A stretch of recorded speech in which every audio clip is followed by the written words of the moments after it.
Chapter 61, Hiding Place. After the gunshots ended, the air was strangely silent for 2 seconds. What the hell are you standing there for? Shoot! Shoot! Finally, the prison patrol captain was the first to break the silence. Duh.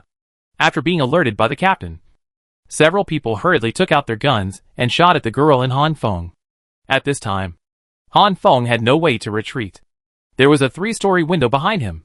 It was impossible for him to escape unscathed in such a dangerous situation. Ah! The bullets hit the girl's abdomen, causing a quick and short scream. The girl turned around with difficulty and faced Han Feng. Go, ah! The girl's weak voice was filled with a little pleading. And then the second bullet hit the girl again, causing another scream. Ugh! The girl slowly spit out a small mouthful of blood under Han Feng's angry eyes. Go! Before Han Feng could say anything, he was pushed hard by the girl. In an instant, Han Feng, who was lying on his back, fell down. In the gap between flying and falling, Han Feng heard the last sound made by the girl with force. Tell him, I'm not dirty. The girl's words hit Han Feng's heart hard. Then the wind in his ears became sharp, and his eyes became bloodthirsty and cruel. At this moment, a demon from hell reappeared in the world. At this moment, the Red Alert soldiers several kilometers away suddenly entered a state of combat readiness. One by one, the Red Alert soldiers clenched their steel guns, and their eyes changed, as if they would tear apart all the enemies in front of them in the next second. Lu Rui, who didn't know what was going on, asked Wayne next to him, but no one would tell him what happened. Bang! The dull sound of an object falling to the ground sounded heavily. That's right. It was Han Feng. He fell heavily from the height of the 3rd floor. The weird thing is, at this time, Han Feng knelt on one knee and stabilized his body in a very handsome posture. In the moment just now, no one could see Han Feng's movements clearly. He kept adjusting his landing posture in the air. But all this was the self-awareness of his limbs. In other words, Han Feng himself could not explain what happened just now.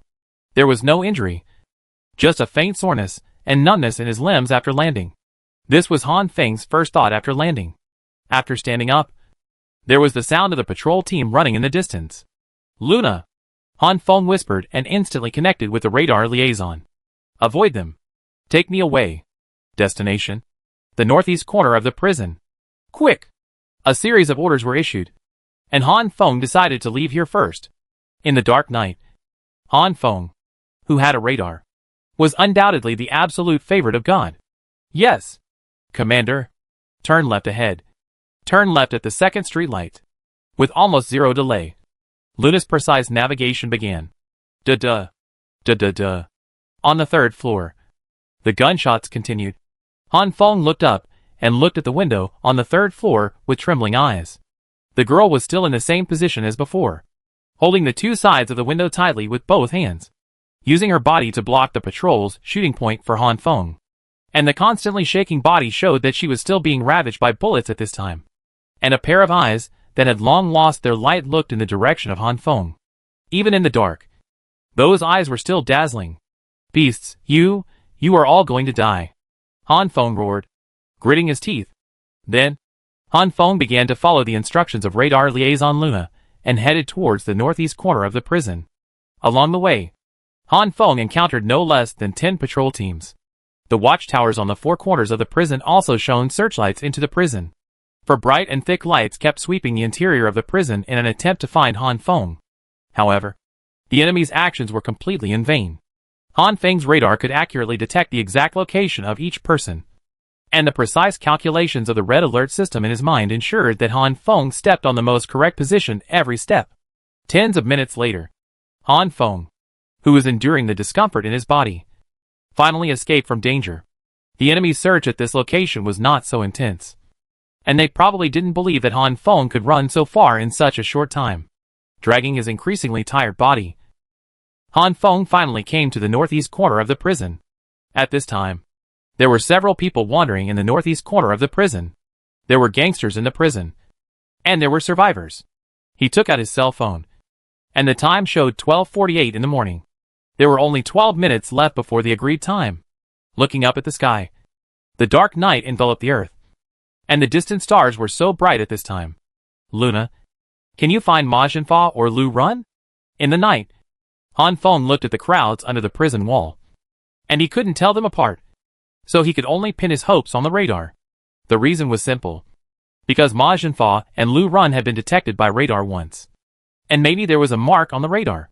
Okay, Commander. Ma Jianfa and Lu Run are at your 2 o'clock direction. 36 meters away from you. Luna's voice sounded in Han Feng's mind. Yes, he whispered. He bet right. The radar really had a mark. Otherwise, how could he find them among dozens of people? After speaking, Han Feng raised his legs and moved in the direction given by Luna. 10 seconds later, Han Feng saw Lu Run and the others. In Han Feng's field of vision, they and other survivors gathered together to smoke. Their eyes were full of red bloodshot, and their mental state was obviously very tired. Not far from them, a patrol team was watching them vigilantly. Obviously, they were monitoring the survivors. Pretending to be idle, Han Feng slowly walked into the group of survivors. Dude, do you have cigarettes? Han Feng touched his trouser pocket and remembered that his cigarettes were confiscated. After seeing everyone smoking, his smoking bug was also aroused. Here. The other party didn't say much. Took out a cigarette and handed it to Han Feng along with a lighter. Thank you. Thank you. After saying thank you a few times, Han Feng lit one. Hiss, huh? Looking at the white mist rising in front of him, Han Feng didn't know what he was thinking in his mind. After the effect of nicotine, Han Feng felt a little better at this time. Holding a cigarette, Han Feng walked towards Lu Run. It snowed today. Standing next to Lu Run and Ma Jianfa, Han Feng said as if nothing had happened, and didn't even look at them. Oh! The first thing that greeted him was not the signal from Lu Run and Ma Jianfa, but the surprised expressions of the two. You? You are? Obviously. The two were overwhelmed by the huge joy. And for a moment, they even forgot to respond to the signal. The excitement lasted only 2 seconds. And then the two quickly recovered. There was a patrol team watching not far away. And it would be too stupid to be happy at this time. Ahem. It's hail today. Lu Run, who had reacted, was the first to answer the signal. Yes. Yes. Hail. Hail. Ma Jianfa, who was standing by, also hurried to help. Find me a hidden place. Preferably a bigger one. Also, you must keep it a secret. Han Feng said to the two without turning his head. On the side, Lu Run and Ma Jianfa looked at each other, as if they were considering and making a decision. Come with me, Lu Run said in a low voice, but very firm. Then the two turned around, stamped out their cigarette butts, and walked towards the darkness. Behind the two, Han Feng also threw away his cigarette butt and stamped it out. He followed behind pretending to yawn, always keeping a certain distance to avoid the patrol team's suspicion. After walking for a while, the three of them temporarily left the patrol team's sight. Where are you going? Han Feng asked in a low voice behind the two of them. Brother, how many of you are here? My wife is in a building in the prison area, but I don't know which one. Can you? Don't talk nonsense. Take me away. Let's find a safe and hidden place first. Han Feng interrupted Lu Run anxiously, because he was almost unable to hold on at this time. Okay. Okay. It's almost there. We'll be there soon, Lu Run said, pointing to a place. After more than 10 minutes, Han Feng and the other two came to a bungalow-like building. This is it. Looking around, Lu Run said. Where is this? Asked the weak Han Feng. This is the former coal room of this prison. It was abandoned after it was converted to electricity. The patrol team never comes here. And we don't live here. Because it's cold and gloomy here, no one will come. Okay. Let's go in. After listening to Lu Run's answer, Han Feng said. Following Han Feng's instructions, the two walked into the coal room one after the other. Han Feng looked outside for a while, and after making sure that no one saw him, he quickly slipped into the coal room. Luna, someone come to inform. Okay, Commander. After confirming that everything was correct, Han Feng finally felt relieved. Looking at the expectant eyes of the two, Han Feng slowly said, Now, everyone is looking for me, following me. You will be in danger. Leaning against the wall of the coal room, Han Feng, who took a few breaths, continued, You go out first now. Pay attention to protect yourself. I will find you when I recover. At this point, Han Feng could no longer control his eyes from closing. What's wrong? Chief, could it be that the gunshot just now was from you? Majin asked with a trembling voice. Yes. I can find you. Soon. This prison may be in chaos. You have to hide well. Han Feng's voice gradually became weak, and the two people in front of him were a little at a loss when they saw the scene. Chief, let's go! Now! After contacting Luna in his mind, Han Feng confirmed that there was no one around the coal room. Then he interrupted the two people's conversation and urged them to leave. Okay. Let's go. Let's go! After saying that, the two turned around and pushed the door out quickly, and did not forget to close the door after going out. Looking at the radar interface, it showed that the two had left the coal room. Han Feng sat down on the ground, breathing heavily. While his consciousness was still there, Han Feng had to make the final preparations. With his eyes narrowed, Han Feng simply observed the abandoned coal room where he was. This was a rectangular bungalow, roughly estimated to be about 30 square meters. In the dark environment, Han Feng could hardly see anything except a table and broken coal slag on the ground. Chapter 62, Accumulating Troops. Closing his eyes, Han Feng's consciousness came to the system. Huh? 8,686 gold coins. So many? The sudden joy temporarily restored Han Feng's spirit. Han Feng clearly remembered that the number of gold coins before he came was 8,386. Which means that in just a few hours, the gold coins increased by 300. System. What's going on? What happened to the gold coins? Report to the commander. The humans you just killed. Each of them will be rewarded with 100 gold coins. After listening to the answer given by the system, Han Feng was silent. Killing a zombie gives 10 gold coins. Killing a second-level zombie gives 50 gold coins. Killing a third-level zombie gives 3,000 gold coins. I just killed someone, and I actually gave a high bounty of 100 gold coins. Han Feng was confused by the system's nonsensical bounty calculation method, and he hesitated for a while, and didn't know what to say. After a few seconds, Han Feng gave up worrying about this problem and said to himself, forget it. Let's get through the current dilemma first. System. Summon 10 American soldiers and 20 mobilized soldiers. It takes 5,000 gold coins to summon 10 American soldiers, and 2,000 gold coins to summon 20 mobilized soldiers. A total of 7,000 gold coins. Please confirm. Confirm. After a few simple conversations with the system, Han Feng's gold coins were instantly withdrawn by 7,000. Looking at the remaining 1,386 gold coins, Han Feng didn't know what to say. 10 seconds later, the first American soldier was summoned. Move the table over here and hold the door, remember. Without my instructions, you can't go out. Just stand guard here. Han Feng stopped the American soldier from introducing himself and issued a few more orders. After waiting for this period of time, Han Feng's fatigue became more and more severe. Now he was just relying on his willpower to barely stay standing. The same order was also issued to the system in his mind, which was that all the summoned soldiers were not allowed to go out or make any noise, but could only stand guard in the room, and anyone who broke in would be killed without mercy. Finally, he added another order to the system, which was to wake himself up in 2 hours, no matter what method was used. Han Feng thought carefully. 2 hours later would be around 3 o'clock, but less than 4 o'clock. That was the darkest time of the day, and the dark night also provided some protection for his actions. Secondly, Han Feng did not dare to sleep any longer. According to the search speed of the patrol team in the prison, 2 hours was enough to search all the buildings around him. So, Han Feng was racing against time. No matter how tired he was at that time, he could not sleep anymore. Of course, the most important thing was to avenge the girl.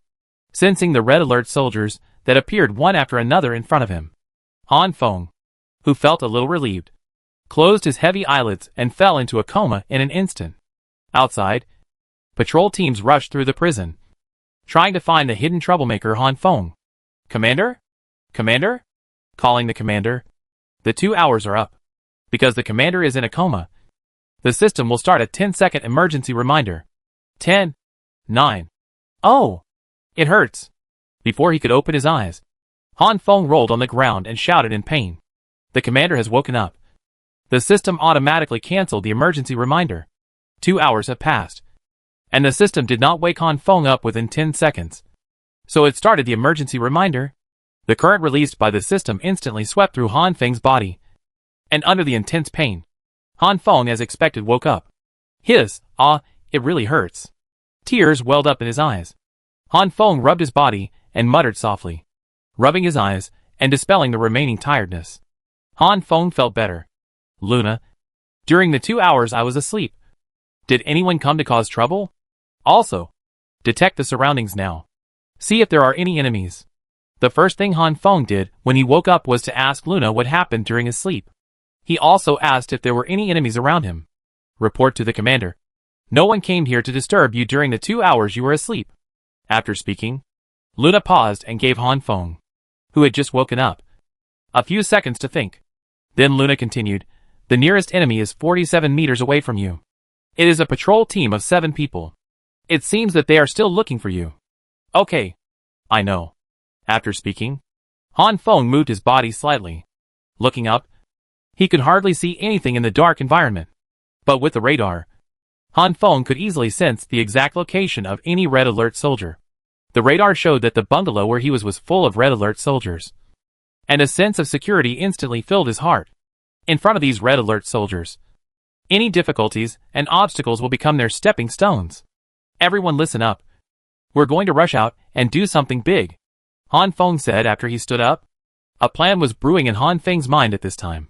Each American soldier leads 2 mobilized soldiers, and the 30 people are divided into 10 temporary squads.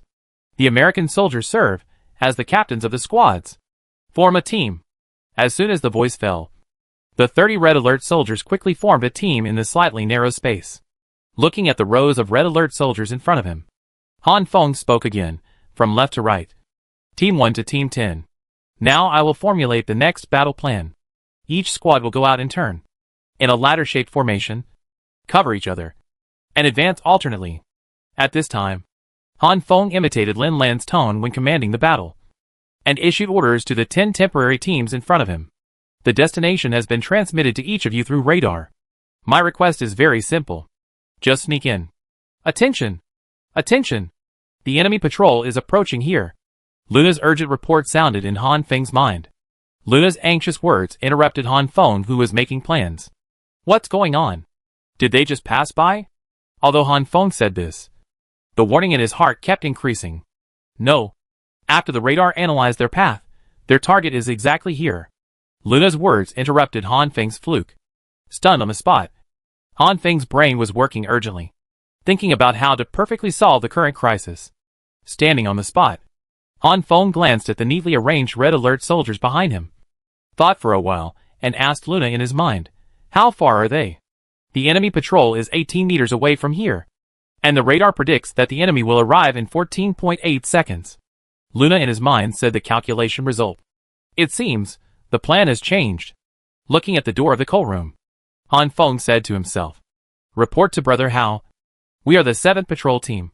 There seems to be movement in the coal room. Let's go in and take a look. A man's voice sounded outside the door, accompanied by the hissing sound of the electronic equipment. Han Feng knew that the other party brought a wireless device. A walkie-talkie. Okay. Be careful. Sure enough, a man's voice came from the walkie-talkie. It should be the so-called Brother Hao in the other party's mouth. All American soldiers come to the door. Stand on both sides. Be prepared for battle. It's best not to attack with guns. And be careful not to make a sound now, in order not to make any noise. This order was issued by Han Feng through the radar in his brain. Alas, if only Wayne was here. With a magic weapon, like the sound-chopping gun, he wouldn't have to be so careful now. Han Feng thought so in his heart. 10, 9, 8. Han Feng silently counted down the patrol team's arrival, and his tightly pursed lips showed that he was very nervous at the moment. 3, 2, 1. The countdown in his mouth was finished. Bang! Crash! The patrol team outside the door kicked the door of the coal room, shaking open the table that Han Feng had used to block the door before. A strange scene appeared. Within 3 seconds after the door was kicked open, the air was as silent as death. No one fired a gun, and no one spoke. It was not that there was no conflict between the two sides, but that the patrol team found that the inside of the coal room was extremely dark when they kicked the door open. So without being able to judge the situation, no one in the patrol team moved. As for the reason why Han Feng did not move, it was simple. The bird was not in the cage. The patrol team was waiting for the line of sight to recover, and Han Feng was waiting for the other party to enter the house. So the strange scene just now appeared. Team 7. What's the situation in the coal room? Suddenly, the voice in the intercom broke this delicate balance. Oh, Brother Hao. We are exploring and will report to you later. Search! Search!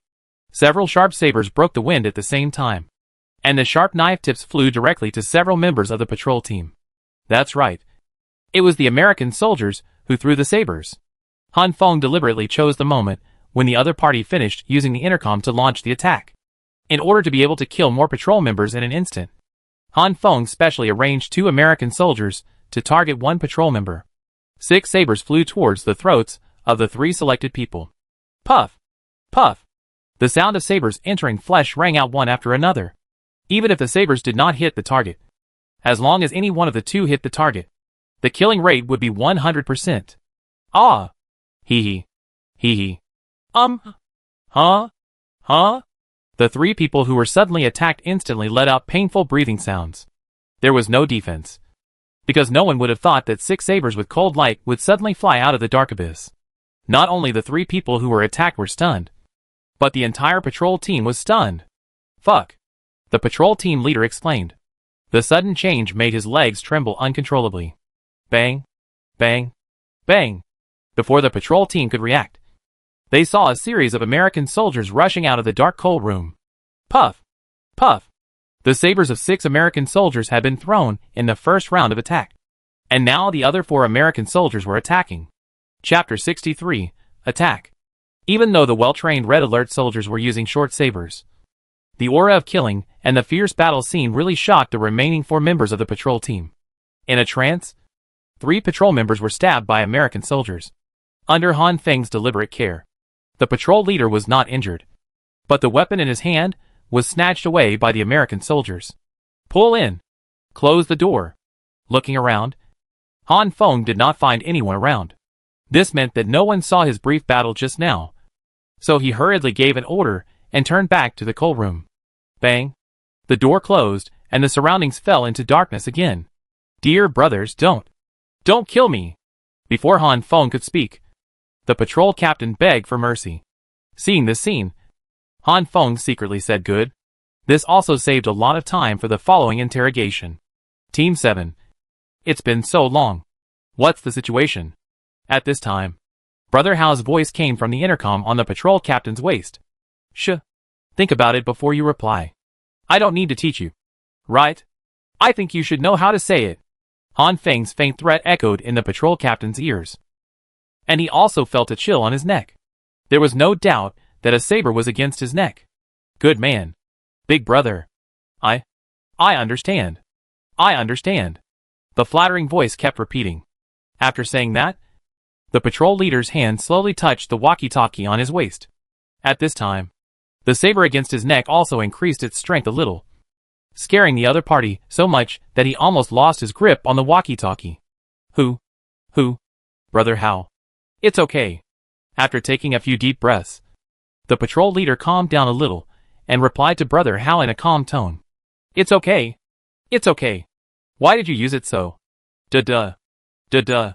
Gunshots. What's going on over there? Tell me.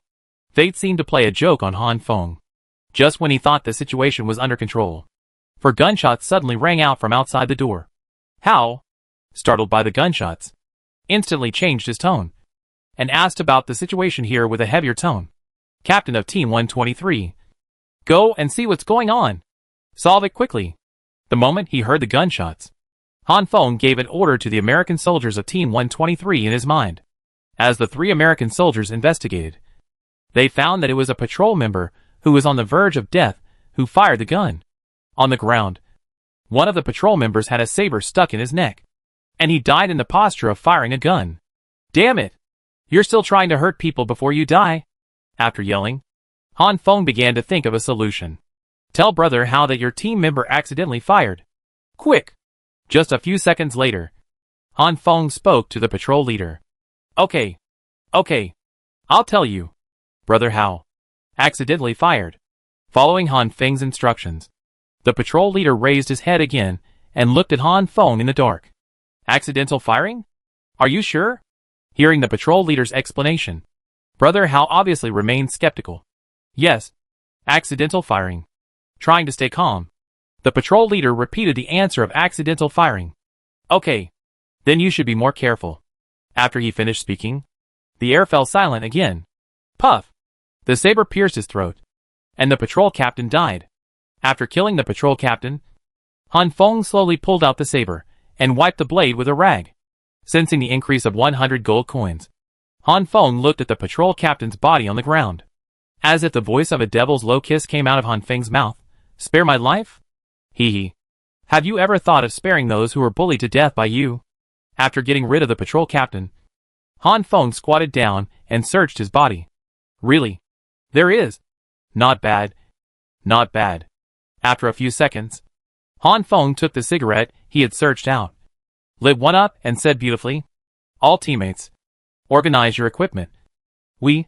Suddenly, Han Feng, who was conveying the order, paused, because he thought of a fatal mistake he had made just now. It was the word accidental discharge. That's right. Normal people rarely explain the gunshots in this way when reporting the situation. The normal answer should be, report to Brother Hao. A team member accidentally discharged the gun because of nervousness just now. Everything is normal now, and so on. But the answer given by the patrol captain, I don't know if it was intentional or unintentional. There were only two short words, accidental discharge. Not to mention that the content was too brief. Even the tone was not the most normal tone. No matter how much you pretend to be nervous, it is impossible to be perfect. What's more, the other party was the gangster boss in the prison. Thinking of this, Han Feng noticed another detail that he hadn't noticed just now. That is what Brother Hao said. Okay. Then you should pay more attention. Why do you say that? It was obviously not the patrol captain who fired the gun. Why should he pay attention himself? Shouldn't he say, then you should ask him to pay more attention? Thinking of this, Han Feng's hair stood up all over his body, and a layer of cold sweat appeared on his back. Luna! Report nearby enemies. Quick! He asked Luna anxiously.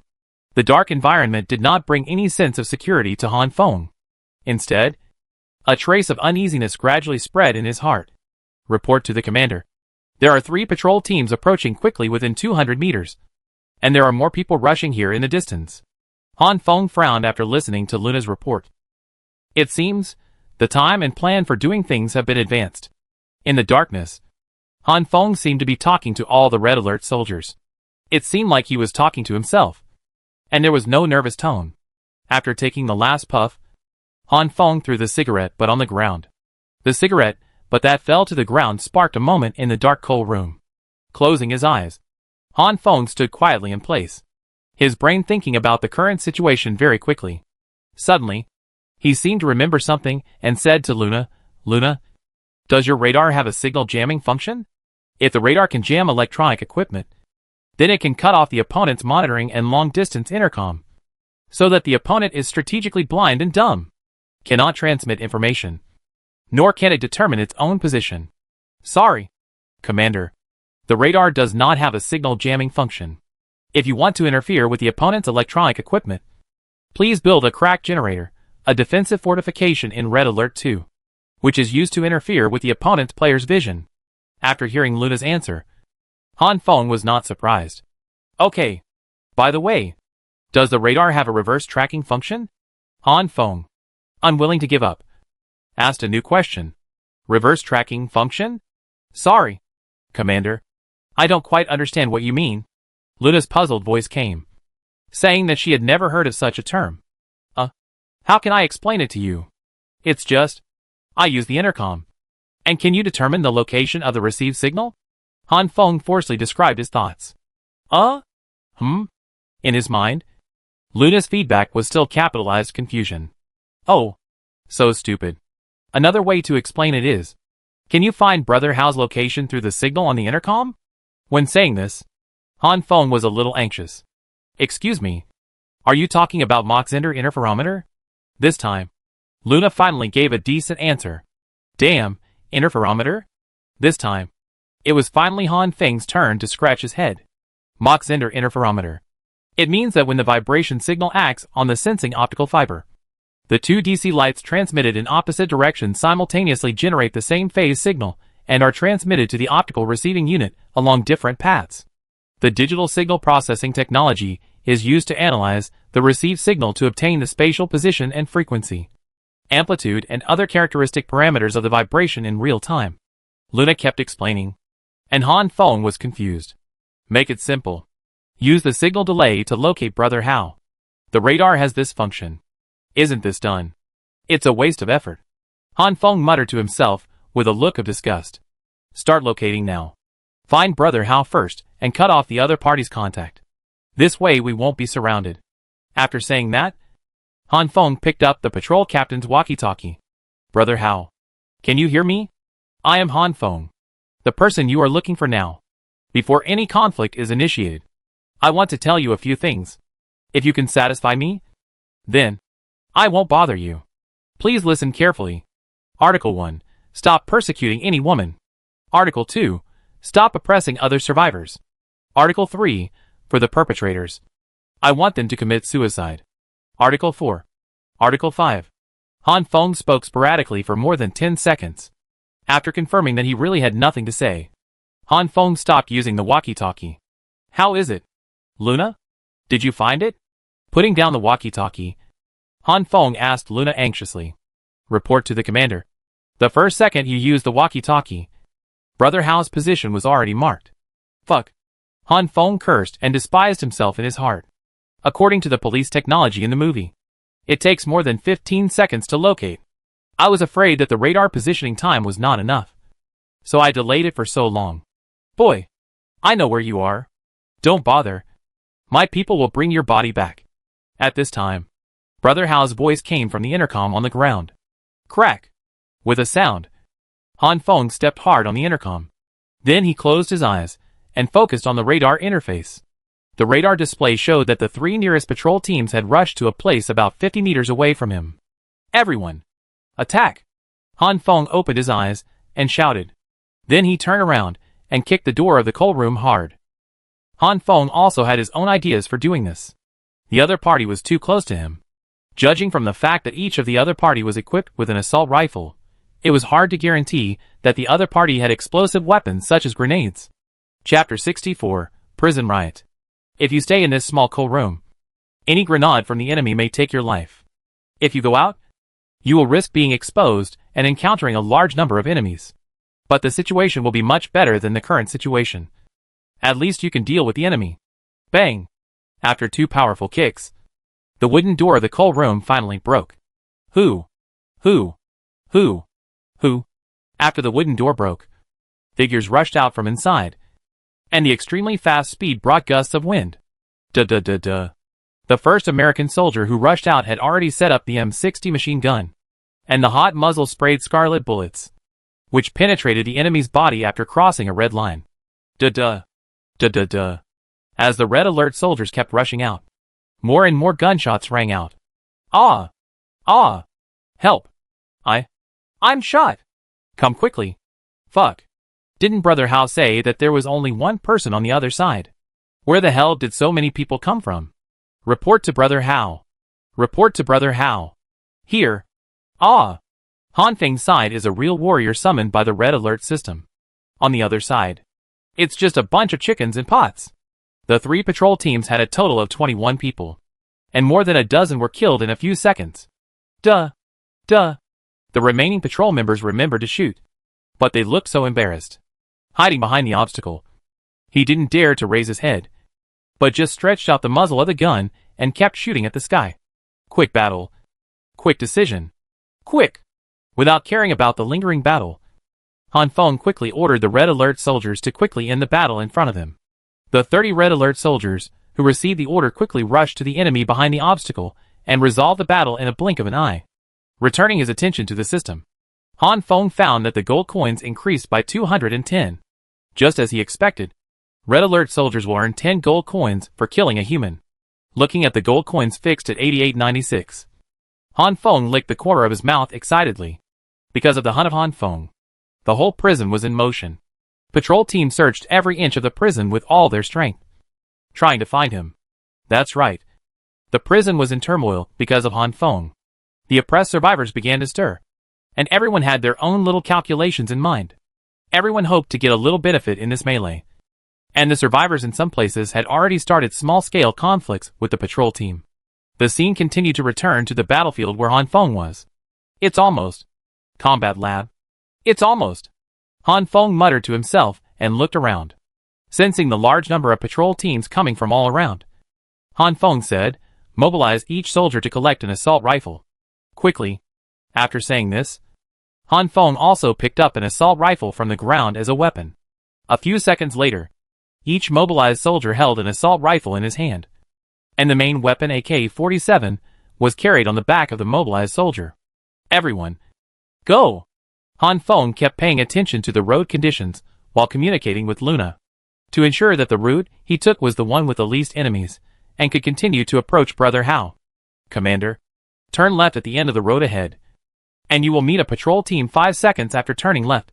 Luna's continuous reminder sounded in Han Feng's mind.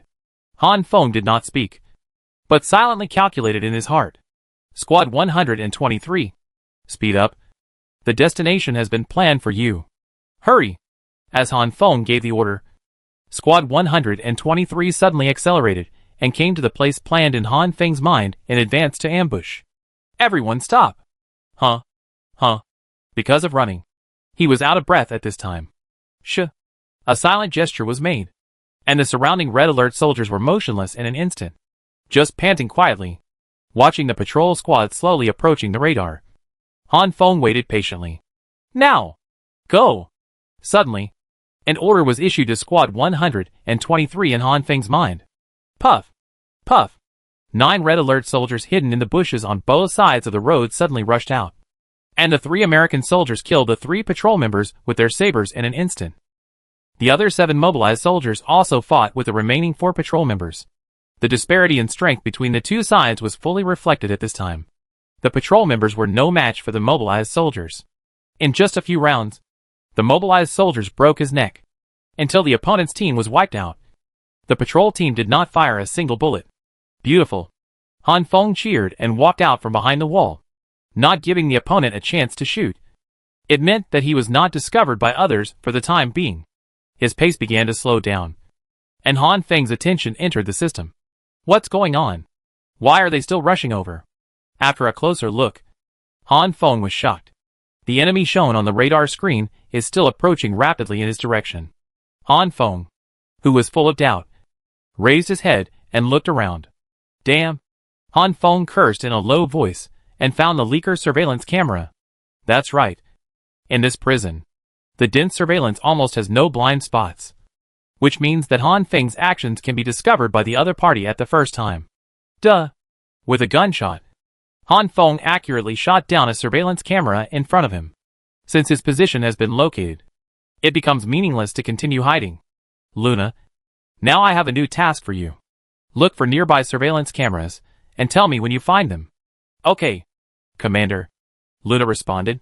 Han Feng's idea was simple: to cut off all surveillance around him. This way, the other party could only estimate his general position, but could not pinpoint his location. All team members, keep going.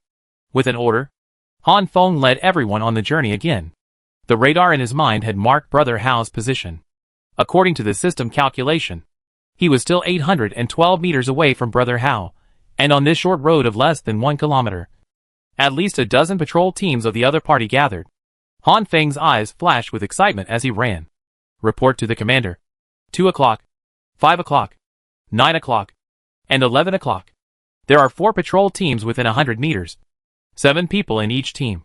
A total of 28 people. Luna's real-time monitoring report always sounds at the right time. After the first round of reports, Luna continued, there are surveillance probes 26 meters in front of you and 18 meters to your left. Teams 1 and 2 stay with me, and the rest of the people will kill 1 team of the other side in 2 teams. Start the ambush now. If there is no cover, charge forward and attack. And remember to destroy all surveillance probes along the way. Based on Luna's intelligence, Han Feng quickly formulated a response plan.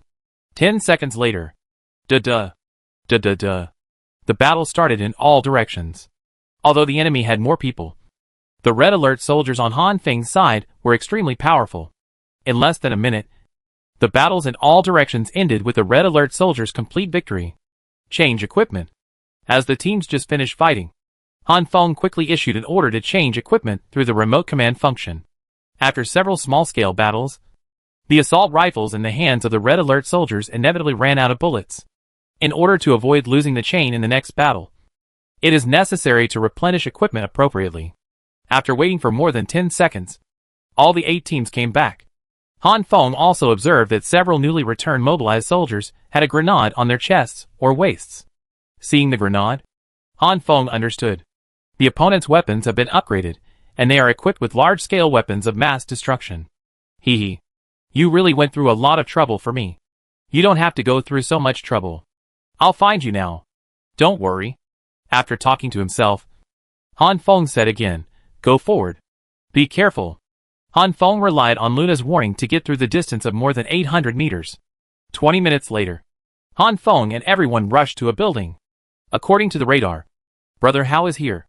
And the exact location is the monitoring room on the 3rd floor. Hiding in the bushes not far from the building, Han Feng used the dark code to ensure that he would not be discovered by the other party. The red alert soldiers were also dispersed in groups and hidden not far away around him, moving and observing the building in front of him. Han Feng saw that the building had only 4 floors, but the other party's guard force was increasing. The radar display also confirmed Han Feng's point of view, and the radar display also showed that a large number of patrols were rushing here. Everyone, get ready for battle. Listen to my command. 3, 2, 1 charge. Han Feng, who was hiding in the bushes, gave orders to everyone in his mind. When the final word charge was given, Han Feng was the first to stand up. The assault rifle in his arms fired bullets instantly, and the high-speed rotating bullets hit the enemy's chest fiercely.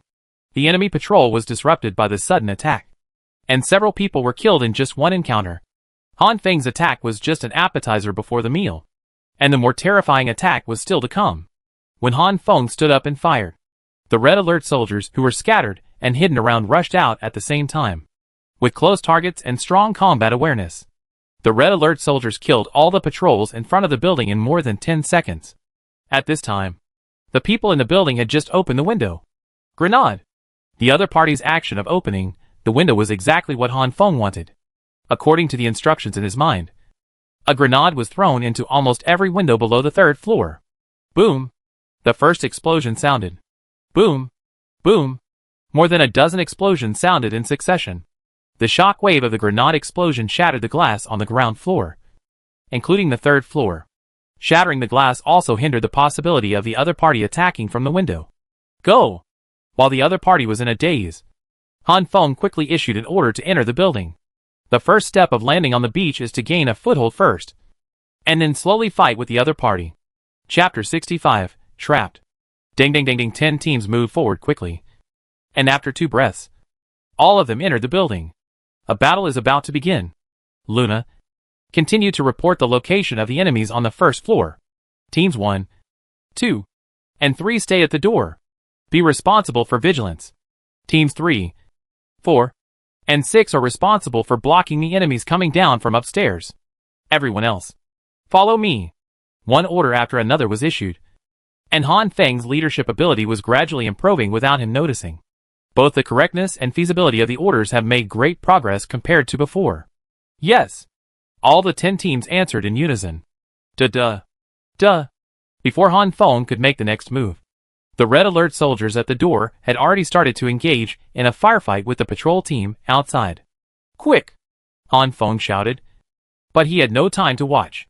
The most important task now was to kill Brother Hao. Cut off the other party's communication.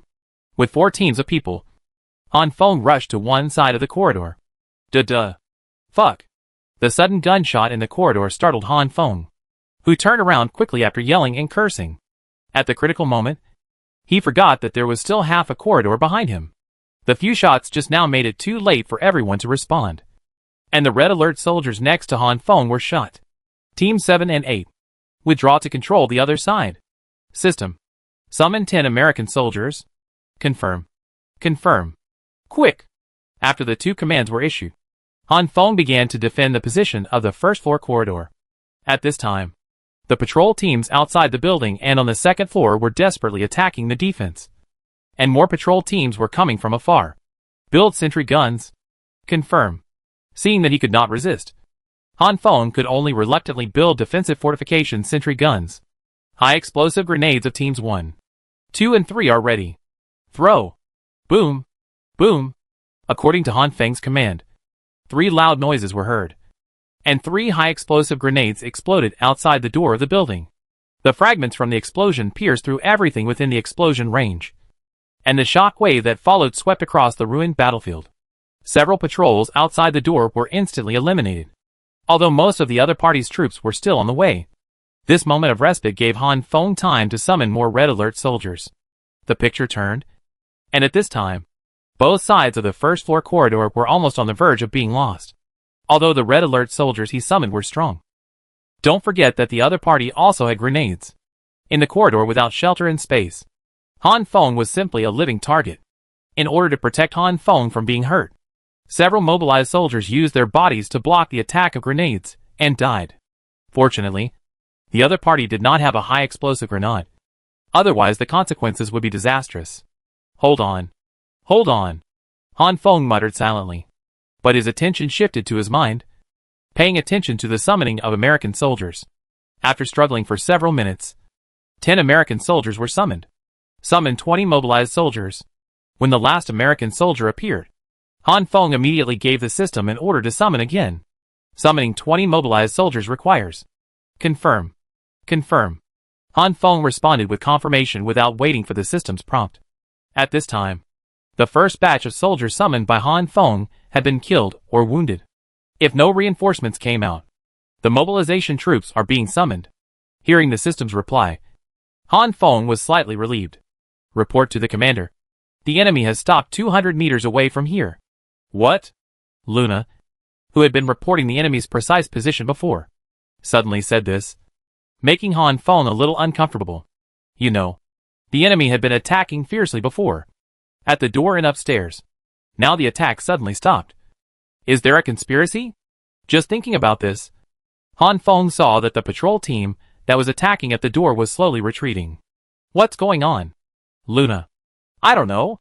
The radar shows that the enemy is gathering 200 meters away, and we are surrounded. Hearing Luna's answer, Han Feng suddenly felt that a storm was coming. If the enemy keeps charging, it will be really difficult for him to resist. Although there is a short break now, but the conspiracy behind is a bit tricky. No matter what, since the enemy has given this opportunity, then I'll go back to defend. Clear the enemies on the first floor first, then rush upstairs. While Han Feng was talking, more than a dozen mobilized soldiers had been summoned. After making up for the lack of manpower, Han Feng planned to make a concerted effort and take down this building first. Han Feng added the newly summoned Red Alert soldiers to the team that was short of people. Several teams attacked alternately, and with Luna's accurate reconnaissance report, the enemies on the first floor were soon cleared. A few minutes later, more than a dozen teams finished their missions and gathered around Han Feng waiting for the next order. Go up to the second floor. Looking at the empty outside world at the door, Han Feng sensed the gathering of the patrol team 200 meters away. In fact, Han Feng knew in his heart that the other party gathered people and horses just to attack at one time, in order to avoid greater unnecessary losses. But the other party obviously underestimated Han Feng. For him, who has the red alert system, as long as there are enough gold coins and time, then his side will have a steady supply of replenishment. The most urgent task now is to clear the enemies in this building. According to Luna's intelligence, there are more than a dozen enemies on the second floor, and more than 20 on the third and fourth floors. Soon. Turning around, Han Feng looked at the stairs. At this time, the enemy no longer rushed downstairs. Mobilized soldiers. Attack with grenades in batches. With an order, several mobilized soldiers stepped forward, pull the grenade ring, and throw it to the second floor with all their strength. Boom! Boom! 3 grenades exploded at the entrance of the stairs on the second floor. Charge! After saying this, Han Feng rushed out first with an assault rifle. Duh-duh. Duh-duh. After more than 10 seconds, all the enemies in the entire corridor on the second floor were killed. At this time, according to the radar display, all the personnel on the fourth floor have moved to the third floor. It seems that Brother Hao cherishes his life very much. Muttering, Han Feng noticed that the enemy upstairs had stopped charging down. Since you don't come down, I'll go up. Staring at the empty stairs, listening to the silence that could be heard when a pin dropped. After a pause, Han Feng said, use the high explosive grenade to clear the way and let them feel it. As soon as the words fell, an American soldier walked out, gently pulled the high explosive grenade in his hand, and threw it upwards with force. After several collisions, the high explosive grenade successfully stopped in the corridor on the second floor. Boom!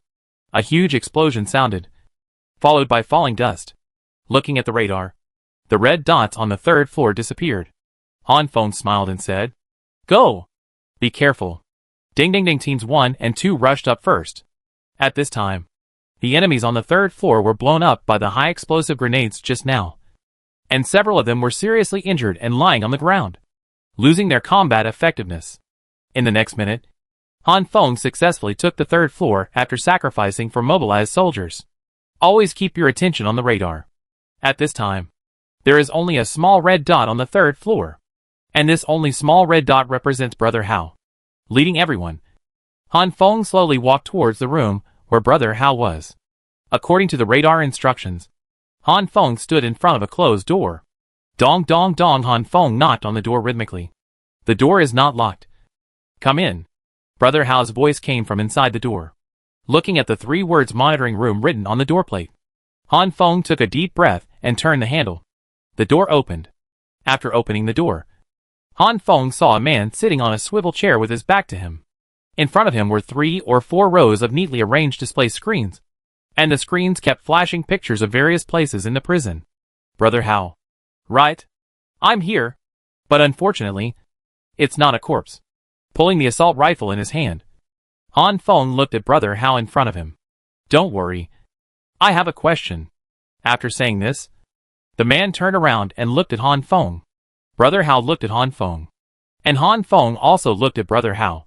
The 4 looked at each other, and after a few seconds, I'm really curious. Where are your people from? According to my intelligence, you just came here alone, and no one else followed you. Brother Hao was the first to break the silence, staring at Han Feng and asked, why don't you run? Since you know I'm coming, and I'm not alone, why don't you run? Are you not afraid of death? Or, do you think you have the ability to eat me? Han Feng did not answer Brother Hao's question, but asked what he thought in his heart. Judging from the speed of his attack, Brother Hao had many chances to escape from here instead of wasting time with him. Han Feng was very puzzled by this question. Haha. You think too much. I have no other reason to stay. I just want to see you. I want to chat with you. That's all. Brother Hao smiled indifferently, and picked up the cigarette on the table next to him. He held one in his mouth, and then took out another one, and threw it to Han Feng. After the 2 lit the cigarettes, they just looked at each other quietly. Han Feng did not speak, and Brother Hao did not speak either. Although Han Feng looked at Brother Hao intently, his attention turned to the system in his mind. At this time, there are still 4,096 gold coins in the system. Summon 8 American soldiers. Confirmed. Han Feng communicated with the system in his mind without making any noise. After 4,000 gold coins were instantly withdrawn, the summoning of 8 American soldiers began. In Han Feng's eyes, Brother Hao was already a dead man, but he had to break through in a while. He also had to find Brother Wei, the boss of this prison.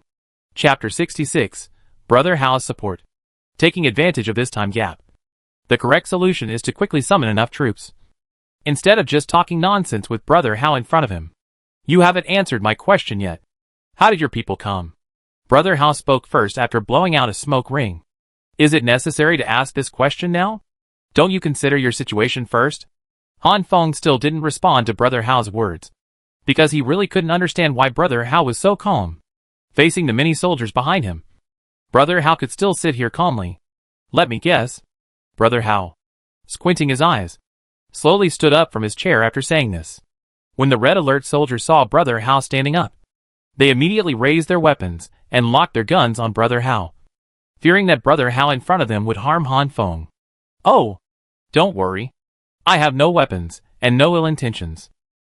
After saying this, Brother Hao raised his empty hands and turned around in front of everyone, indicated that he was not equipped with weapons. I guess, you transformed your people. Right? You are a superpower evolver. Right? After turning around, Brother Hao faced Han Feng again and said, "Whatever you think. I still have things to do. Since you don't want to leave, I'll see you off." As he said this, Han Feng raised the assault rifle in his hand and prepared to shoot. Looking at the other party's fearless face, Han Feng slowly had a bad premonition in his heart. There was always a premonition that something might happen later. As if only killing Brother Hao could make him feel more at ease. Are you so impatient? Wait a minute. Let me say the last word. Okay? Seeing Han Feng's gun pointed at him, Brother Hao remained calm, and his face seemed to say that he was still in control of the overall situation. Just one sentence. The 3 short words came out of Han Feng's mouth, and the muzzle of the assault rifle in his hand did not deviate from Brother Hao at all. Join us. With your ability here, your status must not be lower than mine. I can take you to see Brother Wei, and you can be the second in command if you want. Money, fame, beauty. As long as you want. We can satisfy you. Think about it. I will only give you one chance. Brother Hao said with a firm look. Oh, really? It sounds very tempting. I feel like I am about to be moved. As he said, Han Feng also added a smiling expression. Ha ha. Good brother. Welcome to join us. Let's... Wait. Han Feng's sudden words interrupted Brother Hao's excited face. What's wrong? Little brother? Are you not satisfied with the conditions I gave? Looking at Han Feng, Brother Hao continued, What other conditions do you have? Just tell me. We are all straightforward people. After joining us, you will be a family. As for the conditions, there aren't any. Hao Ji's expression eased when he said this. But, when Han Feng said these 2 words, Hao Ji's expression paused, showing a hint of dissatisfaction. But, you talk too much nonsense. I only asked you to say one sentence. And you said so much? You scumbags have done all the evil things. And you actually want me to join you. Get out. Duh. Before the words fell, the assault rifle in Han Feng's hand swept wildly. Just when Han Feng thought that Hao Gu was dead, something unexpected happened. Hao Gu, who was sitting steadily on the swivel chair, suddenly disappeared. Yes, that's right. Just disappeared out of thin air. Puff. Crackle. The bullets drilled into the leather swivel chair and the monitoring screen, making a series of noises. Report to the commander. The system detected an unknown force that was not ours. Just as Han Feng was surprised, Luna's voice sounded in his mind. Report to the commander. The radar detected that Brother Hao appeared 102 meters outside the building. Han Feng had no time to digest the strange and mysterious disappearance just now. And Luna reported that Brother Hao appeared again, and was 100 meters away from him in just 3 seconds. Report to the commander. The enemy is approaching here. Luna's third report once again shocked Han Feng, whose brain was almost short-circuited. The other party must be a superpower. It should be a space-type superpower similar to teleportation. After muttering to himself, Han Feng shook his head, shaking off the things that confused him in his mind. He began to think about the next response. Everyone. According to the team organization, each team will occupy a room on the 3rd floor. Use the wall as a cover and the window as a shooting port. Action. In an instant, a series of orders came out of Han Feng's mouth. The previous small fight was just an appetizer, and the next battle was the real theme of this night. Looking at the red alert soldiers running busy in front of him, Han Feng's mouth corners slightly raised. No one knew his plan at this time. Oh, Luna, I remember you told me before. The color displayed on the radar of the evolved ability person is different. Right? Then why is the color of Brother Hao just observed to be red like a normal person? To be honest, Han Feng was very puzzled by this question, because he believed in the system, and believed that nothing could be hidden or deceived by the system. Report to the commander. Before he used his superpowers, the energy of his body was indeed not detected to change. Regarding this issue, please ask the commander to build a combat laboratory. I'm sorry that I can't answer your question, Luna said with a little apology. It doesn't matter. Brother Hao's ability will not have much impact on tonight's battle. A confident and determined voice came out of Han Feng's mouth. I will be the winner of today's battle. The only winner. Report the enemy's position. The enemy is 128 meters away from us, and is expected to arrive in 1 minute. The battle countdown is expected to be 40 seconds later. Luna reported the enemy's data before the battle. And Han Feng nodded repeatedly, looking at the monitoring room in front of him. Han Feng quietly retreated. Since he has occupied this place, these monitoring probes have lost their function of monitoring himself. Besides, he has already planned to go to war with the other party. And it is a complete waste of time to sabotage here. As his footsteps turned, Han Feng came to a window on the 3rd floor, facing the outside world, watching the dark night covering the earth. Ding ding ding. He heard footsteps from all around, and the footsteps were getting closer. Finally, dozens of seconds later, Han Feng saw the arrival of a large number of patrols. When they were still more than 50 meters away from the building, the other party stopped approaching. This distance was enough to start a war. Just visually estimated, there were at least 600 or 700 people, 3 layers inside and 3 layers outside surrounding the building. I know you. You are Han Feng. Downstairs, a man in a windbreaker said to Han Feng with a megaphone. Idiot. After cursing the other party in a low voice, Han Feng bent down and picked up the walkie-talkie at his feet. He gently pressed the call button and said, Grandpa is here. If you have anything to say, just say it. When Han Feng finished this sentence, the other party was obviously stunned for a moment. He had planned a handsome appearance, but forgot about the walkie-talkie. And he was embarrassed in front of many younger brothers. And his face looked very ugly. I am Brother Wei. I guess you have heard of it too. After sorting out his emotions, Brother Wei continued. I have heard of its scumbag leader. Han Feng's brief words tried to anger Brother Wei again. Ha ha ha, just now I heard Xiao Hao say that you don't want to join us. Can you talk to me? Or, you can talk to me directly. Obviously, Brother Wei has experienced many ups and downs, and he was not angry because of Han Feng's disrespectful words. There is nothing to talk about. Talking to scumbags. Sorry. I feel sick, Han Feng said, while sensing the situation of the system summoning. At this time, 6 of the 8 American soldiers had been summoned, and the newly summoned American soldiers were also arranged by Han Feng to go to the 2nd floor window for defense. Oh, that means we have nothing to talk about. But I am very curious. Facing such a force, aren't you afraid? Brother Wei, who was unwilling to give up, saw that the bribe didn't work, so he wanted to force. You talk too much nonsense. If you want to fight, fight quickly. I want to have a good sleep after I kill you. Trash. Han Feng kept mocking. Even Brother Wei was a little angry. Good boy. Since you are not afraid. Brother Wei stopped talking here, because he clearly saw Han Feng threw the intercom down from the 3rd floor window. This also meant that the negotiations finally broke down. But the negotiations seemed to have never started. Good. Good. Good. 3 good words came out of Brother Wei's mouth. One louder than the other. Brother Wei, with vicious eyes, glanced at Han Feng on the 3rd floor, and slightly tilted his head to say to the many younger brothers behind him, Go! Go! Kill him! Kill! Ah! Brother Wei gave an order, and 600 or 700 people simultaneously charged towards the building where Han Feng was. Haha, well done. Upstairs, Han Feng also shouted excitedly. System. Build a sentry gun at the door of the building. That's right. Han Feng started building the sentry gun more than 10 minutes ago. And the sentry gun at this time is his reliance. And it is also the trump card in Han Feng's hand. 300-meter attack range. 5,000 microshells. Fully automatic aiming. And uninterrupted attack. Such firepower is enough to face 600 or 700 enemies. Ha ha. Let you. Sorry, Commander. The temporary base has not been confirmed. And the sentry gun cannot be built. Repeat. Repeat. The temporary base has not been confirmed. And the sentry gun cannot be built. Suddenly, the system's answer interrupted Han Feng's words. What? What? How could this happen? Hearing the system's answer, Han Feng broke out in a cold sweat. Commander, do you want to use this place as a temporary base? Just when Han Feng felt desperate, the system spoke. Yes. Confirmed.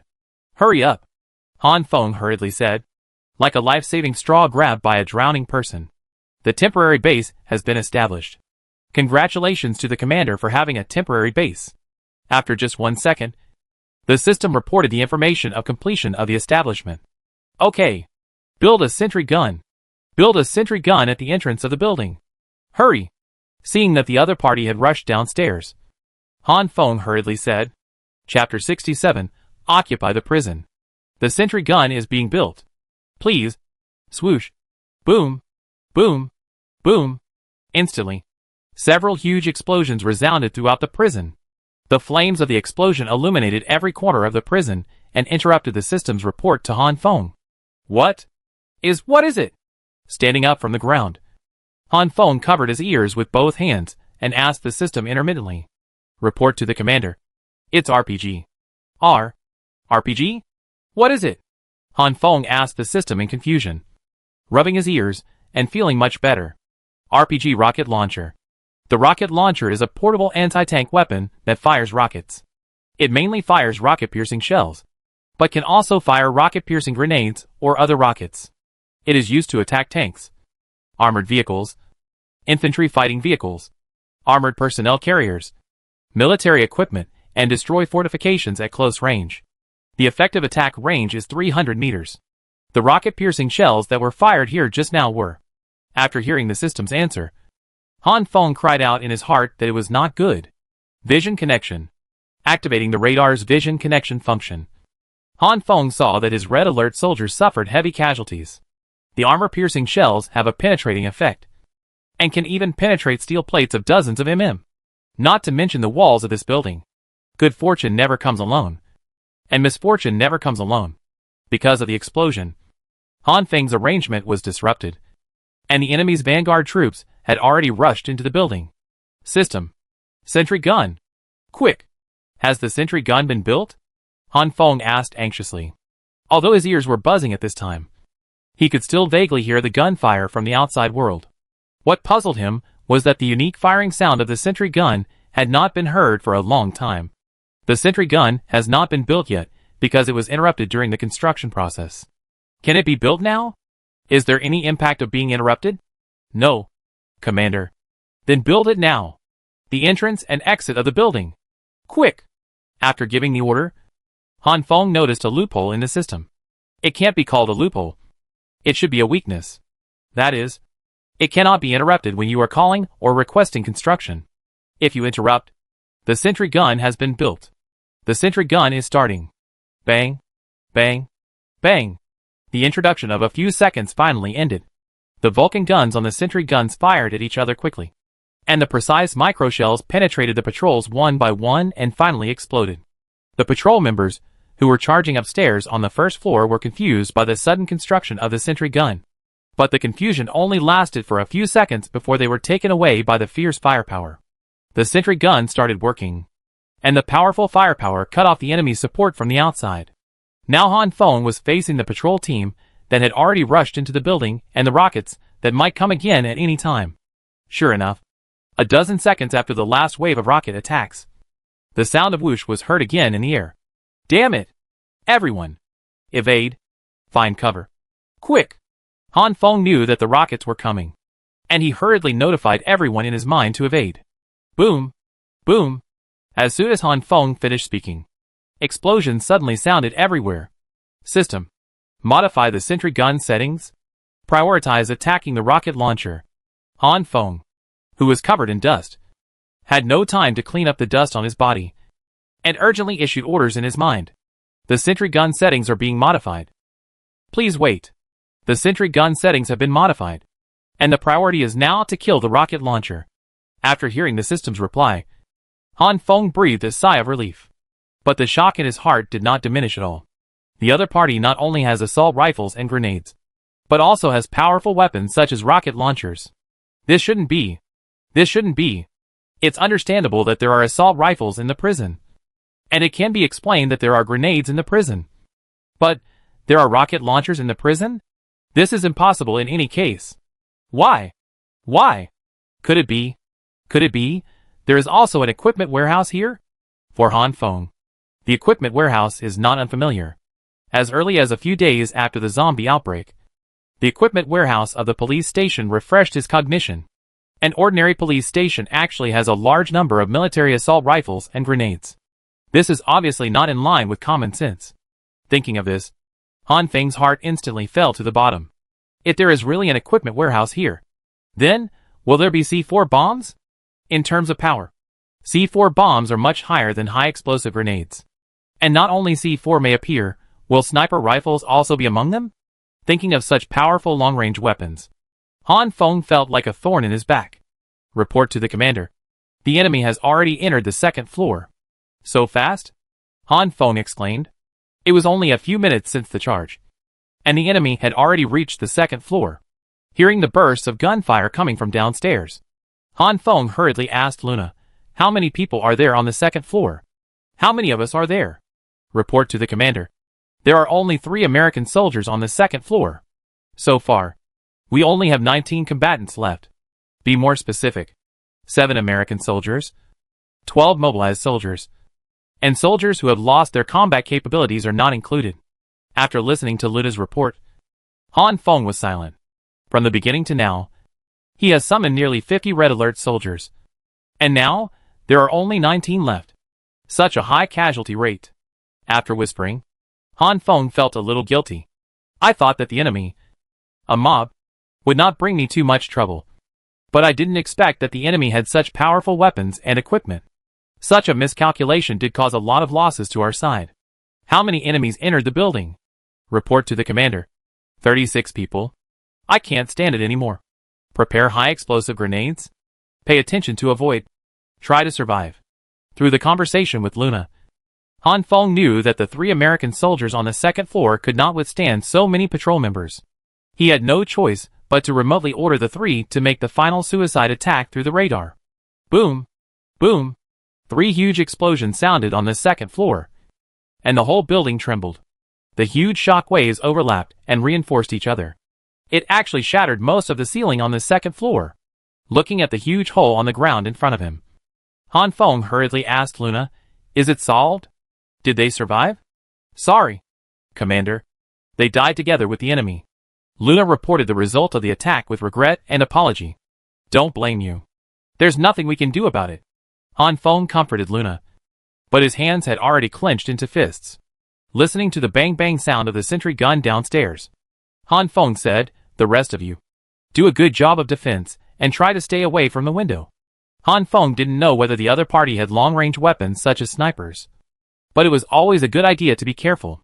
One man guarding the pass could stop 10,000 men. Downstairs, a sentry gun guarded the entrance and exit of the building, preventing the other party from entering. The fierce artillery fire lasted for a minute, and each shot would take away an enemy life. Han Feng's small treasury continued to grow at a rate of 20 or more per second. Suddenly, the sound of firing downstairs became intermittent. "What's going on?" Hiding behind the bunker in the corridor, Han Feng asked in confusion. According to the time calculation, the bullets of the sentry gun were far from being fired. So why was the firing not as fast as before? Report to the commander. Most of the enemy's troops have evacuated the attack range of the sentry gun. After listening to Luna's explanation, Han Feng understood. It seems that the enemy's charge plan has failed, and they are now evacuating the attack range of the sentry gun. Listening to the increasingly sparse firing of the sentry gun downstairs, Han Feng stopped talking and just turned his attention to the system. After these waves of battles, the gold coins accumulated to more than 5,000 again. 5,064 gold coins. Han Feng began to ponder, while silently reciting the number of gold coins. 5,000 gold coins can build a sentry gun, or summon 10 American soldiers, or summon 50 mobilized soldiers. But no matter what you do, there are pros and cons. Building sentry guns can reduce casualties, but the disadvantages are also great. The biggest problem is that they cannot move. As long as the opponent is far away from the attack range of the sentry gun, the sentry gun is just a decoration, and it is very expensive. But if you call in American soldiers or mobilized soldiers, what if the opponent has a sniper gun? Besides, there is no guarantee that the opponent will surprise you with a rocket. After hesitating for a while, Han Feng finally made a decision. Call in American soldiers and mobilized soldiers. That's right. What Han Feng lacks most now is the problem of personnel. Although the entrances and exits of the building are guarded by sentry guns, it is only a one-sided defense and cannot provide all-round protection. Behind the building, where the sentry guns can't reach, by the time the enemy reacts, it will be too late for me to run. Of course, Han Feng also wanted to build a sentry gun or a machine gun bunker behind the building for defense. but after thinking about it carefully. First, I can't always guard this building. Second, although building a large number of defensive buildings can ensure temporary safety, if you break through, it will be a bit stretched. Third, the effective attack distance of the machine gun bunker is only 120 meters away, and it is impossible to kill the rocket launcher. Fourth, the moment of breaking through is when I need people the most. Instead of holding the sentry gun to defend, it is better to fight. As long as I kill Brother Wei, I will be relatively safe. System. Summon 5 American soldiers and 20 mobilized soldiers. Confirmed. Quickly. While the deterrent of the sentry gun was still there, and the other party had not yet reacted, Han Feng quickly ordered the system to summon the red alert soldiers. The system is summoning. Please wait. Looking at the remaining 700 gold coins, Han Feng frowned. The gold coins are still not enough. After saying this, Han Feng took out a cigarette from his pocket, looking at the cigarette slowly burning in his hand. It was as nervous as a countdown. Chapter 68, Occupy the Prison. After a cigarette, the 20 red alert soldiers summoned were all assembled. Throwing down the cigarette butt, Han Feng stood up against the wall. Everyone. Whoosh. Whoosh. A terrifying sound of breaking wind sounded, and Han Feng exploded instantly when he heard it. Hearing the sound and locating the location, the sound came from behind the building. Everyone lie down. Find a shelter to evade. Quick! Boom! Boom! As soon as Han Feng finished speaking, 2 explosions sounded behind the building. Luna! Report the number of casualties. Han Feng shouted while lying on the ground before the aftershocks were over. Report to the commander. The death toll is 0. The number of injured is 7. And the number of seriously injured is 1. Listening to Luna's report, Han Feng shook off the dust on his body. Quick! Break through. Han Feng stood up and contacted everyone in his mind. Each American soldier leads 3 mobilized soldiers, and the remaining personnel form a team of 3. Break out in a scattered manner. Orders were issued urgently. Han Feng knew that the opponent would not see his counterattack, and the attack would intensify. Break out quickly before the next wave of attacks arrives. The right way is to fight the opponent face to face at close range and make their long-range weapons ineffective. In a few seconds, Han Feng brought all his troops to the first floor. Relying on the cover of the sentry gun, small teams quickly rushed out of the building, and then each team looked for a bunker to hide. Swoosh! Boom! Boom! 3 rockets exploded again behind the building that the sentry gun could not defend. Hey! Hey! Damn! Luckily I ran fast. Looking at the dilapidated building in front of him, Han Feng let out a chuckle. Luna, find Brother Wei. Shoot the horse first, and capture the leader first. The first thing to do after coming out of the building is, of course, to kill the enemy leader Brother Wei. According to the radar, Brother Wei is 457 meters ahead of you. Luna reported the accurate data to Han Feng. Good job. Send Brother Wei's coordinates to every red alert soldier. In order to fight more efficiently, Han Feng notified everyone of the coordinates of the opponent's leader. Everyone. Attack! The enemy did not organize an attack, and no rockets were launched. Now is the best time to advance. Thump! Thump! Thump! The sound of red alert soldiers running came from all around, and the frontal battle was about to start. Da-da! Da-da-da! The distance of 300 meters was advanced to 200 meters in a blink of an eye. At this distance, the M60 machine gun of the American soldiers could barely reach the enemy. Leave 5 teams to cover. The rest of you advance quickly. As Han Feng spoke, the red alert soldiers advanced more than 30 meters again. 15 soldiers were left to cover, and the rest ran quickly towards the enemy, striving for a quick victory. System. Recycle the sentry gun. Han Feng, who stayed behind, gave the system a recycle command. At this distance, the sentry gun can no longer provide much firepower cover. Rather than leaving it there as a decoration, it is better to recycle it to increase the gold coins. Recycle the sentry gun to get 2,500 gold coins. Please confirm. Confirm. Sensing the increase in gold coins, Han Feng knew that he had no way to retreat. Desperate. This is the battle. At this time, the red alert soldiers' powerful mobility was demonstrated. Squads dispersed and advanced alternately, making it difficult for the opponent to grasp the key points, and could only watch the opponent attack. Duh. When the distance was shortened, the patrol team finally started to fight back. Grenade! Clean it up for me first. In the back. Han Feng commanded the battle through remote orders. After receiving the order, the mobilized soldiers on the front line took out grenades, opened their bracelets, and threw them at the enemy positions. Boom! Boom boom boom! More than 10 grenades exploded almost at the same time. Although they did not kill a large number of enemies, the carpet-style bombing caused the enemy to fall into a short blank. Good time. Break through from the front. Quick! In the back. Han Feng felt that the time had come, so he organized the red alert soldiers to break through and advance. Duh-duh. Duh-duh-duh. The sound of firing was even more intense than before. Through the visual connection, Han Feng learned that the front line had been basically stabilized. After exiting the visual connection, Han Feng looked at the soldiers around him and said, "It's our turn. Go!" Holding the assault rifle, Han Feng rushed all the way up. How far is Brother Wei? On the way. Han Feng asked Luna again. Report to the commander. Brother Wei is still 261 meters away from you. But, huh? But what? Hearing Luna's hesitation in the second half of the sentence, Han Feng couldn't help but pause his rush. But Brother Wei has not changed his position since he evacuated. He has been in the same place for several minutes. I'm afraid the other party has some conspiracy. After Luna finished speaking, Han Feng frowned and thought, it shouldn't be like this.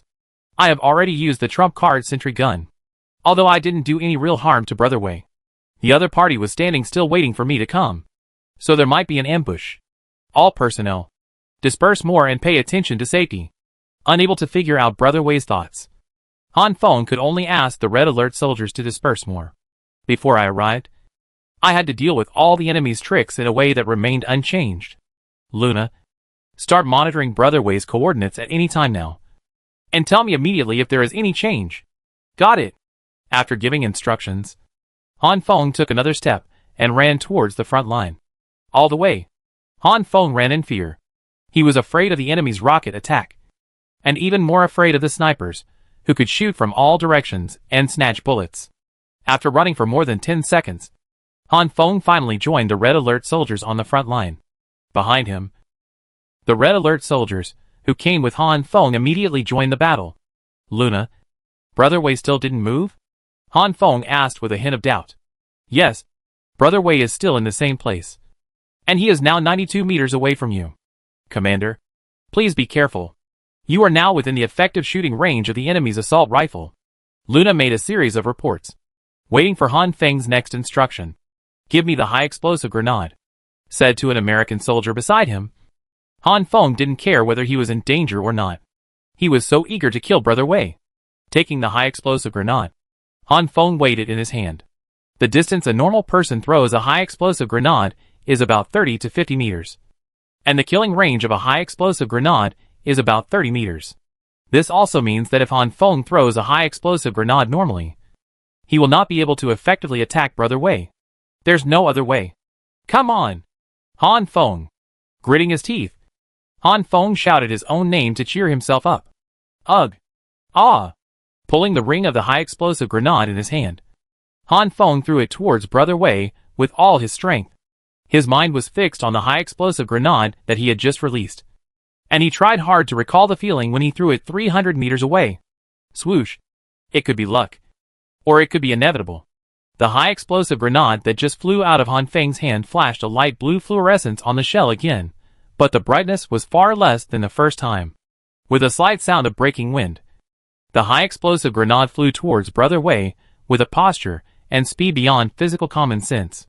This time, Han Feng did not ask Luna, but watched the radar display screen himself. At this moment, every second seemed to be stretched, and every breath became heavy. Closer, closer. Sensing the flying speed of the high explosive grenade and the motionless Brother Wei, Han Feng widened his eyes in excitement. It seemed that as long as the high explosive grenade exploded, he would win. Boom! Ah! The explosion of the high explosive grenade in the distance and Han Feng's exclamation sounded at the same time.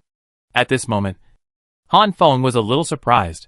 He could never have imagined that just 1 second before the high explosive grenade exploded next to Brother Wei, a person next to Brother Wei suddenly blocked Brother Wei. Regardless of his own safety, he used his body to resist the explosion of the high explosive grenade. This A few seconds later, Han Feng let out a second exclamation. If the first exclamation was a sigh of someone's heroic death, then the second exclamation was a surprise at the limits of human body and vitality. That's right, the person standing in front of Brother Wei is not dead. On the radar display, most of the red dots displayed around Brother Wei disappeared. This represents the dissipation and death of every life. Han Feng was lucky enough to taste the power of high-explosive grenades once. At that time, more than a dozen red alert soldiers pressed on him. And under such tight protection, he was knocked over several meters by the shock wave. And the outermost red alert soldiers were directly blown into pieces. Even the red alert soldiers on the second and third layers were not spared. And many were seriously injured and died. But in front of him, in the center of the high-explosive grenade explosion range, Brother Wei and the person standing in front of him are both fine and alive. Luna? Luna? Look! Look! Han Feng screamed for the third time. Louder than the first two. Luna looked at the radar screen with Han Feng. But as a radar liaison, Luna could not explain what was happening in front of her. At this time, on the radar screen, within the high-explosive grenade explosion range, a red dot flickered. Before, Han Feng was attracted by the two immortals, and he did not take this flashing red dot to heart, thinking that it was just one of the special ways for the radar to show that the dying person was being shown. But as the red dot slowly solidified, Han Feng felt something strange. It was as if this person was resurrecting. Han Feng was shocked by his own idea. Resurrection? What a ridiculous idea. But the radar display could not be wrong, so the only explanation was that he was resurrected. By the way, Luna, could it be Brother Hao's superpower? He just teleported there. Han Feng asked Luna in a tentative tone. No. Brother Hao has been marked by me.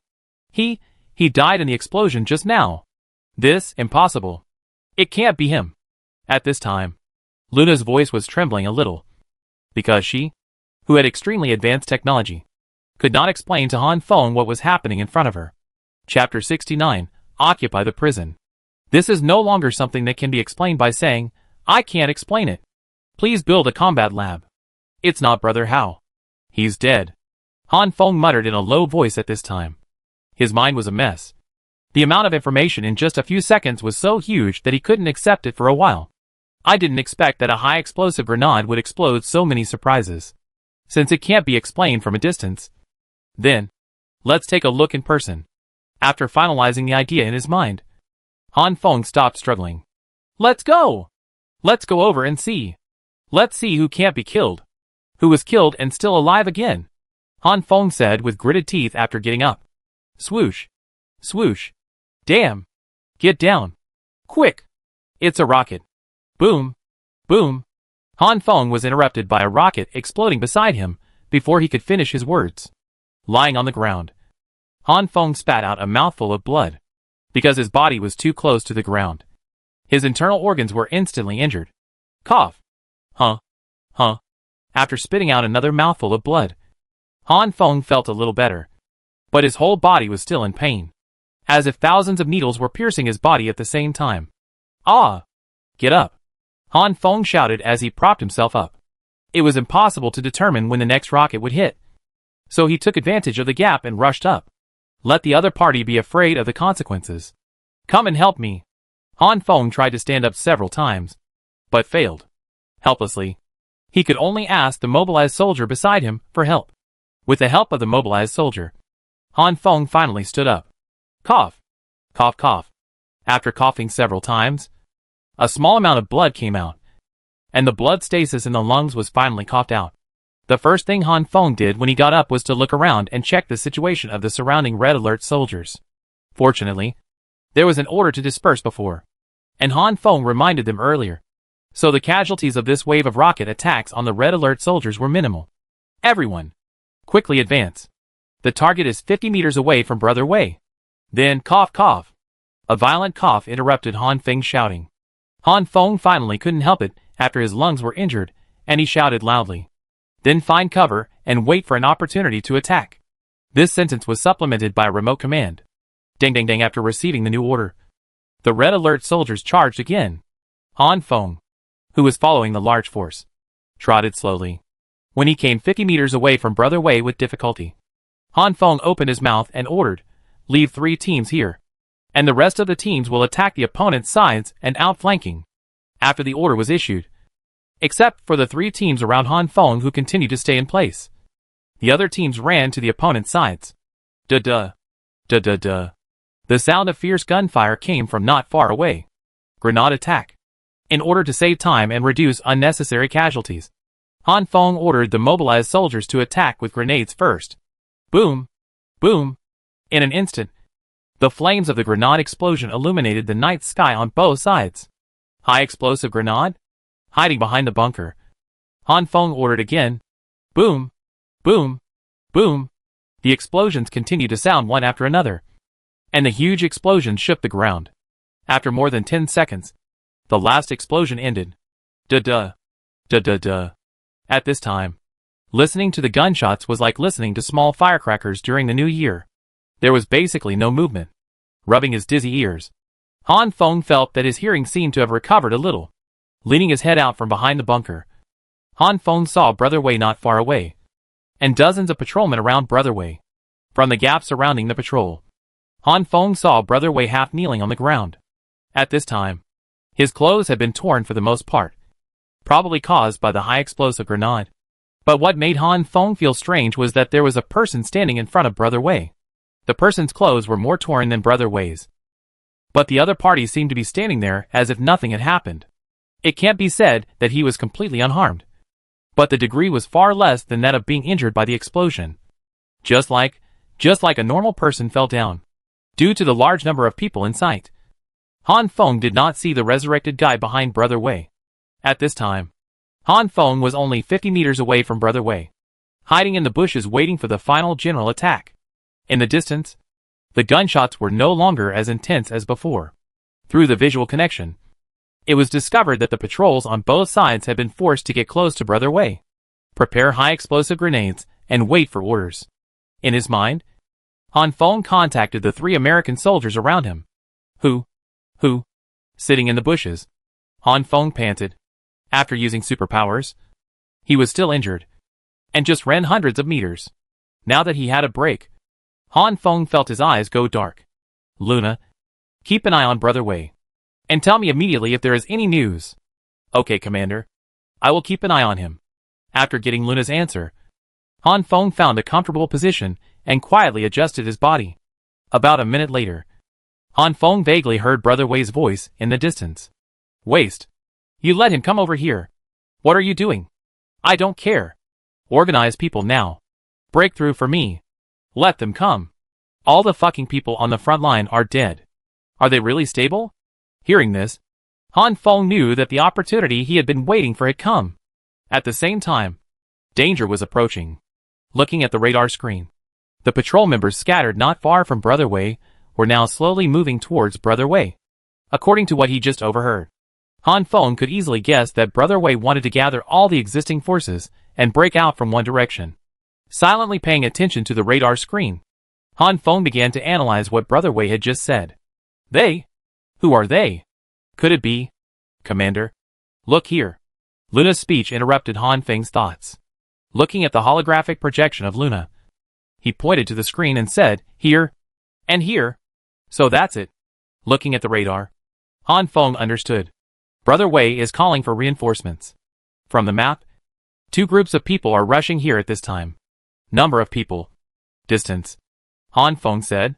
The 2 groups of people total 126 people. The nearest group is 695 meters away from here, and it is expected to arrive in 3 to 4 minutes. After listening to Luna's data report, Han Feng nodded. Almost. After whispering, Han Feng issued an attack order in his mind. High explosive grenade? Throw it over. Blow them up. After receiving the order, 3 American soldiers threw grenades in the direction of Brother Wei. Boom! Boom! 3 huge explosions accompanied by flames bloomed around Brother Wei. Humph. Let's see if you can survive this time. Still calling for reinforcements? Han Feng poked his head out and said fiercely. The plan was simple. Han Feng first asked the Red Alert soldiers to attack both sides, with the purpose of forcing Brother Wei to mobilize people to return to defense. When the patrol members around Brother Wei were almost gathered, 3 high explosive grenades were thrown at the same time. tried to weaken the guards and forces around Brother Wei as much as possible.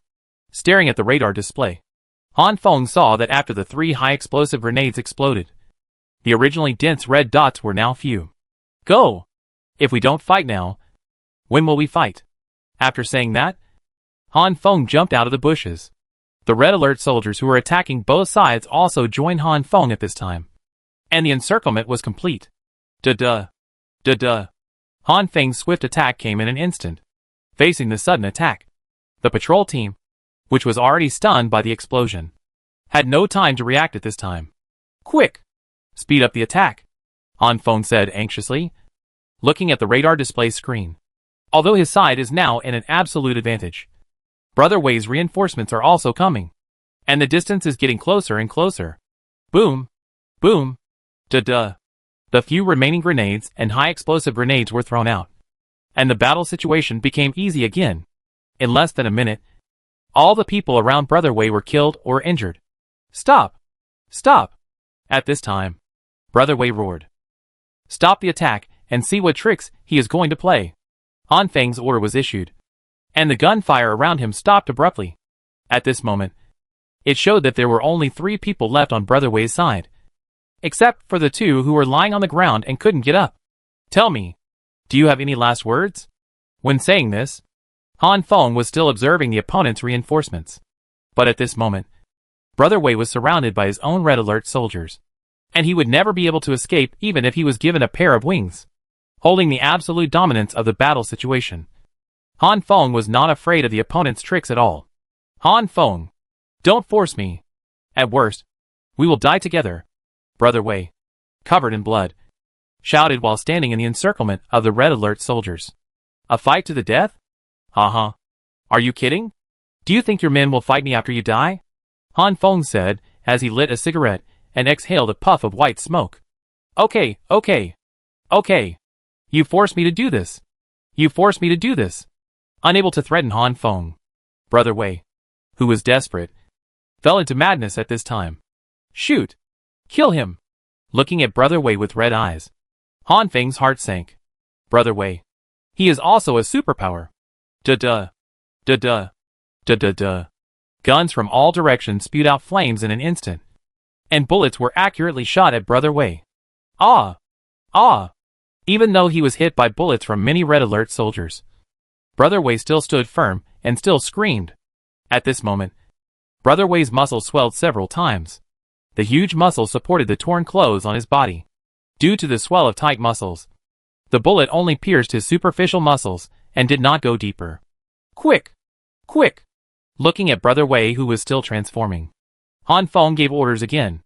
The assault rifle in his hand also joined the battle. Duh. More powerful firepower suppressed Brother Wei again. Roar! After more than 10 seconds, Brother Wei's transformation finally ended. Han Feng looked at a muscular titan more than 3 meters tall not far in front of him, and his heart was chilled. At this time, he remembered what Lu Run meant by the monster with infinite power. Chapter 70, Killing Brother Wei. Roar! Brother Wei roared again, and rushed towards the nearest mobilized soldier with his muscle body. Tear! With a sound, the mobilized soldier who couldn't dodge in time was caught by this monster, and the monster tore him with both hands. Fuck! Damn it! Seeing this situation, Han Feng was also anxious. System. Summon an American soldier. Confirm. Quick! After communicating with the system in his mind, Han Feng shouted, keep your distance. Everyone, move away. Don't get too close. While Han Feng said this, the monster transformed by Brother Wei tore another mobilized soldier with his hands again. After receiving Han Feng's order, the red alert soldiers fought and retreated, keeping some distance from Brother Wei. Roar! Roar! Seeing the red alert soldiers around him moving away, the monster roared unwillingly. The bullets crackled on his body, but they were all flesh wounds, not hurting the vital parts at all. Looking around, the monster saw Han Feng, who was directing the battle. Roar! With a roar, the monster ran towards Han Feng. Damn it! Keep fighting! Seeing the monster running towards him, Han Feng hurriedly explained and began to circle around the monster. Cough cough. Han Feng paused after running a few steps, and a violent cough disrupted his pace. Ahem, hoo-hoo. Han Feng held his knees with both hands and looked up at the monster running towards him. Seeing the distance getting closer and closer, Han Feng couldn't get up and run in a short time. 20 meters, 15 meters, 10 meters, 8 meters. It was also because of the exaggerated muscles of Brother Wei after the transformation that although his strength increased dramatically, his speed decreased. The monster's legs were filled with muscles, and every time he ran, he was accompanied by violent shaking. The distance was still getting closer, and the surrounding red alert soldiers were still attacking the monster transformed by Brother Wei. At this time, a mobilized soldier suddenly rushed out. He used his strong arms to hold Brother Wei tightly, so that he could not get close to Han Feng anymore. Although the size and muscles of the mobilized soldier are much larger than those of ordinary people. Facing this muscle monster in front of him, the mobilized soldier is just like a 3-year-old child against a bodybuilder. The monster was held by the mobilized soldier at this time, and the speed of running towards Han Feng was significantly reduced. Roar! Roar! The angry monster roared to the sky twice, then turned to face the mobilized soldier behind him. In the meantime, he raised his hands, and the mobilized soldier was caught in the air. Rip! After a sound, the mobilized soldier's blood spurted out and splashed all over the monster. Hee. After the monster dealt with the mobilized soldier, he licked the blood at the corner of his mouth, turned his head, and smiled sinisterly at Han Feng, looking at the monster about 7 or 8 meters away. Han Feng could not see any reason or humanity in its eyes. He could only see the eyes of a beast. Commander, the American soldiers are ready. At this time, Luna's voice sounded in Han Feng's mind. Okay, give me the high explosive grenade. Han Feng arranged calmly. Report to the commander. The enemy reinforcements will arrive in 1 minute. You? Got it. Deal with this monster first. Let's put the others aside. Staring at the monster in front of him, Han Feng said quietly, and began to plan the next end plan in his mind. The newly summoned American soldier walked around Han Feng, quietly handed him a high explosive grenade, and ran away to continue attacking the monster. Roar! The monster roared again, approaching Han Feng with disproportionate legs. Everyone, evacuate 30 meters away. At this time, Han Feng's eyes were red, looking at the evacuating red alert soldiers, and then at the approaching monster. Han Feng also roared, Come on, grandson. Let grandpa take good care of you. 5 meters, 4 meters, 3 meters. The distance between the two sides is constantly closing. Not only is Brother Wei approaching Han Feng is also approaching Brother Wei. In a blink of an eye, the distance between the two sides was less than 2 meters.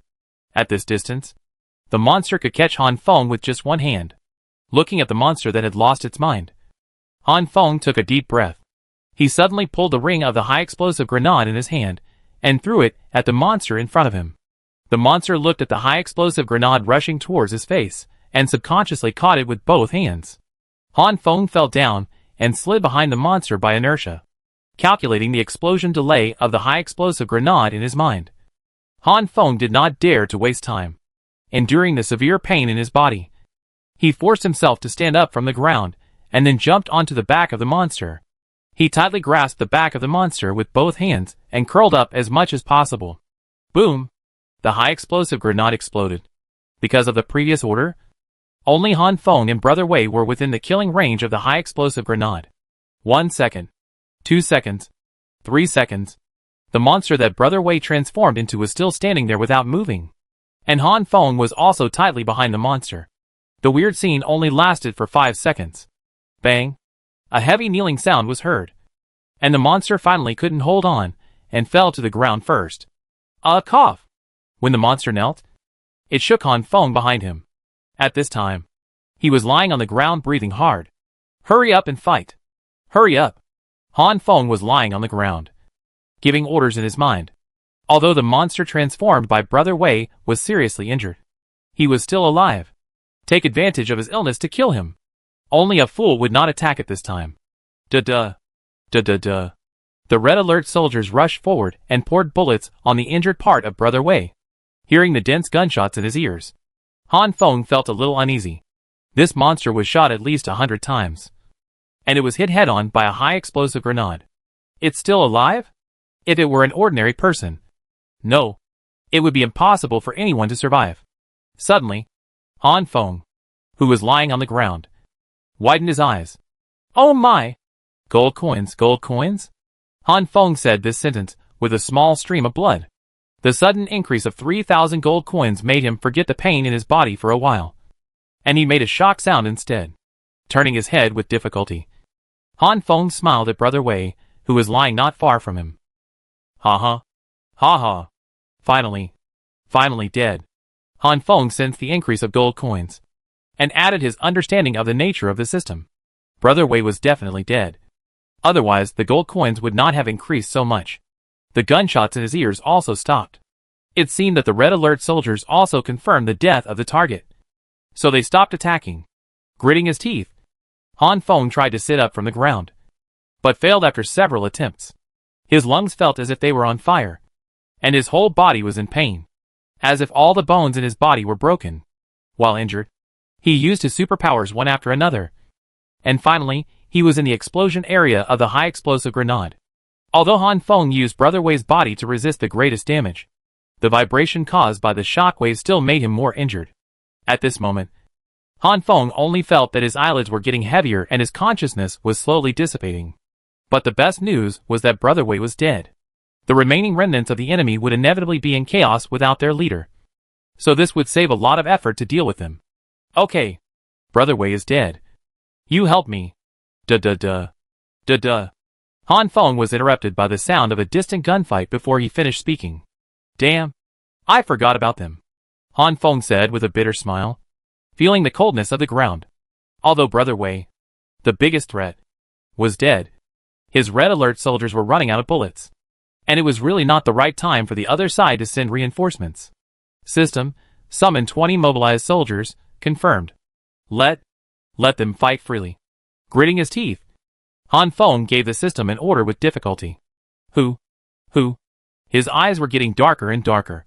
His body was getting more and more tired, and his consciousness was struggling to maintain. After a pause, Han Feng, who was worried, continued, summon 5 more American soldiers. Confirmed. After saying this, Han Feng closed his eyes and fell into a deep coma. After Han Feng fell into a coma, the summons did not stop, and the battle continued. Commander? Ah! Opening his heavy eyelids, Han Feng saw the bright sunlight outside the window, and after a scream, he wanted to get up. A scream sounded. Yes, Han Feng's wounds have not healed yet. The sudden struggle caused the wounds to move, which is also the origin of the screams. Me? What about me? A hoarse voice came out from the dry throat. Because of the pain, Han Feng's face looked a little hideous when he said this. Commander, you finally woke up. During the 7 hours you were unconscious, I called you every half an hour. After listening to Luna's words, Han Feng slowly moved his body and said, Water, bring me a glass of water. What happened after I fainted? After Han Feng finished speaking, an American soldier who stayed to take care of him handed him a bottle of mineral water. The undelayed handover seemed to know that Han Feng wanted to drink water as soon as he got up. After you fainted, the red alert soldiers fought with the reinforcements from the other side. The battle lasted for a total of 6 minutes and 47 seconds. Because the other side carried long-range weapons, RPG rocket launchers and grenades. Only 31 red alert soldiers survived, of which 3 were seriously injured and 12 were slightly injured. At this point, Luna's voice gradually became smaller. Where are the other side? Han Feng asked while drinking water. We wiped out all 126 of the other side and captured 2 people. Both prisoners are superpower evolvers. After listening to Luna's report, Han Feng was confused at first, and then a little worried. What type of superpower does the other side have? Han Feng asked with a frown. One evolver's type is hardening. After using the ability, the whole body enters a short hardening stage. The one who helped Brother Wei block the damage in the radar is him. The other evolver's superpower is recovery. After he is injured, the wound will heal at a fast speed. The one who flickers in the radar is him. But he is not immortal. If the damage is enough, he will die instantly. Well, what about them? After listening to Luna's explanation, Han Feng threw away the empty water bottle. Chapter 71, Capture of Evolvers. Next door. They are still in a coma and are being monitored by red alert soldiers. If they make any unusual movements, they will be shot immediately. Help me up. Go take a look. Holding the paint, Han Feng slowly moved to the bedside. After receiving the order, the American soldier came forward to help Han Feng get out of bed and go out. After leaving the room, Han Feng saw the bright corridor and said, "By the way, how are the survivors in the prison?" The survivors spontaneously gathered in the square, saying that they wanted to see the heroes who rescued them last night. Red Alert soldiers were doing security work outside the square. Some of them had weapons and tried to attack the Red Alert soldiers, but they were all shot dead in the end. The rest of the people were very honest after seeing it. "Oh," Han Feng answered casually and stopped talking. After Han Feng came out of the room, he came to the next door, opened the door, and looked inside. 5 American soldiers came into view first, and their vigilant body movements showed that they were on alert at this time. And on the ground in front of the gun, 2 people were tied back to back. "What's their situation?" Looking at the 2 captives on the ground, Han Feng asked. "Report to the commander. These 2 people have been sleeping and have not woken up yet." One of the American soldiers responded. "Call me Captain Han from now on. Don't call me Commander." "Yes, Captain Han." Hearing the American soldier's answer, Han Feng looked at the 2 people on the ground again and said, "Notify me when they wake up. You continue to watch over them." After saying this, Han Feng turned around and slowly left the room. Coming to the corridor, Han Feng frowned and thought for a while, then contacted the system in his mind and said, "Can all the combatants summoned in the future call me Captain Han? The title of commander is 2 middle school." "Excuse me, Commander. Do you want to change the system setting for your name?" "Yes, that's right." "Is it okay?" "Yes. The name setting is being modified." "Please wait. The name setting has been modified, and the system will uniformly change your name to Captain Han." After listening to the system's answer, Han Feng smiled with satisfaction and said, "Okay. It will be more comfortable to listen to in the future. Captain Han, do you need to go see the survivors now?" At this time, Luna's voice sounded in Han Feng's mind. Listening to Luna's suggestion, Han Feng stood there and thought about it. Suddenly, a sly smile appeared at the corner of his mouth and said, "No. Let's go to the equipment warehouse here first." "But Captain Han, we don't know the location of the equipment warehouse?" "This is easy. Just ask them." I think we have killed all their high-ranking officials. The remaining minions probably can't ask such rigorous questions. Why don't we wait for these 2 superpowers to wake up and ask them?" Luna said this with a slightly apologetic tone. "Let's go see the survivors first." Han Feng, who had been defeated, no longer insisted on his own ideas. He took advantage of Luna's suggestion to see the survivors. Han Feng was about 300 or 400 meters away from the survivors, but because of his physical injury, it took Han Feng nearly 20 minutes to walk to a place that could have been reached in a few minutes, until a layer of sweat appeared on his forehead. Han Feng walked to the square where the survivors gathered. Standing on the open-air podium, looking at the dense crowd in the square, Han Feng asked, "Luna, there are so many people." "Yes, Captain Han. There are now 1,134 survivors. There are now 876 people in this square, and the rest are in various places in the prison." Continuing Han Feng's question, Luna reported, "Okay. By the way, where are Lu Run and Ma Jinfa? Now that the battle is over, find them out." "Okay, Captain Han." After talking to Luna, Han Feng sat on the stage and waited. Since the survivors had never seen Han Feng, nor could they see Luna, so in the eyes of all the survivors, Han Feng was just a person sitting on the stage in a daze. Slowly getting up, Han Feng lit a cigarette and slowly moved his wounded body. "Hiss, ah. It hurts." He checked his physical condition while muttering softly. Fortunately, most of the wounds were just skin injuries. It was just that his lungs were still aching, but it didn't affect his smoking much, which meant that the situation was not bad. Calming his mind, Han Feng walked back and forth on the stage and slowly adjusted himself. Throwing away the cigarette butts, Luna's voice just happened to ring in his mind. "Report to Captain Han. Lu Run is here. Ma Jinfa has also been found and is on his way." Turning his head to look at the audience, a mobilized soldier was walking towards this side with Lu Run. After a pause, Han Feng said, "Okay. Got it. Hey, let me tell you. I know your leader. Your actions this time are all my credit. You have to report to Captain Han. Lu Run is here." It seems that Lu Run was showing off to the mobilized soldiers all the way. But the cold-faced mobilized soldiers ignored him. When the two walked in front of Han Feng, Lu Run was still mumbling. Okay. You've worked hard. You can go down. Looking at the mobilized soldiers in front of him, Han Feng said, Oh, it turned out to be you. You are Captain Han? You are their captain. Right. Take me to see your leader. We are friends.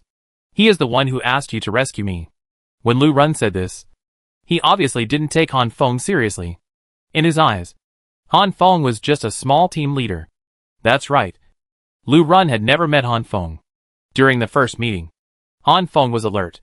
So he didn't get off the car, but asked Wayne to get off the car to talk. In Lu Run's view, Wayne, who was the first to talk to him, was naturally the leader. Especially the way the other party was wearing a military uniform and his serious style. He was simply the god that Lu Run had been waiting for these days. And Han Feng in front of Lu Run was much inferior, wearing a civilian outfit and a look without any majesty. The most important thing is that the mobilized soldiers called him Captain Han. In Lu Run's mind, isn't this just a small captain? Otherwise, which soldier would dare to call his leader the captain? Lu Run, who thought he had talked to the leader, thought he had made great achievements in this operation, and thought he was very important, was lost in this short piece. Hey! Do you still know our leader? Han Feng, who cooperated with Lu Run, was trying his best to perform at this time. Hey, of course. I think you performed well today. When I see your leader later, I will say a few good words for you. Stop talking nonsense. Take me to see the leader. Arrogant, rude, and contemptuous. Lu Run's expression and words did not show any gratitude to his lifesaver. Want to see our leader? But the leader is busy now. How about, wait a moment. Now, Han Feng's playfulness came up. Facing such a person, Han Feng wanted to know what he was going to do, and also wanted to know what would happen if he played with him in the end. Yeah, that's right. Your leader is a busy man now. So let's wait until he's done. When he said these words, Lu Run's eyes flashed with excitement. Report to Captain Han. Majin sent it. Just as Han Feng wanted to speak, Luna's voice came to his mind. Let him come over. After giving a command in his mind, Han Feng said to Lu Run again, Your friend is here. You and him go to rest first. I will go to inform our leader. After the leader is done, I will take you to see him. Okay. Okay.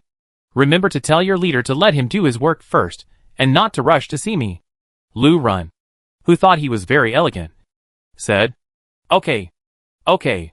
After saying hello to Lu Run, Han Feng turned around and said to the mobilized soldier who brought Majin, Take them to rest first. I will inform you if there is any situation. Yes. Captain Han. The mobilized soldier answered straightforwardly. Hey! I just arrived and I'm leaving. Majin Fa asked in a naive manner. What are you talking about? Don't you know the chief is busy? We can see the chief later. Let's go and have a rest first. I haven't had a good sleep for a long time, ahaha. Yawning, Lu Run took the lead and turned to leave. A man walked straight in front of the mobilized soldiers and Majin Fa, with his head held high, looking at his movements. He was just like a corrupt leader. He said not to worry. But it turned out that he was afraid of disturbing his sweet dreams. Facing such a person, Han Feng felt speechless.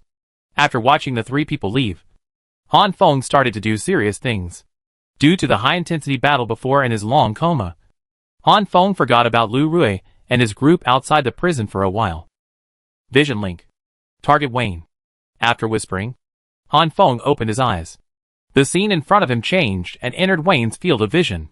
The quiet and peaceful community first came into view. Looking at the picture, Wayne should be patrolling downstairs at this time. How are Lin Lan and Wei Peng? Han Feng communicated with Wayne through the remote command of the radar. They have woken up. What do we need to do now? Captain Han. Gather now. And then all of you come to the prison. Yes. Captain Han. After notifying Wayne outside the prison, Han Feng exited the vision link function. After returning to the prison, Han Feng lowered his head and pondered. Now that he has just taken over the prison, he does not know much about all aspects of the prison. At present, there are more than 1,000 people in this prison alone. They eat, drink, defecate, urinate, and sleep every day. The collection and distribution of food and water These are just the problems of their normal life. What about weapons? Where is the equipment warehouse? What about the problems after the two superpowers wake up? Kill, surrender or exile? Oh, and there is also the problem of level 3 zombies. Ah, it's so chaotic. After looking up at the sky and sighing, Han Feng lit another cigarette. Smoke a cigarette. Relax. After smoking, don't worry. Han Feng comforted himself like a child while smoking. 10 minutes later, Luna's report sounded, Captain Han, Wayne and the others are here, and they are now outside the prison gate. Okay, let them in. After responding to Luna, Han Feng came down from the stage and walked towards the prison gate in the distance. Because of the destruction of Brother Wei, the patrol team guarding the prison gate has evacuated. And now the prison gate is guarded by an American soldier and 2 mobilized soldiers. Chapter 72, Saber-Tooth Armored Vehicle. After receiving Han Feng's message, the prison gate opened and 15 vehicles drove in one after another. In less than a minute, 15 vehicles stopped in front of Han Feng. Bang! Wayne got out of the car and closed the door. Seeing Han Feng, Wayne walked straight over. He stood in front of Han Feng, saluted him and said, Report to Captain Han. All personnel in the temporary residence have been brought here. Please give instructions. Listening to Wayne's report, Han Feng patted Wayne on the shoulder and said, You have worked hard during this period. I guess you haven't rested well. Go to sleep first to replenish. Brother-in-law, I miss you so much. Wei Peng's cheering voice interrupted Han Feng's words. Go down and rest. Han Feng continued to talk to Wayne while Wei Peng was still not here. Yes, Captain Han. After receiving the order, Wayne led the team to rest. Ha ha ha. Brother-in-law. After Wei Peng got off the car, he accelerated and ran towards Han Feng, and his speed was shocking. After approaching Han Feng, Wei Peng jumped up like a child and jumped directly into Han Feng's arms. Puff! Han Feng subconsciously caught Wei Peng with both hands, and the sound of the two people colliding suddenly sounded. I see. A second later, Han Feng let out a horrible scream. The injured body was hit hard by Wei Peng, and he was holding this kid weighing more than 100 pounds in his arms. The scabbed wound was now broken, and Han Feng was in so much pain that he could only wail helplessly. Ah! Brother-in-law. Hearing the scream in his ear, Wei Peng also reacted and struggled to jump out of Han Feng's arms. A short scream sounded again. Wei Peng touched Han Feng's pain point again when he struggled. Brother-in-law? Brother-in-law. Are you okay?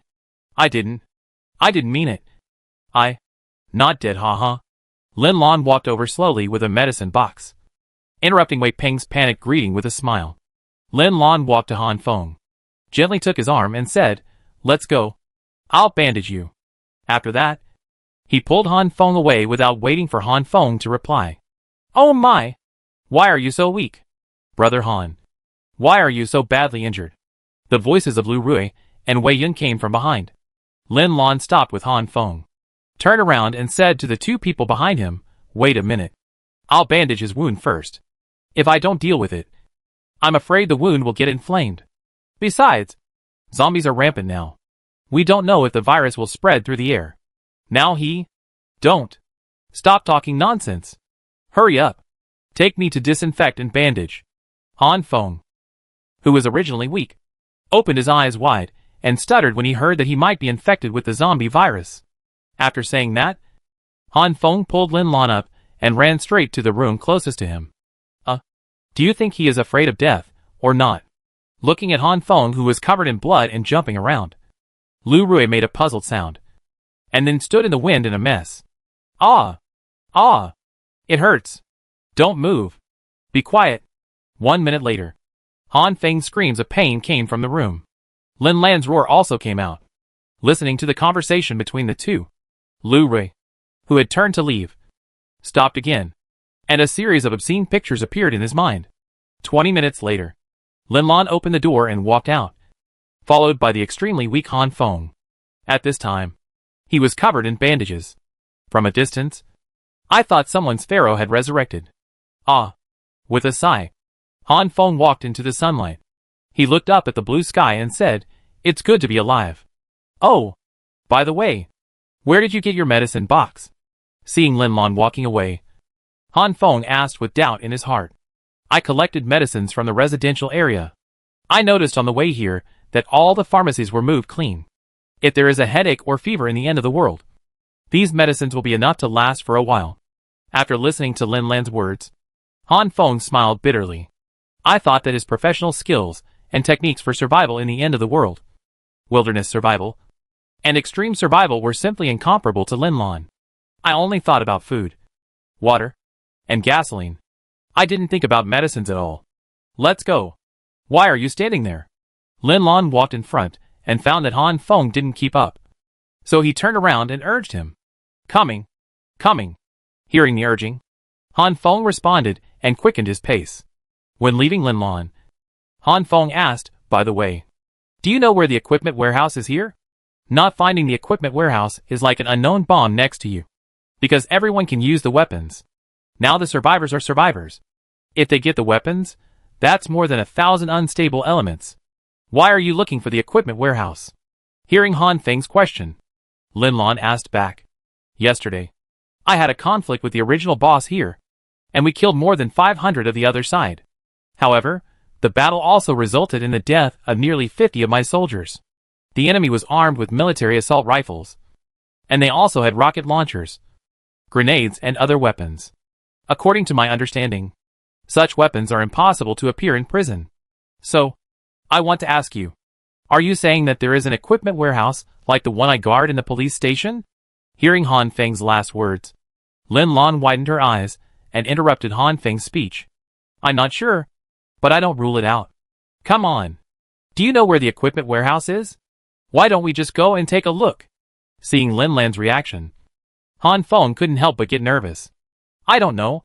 But one thing is certain, there must be an equipment depot here.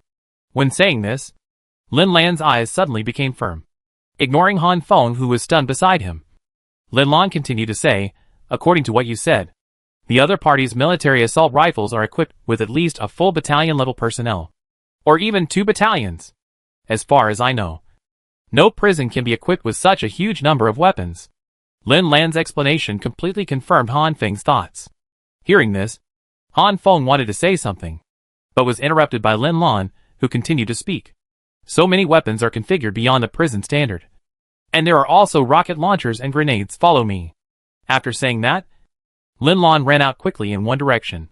Where are you going? Have you figured out where the equipment depot is? Lin Lan suddenly asked him to follow, which confused Han Feng, but instantly excited him. I don't know, but let's go to the place where the special vehicles are stored in the prison. Last time I came here to train the special police. I know the place. Hurry, Lin Lan said without turning his head. Oh my god, you've almost tied me up like a mummy. How can I run? Han Feng shouted helplessly, as he watched Lin Lan walk away. Seeing that he couldn't catch up with Lin Lan no matter how hard he tried, Han Feng had no choice but to tell him in his mind, Wayne, drive over to pick me up. Hurry, Lin Lan. You go first. I'll be there soon. Han Feng shouted at Lin Lan at the top of his voice after withdrawing his attention from the remote command. In front, Lin Lan paused and turned back to respond. Okay. Hurry up. Boom. The roar of the Hummer came from a distance. It took less than 30 seconds from Han Feng's order to Wayne's arrival. After getting in the car, Han Feng said to Wayne, in front, Hurry. Catch up with Lin Lan. Yes, Captain Han. After responding, Wayne stepped on the accelerator, and the Hummer rushed out. Lin Lan, get in the car. After the Hummer turned, Han Feng saw Lin Lan, and couldn't help but stick his head out and shout. Although Lin Lan heard Han Feng's call behind him, he did not slow down. He just turned his head, and shouted to Han Feng behind him, No, we're here. Han Feng felt speechless, thinking, why would I call a car if I knew it was so close? It's just an intersection. But I'm so excited. After Lin Lan shouted this, he turned the corner and disappeared from Han Feng's sight. Wayne, follow and see. Han Feng, who was sitting in the passenger seat, said comfortably. A few seconds later, Han Feng also turned into the corner where Lin Lan just disappeared. Fuck. A shocked voice sounded in the car, and Han Feng sat up straight instantly, looking at the 6 armored vehicles in front of the Hummer. Han Feng didn't care about the discomfort on his body, and quickly opened the door and rushed down. This, is this the special vehicle parking area you mentioned? Han Feng asked excitedly to Lin Lan, who was standing beside him. A few seconds passed, and Lin Lan did not speak, but just stood there quietly watching the armored vehicle in front of him. Oh my god. Wow. Look at this car. Look at this model. Oh my god. It's great. Han Feng ignored Lin Lan and limped up alone. He walked around the armored vehicle again and again, touched it again and again, and praised it incoherently. I say, when did this prison have this kind of armored vehicle? I have never heard of it before. After the excitement, Han Feng walked back to Lin Lan and asked, Impossible. Impossible. Lin Lan ignored Han Feng's question and just kept saying impossible. What's impossible? Isn't it normal for prisons to have armored vehicles to prevent prisoners from rioting? How can it be impossible? Seeing Lin Lan like this, Han Feng muttered to himself disapprovingly. Retracting his wait-and-see gaze, Lin Lan turned to look at Han Feng and said, If I say there were no armored vehicles here before, do you believe it? No.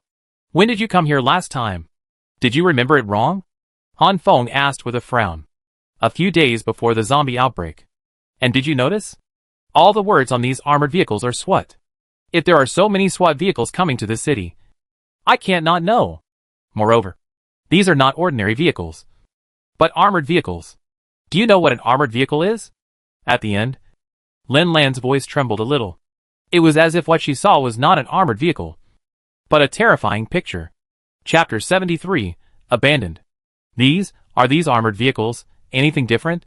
I've also seen armored vehicles in the square, but the armored vehicles here seem to be more powerful, Han Feng said, scratching the back of his head. What you saw in the square were not armored vehicles at all. They were just ordinary riot control vehicles. In terms of level, the armored vehicles here are several blocks away from riot control vehicles, regardless of combat capability or vehicle performance. The two vehicles are not at the same level. After saying this, Lin Lan raised his leg and walked forward to check the neatly arranged armored vehicles in front of him. Sure enough. It's a saber-toothed tiger. He said 3 sure enough in a row, which made Han Feng dazed. Saber-toothed tiger? What? Han Feng asked in confusion. Saber-toothed tiger armored vehicle. 6.7 meters long. 2.36 meters wide. 3 meters high. Fully loaded 6.8 tons. Uses a V10 engine. Very powerful. It adopts a rear dual-tire design and high-speed 4-wheel drive. Suitable for all kinds of road conditions. The vehicle has a maximum speed of 130 km per hour and is equipped with a tire relay in the tire. It can continue to travel 80 km after a flat tire. Lin Lan introduced the armored vehicle in front of him as if reciting a textbook answer. Paused and continued, this armored vehicle adopts an overlapping bulletproof structure design, including the car glass, which can withstand close-range strafing of various rifles. The vehicle is fully loaded with 8 people, and the entire armored vehicle has 8 firing holes, which can target attacks from all directions. Oh my god! Have we found a treasure? Han Feng became more and more excited as he listened, and asked while dancing in the armored workshop. Let me tell you, I just talked about its mobility and defense. The real powerful thing is the weapon on the turret on the roof of the vehicle. After this period of explanation, Lin Lan's complexion obviously improved a lot, and his tone gradually softened. The roof turret of the saber-tooth armored vehicle can carry different weapons for different operations, including a 38mm 6-barrel grenade launcher. This grenade launcher can fire a variety of ammunition, with a range ranging from 5 meters to 120 meters. Given the current world outside, I suggest that you still load it with a 9-barrel anti-riot bullet launcher. After making the final introduction, Lin Lan stopped talking and just quietly stroked the black beast in front of him. After listening to Lin Lan's introduction, Han Feng also began to ponder. Unable to figure out the whole story, he asked again, you have been talking for so long. I feel it is a good thing? Why are you so nervous? After Han Feng asked the question in his heart, Lin Lan did not give an answer as before, but looked at Han Feng with a look that seemed to care for the mentally retarded. After a few seconds, Lin Lan slowly explained the reason. I didn't say there was anything wrong with these armored vehicles. On the contrary, I'm glad that I can get such powerful firepower and kinetic energy now. Lin Lan looked at the 6 saber-toothed tigers in front of him with a deep gaze, and a slight frown showed that the following words might make Han Feng uncomfortable. First, what does the sudden appearance of new armored vehicles here mean? It means that the armed police and special police stationed here may need to use these armored vehicles to fight. At this point, Lin Lan turned his head to look at Han Feng, thought for a while and continued, who do you think they are going to fight? Who needs such equipment to fight? Second, you said the prisoners here rioted and ruled here. Then let me ask you, why didn't the armed police and special police here suppress it? Armed police and special police with assault rifles, armored vehicles, grenades, etc., would fail in the face of unarmed prisoners in cages? Looking at the stunned Han Feng, Lin Lan asked one question after another. A few seconds later, Lin Lan spoke again. Third, do you know the value of these armored vehicles? 1.6 million. 1.6 million per vehicle. Each one has powerful firepower and mobility. But please think about it. Our city is not on the border. There are no terrorists and thugs. Why does the city spend tens of millions to purchase such armored vehicles? At this point, Lin Lan's eyes showed a trace of panic. After taking a few deep breaths, Lin Lan returned to her usual posture. Han Feng did not disturb her during this period. The fourth is also what I am most confused about. At this point, Lin Lan lowered her head, as if there was a huge rock pressing on her heart. After a few seconds, Lin Lan slowly raised her head and continued, as the chief instructor of the special police in Inham province, I know about the arrival of any new equipment, and I will lead the other special police to recognize and learn new equipment. There is no reason why I don't know. There is no reason not to notify me. So what do you mean? Hearing this, Han Feng also realized that the matter was unusual, and then asked, what do I mean? Haha. Hearing Han Feng's question, Lin Lan first smiled bitterly, then slowly said, based on the information available now, I infer, BT City has completely fallen. What? Fallen? Han Feng, who was born in peacetime, has never experienced war or the baptism of artillery fire. He only understands the word fallen in a literal sense, and cannot deeply feel the horror of the word fallen. Yes, this place has fallen. In peacetime, there is no war. For the powerful weapons that suddenly appeared, I can understand that this is preparation for war. At this point, Lin Lan took out a pack of cigarettes from his pocket. After throwing a cigarette to Han Feng, he lit one and started smoking. So you smoke? Han Feng said in surprise when he saw Lin Lan puffing out smoke. As long as there are a few armed police and special police here. No. Even if there are only a small number of prison guards, this place cannot become the territory of criminals. But things are very strange. What does it mean? I think there was no one guarding this prison at that time. Not even a guard could be found. Looking up, Lin Lan exhaled a string of smoke and talked to himself, ignoring Han Feng's question. Shouldn't it be? If the prison guards are not in the prison to watch over the prisoners, where would they go? Han Feng asked after listening to Lin Lan's inference. They should have all evacuated. Look!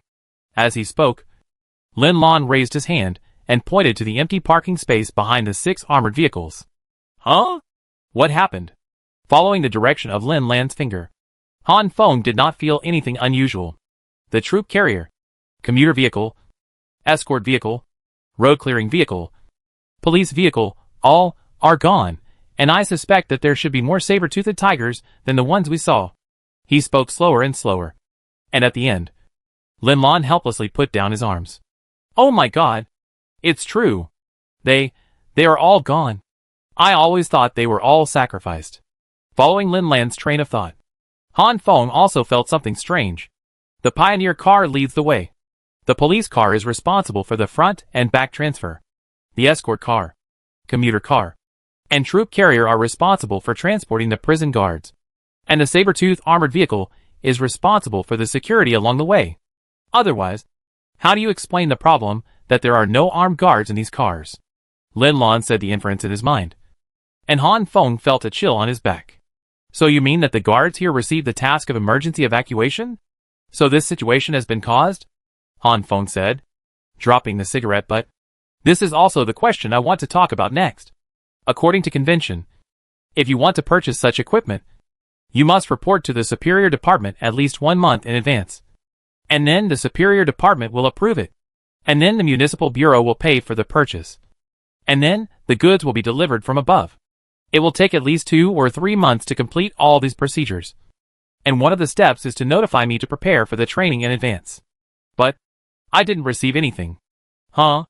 After exhaling the last puff of smoke, Lin Lan also threw the cigarette butt and stomped it out. Why is this happening? I didn't notify you for 2 or 3 months? According to common sense, 2 or 3 months is already a long time. It's not 2 or 3 days. Even if it's 2 or 3 days, I can call you or something. Right? At this point, Han Feng was a little angry. This is also the thing I can't believe the most. And it's also the situation I'm most afraid of. Ignoring Han Feng's emotional changes, Lin Lan seemed to be talking to himself and said, maybe it's because of the zombies. Hearing this, Han Feng's eyes widened, staring at Lin Lan with incredible eyes, and continued, zombies? Did you think of something? Lin Lan looked at Han Feng, nodded slightly, and looked around as if worried. After confirming that there was no one around, Lin Lan took a few steps forward. After approaching Han Feng, he said in a very low voice, it's not that they don't want to notify me. I'm afraid they don't have the opportunity to notify me. Looking at Han Feng's unbelievable and somewhat puzzled eyes, Lin Lan continued, these saber-toothed tiger armored vehicles should not be reserved by our city. According to my speculation, they should have come here secretly. According to this assumption, the country may know something, but it cannot inform here. So it has caused the current situation. After saying this, Lin Lan paused and looked around again. Then he lowered his head and said the most shocking sentence in this conversation, we are probably abandoned. Han Feng was already shocked by the conversation between the two, until he heard Lin Lan say this. Han Feng only felt a chill on his spine. Abandoned? Abandoned? Han Feng said with clenched fists. Yes, that's right. It's an abandoned. Think about it. Even I don't know if there is such a thing as an equipment warehouse in other places. My mission is just to protect the equipment and weapons of the police station. No one told me who would take over the equipment warehouse. Nor did they tell me when the mission would be carried out. If I hadn't seen the zombies, I think I would still be in the dark. Looking into the distance, Lin Lan's eyes flashed with a trace of loneliness. There is also the prison equipment warehouse. I think there must be someone stationed here. Where did he go? Why can't I see him? Why? It can only mean that he evacuated. And I was the one who didn't have time to notify. After saying this, Lin Lan's body trembled with excitement. Chapter 74. The Disappearance of Gui Yulong. Don't get excited. Didn't you say it all? These are just your guesses. And they are not sure of the truth. Right? Seeing Lin Lan so upset, Han Feng tried to comfort her. A whole prison. There is not a single guard. What does that mean? It means that there are armed police stationed here. And there are more special police. They have priority to evacuate. They must be going to protect their superiors. After saying this, Lin Lan suddenly grabbed Han Feng's arms. While shaking, he said urgently, please, you must take me to HS City. That's the capital. You must be able to find something. Okay. Okay. I'll take you there. I will definitely take you there. Let go first. With tears in his eyes, Han Feng quickly agreed with Lin Lan. Hearing Han Feng's promise, Lin Lan loosened his hands. Perhaps feeling that his behavior just now was a little inappropriate, Lin Lan said in an apologetic tone, sorry. I hurt you. Didn't I? No. It's okay. Han Feng waved his hand and rubbed the place where Lin Lan had just harmed with his other hand. I know how you feel now. And so do I. I also hope to find out the reason for all this. The world is now like this because of zombies. Han Feng suddenly stopped talking about this. Inadvertently talking about finding out the reason for the matter made Han Feng suddenly remember something more important, the combat laboratory. Without a combat lab, all speculation is in vain. Without paying attention to Lin Lan's reaction, Han Feng's attention instantly came to the system in his mind. 6,907 gold coins. Not even close to 10,000 gold coins. Fuck. Han Feng blurted out a common catchphrase. Huh? Listening to Han Feng's somewhat incoherent words, Lin Lan expressed some confusion. No. I said, now the world is like this because of zombies. Fuck. Hee hee. After forcing a wave of explanations, Han Feng quickly opened the topic and said, let's go. Let's go back. Lu Rui and his men will be anxious after disappearing for so long. Han Feng briefly explained the current situation, took Lin Lan to the Hummer, and said to Wayne, "Let's go back to find Lu Rui." "Yes, Captain Han." After a brief answer, Wayne drove away. "Luna, report the details of our personnel." Sitting in the car, Han Feng's first thing was to ask the radar liaison Luna. "Report to Captain Han. We now have 58 personnel, including 18 American soldiers, 38 mobilized soldiers, 1 engineer, and a police dog. 3 of them were seriously injured and 12 were slightly injured. The level is 1 one-star American soldier and 2 one-star mobilized soldiers." In Han Feng's mind, Luna reported a piece of information. Which type of soldiers are seriously injured and slightly injured? How much impact do slightly injured personnel have on combat? There are now 2 one-star mobilized soldiers? After listening to Luna's report, Han Feng asked questions one by one. The seriously injured soldiers are 1 American soldier and 2 mobilized soldiers. The slightly injured soldiers are all mobilized soldiers. The impact of slightly injured soldiers on combat is between 20 and 30%. Possible situations include slower movement speed, lower shooting accuracy, lower physical fitness level, etc. In the battle last night, one of the mobilized soldiers who was initially summoned was upgraded. But because the battle situation last night was critical, and you fell into a coma in the late stage of the battle, the upgrade of the soldiers was not notified in time. After Luna finished her explanation, she stopped talking and just quietly waited for Han Feng's next question. "Okay. From now on, the seriously injured and slightly injured personnel will stay to recuperate. The remaining personnel will be divided into 9 teams. Each 2 American soldiers will lead 2 mobilized soldiers. And those who are not enough will be summoned to fill the quota. Except for my car. The other 9 cars will all go out. Kill as many zombies as you can within a 5-kilometer range," Han Feng said. "Okay, Captain Han. We need 1 more American soldier and 3 mobilized soldiers to fill the quota. A total of 800 gold coins are required. Please confirm." After speaking, Luna waited for the confirmation order to be issued. "Confirmed. By the way, soldiers without bullets should look for weapons and equipment left over from last night's battle. Those who can use cold weapons should use them as much as possible." Thinking that some soldiers' weapons and equipment have not yet reached the refresh time, Han Feng can only let them pick up the remaining weapons from last night's battle. Considering that the soldiers who go out may encounter a large number of zombies, Han Feng also specifically instructed them to save bullets as much as possible if they can avoid shooting. "Okay, Captain Han." After Luna finished speaking, Han Feng's gold coins instantly decreased by 800. Looking at the remaining 6,107 gold coins, Han Feng smiled bitterly and shook his head. And he took another step back from successfully building a combat laboratory.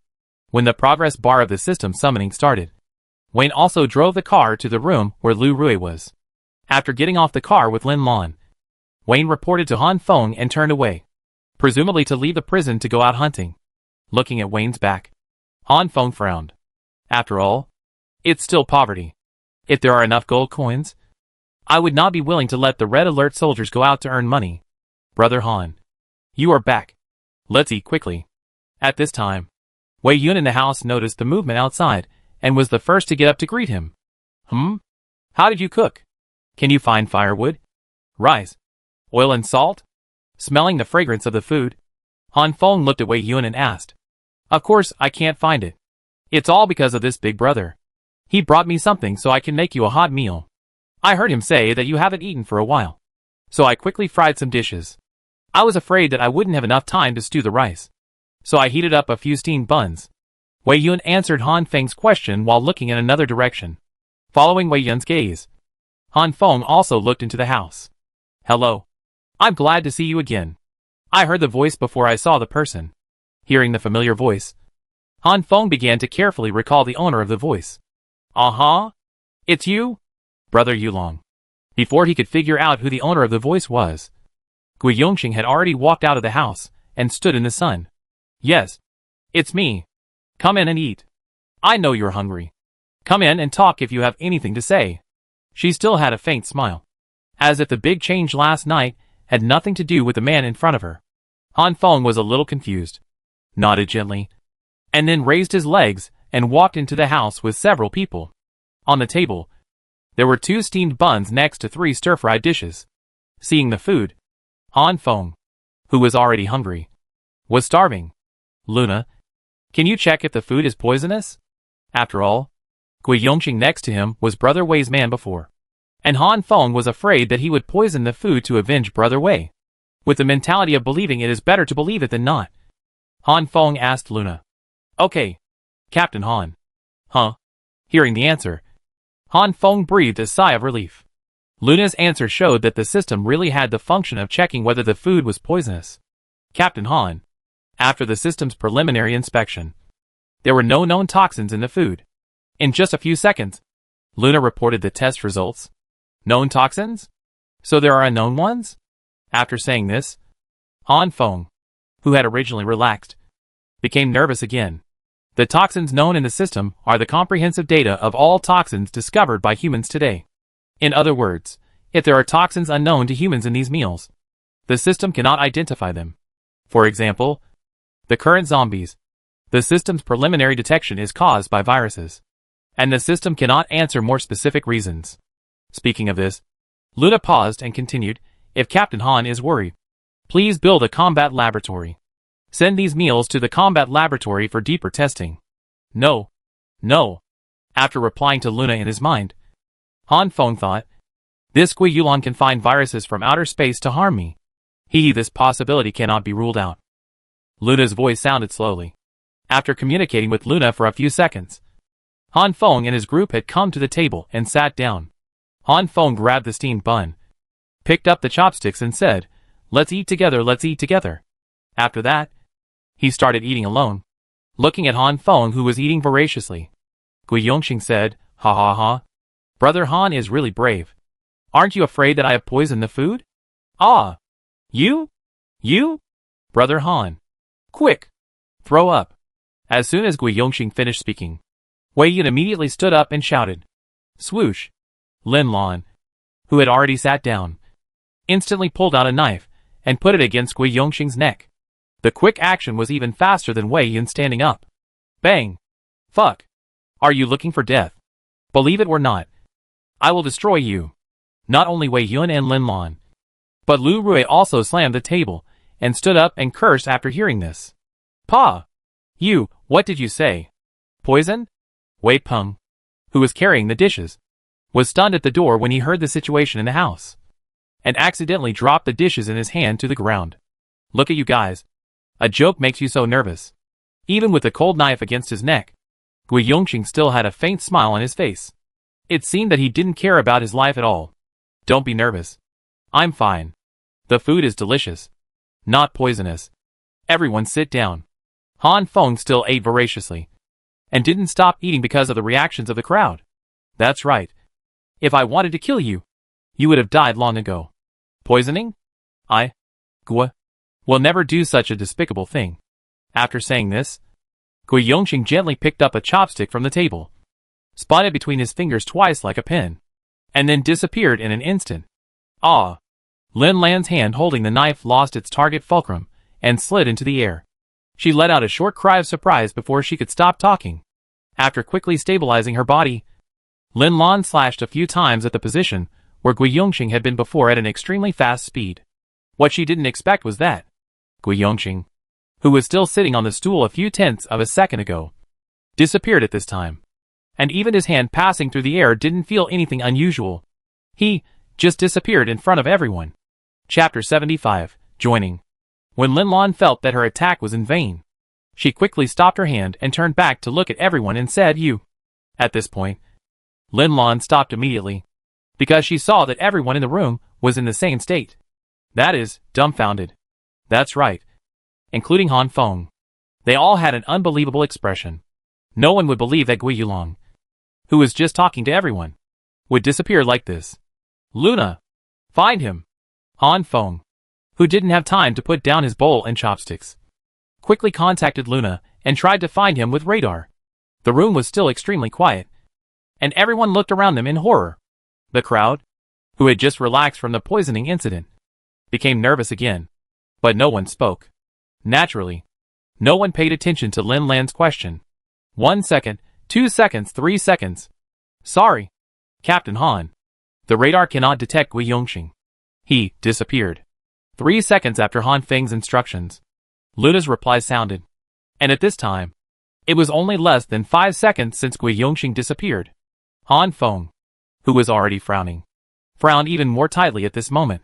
He noticed a word in Luna's sentence, disappear. Luna used the word disappear, not invisible, disappear, etc. After thinking for a while, Han Feng continued to say to Luna, find him, no matter what method you use. Quick! Sorry, Captain Han. I have just used several detection methods such as thermal imaging detectors, light detectors, acoustic wave detectors, mirror triangulation imaging locators, sonar spectrum detection locators, etc. to scan the area within 5 kilometers around you. All found nothing. Fuck. What? When Han Feng got Luna's answer, he was so excited that he shouted out. Han Feng was the first person besides Lin Lan to break the silence. Lin Lan, who was already on guard, quickly turned around and asked Han Feng, can you find him? In Lin Lan's eyes, Han Feng was too mysterious. Perhaps what was happening now was just a simple game of hide-and-seek for him. Seeing Lin Lan asking him, Han Feng put down the steamed bun in his hand and said, I can't find him. I can't find him no matter what I do. As soon as Han Feng finished his helpless words, Gui Yongxing's figure appeared instantly. But his position changed. Gui Yongxing, who suddenly appeared at this time, stood behind Han Feng holding a chopstick, and one end of the chopstick was already on the back of Han Feng's neck. Han Feng also felt the strange changes behind him, and his hair stood up instantly, and a layer of cold sweat appeared. Everyone was shocked when they saw Gui Yongxing appear in such a posture. If I have a knife in my hand now, do you think you will still be alive? Gui Yongxing's voice rang out slowly among the stunned people. After saying this, Gui Yongxing took a step back and dropped the chopsticks in his hand. The sound of the chopsticks falling to the ground was like a hypnotist's snap of fingers, and everyone in the room finally reacted. Haha. I'm just joking with you. Don't be nervous. Don't be nervous. When saying this, Gui Yongxing raised his hands with a smile like a child who had successfully played a prank, and maintained a surrender posture. Swoosh. Whoosh. The sound of breaking wind sounded, bringing up the dust in the house and a roar. I'll kill you. As soon as the words fell, Wei Peng rushed forward at a very fast speed. A hurricane-like force rushed towards the defenseless Gui Yongxing, and a piece of plate fragment appeared in Wei Peng's hand at some point. Feeling the wind coming towards him, Han Feng hurriedly shouted, don't kill him. Bang! Bang! A black shadow collided with Gui Yongxing, and the two fell to the ground and slid on the ground for several meters. Finally, they stopped under the obstruction of the wall and made a loud collision sound. When the two appeared in everyone's sight, Han Feng saw Gui Yongxing lying face up on the ground. Wei Peng rode on him and pressed the sharp end of the broken plate against his neck. A stream of blood slowly flowed from Gui Yongxing's neck, but it only cut the surface skin of his neck, causing extremely limited blood to flow out. It seems that Wei Peng withdrew most of his strength after hearing Han Feng's exclamation.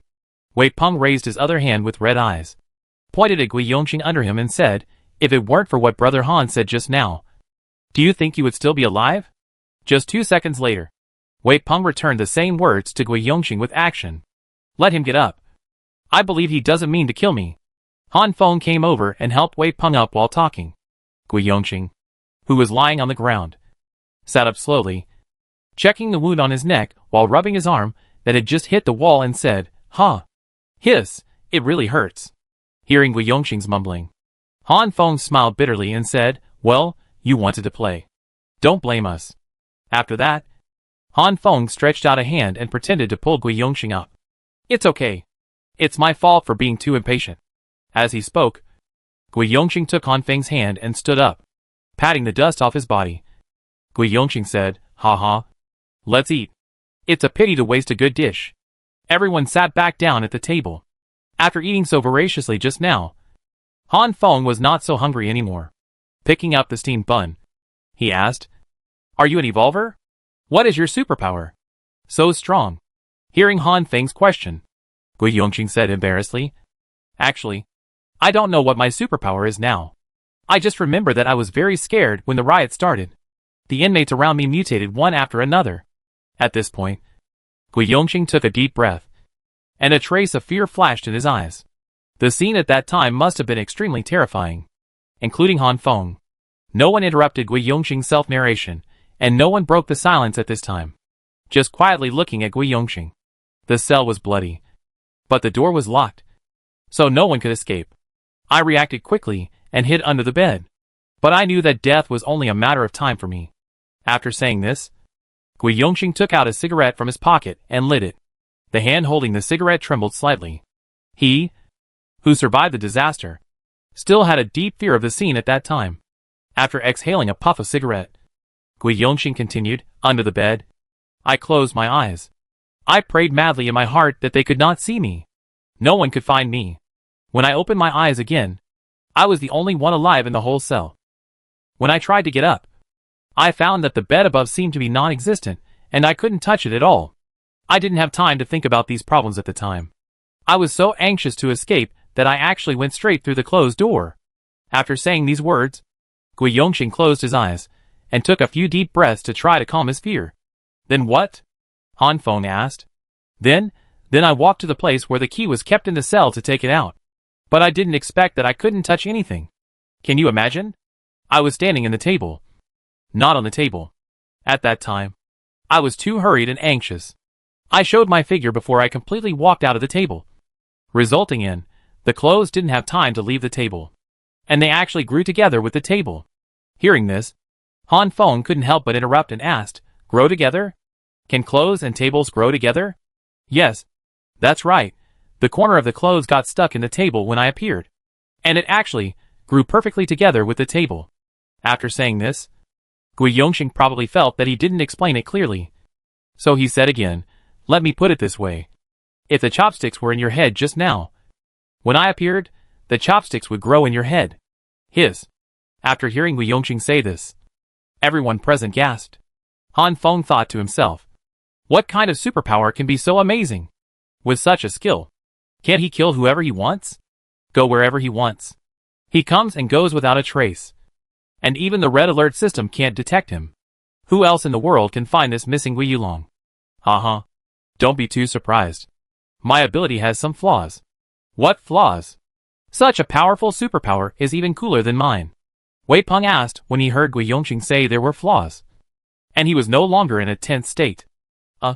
After a pause, Gui Yongxing continued, when I disappear, except for not being able to escape underground, all walls are just decorations for me. I don't feel anything like flooding, burning, freezing, etc. It's just that I can't change anything. I can't touch any real objects. I can only touch objects when I appear. Then you could appear instantly, complete the attack, and then disappear instantly. You can't touch objects when you are invisible. This shouldn't be a problem, right? Han Feng expressed his doubts. According to Gui Yongxing's own account, his superpowers are simply too amazing. And there is no flaw at all. What's the difference between taking the enemy's head with thousands of troops and taking a walk? Haha. Impossible. When I appear and want to hide my figure, it will take at least 1 day. If the time is not enough, invisibility will be discounted. Just like before. I can only disappear for a few seconds. I can't hold on any longer. Also, I was actually by your side watching you fight last night. Fuck. Han Feng stood up excitedly before he finished listening to Gui Yongxing's next words. His secret is the red alert system and red alert soldiers. Now, the man in front of him actually discovered his biggest secret. At this moment, Han Feng even thought about killing him to silence him. After all, Gui Yongxing's current attitude is not clear. He showed his superpowers in front of him and scrupulously teased everyone and said things that made him feel very taboo. Han Feng became more and more confused the more he thought about it. Don't worry. Everything I did today was not malicious. To put it bluntly, I want to join you. Just when Han Feng was struggling with whether to kill him, Gui Yongxing said surprisingly that he wanted to join him. He suddenly felt passive and didn't know what to do. Chapter 76. In the prison equipment warehouse. Watching Han Feng's face change again and again, Gui Yongxing roughly guessed and said, you want to kill me. Now is the best time. I can't use my superpowers now. It's easy for you to kill me. Hearing the other party say this, Han Feng was at a loss again. I thought this person was not simple. He could guess every step of his thoughts.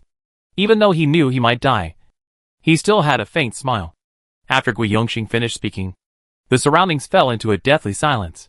Looking at Gui Yongxing calmly, Han Feng said, "Why do you do this? Do you just want to show off your skills before you die?" Hearing the question Han Feng asked just now, Gui Yongxing smiled and said, "Ha ha. How is it possible? Didn't I say it? I want to join you. My ability is my stepping stone. If I don't have the ability, how can I sit here and talk to you so much? Is it that simple?" It's that simple.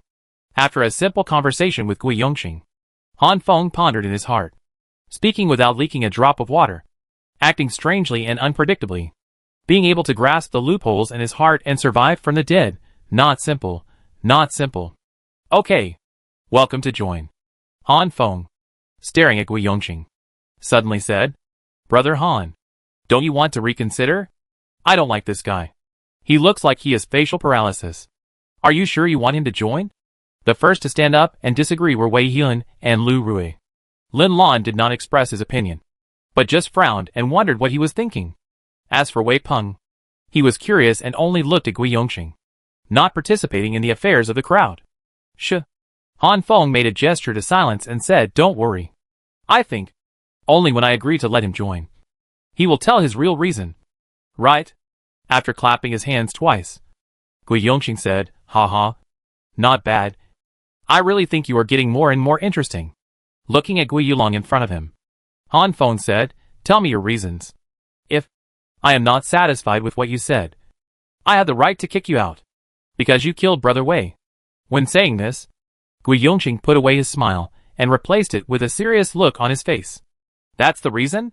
That's the reason." After getting Gui Yongxing's reason, Han Feng was stunned for a moment and said, "Don't you want to say anything more?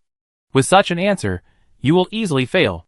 Hearing Han Feng's words, Gui Yongxing said with a slightly lonely look and voice, "Really? Then listen to my story first. Once upon a time, there was a child. His parents died in an accident when he was 15 years old. He became an orphan. No one loved him. No one cared about him. So he started to hang out with the gang, stealing and robbing, until one day he met a man who was impressed by the boy's smart mind and took him under his wing. From then on, the little boy had a home." After Gui Yongxing finished speaking, he took out another cigarette from his pocket, lit it, and continued after exhaling a puff of white smoke. "Once, there was a street fight. The boy was slashed and unable to move.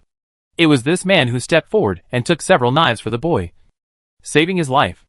Looking at the several knife wounds on the man's body, the boy swore in his heart he would follow this man forever in the future. The hand holding the cigarette trembled slightly, and with a slightly choked voice, Gui Yongxing continued, "But when a person's power and desires reach the limit, this man changes. He is bloodthirsty, lewd, and cruel."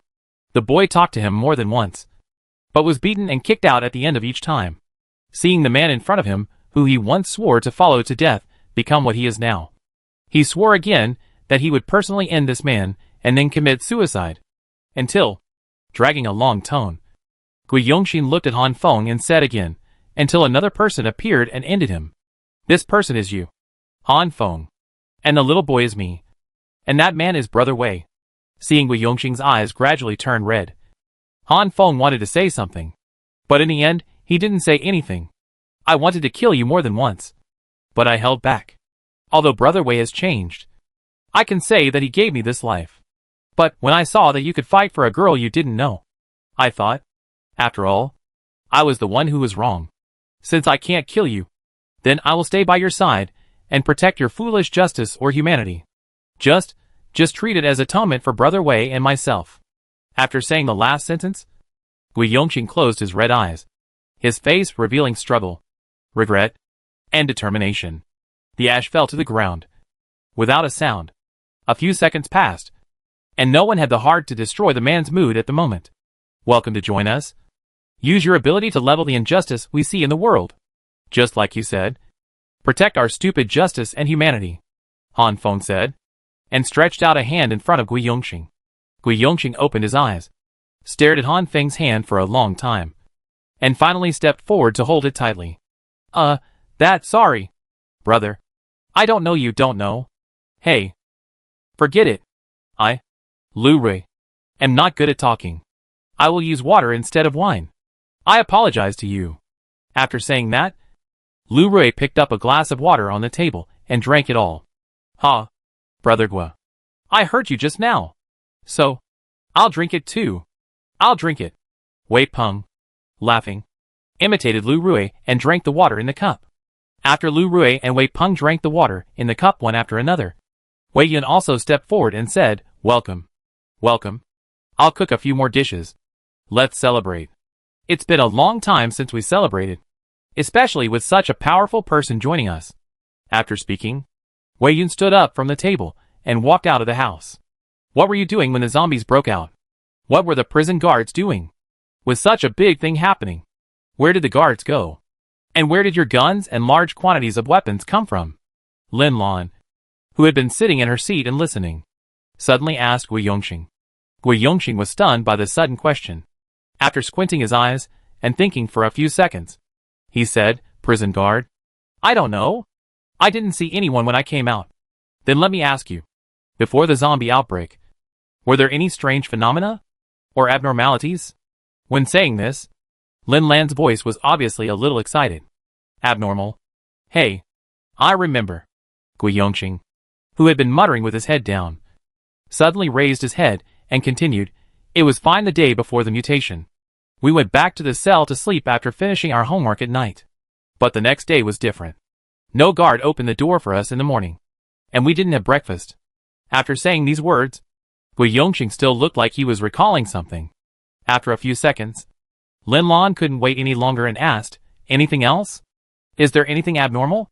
For example, did the guards tell you anything? Or did you hear any sound?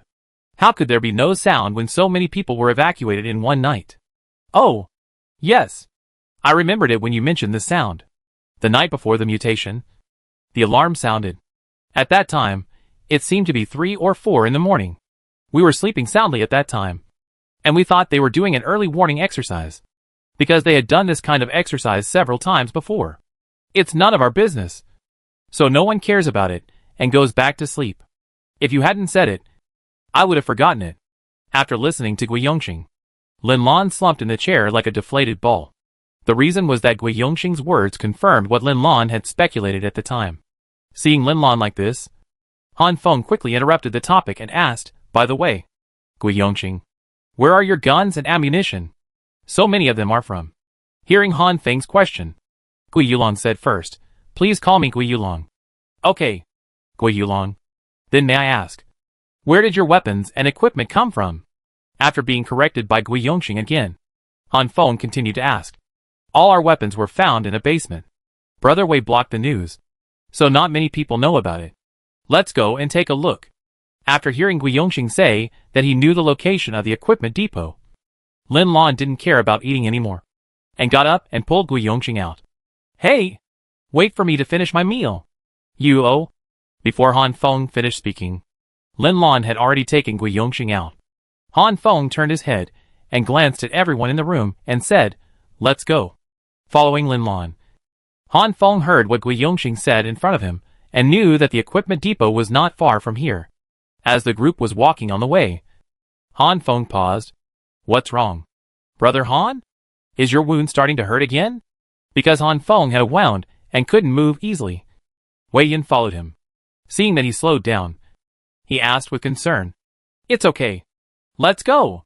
After saying that with a smile, Han Feng took a few quick steps. The reason why his steps were slow just now was because Han Feng sensed that the gold coins had increased. It seemed that the hunting outside the wall had begun. Vision connection. Any red alert soldier in the battle area.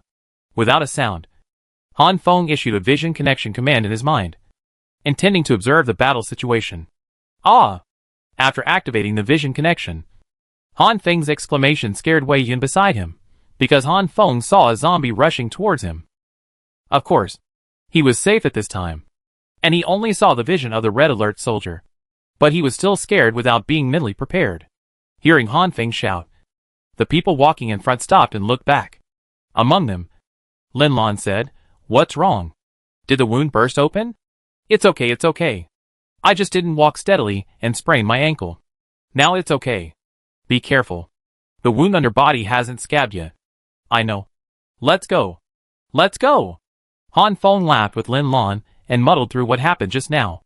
Chapter 77, Under the Prison Equipment Warehouse. Following the crowd and moving forward again, Han Feng shifted some of his attention to the system.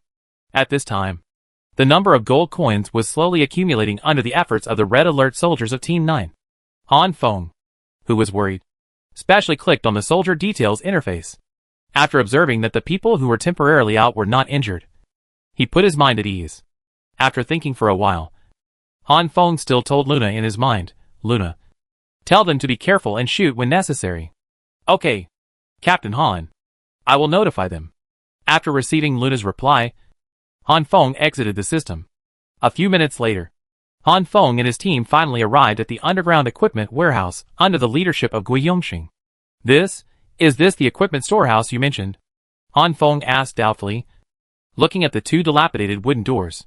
Hearing Han Feng's doubts behind him, Gui Yongxing turned around and said, haha. You can't believe it? At that time, I thought it was a vegetable cellar. But this is the only basement in this prison. Although it is a bit simple. Who would have thought that there are so many weapons here? That's right. Most people don't come to this place, Han Feng said, smelling the faint smell of corruption and mold in the air. The first person who discovered this place reported it to Brother Wei in time. And Brother Wei sent people to guard here day and night. And no one was allowed to approach. So I know there won't be more than 10 people here. After saying this, Gui Yongxing pushed the door and entered the equipment warehouse. And turned on the lights in the equipment warehouse. When the lights illuminated the equipment warehouse, Wei Peng couldn't help but shout out with excitement, Wow! Wow! Sister! Look! Look! In fact, not only Wei Peng, but everyone including Han Feng was stunned by the scene in front of them. Of course, except Gui Yongxing. Hee. How do you feel? Seeing everyone's expressions, Gui Yongxing asked with a smile. Lu Rui, who was in a daze, muttered to himself, It's sent. It's sent. Lin Lan was the first to react, and turned around and pulled Han Feng to the back of the equipment warehouse. After being pulled by Lin Lan, Han Feng also reacted and said hurriedly, What are you doing? Looking for something. Looking at the anxious Lin Lan, Han Feng asked puzzledly, What are you looking for so urgently? As they talked, the two had already reached the back of the equipment warehouse. After walking this distance, Han Feng also took a general look at the equipment warehouse. In the front row were gun cabinets, and there were pistols in the cabinets. Behind the pistol cabinets were wooden boxes, but most of them had been opened. The words assault rifle were sprayed on the wooden boxes. It seemed that there was no wall cabinet, because there were too many guns. Further back, there was a pile of smaller boxes neatly stacked on the ground, some of which were opened, with nothing inside. But Han Feng, who had experienced the incident in the police station's equipment warehouse, still recognized the contents of the boxes. That was grenades. 6 grenades in a box. Looking at the boxes, Han Feng roughly estimated that there were at least hundreds of grenades here. When he was almost at the end of the equipment warehouse, Han Feng finally saw the heavyweight weapons here. The RPG rocket launcher. It was still loaded in wooden boxes, but judging from the size of the wooden boxes, it should be 1 box for 1 rocket launcher. As for the deeper places, Han Feng didn't have time to take a closer look, and could only let Lin Lan drag him forward. Arriving at the place, Han Feng didn't have time to catch his breath before he heard Lin Lan pointing at the ground and saying, Look, I think my speculation is true. Looking at the empty ground, Han Feng couldn't help but ask in confusion, But there is nothing here? Isn't it normal to have some space in such a large equipment warehouse? After listening to Han Feng's thoughts, Lin Lan shook his head and smiled bitterly a few times, then squatted on the ground, pointed at the ground at close range and said, Come. Look here. And here. There are white scratches on the cement floor that Lin Lan pointed to, which seemed to be formed after being dragged by heavy objects. However, it is not very obvious. If you don't observe it closely, it is difficult for ordinary people to see such marks. Only a professionally trained person like Lin Lan can keenly observe such subtle traces. Han Feng squatted down, looked at the traces on the ground, frowned, and wondered what he was thinking. A few seconds passed, and he turned to Lin Lan and asked, You mean, there was something important here? And it was heavy? Or big? You still have doubts? Lin Lan said with a look of disgust, and then stood up and looked around. When his sight returned to the ground under his feet, Lin Lan raised his legs and walked slowly and said, I think heavy weapons were placed here. Hearing Lin Lan's words, Han Feng also stood up and moved his injured body, looking at Lin Lan and said, Heavy weapons? What's the reason? Why can't it be a generator or a camp bed? Both of my assumptions may be true. Generators are heavy, so it's normal to drag them. Besides, although the camp bed is not heavy, it is not small in size, so it's normal to bump into them when moving them. Moreover, generators and camp beds are normal as strategic materials. I think you may be overthinking it. After listening to Han Feng's hypothesis, Lin Lan shook his head and said, No, it's not like. To be precise, it's impossible to let go of the two things you mentioned. First, although generators are very useful, since there is a place to transport them, why can't we transport more rocket launchers and rockets? At the very least, transporting some assault rifles or bullets is better than transporting generators. Right? That's right, that's right. What about the second? Han Feng asked, nodding his head. The second is that the generator is not easy to carry and move. When there is no diesel, it is just scrap metal. Its actual use may not be as good as a bowl of rice or a gun. As for the camp bed you mentioned, that's even more ridiculous. At this time, everyone only cares about whether they can survive. Why would they use precious space to move a camp bed? Lin Lan's words were so logical that Han Feng could not refute them, and could only nod his head. Following Lin Lan's reasoning, Han Feng said, What are the heavy weapons you are talking about? I suspect that there are large mines and small missiles here, but we cannot rule out heavy machine guns, saber-toothed tigers, howitzers, and 9-barrel bullet launchers. Hearing Lin Lan mention several weapons, Han Feng did not understand any of them. He could only look at Lin Lan with raised eyebrows, waiting for her explanation. Seeing Han Feng's confused look, Lin Lan continued, I don't think large mines and small missiles are likely, because such weapons must be professionally protected and cannot be violently transported like this. So it is unlikely to appear here, even if it is busy. After speaking, Lin Lan paused, touching her chin. She continued, It is possible that the heavy machine guns and the supporting weapons of the saber-toothed tiger armored vehicles. After hearing Lin Lan's words, Han Feng shuddered and said, Hey, now that you mention it, I remember it. Do you remember the armored vehicle we just saw? It's bald, and it seems that there is really no weapon on it. The weapons should be stored here. When I passed by here, I didn't see the saber-toothed tiger's gun turret with weapons. Looking at the size of these empty spaces, it should be correct. After saying that, Lin Lan raised his head and looked at Han Feng. Look again. Maybe it's hidden, or it hasn't been found. Not willing to let go of a single fluke, Han Feng looked around. Armored vehicle. So far, Han Feng has obtained the most powerful weapon equipment. No one else. Not only can it move, but it can also fight. When Han Feng gets another weapon that may not have a matching weapon, his heart tightens. I thought, the armored vehicle I finally got has no weapons. Isn't it like giving me a purse with only one coin in it? How disgusting. He quickly entered the system and found that the number of gold coins had accumulated to 7,061. It seems that the Red Alert soldiers outside the prison have killed a lot of zombies. In just over half an hour, the gold coins have increased by 150. After silently calculating in his mind, Han Feng contacted the system and said, Summon 5 mobilized soldiers and ask them to count the weapons here. Compared with others, the Red Alert soldiers with extremely high loyalty are naturally beyond doubt. And more importantly, they are more familiar with weapons. At this time, summoning Red Alert soldiers to count the place is the best choice. It takes 500 gold coins to summon 5 mobilized soldiers. Please confirm. Confirm.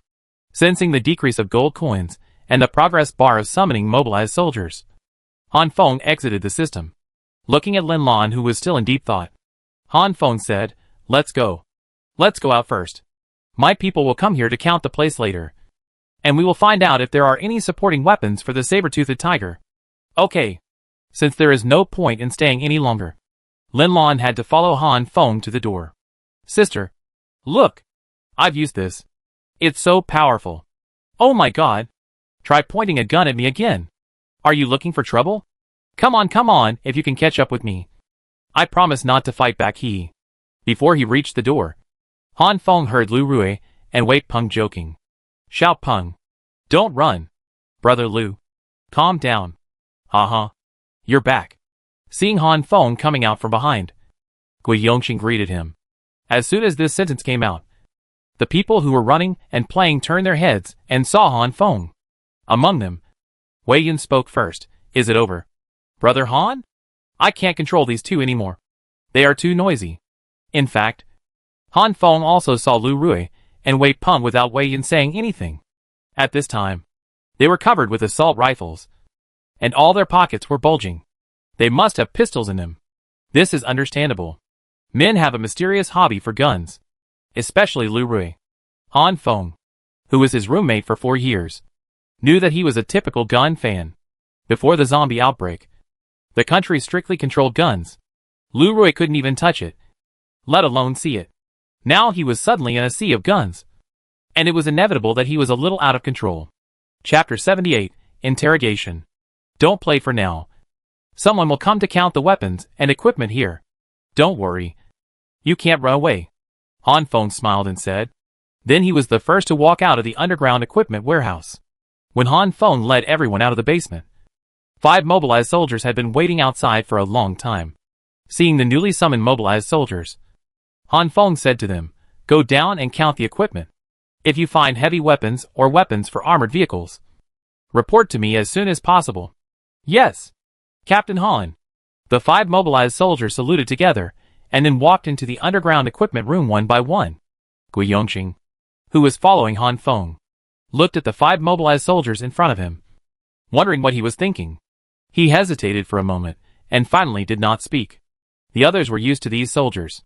Although they could not explain anything, they had absolute trust in Han Feng. Report to Captain Han. One of the 2 detained superpowers has woken up. Just after coming up and taking a few steps, Han Feng heard the system's report in his mind. Okay, I got it. After replying to the system, Han Feng turned around and said to everyone, their superpowers have woken up. I'll go there.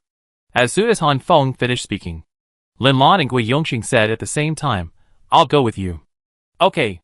You two come together. If you have any questions, you two can make supplements or something. After talking to the 2, Han Feng looked at Wei Yun and the others and said, what about you? Are you going with me? Or are you going to walk around here? Brother Han, you go. I'll walk around here for a while. Don't worry. I'll be fine.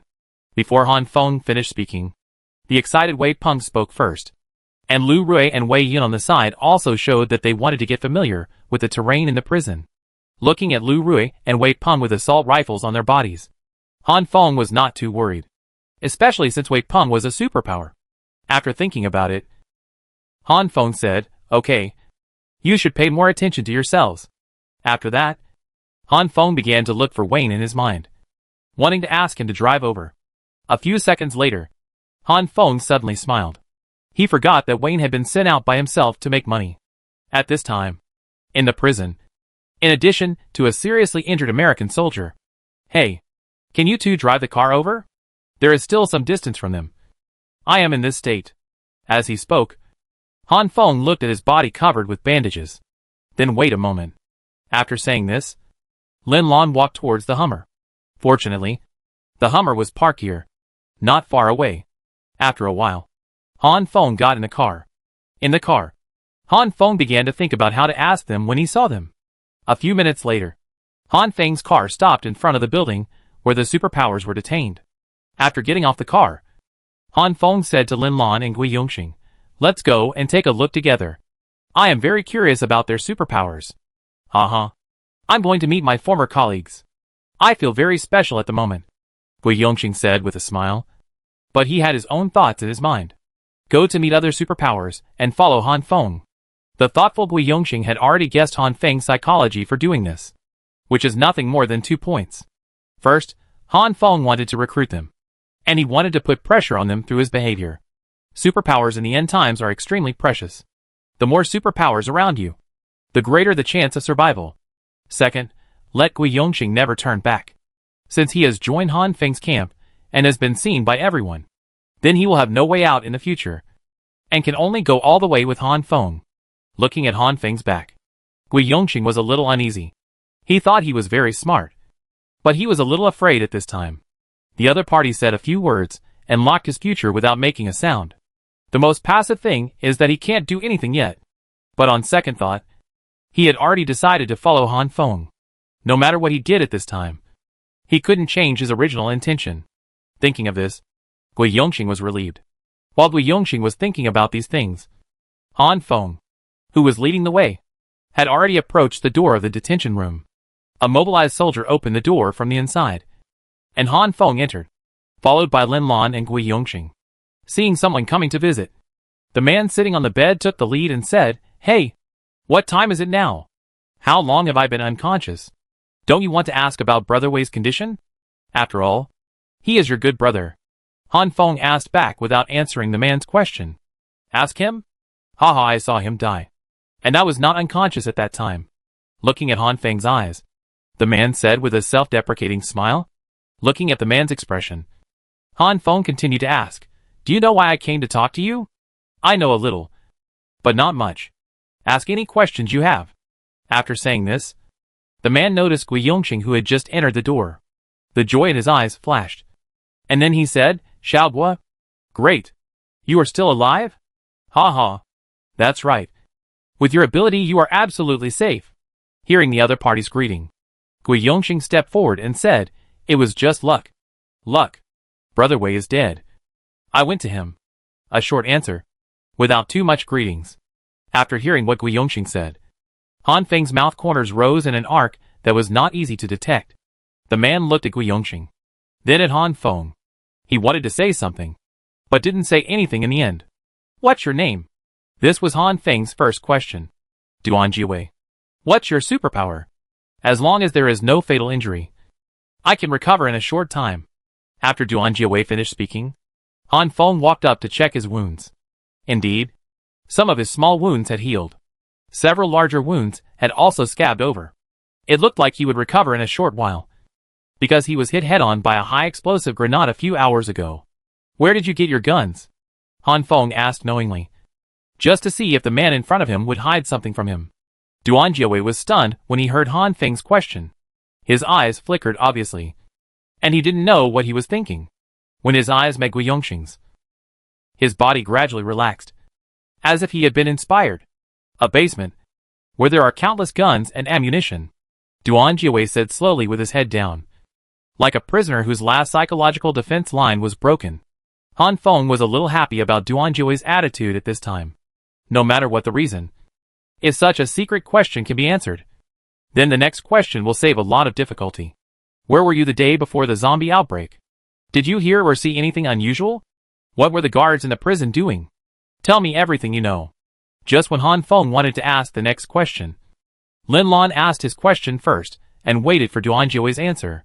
Seeing Lin Lan so anxious, Han Feng didn't say anything. He smiled and took a few steps back, indicating that the right to interrogate would be temporarily handed over to Lin Lan. "Zombies?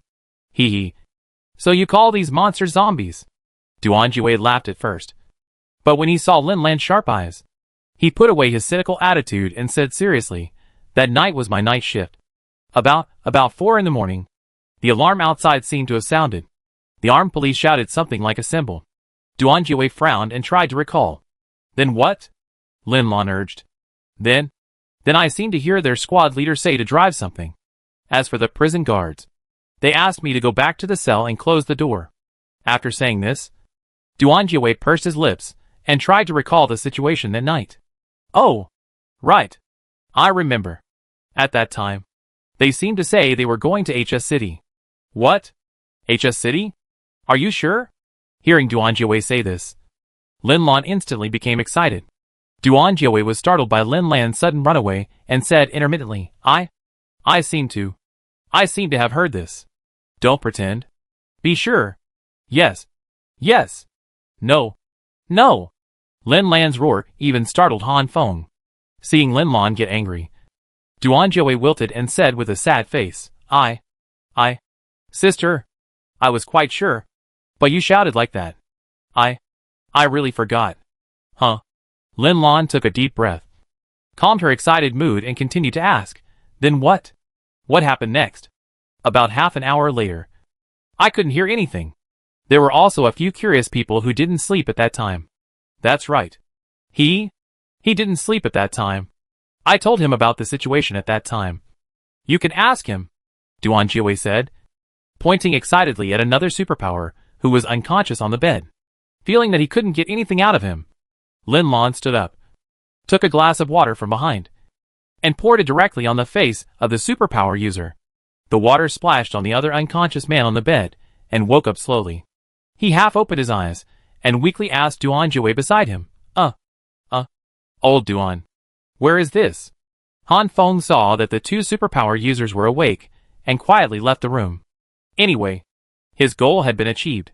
As for the rest of the questioning, let Lin Lan do it. Because when it comes to interrogation, Lin Lan is more professional than himself.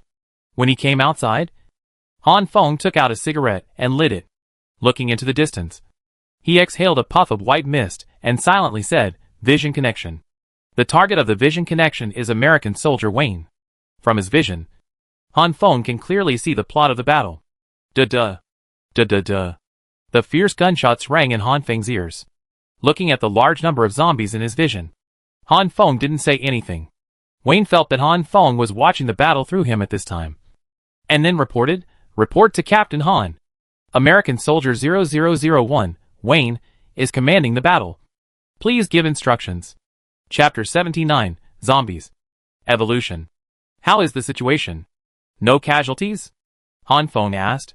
The situation is good. And there is enough ammunition. There are no casualties for the time being.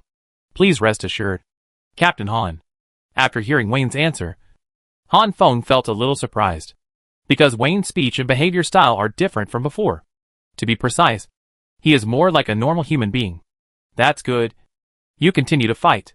If you can't win, don't hold on. Retreat in time. After giving instructions, Han Feng withdrew from Wayne's vision connection and connected to several other teams. After checking the battlefields, Han Feng completely exited the visual connection. He focused on the system and found that the gold coins had reached 7,974, approaching 8,000, and the gold coins were still increasing one by one, sometimes jumping 10 by 10. I guess the red alert soldiers killed the second-level zombies. When he thought of the second-level zombies, Han Feng's heart sank, because there was a third-level zombie outside. Looking at the growth of gold coins, Han Feng felt a little uneasy and fearful, because the increase in the number of gold coins exceeded his previous expectations. It is of course a good thing to earn gold coins, but the speed is too fast, which also shows that there may be problems. It has only been an hour since the 9 teams were sent out. The gold coins have increased by more than 1,000. According to the calculation of 1 gold coin for 1 level 1 zombie, wouldn't more than 1,000 zombies be killed in 1 hour? How is it possible? 9 teams. Each team killed more than 100 zombies on average? Han Feng thought it was wrong. The speed of making money was frightening. At this speed, there will be 10,000 gold coins in 2 hours. Shaking his head, Han Feng calmed down and tried to find out the problem. You know, the location of this prison is not in a densely populated place like the city center. It was built in a remote place, which means that the number of zombies should not be so large. Could it be that the number of level 2 zombies has increased? Thinking of this possibility, Han Feng's hair stood up instantly. Then his attention immediately entered the system, closely watching the growth of gold coins. 1, 5, 1, 1, 1, 5, 1. Within a few minutes, Han Feng's voice became smaller and smaller, but his heart became colder and colder. Zombies evolved on a large scale? Han Feng was shocked by this idea. That's right. In fact, Han Feng didn't see that many zombies through the visual connection just now, since there is not much difference between the first-level zombies and the second-level zombies in appearance. He did not observe this. After noticing this, Han Feng panicked. If the first-level zombies are evolving into second-level zombies in large numbers, although this does not pose any threat to Han Feng for the time being, what if the second-level zombies evolve again? Han Feng shuddered at the thought of this possibility, thinking about the terrifying speed, amazing reaction and tenacious vitality of the third-level zombies. A breeze blew by, and Han Feng shuddered. It was not because of how cold the wind was, but because he was in a very horrified state. Closing his eyes, Han Feng began to ponder. Why do zombies evolve? Is it because of time? Will all zombies evolve once the time comes? Impossible. According to this, Will all zombies eventually evolve into level 3 zombies? This is too much. Then what is the point of human resistance? Just clean your neck and wait to be eaten. After denying the first hypothesis in his mind, Han Feng continued to guess. Han Feng, who was in deep thought, glanced at the mobilized soldiers not far away. And suddenly another guess came to his mind. Since it is not related to time, then, will the evolution of zombies be due to the upgrade reaction after killing humans? Just like the star upgrade of his own Red Alert soldiers. According to this assumption, Han Feng continued to ponder. After thinking for a while, he still felt that it was unlikely. There are 3 reasons. First, the Red Alert soldiers he summoned are managed by the Red Alert system, and he is only the highest level commander of this system. Any combat unit has its own unique and strict upgrade method. So who can manage the zombies? Second, zombies are just creatures without wisdom. Even if the 3rd level zombies can lead the lower level zombies, it may just be a level suppression between them. It can't be considered cooperation, nor can it be considered combat. Just a group of monsters without brains. Can they upgrade by killing people? What's the fun? Third, zombies spread through wounds, so there is no reason for them to upgrade. Bacteria or viruses? Do they know how many people they have infected? Besides, there is no energy to supply the host to upgrade. Shaking his head, Han Feng denied the previous assumption in his heart. Frowning, Han Feng muttered, Why? Why did such a large-scale evolution occur? Zombie evolution has nothing to do with time, and it has nothing to do with killing. Could it be? Muttering here, Han Feng seemed to have thought of something, and his eyes widened. The muscles all over his body tensed up instantly. I know. Han Feng understood with a trembling voice of fear. Just now, Han Feng had been struggling with why zombies would evolve, which was completely a misunderstanding. A dead end. Now, looking beyond this misunderstanding, Han Feng suddenly figured it out. Since zombies are transmitted to the next human being through bacteria or viruses, can we think of it as zombies have not evolved, but only bacteria or viruses? After thinking of a new point of view, Han Feng began to ponder again. The cigarette in his hand was lit. After thinking for a few minutes, Han Feng still had a few questions that he couldn't figure out. The most critical point is, how did the first batch of humans become infected and become zombies? Never mind bacteria or viruses. There must be a way of transmission. Right? There are so many ordinary people around Han Feng now. There are hundreds of them in this prison alone. And I haven't heard of anyone suddenly mutating into a zombie without any signs? Those who can mutate into zombies must have mutated after being bitten. So what happened to the first batch of people? And the number of humans infected in the first batch was so large that the entire city turned into a hell on Earth in just a few hours. Now the communication is interrupted. The signal is interrupted, and all channels for obtaining external information are interrupted. Han Feng can only judge by the delay in rescue that zombies of this scale have appeared in other provinces and cities. Thinking of this, Han Feng was even more confused. What kind of power or ability could cause zombies to break out at least across the country at the same time? In the past few days, Han Feng had been avoiding danger all the time and had no time to think about these questions.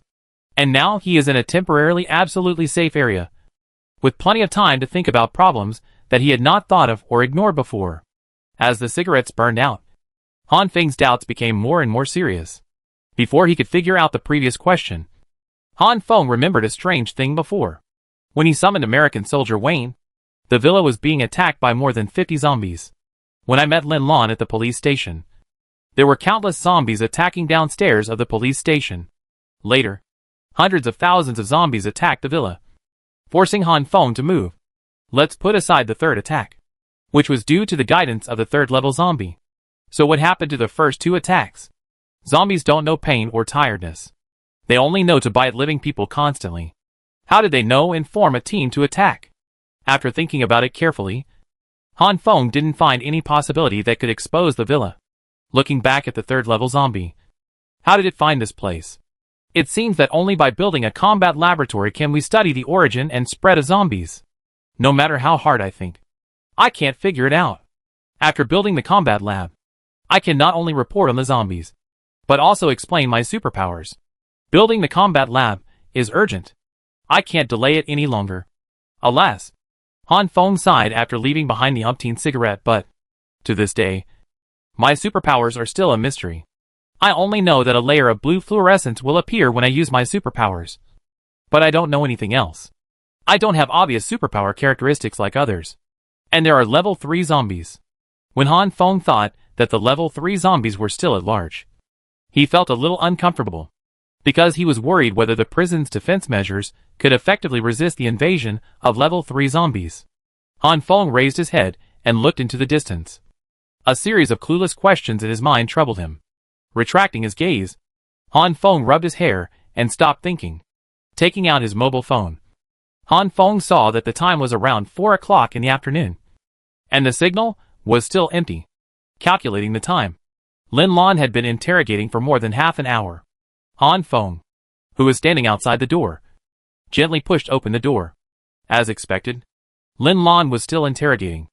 After listening for a while, Han Feng felt that the interrogation would not end for the time being. So he gently closed the door again. Since Lin Lan was concentrating on the interrogation, she knew nothing about the visit happening behind her. But Gui Yongqing, who was bored in the room, noticed Han Feng. After closing the door for a few seconds, Gui Yongqing gently pushed the door open and walked out. Captain Han, I thought you were back. Why don't you go in? Gui Yongqing asked Han Feng while taking out a cigarette after leaving the room. It's good to have her inside. She is more professional than me. Han Feng replied with a smile. Want a cigarette? No. I just put it out. Seeing that Han Feng did not take the cigarette, Gui Yongqing put the extra one back into the cigarette box and said, This thing is a good thing now. I don't know how long it can be smoked. As soon as this sentence came out, a feeling of loneliness loomed. Hey, you said. Such a disaster happened here. Why didn't the country come to rescue? Gui Yongqing asked casually after exhaling a puff of white smoke. Chapter 80. Those who planted trees before. Han Feng enjoys the shade. Hearing him say this, Han Feng remembered that he and Lin Lan had been to the Armed Forces Department before, and saw a document that made people despair. After thinking about it, Han Feng said, Who knows? By the way, aren't you a prisoner? Do you want them to come? And then continue to detain you? Hearing Han Feng's teasing, Gui Yongqing suddenly smiled, and then said, Of course, I hope they come back. Then, the world will be peaceful. At least no one will die. No one will be bullied. After Gui Yongqing finished speaking, the two stopped talking. The warm summer breeze brought a foul smell. The smell of rotting blood. It was originally a quiet afternoon, but it was destroyed by this sudden disaster.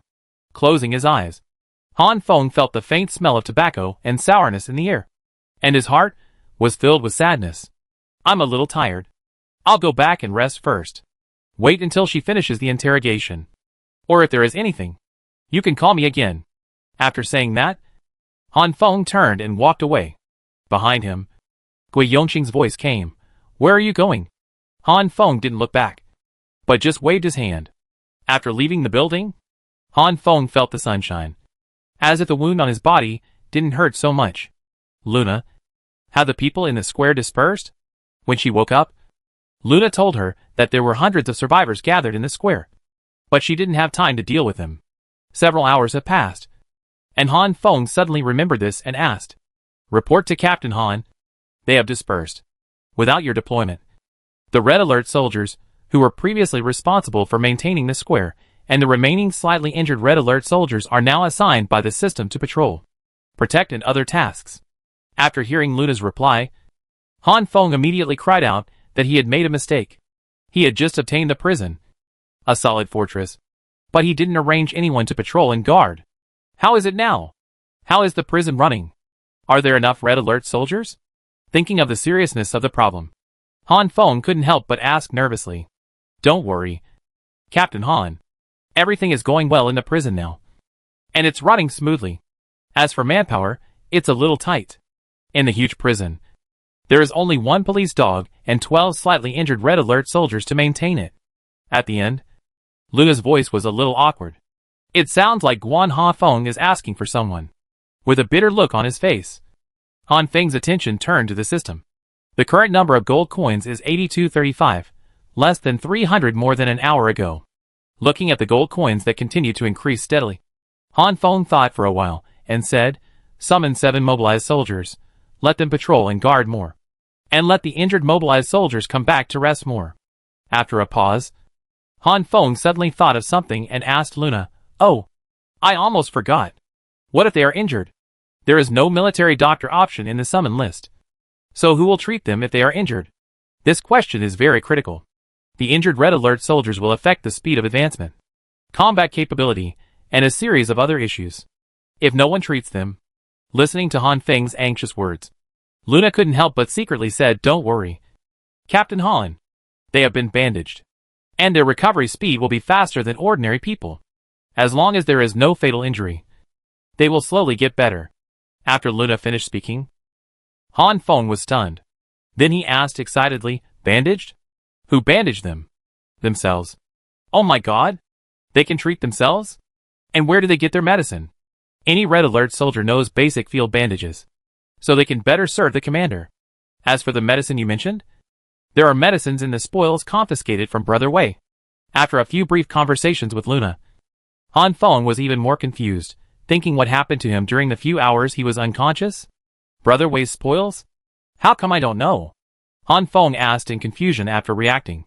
"You were still in a coma at that time. After you woke up, you were busy with this and that, and I didn't have a chance to tell you. But don't worry. There are Red Alert soldiers on duty in the loot area." After listening to Luna's explanation, Han Feng asked again, "Where are the loot? What are the contents?" "The loot storage area is 374 meters away from you, and the specific coordinates have been displayed on the radar. Among the loot are medicines, food, fresh water, clothing, daily necessities, etc. It is worth mentioning that not far from the loot area, a large amount of gasoline, diesel and other resources were found." Listening to Luna's report on the list of loot, Han Feng gradually opened his mouth. At this time, he had only one thought in his mind. "Damn it! It's sent! It's sent!" Han Feng, who couldn't wait, quickly turned his attention to the system. After looking at the radar display, he was in a dilemma. What to do without a car? Although the Hummer was parked not far away, it was difficult to drive since he was wrapped up like a mummy. After thinking for a while, Han Feng turned around and shouted to the building behind him, "Brother Yulong! Brother Yulong!" A few seconds later, Gui Yongqing, holding a cigarette, stuck his head out of the window and asked, "Didn't you go to rest? Why are you still here?" Han Feng ignored his question and said directly, Don't ask. Get in the car and take me somewhere." Half a minute later, with the roar of the Hummer, Han Feng sat in the co-pilot as he wished. "Where are we going?" the people above are still asking. As he spoke, Gui Yongqing pointed to the building, indicating that Lin Lan was still being interrogated inside. "Let her do it first. It's okay.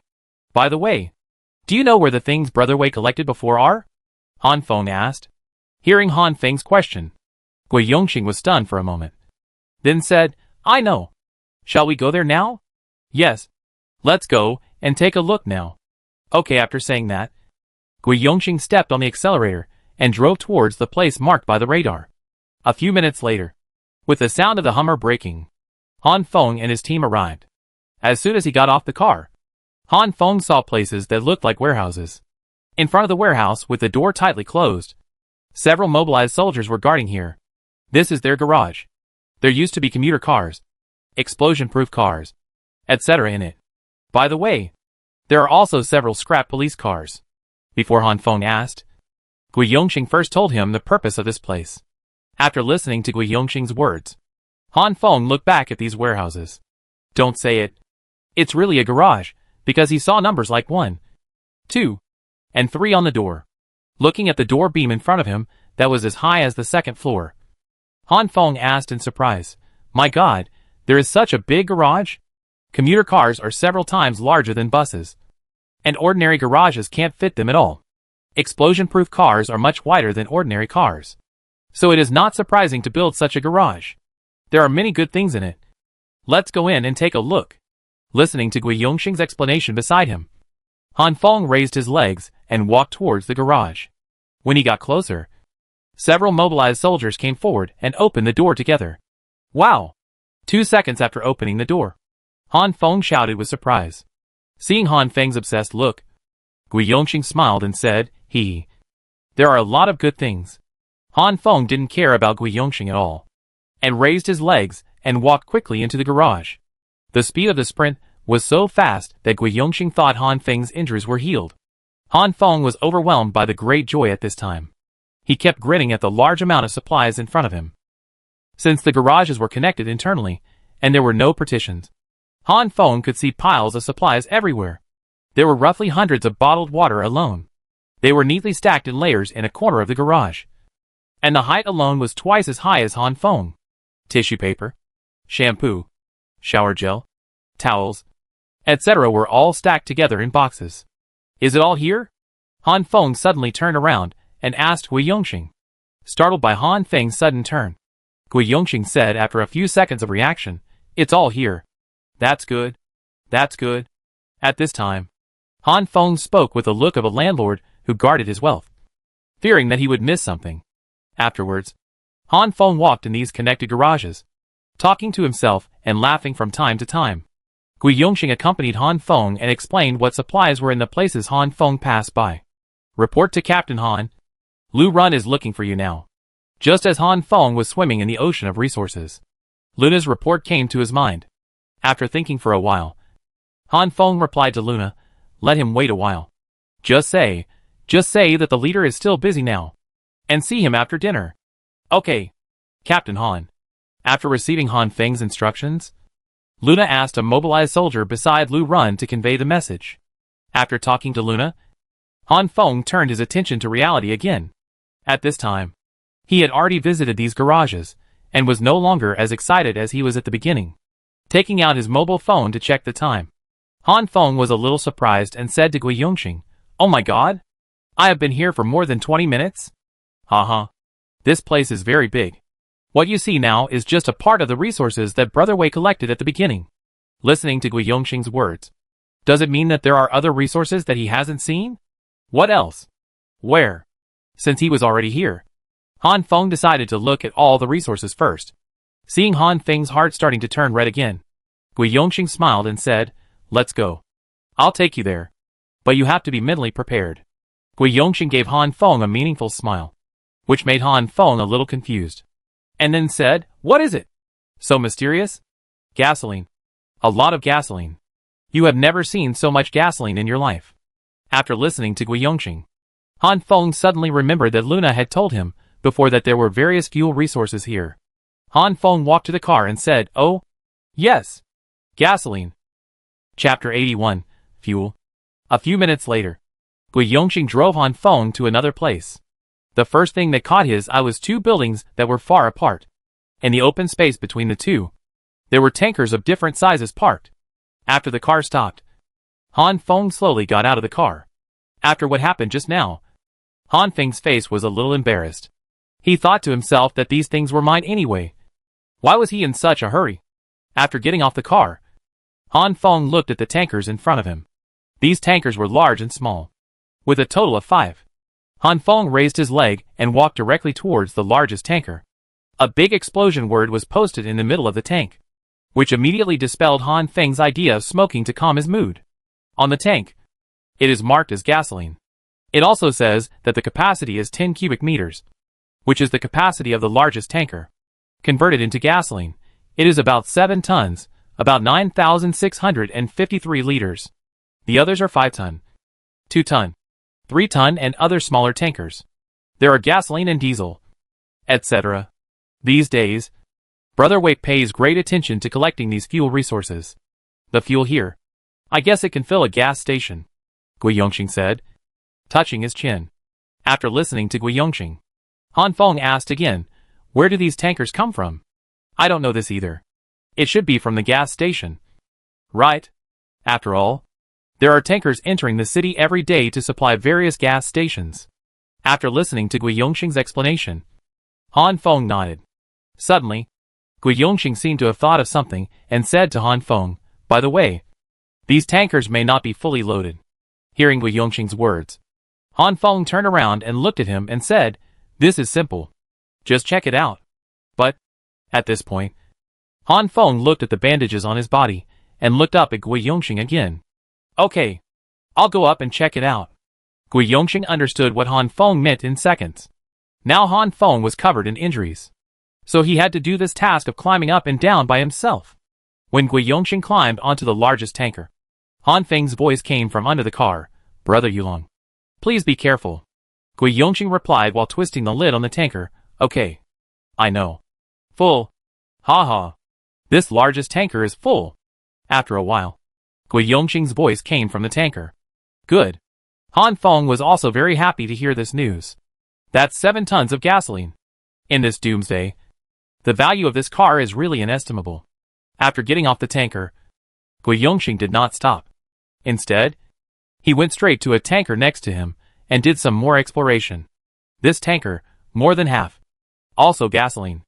After dozens of seconds, Gui Yongxing reported the amount of oil to Han Feng again. Han Feng, who received the news, looked at the volume mark of the vehicle and found that the tanker truck was 5 cubic meters, which means about 2 tons of gasoline. Okay.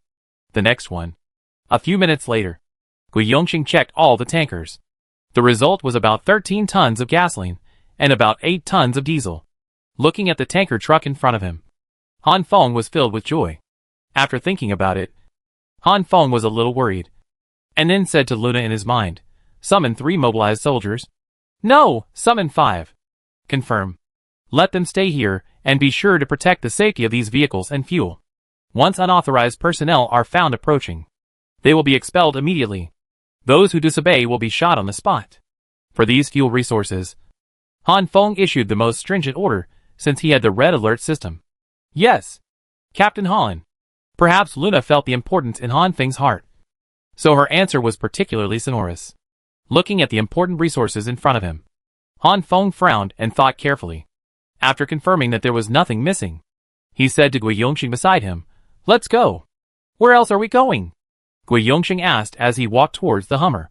Hearing Gui Yongxing's question, Han Feng looked up at the sky and found that it was approaching dusk. He took out his mobile phone. The time showed that it was more than 6 o'clock in the afternoon, and the signal was still empty. Alas! After a melodious sigh, Han Feng said, It's getting late. Let's go find Lu Rui and the others. You drive. I'll show you the way. After receiving Han Feng's instructions, Gui Yongxing started the Hummer. Han Feng sat in the co-pilot seat, communicating with Luna in his mind, and began to show the way after finding Lu Rui and the others' coordinates through radar. A few minutes later, Han Feng found Lu Rui and the other 2 who were still playing. Hey! Get in the car. Don't you see what time it is now? Why don't you go back? Han Feng rolled down the window and said before the car stopped. After hearing what Han Feng said, Lu Rui raised his hand and looked at the watch on his wrist. Then he said in surprise, Damn!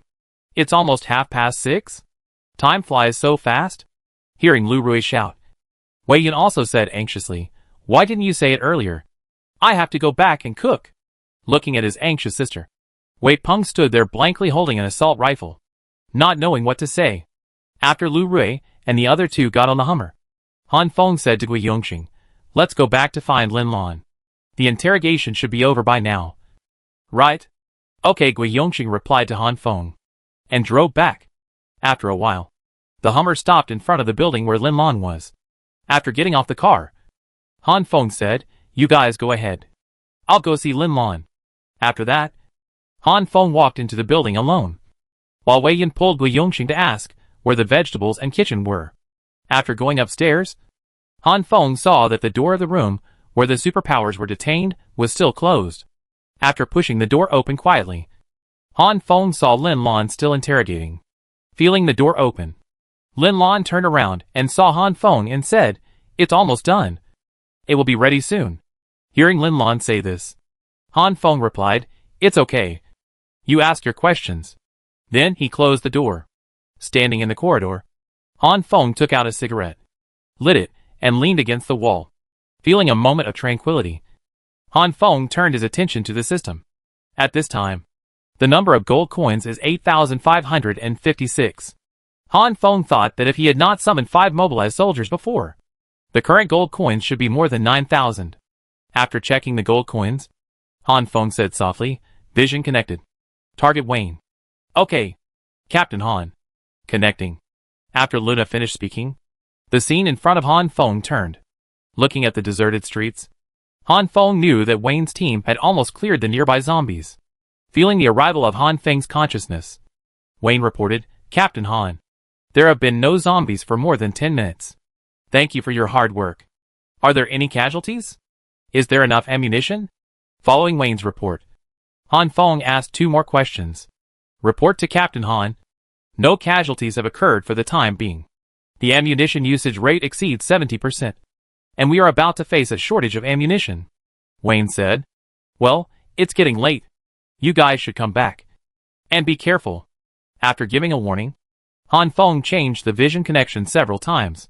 After receiving the report that the Red Alert soldiers who went out had no casualties, Han Feng recalled them all.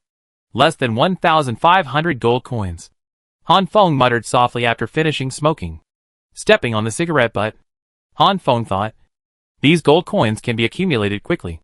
At the latest tomorrow, the combat laboratory can be built. Seeing that the long-awaited combat laboratory can be built tomorrow, Han Feng's heart is full of joy. 20 minutes later, the 9 hunting teams that had gone out returned to the prison one after another. From Luna's radar, Han Feng saw that Wayne had entered the prison, and then contacted him in his mind and said, "Wayne, come here." Wayne, who received the order, did not stop and drove the car directly to Han Feng. After getting off the car quickly, Wayne ran over and saluted Han Feng and said, "Report to Team Han. American soldier number 0001, Wayne, reports to you. Please give instructions." After listening to Wayne, Han Feng handed him the key to the Hummer and said, "Take your people and follow me." In this way, Han Feng led 2 American soldiers and 2 mobilized soldiers to Lu Run's residence. "You will take people to communicate with them later, and I will watch in the car with vision connection." On the way, Han Feng instructed Wayne. At this time, for Lu Run, Han Feng still had a bit of a prank mentality. "Yes, Captain Han." After saying that, Wayne concentrated on driving and stopped talking. A few minutes later, Wayne drove to the building where Lu Run lived. "You guys go quickly." As he spoke, Han Feng showed a sly smile on his face, just like the look of a child before playing a prank. "Yes, Captain Han." After saying this, Wayne got out of the car with other Red Alert soldiers. Sitting in the car, Han Feng closed his eyes, adjusted his sitting posture, and whispered, "Vision connection. Wayne." "Oh, Chief, you are finally here." Han Feng just connected to Wayne and heard Lu Run speak in this tone. According to Han Feng's remote order, Wayne said, "Haha. I am too busy during this period. I can only put you aside for now. Please don't be surprised." While speaking, Wayne patted Lu Run on the shoulder. And this look was really like a leader going to the countryside. "Look at what you said. That's impossible. I am just an ordinary person. You can come to rescue us. We don't know what to say." After saying this, Lu Run stood there and smiled foolishly. "Since we are here and have taken over this place, you don't have to worry anymore." After saying this, Wayne also signaled Lu Run and Ma Jinfa to sit down and talk. After sitting down, Lu Run seemed to have thought of something, and said, "By the way, Chief, there is something I almost forgot. Do you have a man under your command called, Han?" "Han. Captain Han." Ma Jinfa on the side reminded Lu Run. "Yes, it's Captain Han." At this point, Han Feng in the car outside slowly sat up, wanting to hear what Lu Run wanted to say to him. Chapter 82, Virus File. Captain Han is a good comrade. He made great efforts that night. You should promote him for this. But then again, this is a strange thing. I didn't see anyone go to jail. Why are your soldiers getting more and more? Lu Run first praised Han Feng, and then asked the question in his mind. In the car, Han Feng laughed a few times. I thought that Lu Run was a man who kept his promises. Although he had some of the air of a commoner, he was not a bad person. We will naturally remember Captain Han's contribution. As for your question, this is a secret. Haha. Wayne answered the questions again according to Han Feng's instructions. I understand. I understand. Lu Run nodded as he spoke. After a while, he continued, by the way, Chief, I heard in prison that Brother Wei got a few tankers and trucks. I wonder if you know about this. Looking at Lu Run's flattering face, Han Feng became interested. So far, he has only found the things in the warehouse, and 5 tankers. As for the trucks, Han Feng really doesn't know. If Han Feng can really find a few trucks, it will definitely be a lot easier to move some things. Oh, really? Do you know the location of the tankers and trucks? Han Feng asked through Wayne's mouth. Seeing the chief in front of him was interested. Lu Run also perked up. He stood up from the stool and said, Chief, I just heard about it. I only know that Brother Wei set up several guard posts on the west side of the prison, and no one is allowed to enter a large area inside. It seems to be protecting something. And someone said that they saw trucks and tankers. So I thought of it together. Han Feng was not surprised by Lu Run's explanation. After all, these materials are so important. How could Brother Wei not set up protective measures? In addition, the location of the warehouse and tanker that he went to this afternoon was indeed on the west side of the prison. Lu Run did not lie to himself. But speaking of trucks, Han Feng suddenly remembered the scene when he first sneaked into the prison. When Brother Wei's younger brother asked people to move the goods. If Gui Yongxing hadn't kept him, I'm afraid he would have to work as a coolie at that time. Sitting in the car, Han Feng frowned slightly and thought about it. In his mind, he connected a small team and said, Your team should go to the west of the prison now and find the location of the truck. Notify me immediately after you find it. After giving the order, Han Feng connected his vision to Wayne again. At this time, Han Feng noticed that Lu Run's short-sleeved shirt had some scars on his forearms. So he asked Wayne. Wayne looked at Lu Run's injury, pointed and said, What happened? Lu Run smiled bitterly and said, Well, when they couldn't find Captain Han, I don't know who told Brother How that I was caught and tortured. Wayne frowned and asked, Then you? Lu Run waved his hand quickly. No, that can't be. You are the benefactors who came to save us. We can't betray you. After hearing these words, Han Feng shook his head and thought with a smile. It was really strange that he didn't cry and shout to take credit for his mentality. But he also felt a little sympathy and affirmation for Lu Run. After Wayne expressed his comfort, Lu Run talked about family matters for a long time. After a few minutes, Han Feng felt a little hungry. Then he asked Wayne to settle Lu Run and let the other 4 people come out. Report to Captain Han. The 4th squad found 4 trucks to the west of the prison. These trucks are of different models, and there is nothing in the compartments. They are empty. On the way back, Han Feng received a report from Luna in his mind. Sure enough, there are really trucks to the west of the prison. Good job. Let them come back and rest. After explaining it, Han Feng continued to close his eyes and pretend to sleep. A few minutes later, Wayne, who was driving next to him, suddenly said, Captain Han. Look! It's Lin Lan. Hearing Wayne's words, Han Feng immediately stood up and opened his eyes. Through the car window, I saw Lin Lan looking around on the road, as if looking for something. Leaning out of the car window, Han Feng shouted, Where are you going? Hearing Han Feng's voice, Lin Lan quickly ran towards the Hummer. While running, Han Feng saw Lin Lan holding a few incomplete papers in his hand. Han Feng, look at these documents. This is what I heard from them. They said there were some documents in the prison clerk's office. I went to look for them, and I really found something. Lin Lan said hurriedly as soon as he ran over. After taking the incomplete documents from Lin Lan, Han Feng immediately turned on the lights in the Hummer and looked at them. After dozens of seconds, Han Feng's hand holding the document was shaking a little. Lin Lan, is this true? With a horrified look and a trembling voice due to fear, Han Feng asked Lin Lan outside the car. It should be true. When I first saw this document, I couldn't believe it, Lin Lan said with pursed lips, looking at Han Feng sitting in the car. Lin Lan continued, I found these papers in the brazier in the office. Maybe they were too tight in evacuation time, so some of the contents were not cleaned up in time. Han Feng stared at the 2 incomplete papers in his hand and ignored Lin Lan, because these papers printed the origin of the zombies, the virus. On this paper, which was less than 2/3 full, it was written emergency notice. Due to the leakage of harmful and deadly viruses from a secret research base in our city by another country, all departments are now notified to evacuate urgently. Requirements, all personnel in all departments. Time, immediately. Location, SH City. Seeing this, the content after the first paper was burned and could not be read. Han Feng took out the second paper and continued to see virus name, GS. Full name gradually strengthened the body, gradually strengthen the body virus. Biosafety level, level 4. Level 4 is the highest level of safety isolation classification. Virus warning hazard, red.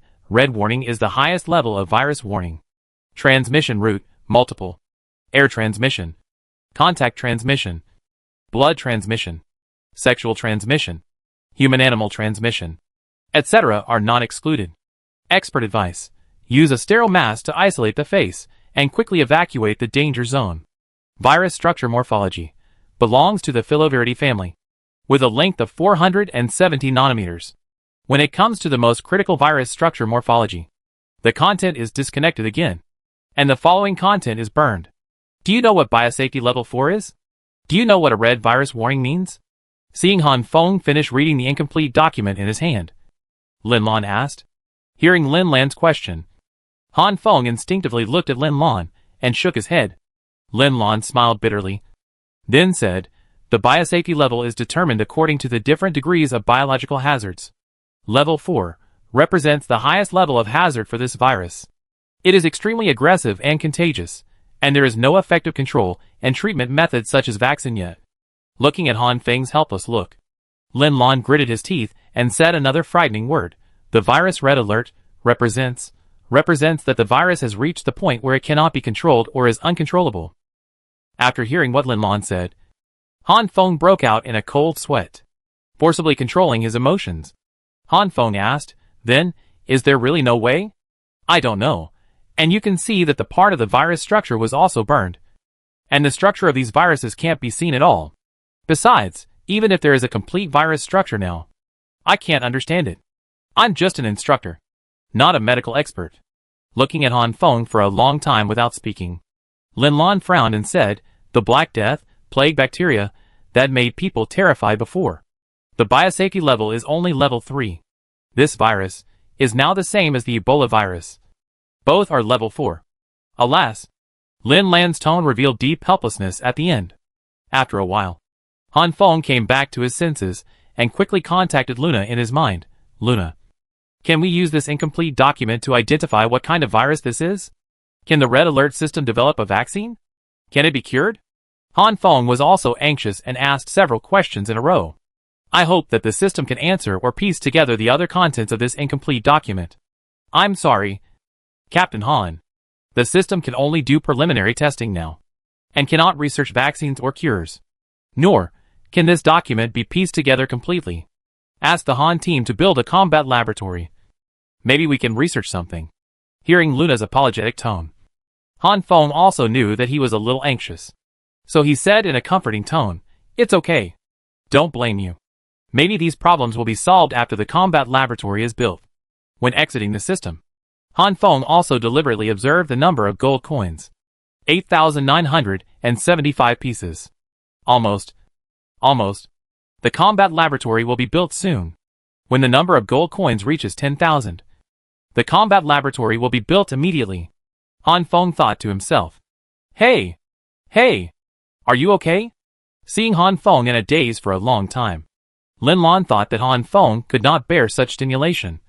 So he called him hurriedly. I'm fine. I was distracted just now. I'm fine now." Han Feng heard Lin Lan calling him as soon as he exited the system, so he hurriedly agreed. Seeing Lin Lan still standing outside the car, Han Feng continued to say, "You get in the car. Let's go back to eat first. As for this matter." At this point, Han Feng looked at the file in his hand. Hiding the file in the handcuffs of the co-pilot, he turned back and said, "Don't worry about this matter for now. The zombie virus has been out for so long. Aren't we still alive and well? We are lucky enough not to have become those zombies without intelligence. We will slowly check it later." Chapter 83, Zombie Crisis and Assassination. After listening to Han Feng, Lin Lan slowly calmed down. "You guys get off the car first to eat and rest, and then go on patrol at night." Han Feng turned around and said to the 3 red alert soldiers in the back row, in order to make room for Lin Lan. "Yes, Captain Han." The 3 red alert soldiers got off the car after responding. A few minutes later, the Hummer stopped in front of the building where Lu Rui, Wei Yun and others lived. At this time, the sky gradually darkened. Han Feng and Lin Lan got off the car and saw a man cleaning when they entered the building. When the cleaning man saw Han Feng and the other two enter the building, he stepped forward and asked attentively, "Captain Han? Are you still resting here tonight? Tell me the room, and I'll clean it for you.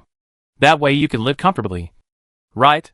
Looking at the strange man in front of him, Han Feng was a little confused. But out of politeness he still said, "Excuse me. Who are you?" Hearing Han Feng's words, the man immediately waved his hands and said with a flattered expression, "I will be your cleaning brother in the future. Thank you for saving us. Seeing how hard you worked last night, I really feel bad. I was thinking about how I could do my best to do something. I couldn't help much with other things, so I could only clean the house. Which room are you staying in tonight? I'll go clean it now." "Oh, is that so? Haha. It's okay, you don't have to take care of the cleaning. I can do it myself." Hearing the man's explanation, Han Feng suddenly felt a little embarrassed. Besides, as a grown man, he still let others clean for him. "It's okay. Don't mind. I don't mean anything else. I just want to do my best. Please accept it." Which room are you staying in tonight? I clean quickly, and it will be ready soon." Looking at the man who patted his chest to make a promise, Han Feng also felt that if he refused again, it would inevitably disappoint the other party's kindness. After thinking it through, Han Feng decided not to dwell on this issue anymore. Looking at the man in front of him, Han Feng said, "I'll stay in the same room tonight and not move." Okay, big brother. You go ahead and do your work. I'll go clean up now. I promise it'll be clean when you move in again." He patting his chest. The man promised again.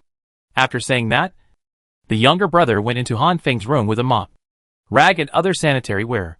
How does it feel to be a hero? Even the hygiene is taken care of by someone. "Oh, you really envy me." Beside Han Feng, Lin Lan joked sourly. Hearing Lin Lan's tone, Han Feng could only smile bitterly and said, "No.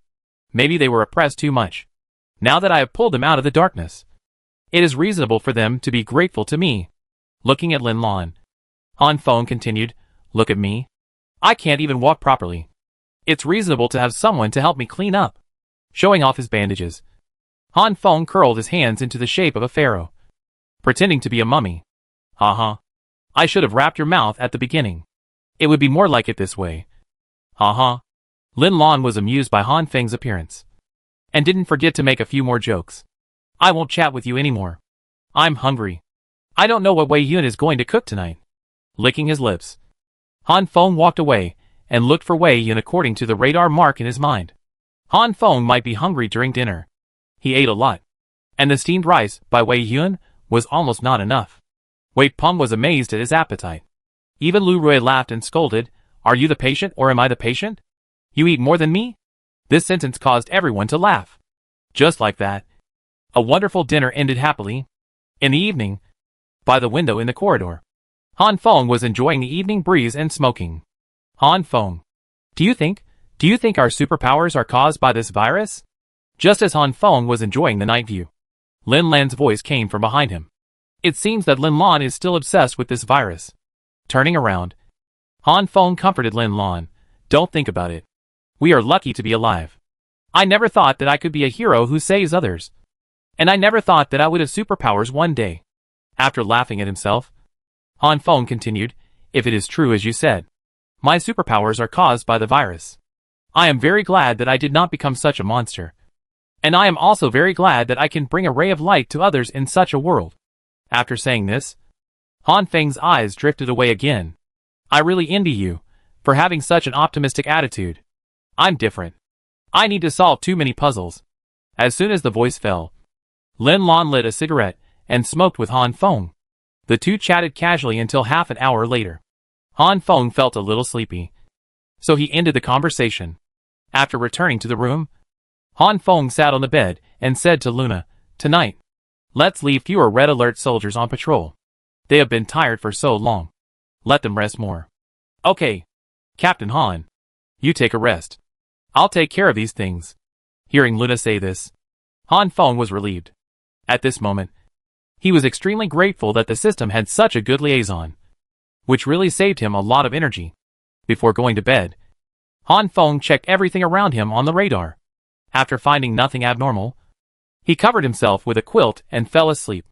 Dong dong dong. Dong dong dong. A knock on the door woke Han Feng up from his dream. The moment he opened his eyes, Han Feng grabbed the assault rifle beside him, as if by reflex. He quickly and silently turned over and got out of bed. After holding his breath and concentrating, Han Feng listened to any sound in the quiet night with all his strength. Knock. Knock. Knock knock. Knock. Knock. Brother Han? Brother Han? Are you asleep? This time, in addition to the knocking sound, Lu Rui's voice was also heard outside the door. Huh? After taking a deep breath, Han Feng gently put down the gun. Taking out his cell phone, Han Feng saw that it was just 4 o'clock in the morning, and it was pitch black outside the window. Having his sweet dream disturbed, Han Feng said unhappily, Lu Rui, are you sick? Why are you knocking on my door so late at night? Hearing Han Feng's voice coming from the room, Lu Rui said happily, Brother Han, it's good that you didn't sleep. Come out. I have something to tell you. It's something. Lu Rui said so. Han Feng couldn't say anything to blame him, so he had to get up and open the door. Han Feng didn't turn on the light because he was still sleepy, but continued in the dark. Brother Han, it's so late. Why haven't you slept yet? Lu Rui said so meanly as soon as he entered the room. I'm fucking. It would have been better if he didn't say it. But Han Feng got even angrier when he said it, suppressing the little flame in his heart. Han Feng gritted his teeth and said, I fell asleep. But I had a dream. I dreamed that a puppy scratched my door in the middle of the night. When I woke up, it turned out to be you. What's the matter that can't wait until tomorrow? You have to find me in the middle of the night. After hearing Han Feng's analogy, Lu Rui said embarrassedly, Brother Han, I also want to find you tomorrow, but what do you mean by I? If you can't give me a necessary reason this time, I will throw you out. Let you feel the excitement of being chased by zombies. Just in time to lose weight, Han Feng said, and matched his clothes with a fierce expression. Oh, this matter? How can I tell you about this? Lu Rui frowned and rubbed his hands. After a pause, Lu Rui said, Do you have cigarettes? One? I'm not big, but I have a lot to do. Han Feng said with disdain and started looking for cigarettes. Oh my god, what a coincidence. It's gone! Han Feng found the cigarette box and opened it to find that it was empty. Seeing that Han Feng's room had no cigarettes, Lu Rui said, Let's go to my room. I have some in my room, but I forgot to take it when I came here. After saying that, Lu Rui pulled Han Feng up in the dark. After being tossed around by Lu Rui, Han Feng's urge to smoke came up. After hesitating for a while, he followed Lu Rui upstairs. After a while, Lu Rui took Han Feng to his room. It was a coincidence that Lu Rui's room was just above Han Feng's room. Taking the cigarette from Lu Rui's hand, Han Feng said, If you have something to say, you have something to say, so that I can go back to sleep quickly after listening.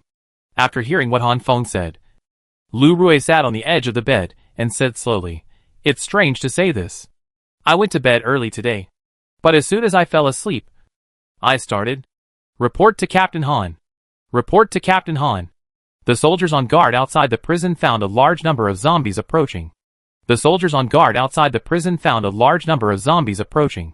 Lu Rui had just started talking when Luna's urgent report came to Han Feng's mind. Fuck. Han Feng's eyes widened in an instant. He also subconsciously uttered a catchphrase. Han Feng's reaction scared Lu Rui, and he asked in a hurry, What's wrong? What's wrong? At this time, Han Feng could not care about Lu Rui beside him. The large number of zombies that appeared late at night made Han Feng think of the third-level zombies in an instant. After forcibly calming his mind, Han Feng's face was gloomy, and he quickly issued an order in his mind. Quick! Notify all red alert soldiers. Tell them not to sleep and be ready for battle. Turn on the searchlights in all prisons. Shine outside and find them for me. The third-level zombies must be here. As long as you find the third-level zombies, immediately build sentry guns. Yes, Captain Han. Luna in Han Feng's mind answered. Brother Han. What's the matter? Speak. Han Feng's sudden change of expression made Lu Rui beside him panic. Lu Rui, who didn't know the reason, could only ask in a panic. Looking at the panicking Lu Rui in front of him, Han Feng did not speak. He just contacted Luna again in his mind and said, quickly notify Lin Lan, Wei Yun and Wei Peng. Tell them to wake up. Hurry over. Beep. Beep. Beep. Warning. Warning. Enemy attack is coming. Enemy attack is coming. Suddenly, the alarm of the system in Han Feng's mind sounded loudly. Chapter 84. Cleanup plan begins. Swoosh. Swoosh. Han Feng hadn't finished giving the order in his mind, when several sharp sounds of breaking wind suddenly sounded.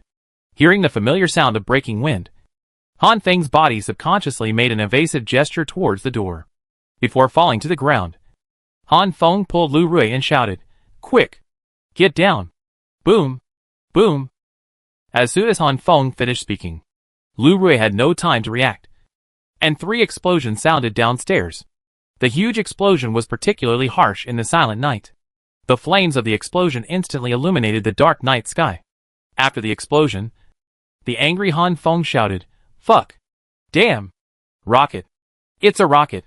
Feeling the location of the explosion downstairs, Han Feng knew that it was the room he had just lived in, because the center of the explosion downstairs was too close. The floor of the room where Han Feng was now collapsed by more than half. If it weren't for Han Feng's excellent evasion awareness, he would not have been able to avoid this attack.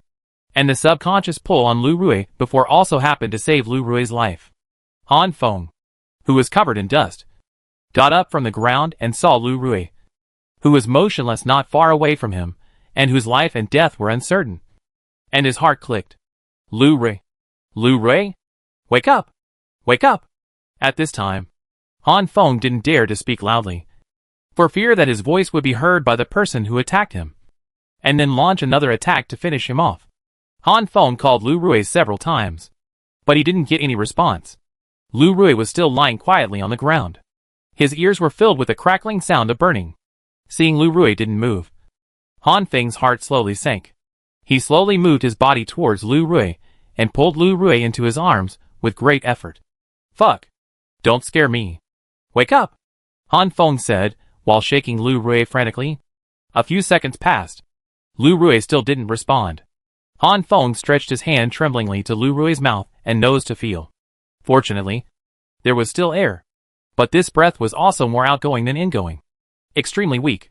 Duh-duh. Duh-duh-duh-duh.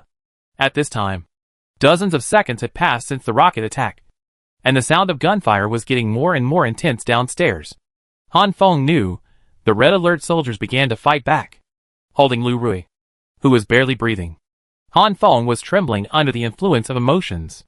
Closing his eyes gently, Han Feng roared in his mind, Luna. Check. Check for me. Who the hell attacked me in the middle of the night? I want him dead. Yes. Captain Han. The radar is now scanning all suspicious persons. The Red Alert soldiers are organizing a counterattack. Feeling the fierce battlefield environment, Luna's voice became sharp.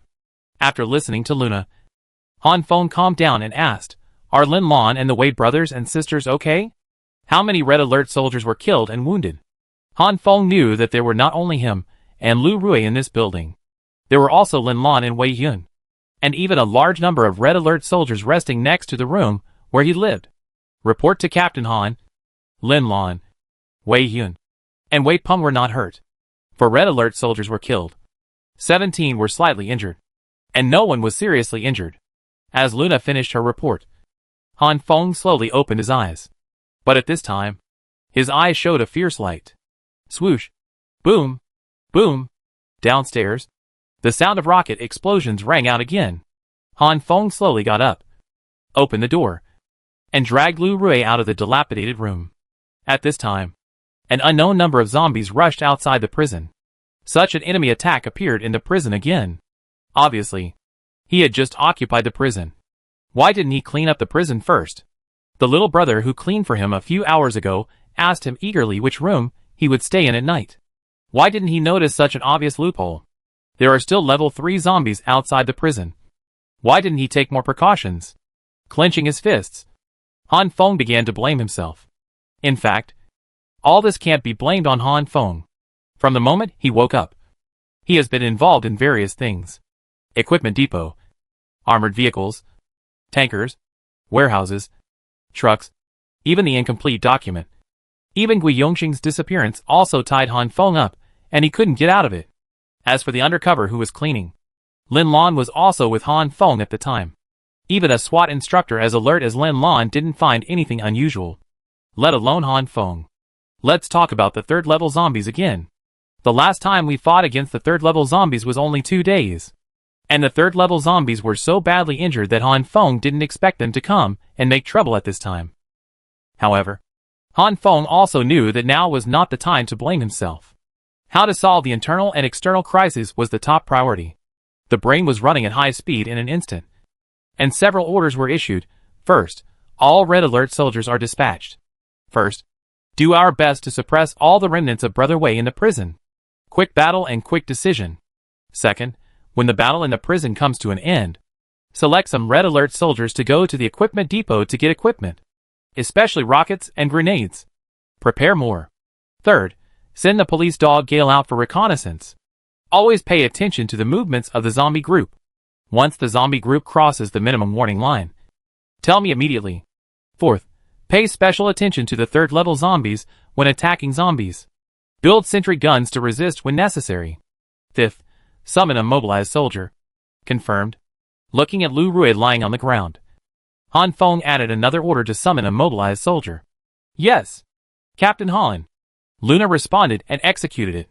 As the orders were issued one by one, the Red Alert soldiers' attacks became orderly. Standing in place, Han Feng frowned. I always felt that I missed something about tonight, but I couldn't remember it at this moment. Duh. After a few minutes, the gunshots outside the building gradually became sparse, and Han Feng had a mobilized soldier carrying Lu Rui on his back. Luna, report the current situation in the prison and the distance between the zombies outside the prison. Hearing the gunshots, Han Feng asked Luna in his mind. The battle in the prison has entered its end, and Brother Wei's remnants are about to be wiped out. Now some Red Alert soldiers are rushing to the equipment depot to get rocket launchers and grenades. The zombies from the outside world are still 217 meters away from the prison, and are expected to break through the limit cordon in 4 minutes and 23 seconds. After listening to Luna's report, Han Feng nodded gently, thinking that the situation was slowly getting better. Everything is still in time. Very good. Just follow my order just now. Remember to report to me as soon as there is any problem. After responding in his mind, Han Feng raised his legs and walked downstairs. As soon as he got down to the first floor, Han Feng saw the mess on the ground and heard a hint of sobbing in his ears. Looking in the direction of the sobbing sound, Han Feng saw that his previous room had been disappeared by the explosion, leaving only the outline of a room. On the rubble, Wei Yun was crying silently, and next to her was Wei Peng, who was on guard with an assault rifle, while Lin Lan was nowhere to be seen. Hi. Hello, I'm still alive. Seeing Wei Yun crying heartbrokenly, Han Feng knew that she must have thought that she had been blown to pieces. So in order to avoid embarrassment, Han Feng greeted her like this. Well, actually greeting like this is more embarrassing. Hearing Han Feng's voice, Wei Yun, who was crying, was stunned. When she turned around and saw Han Feng, she cried even louder. After struggling to get up, Wei Yun ran to Han Feng and hugged Han Feng, crying and saying, Where have you been? Why didn't you come to find us if you weren't dead? At the end of the speech, she was already sobbing. Seeing Wei Yun like this, Han Feng was also panicked, and could only say intermittently, wasn't I commanding the battle just now? And Lu Rui is in this state. I have to take care of him first. Right? I'm sorry. I made you worry. After that, Han Feng also hugged Wei Yun gently and comforted her. After the hug, Han Feng noticed that Wei Yun's hands were all bloody, and after a closer look, he found that the fingertips were worn. At this time, Wei Peng on the side said in a sad tone, Sister thought you were buried under the rubble, so she rushed here and started digging frantically. Hands. Like this. Han Feng was shocked when he heard Wei Peng say this, and he felt distressed when he looked at Wei Yun's hands, thinking that when the explosion just started, the remnants of Brother Wei might be waiting not far from his room. Wei Yun's desperate behavior really touched Han Feng. Why are you so stupid? Don't you know to ask the soldiers? You come out rashly like this. What if? At the end, Han Feng opened his mouth, but didn't say anything in the end. After a pause, Han Feng suddenly thought of something and continued, Where is Lin Lan? Lin Lan can bandage the wound. Where is she? As soon as Han Feng finished speaking, Wei Peng on the side said, Sister Lin Lan just took a look at your room and rushed out with an assault rifle. Now I don't know where she is. Looking at Wei Peng, who was lowering his head, Han Feng was anxious. Asked, Lin Lan rushed out? After talking to Wei Peng for a few words, Han Feng immediately asked Luna in his mind, Where is Lin Lan? Where is she? Report to Captain Han. Lin Lan is now chasing Wei Ji's remnants with 12 Red Alert soldiers. As soon as Han Feng finished speaking, Luna's report sounded in his mind. After listening to Luna's report, Han Feng thought to himself, as expected, Lin Lan took the lead in counterattacking. Then he said, Quick! Hand over the command of the Red Alert soldiers around her to her. The command of the Red Alert soldiers was handed over to Lin Lan at the beginning of the battle. But your order is always the first rule of the system. So now most of the Red Alert soldiers have evacuated and are arranged in the prison watchtower and on the way to get weapons and equipment. After Luna finished speaking, Han Feng breathed a sigh of relief, thinking that everything is fine. Everything is fine. Chapter 85. The cleanup plan begins. You two find a room to hide first, and help me take care of Lu Rui. I'll go find Lin Lan and come back to bandage you. Remember not to go out. After saying that, Han Feng walked out regardless of Wei Yun's retention, and the mobilized soldier who carried Lu Rui was left to the 3 people behind him to protect their safety. Han Feng knew that Lin Lan would be fine, so he just instructed a Red Alert soldier in his mind to tell her what happened here, and asked her to come back quickly. So he didn't chase Lin Lan, but walked towards the direction of the prison watchtower closest to him, because he knew the zombies outside the prison were the biggest threat tonight. Han Feng couldn't help but shudder when he thought of the agile movements, tenacious vitality, and cold revenge of the lingering third-level zombies. How many zombies would attack tonight? Before leaving, Han Feng asked Luna to report whether there were any remnants of Brother Wei around his route. After getting a definite answer, Han Feng took action. On the way, Han Feng was not idle. Instead, he checked the number of gold coins he had now. 9215. 240 more than the last time he checked the gold coins, which meant that his Red Alert soldiers had killed 24 enemies. As for how many Lin Lan had killed, Han Feng didn't know. I didn't expect there were so many of them, Han Feng joked to himself on the quiet night road. A few minutes later, Han Feng, who was on his way, received a report from Luna in his mind. Report to Captain Han. The zombies are approaching the extreme warning line. The normal warning range is between 300 and 500 meters, and the extreme warning line is 100 meters. Han Feng, who was walking, thought for a while and asked, Have our Red Alert soldiers delivered weapons and equipment to various watchtowers? Have all the Red Alert soldiers outside the prison returned to defend? Report to Captain Han. The weapons are being transported to various defense points, and the estimated completion time is within 3 minutes. The Red Alert soldiers and police dogs outside the prison have returned to the prison safely, and the prison searchlights have been turned on, and all entrances and exits have been closed. Hearing Luna's detailed report, Han Feng felt relieved, and then continued to ask, What about the level 3 zombies? Have you found any level 3 zombies? Many zombies have been observed, but no level 3 zombies have been found. The Red Alert soldiers are looking for them now. After saying this, Luna said, Captain Han, can we open fire now? Hearing Luna say this, Han Feng reacted immediately. It turned out that the Red Alert soldiers were waiting for their permission to fire. Then they ordered, You can fire. Da-da. Da-da-da-da. Boom. Boom. The moment Han Feng gave the order, the sound of firing and explosions rang out instantly, accompanied by the sound of gunfire. Han Feng couldn't help but speed up his pace, but the gauze on his body really affected his movements. So Han Feng stood still and moved around. After feeling that the wound was not so painful, he made a bold decision. Take off the bandage. As the gauze was taken off layer by layer, a breeze blew over, and Han Feng felt the freshness that he hadn't seen for a long time. After the last piece of gauze was taken off, Han Feng tried to move his body again. It's okay at this time. The wound still hurt a little, but not as heavy as imagined. After saying this casually, Han Feng accelerated to the nearest watchtower. Luna, how far is it? When asking this question, Han Feng had actually seen the watchtower, but he didn't know how long it would take him to get there. Report to Captain Han.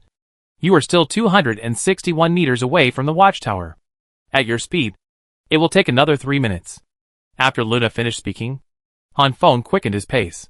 Without affecting the wound, he moved forward at the fastest speed. In less than 3 minutes, Han Feng climbed up the watchtower. At this time, the Red Alert soldiers were fighting in full swing.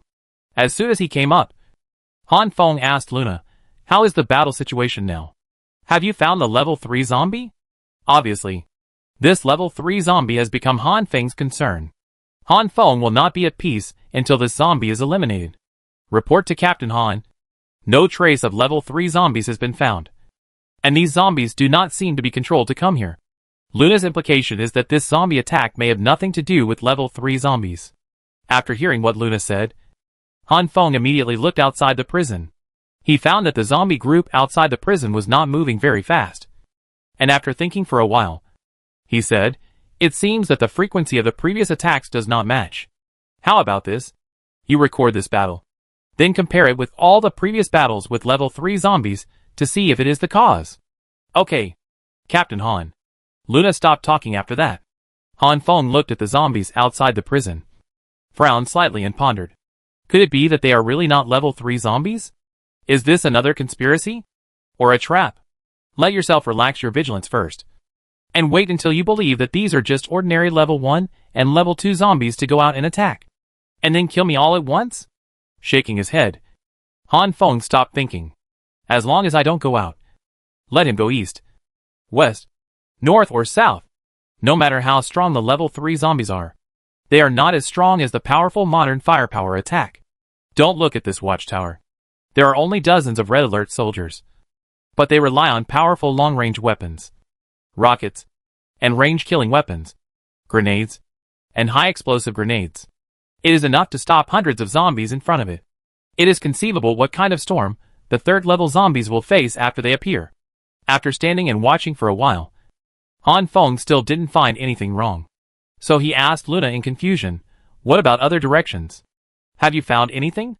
Report to Captain Han. There are no findings in the other 3 directions of the prison. And, after comparing the system, this zombie attack is completely different from the previous attack by the third-level zombies.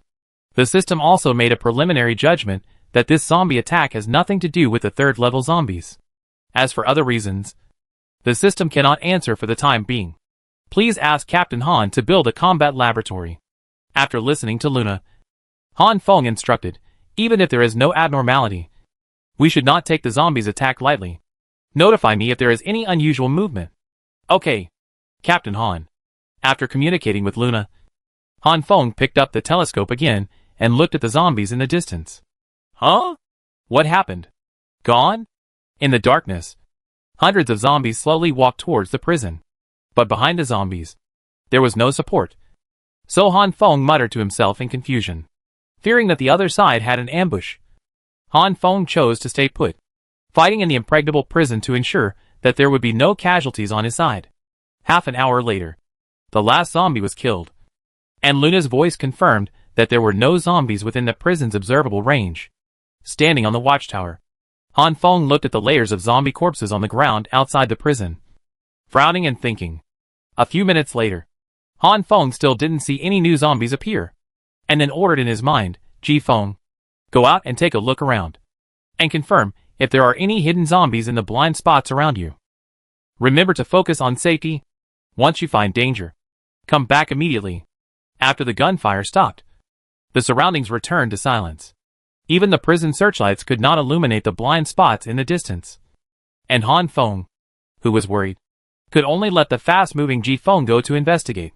After receiving the order, Ji Feng ran out of the prison at a very fast speed, and a black shadow quickly disappeared in the darkness in the distance. Vision connection. Target Ji Feng. On the watchtower, Han Feng activated the vision connection function. At this time, all the scenes seen by the police dog Ji Feng will be presented in front of Han Feng's eyes. As time went by, Ji Feng flew through more and more dark blind spots. However, what disappointed Han Feng was that, except for the scattered wandering zombies, he could no longer see any large-scale zombie groups, let alone level 3 zombies. Not only did Ji Feng scout around the prison, he even went to the small woods in the distance, but still found nothing. After searching for more than half an hour, Han Feng still found nothing. He could only order, "Come back, Jifeng." Sensing Jifeng's return, Han Feng ordered the extra red alert soldiers in the watchtower to withdraw. After coming down from the watchtower, Han Feng was even more confused. Since there were no zombies causing trouble, why did these zombies come? Han Feng, who couldn't think of an answer, decided to put this matter aside for the time being. Now, there is another important matter waiting for him to deal with. To resist foreign aggression, one must first stabilize the internal situation. That's right. Han Feng decided to reorganize the prison at this time. Looking up at the sky. At dawn, the east was already turning pale. Han Feng took out his cell phone to check the time. It was 6 in the morning. This late-night battle lasted for more than 2 hours. After a sneer, Han Feng began to give orders in his mind. Start closing all exits of the prison. No one is allowed to enter, but not leave. All red alert soldiers are equipped and ready for battle. Search the entire prison. Confiscate all weapons. And if there is resistance, kill them on the spot. After thinking for a while, Han Feng continued to add in his mind, "Luna, you are responsible for real-time monitoring of the movements of all personnel in this prison. If you find any suspicious people, order the red alert soldiers to bring them back, and kill them immediately if they dare to resist. If you want to kill me, you can try. You can't escape if you hurt the people closest to me." The whispered words were like a kiss from the devil in hell. At this moment, Han Feng showed his unprecedented heroic demeanor. For his own safety and the safety of his companions, Han Feng could only use such a murderous method to curb any possible crisis. After walking for more than 10 minutes, Han Feng rushed back to his residence and found Lin Lan, Wei Yun and others. With Lin Lan's first aid, Lu Rui was not in danger for the time being. But looking at his pale face at this time, Han Feng felt sad. Chapter 86, Preparation. If Lu Rui hadn't woken me up in the middle of the night, if he hadn't pulled me upstairs, I'm afraid. Seeing Han Feng coming back, Lin Lan got up first and asked, "What's going on outside? Is there an enemy attack?" "Well, just zombies. Not a lot of them. They've been wiped out." "Don't worry." Turning his eyes away from Lu Rui, Han Feng looked at Lin Lan and said, after listening to Han Feng, Lin Lan asked again, "Zombies? Where did so many zombies come from in the middle of the night? Could they be level 3 zombies?" "No. There doesn't seem to be any level 3 zombies in the zombie group this time. As for the reason, I don't know either." After saying that, Han Feng walked to Wei Yun and carefully examined her bandaged hands. "Does it still hurt?"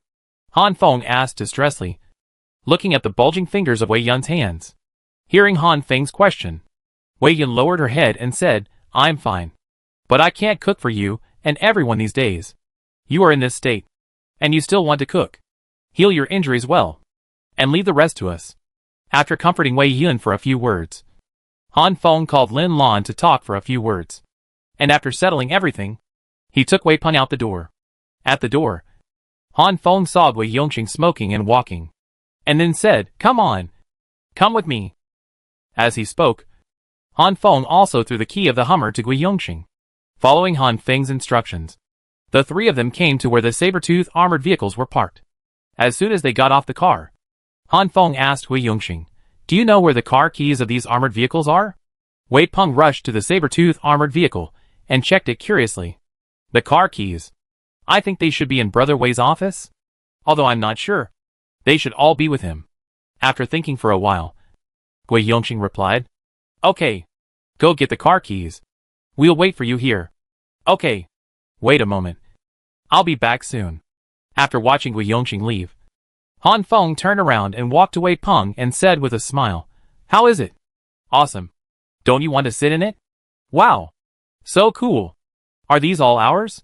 Can we really drive it out for a ride?" "When?" Hearing Han Feng's question, Wei Peng became even more excited and kept shouting that he wanted to get in the car. Looking at the lively Wei Peng, Han Feng hurriedly said, "Be careful. Don't hurt yourself. Wait for the key to come back, and we'll get ready and go."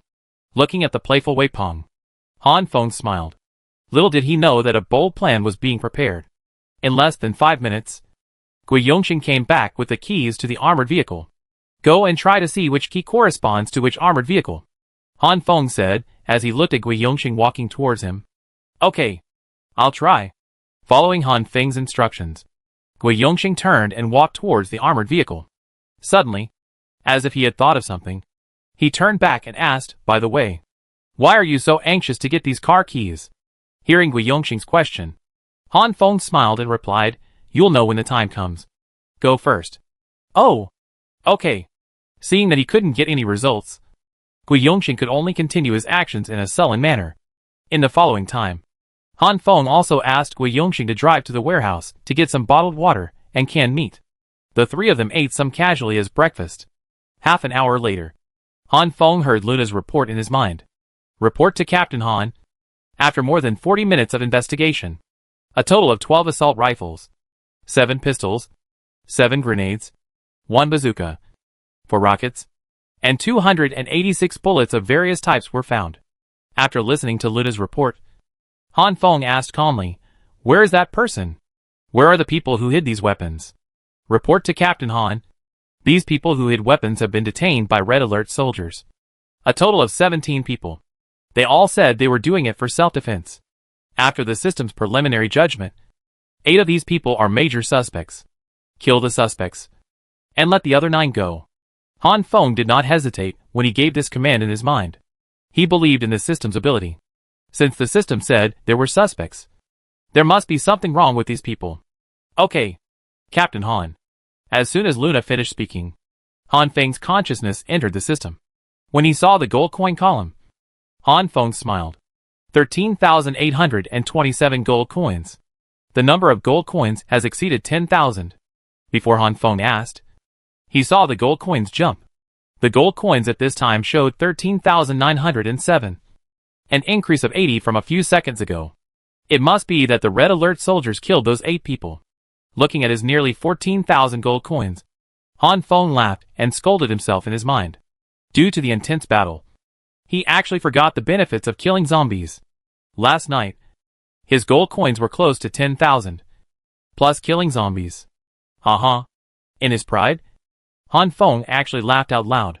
Hearing Han Feng's sudden smile, Gui Yongxing looked at him in confusion. A little confused, Wei Peng on the side asked, what's wrong? Brother-in-law? What's the matter with you? It's okay. It's okay. I suddenly remembered a joke. After saying that, Han Feng's face recovered. Wei Peng, who didn't get an answer, curled his lips and said one word, Tisk. Without bothering to explain to the two, Han Feng quickly said to the system, build a combat laboratory. It takes 10,000 gold coins to build a combat laboratory. Please confirm. Hearing the familiar electronic mechanical sound, Han Feng was a little excited. Confirm. The combat laboratory is being built, and the virtual construction takes 24 hours. Please wait. Hearing the system, Han Feng was stunned for a moment, and then roared in his mind, 24 hours. I go. Are you kidding me? It only takes 30 minutes to build a power station. It only takes 10 minutes to build a barracks. Even building a radar only takes 3 hours. Now you tell me that it takes 24 hours to build this combat laboratory? Then does it take a year to build a heavy factory? It will take 23 hours 58 minutes and 46 seconds to build the combat lab. As for the unbuilt option, the system cannot answer the construction time. The system stopped talking after saying that. Han Feng, who was frustrated, had a stiff face. Huh? Brother-in-law, what's wrong with you? Wei Peng asked again when he saw Han Feng's face was not right. Hearing Wei Peng's question, Han Feng looked back at him and said, it's okay. I suddenly remembered something unhappy. After getting such an answer again, Wei Peng pouted and said to himself, what the hell? How big is your imagination? Because of the construction of the combat lab, Han Feng still had 3,907 gold coins left. After seeing himself become a pauper again, Han Feng contacted Luna and said, how many people do we have now? How many Red Alert soldiers can participate in the battle? Report to Captain Han. At this time we have 19 American soldiers, 42 mobilized soldiers, a police dog, and an engineer. A total of 63 people. The personnel who can participate in the battle are 18 American soldiers, 39 mobilized soldiers, and a police dog, and 3 are seriously injured and have not recovered. After listening to Luna, Han Feng asked again, what if the slightly injured personnel are taken out? Report to Captain Han. After taking out the slightly injured Red Alert soldiers, the number of police dogs remains unchanged. The number of American soldiers remains unchanged. And the number of mobilized soldiers is 27. A total of 46. After listening to Luna's data, Han Feng began to ponder. According to the current military strength, 46 people can hardly cause trouble to the third-level zombies. After thinking about it, Han Feng decided to summon some more Red Alert soldiers. Luna, summon 2 American soldiers and 38 mobilized soldiers. Confirm. Han Feng almost gritted his teeth when he gave this command in his mind. Okay, Captain Han. The system is summoning for you.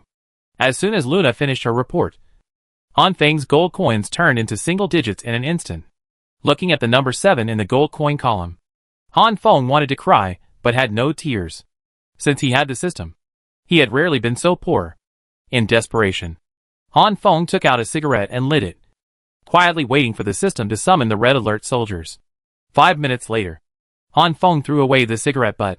Feeling that the summons were coming to an end, he ordered in his mind, all combatants, except those with minor and serious injuries, gather together. For the next action, Han Feng spent all his money. A few minutes later, 20 American soldiers and 65 mobilized soldiers came to Han Feng ready to go. Brother-in-law, there are so many people here. What are you going to do? Seeing the mighty Red Alert soldiers, Wei Peng asked timidly. Compared with Wei Peng, Gui Yongqing was relatively calm, just looking at Han Feng without asking anything. Looking at Wei Peng, Han Feng whispered, "What? Take you for a ride? What else can I do?" After that, he gave Wei Peng an evil smile. After talking to Wei Peng, Han Feng walked towards the American soldiers and said, 6 soldiers go to drive the saber-tooth armored vehicle, and another 9 go to drive the other vehicles over and wait at the door of the equipment depot. The rest of the soldiers set off to the equipment depot. As soon as the order was issued, 6 American soldiers quickly stepped out and ran straight to the armored vehicle. The rest of the Red Alert soldiers ran towards the equipment depot. Seeing everyone busy, Han Feng turned to Gui Yongqing and said, "Go drive. Let's go to the equipment depot too." Captain Han, what are you going to do? Seeing Han Feng's big move, Gui Yongqing also began to ask. Looking at the puzzled Gui Yongqing, Han Feng said, "You will know in a while. Don't ask. Go drive." A few minutes later, the Hummer stopped in front of the equipment warehouse, and at the door was a crowd of Red Alert soldiers. All soldiers, go to the equipment warehouse to get equipment. Each person takes an assault rifle as a backup, and a pistol as a secondary weapon, and each person takes 2 grenades, and the magazine must be full. Oh! And bring 10 rocket launchers. As many rockets as you can. After speaking, Han Feng also entered the equipment warehouse. At the door, Gui Yongqing and Wei Peng looked at each other for a few seconds, and both saw puzzled expressions in each other's eyes. "Brother, how about, let's go get some equipment?" Wei Peng asked first. "Go ahead. Who knows what Captain Han wants to do?" After saying that, Gui Yongqing also walked towards the equipment warehouse. Chapter 87, Fully Armed. After dozens of minutes of intensive preparations, the trunks of 10 off-road vehicles were filled with all kinds of weapons and ammunition. Bang! Closing the trunk door, Han Feng wiped his sweat and said breathlessly, "Damn! I'll see if you can survive this time." After saying this, Han Feng touched the tip of his nose with his knuckles and ordered to set off. 6 saber-tooth armored vehicles led the way, followed by 10 off-road vehicles, moving forward according to the route planned in Han Feng's mind. On the first armored vehicle, Han Feng looked at Wei Peng and Gui Yongqing and said, "Today, I plan to take you two to deal with a guy who makes me sleepless. Level 3 zombies." "Right." As soon as Han Feng finished speaking, Wei Peng rushed to answer. "Level 3? Zombies? What the hell is that? Is it necessary to use so much force?" After Wei Peng finished speaking, Gui Yongqing looked at Han Feng with a puzzled look and asked, "Yes. Let's go and kill the level 3 zombies today." After talking to Wei Peng, Han Feng turned his eyes to Gui Yongqing and continued, "You have never come into contact with level 3 zombies before, so you don't know how powerful they are. Let me tell you this. The zombies you have seen can be collectively called level 1 zombies. They have no IQ. They only know how to eat, and are very slow in attacking or chasing. Except for their strength, they are weak in other aspects. An ordinary person can crush them with their IQ advantage. Henry paused and gave Gui Yongxing some time to understand. As for the second-level zombies, they are much more agile than ordinary zombies, and can run and even jump. I have seen a few that run faster than normal humans, but their IQ is still low. They are not a threat. But, before Han Feng finished speaking, Gui Yongxing interrupted the topic and asked, "But what? According to you, the third-level zombies should not be that strong? You bring so many people. It's like a cannon to kill mosquitoes, right?" After asking this question, Gui Yongxing seemed to suddenly think of something and said, "Hey, they are also divided into levels? I don't know the specifics of their classification. I just determine the level by their strength changes. Level 3 zombies can completely surpass your cognition. They have extremely strong defense, agile speed, and amazing recovery ability. The most important thing is that they have intelligence that is not inferior to ordinary people. They can set traps and hold grudges. More importantly, they can mobilize level 1 and level 2 zombies to assist in combat. To put it bluntly, this guy can command level 1 and level 2 zombies." After listening to Han Feng's words, Gui Yongxing was already stunned in the car. He hesitated and wanted to say something, but didn't know how to start. "Don't worry. This level 3 zombie is also my old friend. This time, I want to have a good chat with it." After gritting his teeth, Han Feng looked out the window and said, "Stop the car and wait here." After a few minutes of conversation, the convoy had already arrived in front of the building where Lin Lan and Lu Rui were. After the vehicle stopped, Han Feng got out of the car and said, "You stay in the car and wait for me. I'll go up and tell them so that they don't worry about us." "Okay, hurry up, brother-in-law." Wei Pum leaned out and shouted. After going upstairs, Han Feng found Lin Lan and said, "I'm going to kill the level 3 zombie in a while. I'm always restless with this scourge. During my absence, I will leave some soldiers behind. I'll leave the prison in your hands." "What? You want to find level 3 zombies?" "No. It's too dangerous. Even if you want to go, I have to follow you." After hearing Han Feng's intention, Lin Lan decisively rejected his idea. "Don't worry. Just listen to me. I can command the team to fight now, but I can't manage this prison. You also know that you are the only one here for management. Besides, I have already checked the prison. There is no danger. Leading some people for you is enough." Looking at the anxious Lin Lan, Han Feng hurriedly continued, "Fighting against level 3 zombies. The other side is full of people. Your superpowers have great limitations. I brought Xiaoping because he is fast enough, and he can protect himself even if there is danger. And Gui Yongxing is even safer. Who can touch him when he activates his superpowers?" At this time, Han Feng settled Lin Lan. After seeing that Lin Lan's expression was a little shaken, Han Feng continued, "Don't worry. I have driven all the saber-tooth armored vehicles this time. I have also prepared rockets, grenades, and various ammunition. In terms of number of people, we can't beat them. But in terms of weapons, this time I will definitely let them bloom." After Han Feng finished speaking, Lin Lan did not speak, but just stood there with his lips pursed in thought. After a while, Lin Lan responded, "Okay. I will stay here this time.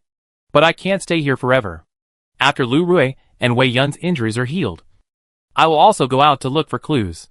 "Got it? Okay. It's a deal. After I get rid of the level 3 zombies, I will stabilize the prison. Let's start looking for clues." "Okay," Han Feng promised. After listening to Han Feng's promise, Lin Lan smiled and said, "Then go quickly and come back quickly. And be careful. By the way, how do you find the level 3 zombies? Have you forgotten the police dog Jifeng? Last time I asked it to track a level 3 zombie. It has been almost 2 days. If I don't go find it, I'm afraid it will change its hiding place, and it will be more difficult to find it then." Hearing Lin Lan's doubts, Han Feng explained, "Yes, you have a police dog. Well, you take Xiaoping and pay more attention to safety. This kid has a simple mind and is easily overwhelmed. Remember to remind him if there is anything." Okay. I know. I guarantee his safety." After saying that, Han Feng showed a confident smile. After talking to Lin Lan, Han Feng turned around to look for Lu Rui and Wei Yun. After explaining the action to Lu Rui and Wei Yun, Han Feng couldn't help but comfort the two of them. A few minutes later, Han Feng settled all the matters and went downstairs. In front of the building, Han Feng stood in the sun, lighted a cigarette, and held it in his mouth. He gave an order in his mind. The seriously injured Red Alert soldiers stay to continue recuperating. And the lightly injured soldiers also stay and follow Lin Lan's command and arrangements. You must ensure the safety of Lin Lan and the other three. After the order was issued, Han Feng blew another loud whistle and called the police dog Jifeng in his mind. Woof! Woof! A few seconds later, Jifeng's figure appeared in Han Feng's vision. The police dog Jifeng stepped on a gust of wind and ran to Han Feng's feet, wagging his tail and acting coquettishly. Seeing Jifeng's appearance, Han Feng smiled, bent down, hugged Jifeng and rubbed him, and said, Jifeng, go find the hiding place of the third-level zombies. You lead the way in front. Don't go too fast. Pay attention to safety. Woof! After receiving Han Feng's order, Jifeng barked to show that he understood. After turning around a few times, he ran towards the prison gate. Looking at Jifeng's unhurried pace, Han Feng raised his leg and walked towards the first armored vehicle. After getting in the car and sitting in the co-pilot's seat, he ordered in his mind, go. Follow Jifeng closely. The vehicles behind should also follow closely, and don't fall behind. Let's go! Boom! After the order was issued, 16 vehicles roared in unison. When the vehicles moved forward with the police dog Jifeng in front, Han Feng turned around and said to Wei Peng and Gui Yongxing behind, if I can't take care of you in a while, you two must remember to protect yourselves. Especially Xiao Peng. This operation will be very dangerous. Did you hear me? I know. Brother-in-law. Don't worry. You can't beat them. Can you run away? Uh-huh. Seeing you like this, I really want to see how strong this level 3 zombie is. I can see that you are so nervous. You were not so nervous when you fought with Brother Wei. I am really looking forward to it. After listening to the two people's confident answers, Han Feng smiled and said, it may be a mental illness. A shadow. You will know when the time comes. Take a rest now. And be smart when the battle starts. After speaking, Han Feng turned around, leaning on the backrest and looking out the window. I don't know what he was thinking with his complicated eyes. Brother-in-law, you know what? Sitting in this car feels really different. Now, I feel like a soldier. The kind who defends my country. As the convoy left the prison, Wei Peng's excited voice rang out in the car. The armored vehicle can carry a total of 8 people, except for the driver Wayne and Han Feng. The rest are all fully armed American soldiers. They sat motionless in the car, looking like soldiers about to carry out a mission. So it is normal for Wei Peng to have such thoughts. This? Xiao Peng. Can you stop calling me brother-in-law in the future? Your sister and I haven't even started dating yet. If you call me like this every time, aren't you afraid that your sister will beat you up?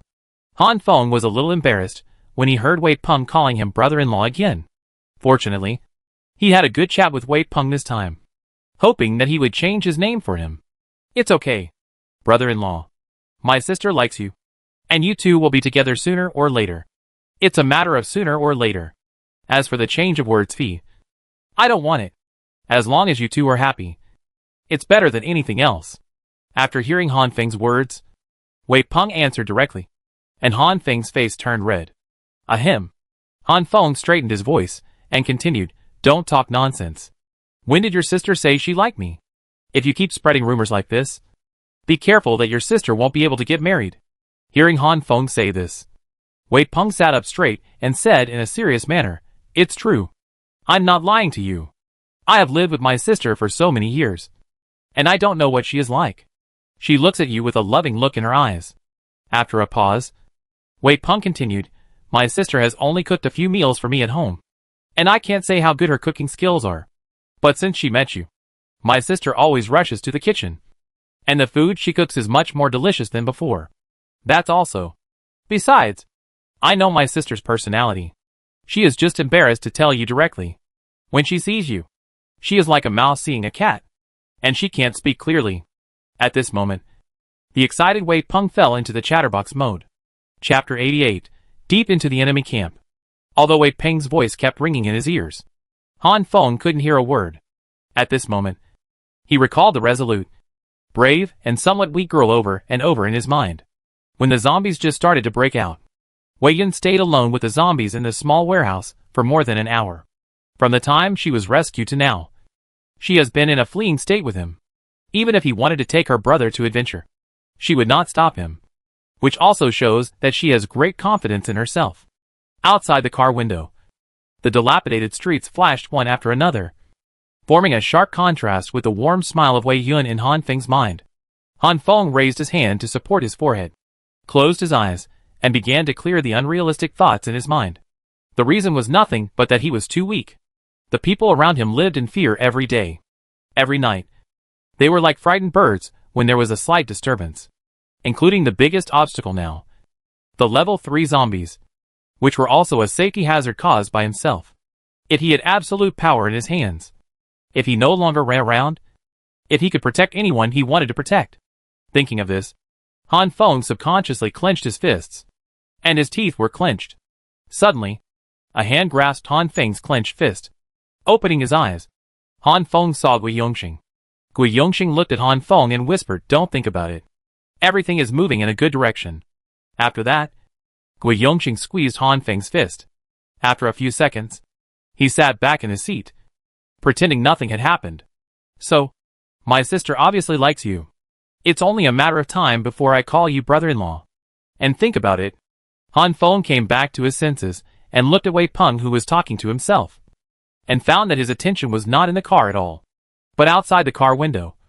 So he didn't notice Han Feng's changes just now. "Okay, let's talk about these things later.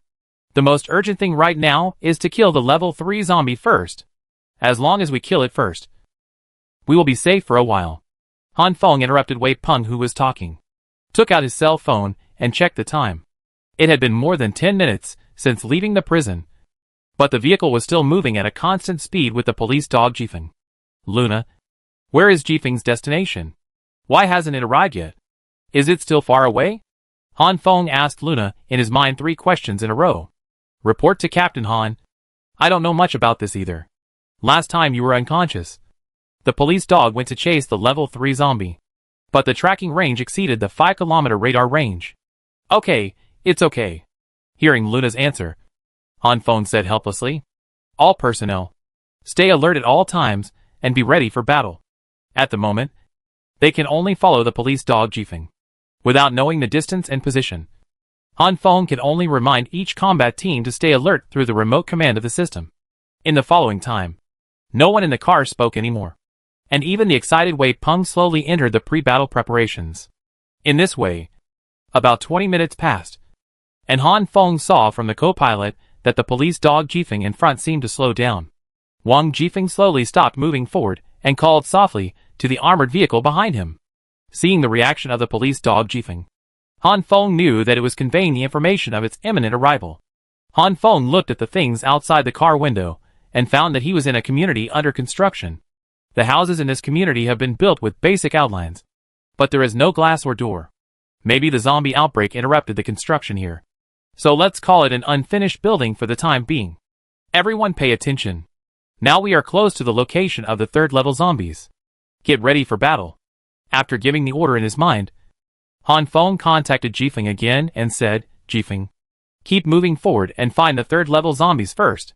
Seeing Jifeng moving forward, Han Feng turned around and said, "Xiao Peng, Yu Lang, we are almost there. Be careful to protect yourself." "I know, brother-in-law." "Okay, you should be careful too. Seeing your condition, I am getting nervous with you." "Uh-huh." After listening to the two's answers, Han Feng smiled and said nothing. After turning back, Han Feng began to observe the unfinished buildings here. Since the unfinished buildings here have no windows and doors, Han Feng can observe the situation inside the building through the transparency of sunlight. Sure enough, Han Feng could not see any light in the interlayers of several unfinished buildings. And it must be that there must be a large number of zombies piled up inside. There was not a single zombie wandering around in the entire unfinished community. The entire community exuded a sense of conspiracy. The vehicle was still moving slowly, which made Han Feng feel that he was falling into the enemy's trap. But there was no other way to catch the thief first, only by killing the 3rd level zombies first. Otherwise this group of zombies would be more difficult to deal with. Suddenly, the police dog Jifeng in front stopped again, and in front of it was a building in the center of the community. "We're here." Saying this softly, Han Feng took out a cigarette and lit it. and handed one to Gui Yongxing behind him. Taking the cigarette, Gui Yongxing said, "We're here? But there's nothing here? Except the soldiers in the armored vehicle. Everyone else get out. Prepare rockets." Ignoring Gui Yongxing's question, Han Feng directly issued this order to all Red Alert soldiers in his mind. All Red Alert soldiers who received the order instantly filed out of each vehicle. The first thing they did after getting out of the vehicle was to take out a rocket launcher from the trunk of the vehicle, while the rest of the Red Alert soldiers each held a rocket. Seeing the Red Alert soldiers outside the car ready, Han Feng also opened the door and got out. Facing this unfinished building, Han Feng smoked silently. Feeling the calm before the storm, Han Feng gently said, "Since you don't come out, then I'll knock on the door." A puff of light smoke blew out of Han Feng's mouth. And then he said, "Rockets.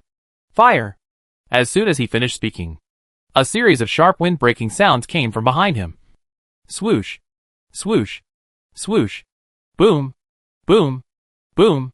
10 rockets were fired at different places in the building. And in an instant, they turned into 10 balls of fire. An explosion sounded everywhere. At the moment the rocket exploded, the remains of the zombies flew everywhere along with the rubble.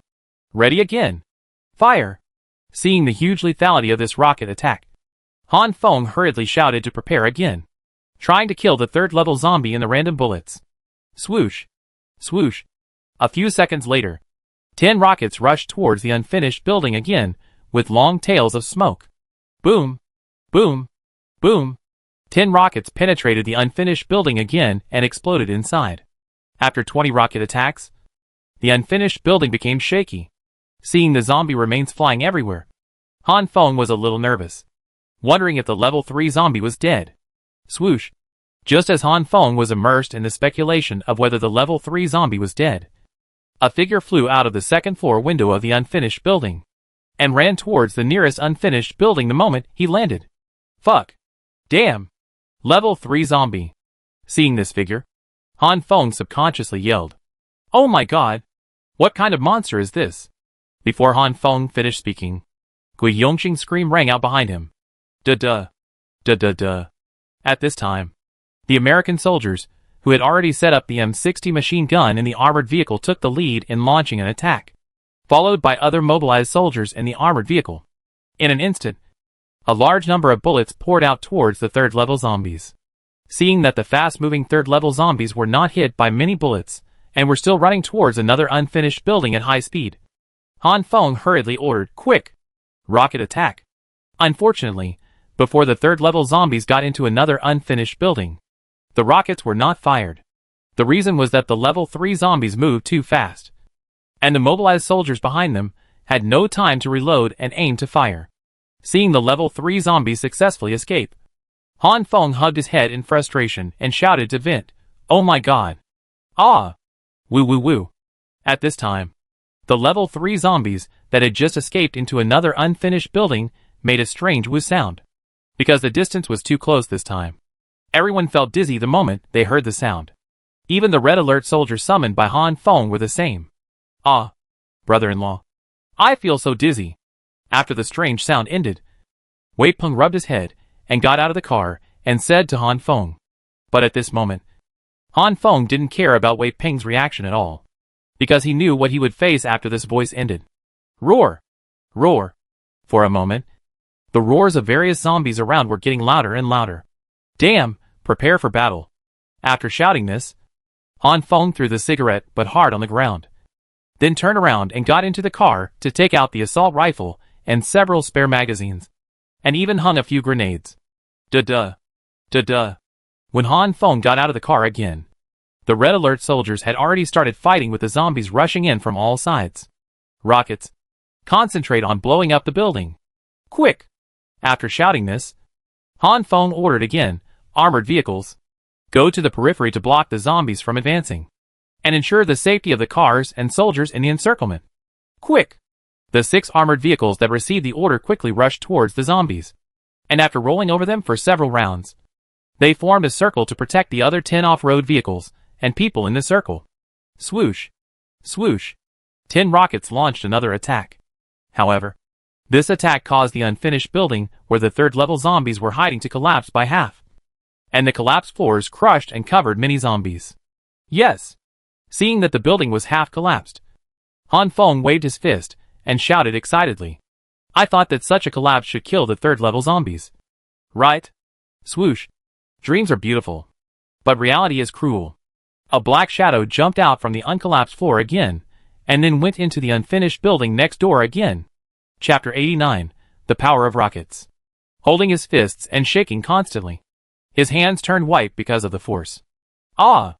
Rockets! Rockets! At this moment, Han Feng shouted frantically. His heart was like 1,000 horses galloping. Why did God help it? Why didn't he let it die? Swoosh! Swoosh! Swoosh! 10 rockets came again. This time, several incendiary bombs and armor-piercing bombs were mixed into the 10 rockets. Han Feng tried to blow up the building again. Han Feng held his fists and shaking constantly. His hands turned white because of the force. Ah! Rockets! At this moment, Han Feng shouted frantically. His heart was galloping. Why did God help it? Swoosh! Swoosh! Swoosh! 10 more rockets were fired. This time, several incendiary bombs and armor-piercing bombs were mixed into the 10 rockets. Han Feng tried to blow up the building again. Boom! Boom! A new round of bombings hit the third unfinished building, where the third-level zombies were hiding. Compared with the previous 3 rounds of bombings, this attack was particularly heroic. The armor-piercing bombs went straight into the interior of the unfinished building and then exploded in its central part. Although the entire building was not blown down, it was a fatal blow to the zombies on the floor that exploded. The incendiary bombs seemed gentler and longer. With a slight blast, the incendiary bombs exploded. The thermite fuel, which formed a water-splashing momentum, burned fiercely in the air before it landed. After landing, any zombies that were contaminated by the fuel were instantly surrounded by flames. This thermite fuel can form an ultra-high temperature of about 3,000 degrees Celsius, and the burning time can be as long as 1 to 15 minutes. No living force can survive for more than 2 seconds in such an environment. The instantaneous ultra-high temperature is enough to vaporize anything around. The fire layer of this wave of incendiary bombs is on the second floor of this unfinished building.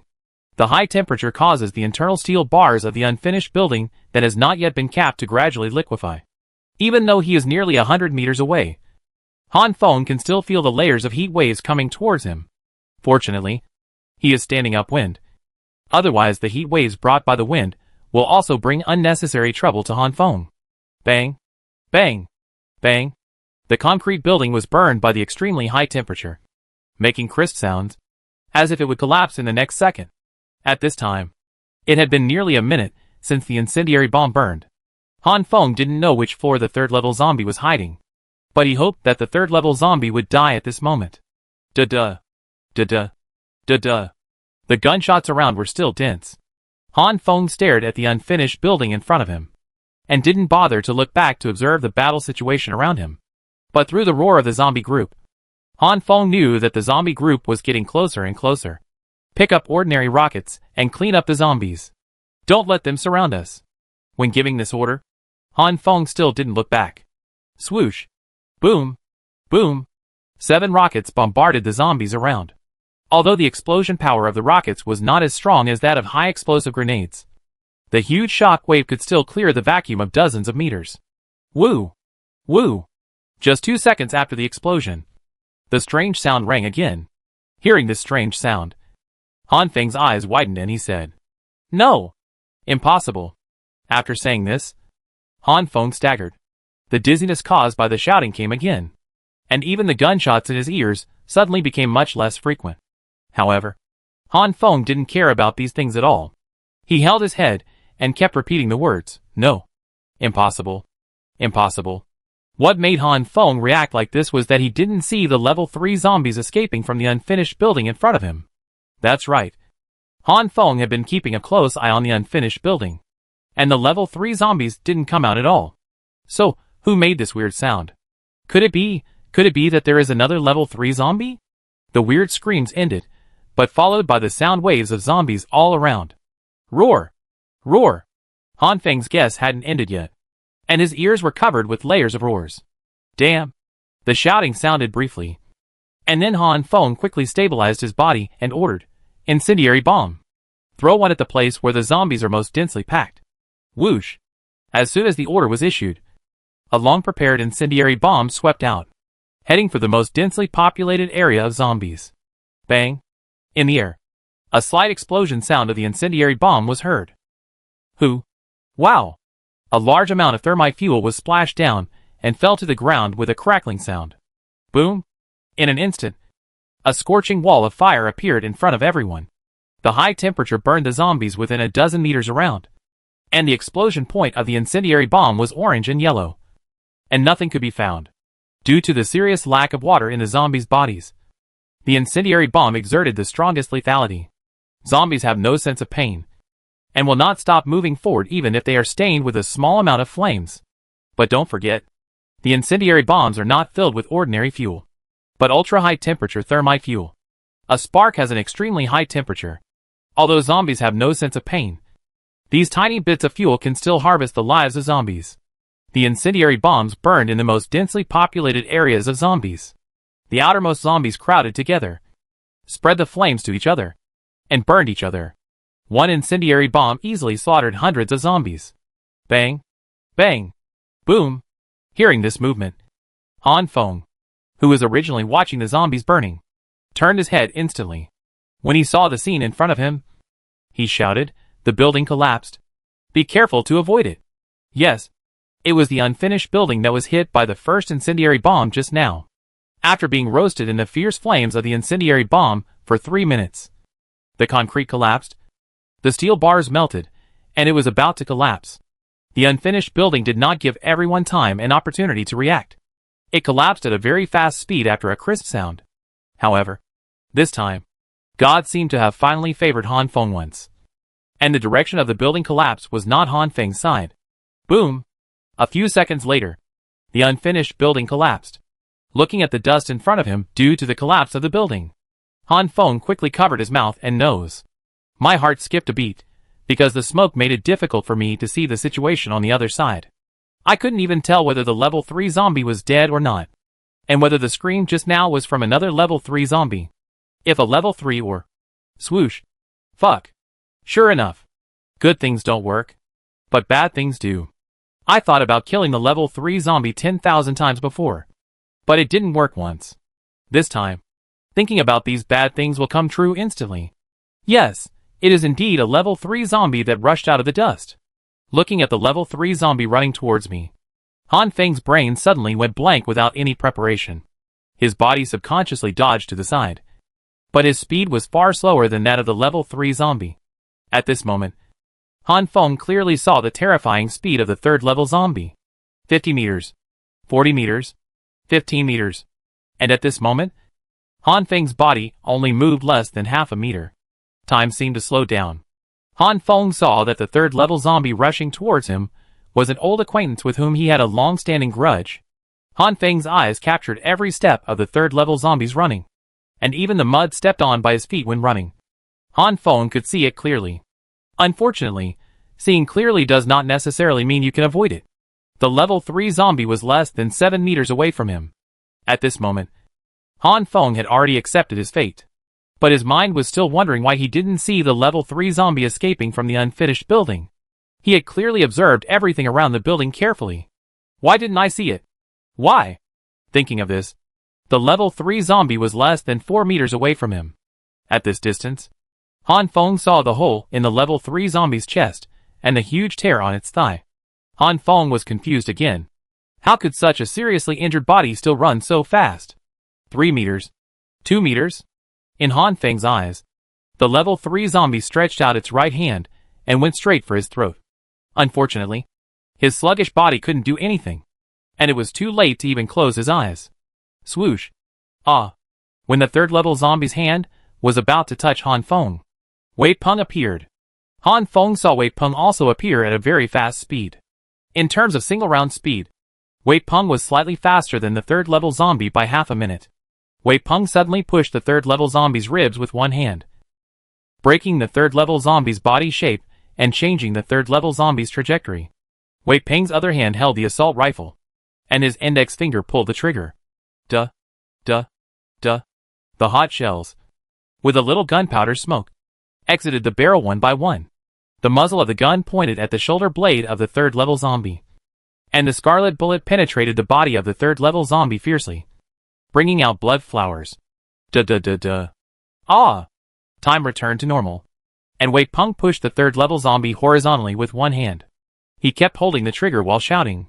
Due to the huge inertia, the two of them continued to slide on the ground after landing, and the ground behind Wei Peng was plowed for several meters.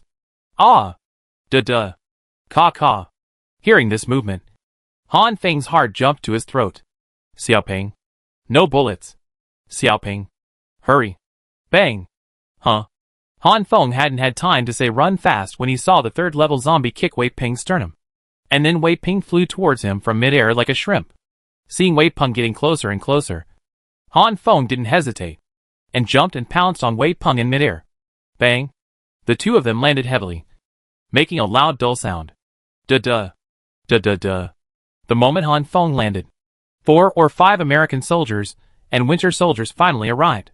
Several people fired intensively at the position of the third-level zombie. Seeing that the sneak attack failed, the third-level zombie could only flee. He stood up and fled back into the dust again, and his figure disappeared. Chapter 90. Wei Peng is dying. Xiao Peng. What happened to you guys? Han Feng ignored the whereabouts of the third-level zombies, and did not dare to shake Wei Peng in his arms violently. He could only hold Wei Peng and scream wildly. Brother-in-law, Wei Peng forced an ugly smile and tried to use a relaxed tone. But as soon as he said the word brother-in-law, he spurted out a mouthful of blood.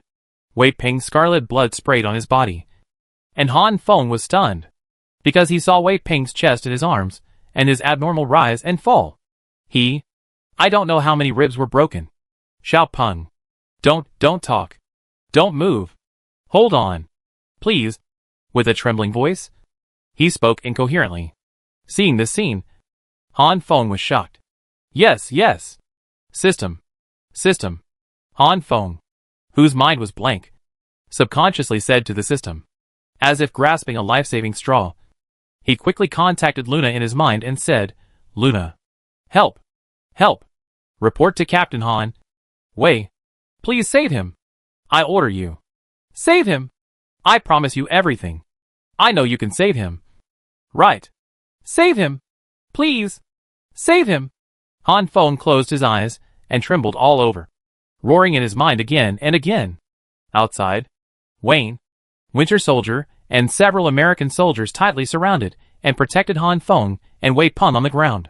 Their guns were aimed at and blocked any direction where the enemy might appear. Gui Yongqing was rushing here. Report to Team Han. After a preliminary system inspection, Wei Peng suffered a violent impact on his chest, resulting in 14 broken ribs, comminuted fracture of the sternum with bleeding inside the chest cavity, and rupture of the sternocostal radial ligament. The damage to the spine was comminuted fractures of the 3rd, 4th, 6th, 7th, 11th, and 12th thoracic vertebrae. Even if he can be cured, he will be paralyzed for life. Luna's every word was like a death sentence for Han Feng. After hearing the last part, Han Feng's eyes were filled with tears. Save him. Even if he can't stand up. Save him. Please. At this moment, Han Feng was overwhelmed by endless despair. If he could choose again, Han Feng would rather bear such pain for Wei Peng. Report to Captain Han. Wei Peng's body is more than just these injuries. Suddenly, Luna's words shocked Han Feng. With so many test reports. Isn't that all? What? This is not enough? Han Feng exclaimed in his mind. Yes. Wei Peng's biggest problem now is... Say, I can hold on. His biggest problem now is the 4th rib on his left side. After this rib was broken, the bone fragments at the broken bone are already attached to the heart. As long as he moves a little, the sharp bone fragments will instantly pierce into the heart. After listening to Luna's second round of reports, Han Feng suddenly felt a black screen in front of his eyes. But in an instant Han Feng quickly stabilized his body, and tried not to let his body shake, for fear that the broken bone would pierce into Wei Peng's heart because of his shaking at this time. Sister, brother-in-law, Xiao Peng, don't talk. Be good. Don't move. Seeing Wei Peng talking, Han Feng hurriedly comforted Wei Peng in his arms, trying to stop him from moving. Brother-in-law, it hurts. It hurts so much. Hearing Wei Peng say this, Han Feng felt as if his heart was stabbed by needles. But he still endured it, showing an expression of no big deal, and said, Xiao Peng, it's okay. Now your ribs are broken. I'm afraid that if you move around, it will worsen your injury. Don't worry. I will save you. Believe me. Believe me. Don't you want to be a man? You are a man now. As long as you stay still. You are a man who stands tall and proud. Your sister will be proud of you. At this moment, Han Feng didn't know how to comfort Wei Peng, so he could only pull Wei Yun out to try to calm Wei Peng. Mentioning Wei Yun, Han Feng felt even more painful. If Xiao Peng got into trouble, how could he face Wei Yun? Sister. Yes. Sister is still waiting. After saying these words, Wei Peng's eyes rolled back, and he passed out. Seeing Wei Peng rolling his eyes, Han Feng's already tense heart rose again. Luna! Quick! Save him! Save him! Sorry, Captain Han. I can't do anything. Right now, this broken bone is the highest level of threat to Wei Peng. Hearing Luna's answer in his mind, Han Feng just stood there, without saying a word for several seconds. Captain Han. If Wei Peng can hold on until the combat laboratory is completed, he might be able to save his life. Just when Han Feng was desperate, Luna's words gave Han Feng a ray of hope. Really? The combat lab can save Xiao Peng? Really? Grasping this life-saving straw, Han Feng repeatedly confirmed in his mind that he had not heard wrong. I'm not sure. The system's evaluation of Wei Peng's health value is now more than 99.8% mortality rate and less than 0.2% survival rate. With such a low survival rate, I'm afraid Wei Peng won't be able to hold on until the combat lab is built. More than 99.8% mortality rate, less than 0.2% survival rate. Whether the combat lab can save Wei Peng is unknown. Whether Wei Peng can hold on until the combat lab is built is also unknown. All appearances indicate that Wei Peng has no chance of recovery. In his arms, Wei Peng's breathing slowly became weak. No! Even if the system gives such a report, I have to save him. I must let Xiao Peng survive, no matter what method I use. Han Feng raised his head, and a hint of tenacity was revealed in his helpless eyes. Around him, there were American soldiers, mobilized soldiers, Wayne, and Winter Soldier. No medical staff, no medicine, nothing. How to save him? When he saw Gui Yongxing, a ray of light suddenly flashed in Han Feng's eyes. Brother Yulong, can you do me a favor? Han Feng tried his best to control his pronunciation and body, trying to be calm and not move. Captain Han, you're welcome. Please speak. Although Gui Yongxing arrived later, he could still feel Han Feng's inner feelings when he saw the scene. Xiao Peng's fourth rib on the left side is broken, and the broken bone is right next to his heart. Can you move this broken bone away? Even if it's a little away from the heart? It's fine. Han Feng didn't waste any words. He immediately told Wei Peng about his crisis, and then looked at Gui Yongxing with pleading eyes. This? Captain Han, you know that I can't touch anything after I disappear. Secondly, even if I can touch his broken ribs, I will show up at that moment. Wouldn't my hand be connected to Wei Peng? Shaking his head, Gui Yongxing said slowly, let's take a step back. Even if I can save him, it has not been 24 hours since I last used my superpowers, and I can't control how long I disappear. What if I show up in advance? Wouldn't that be harmful to others? Seeing Han Feng still wanting to speak, Gui Yongxing rushed to speak out the last doubt in his heart. Please! You! Please! Didn't I just say? Please! Please save him!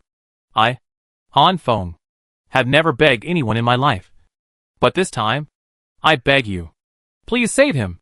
Seeing Han Feng say this, Gui Yongxing couldn't say anything for a while. Looking at Han Feng's state, if he could stand up now, he would definitely kneel down and beg him. Pursing his lips and frowning, Gui Yongxing then said, Okay. Don't blame me if I really die. When saying this, Gui Yongxing seemed to have made a great determination. Thank you. Thank you. Thank you.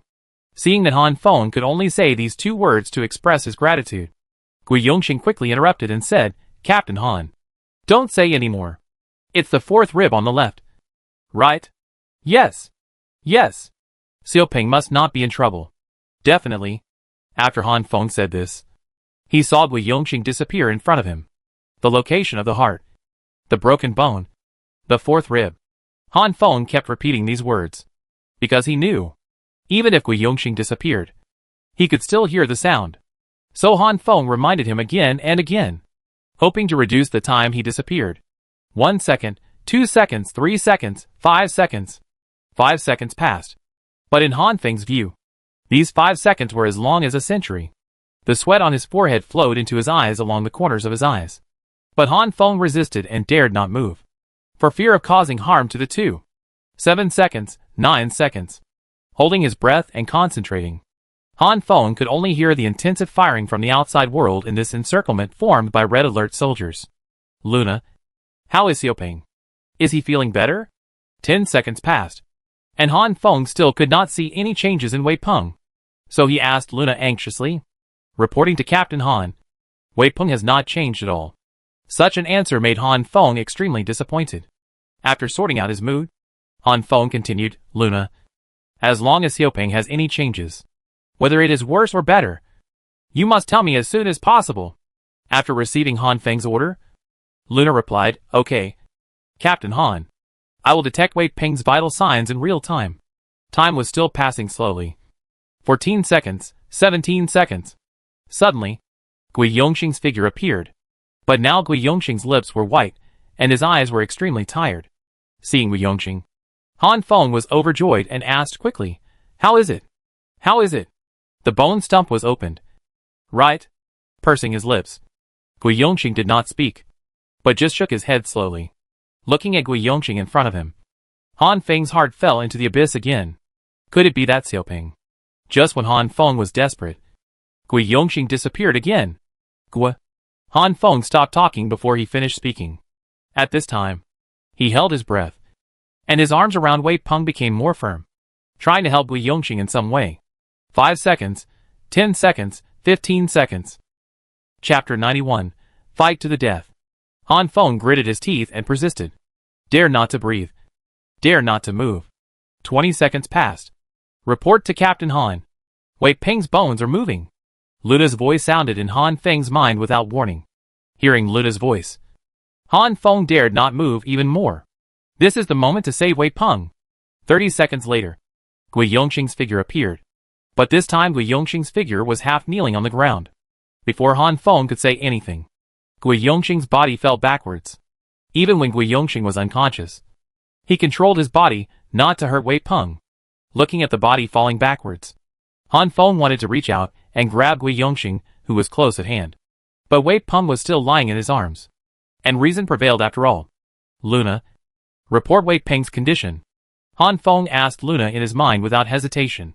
At this time, Level 3 was not dead. The zombies had not retreated. Wei Peng was still racing against time with the god of death. And Gui Yongxing's condition was unclear. Now, not a second can be wasted. Report to Captain Han.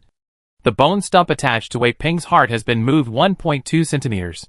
The survival rate has increased to 4.7%. But Wei Peng's continuous chest bleeding is still a fatal injury. Luna reported Wei Peng's physical condition in detail. After listening to the report, Han Feng spoke again and asked, Where is Gui Yongxing? How is he? Is he okay? Report to Captain Han. Gui Yongxing's condition is not optimistic. After Luna finished speaking, she was silent, quietly waiting for Han Feng's next instruction. Holding Wei Peng, Han Feng thought that Gui Yongxing was just a little weak because of excessive use of superpowers. But after hearing Luna's 4 words, not optimistic, an anxious voice came from Han Feng's mouth. What's wrong with him? Sorry, Captain Han. I don't know. But just now, the system detected a different unknown energy fluctuation. The only thing that can be confirmed now is that Gui Yongxing's cerebral cortex is damaged, and the probability of becoming a vegetative state is 73%. Hearing the end, Han Feng's eyes became stiff and out of focus. Han Feng lowered his head slowly and looked at the unconscious Wei Peng. He slightly raised his head and looked at the unconscious Gui Yongxing. One was on the verge of death to save himself, and the other might become a vegetable. Hee hee. Ha ha. Ah. From a self-deprecating chuckle to a painful laugh. No one could understand how desperate Han Feng was at this moment. A level 3 zombie. Just a level 3 zombie. It's just a level 3 zombie. Han Feng repeated this sentence foolishly with tears. He raised his head and looked around with desperate and helpless eyes. When he saw the red alert soldiers on guard beside him, Han Feng suddenly asked, "Why? Why is this happening? Is it because we don't have enough weapons? Is it because we don't have enough people? Is it because we—" At the end, Han Feng was already crying. However, in this state, Han Feng still tried his best to maintain his balance and try not to make too big movements. In fact, Han Feng was not wrong. This battle was not a problem of weapons or the number of people. The mistake was that Han Feng did not have a comprehensive grasp of the data. Yes, the level 3 zombie is getting stronger, whether it is speed or strength. But the most terrifying thing is the IQ of the level 3 zombie. It knows how to act quickly in the most favorable environment, without dragging its feet. And these are the data that Han Feng has never mastered. If the level 3 zombie is just the level 3 zombie at the beginning, Han Feng would have taken it down long ago. After the painful wail ended, Han Feng gently put down Wei Peng in his arms, and slowly stood up.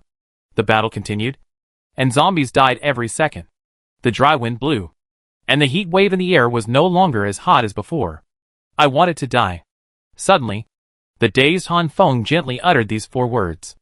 I wanted to die. The second time, Han Feng's eyes had regained clarity, but the tears and despair had not yet subsided. I wanted to die. The third time, Han Feng's eyes changed. A sharp look shot forward. I want it to die.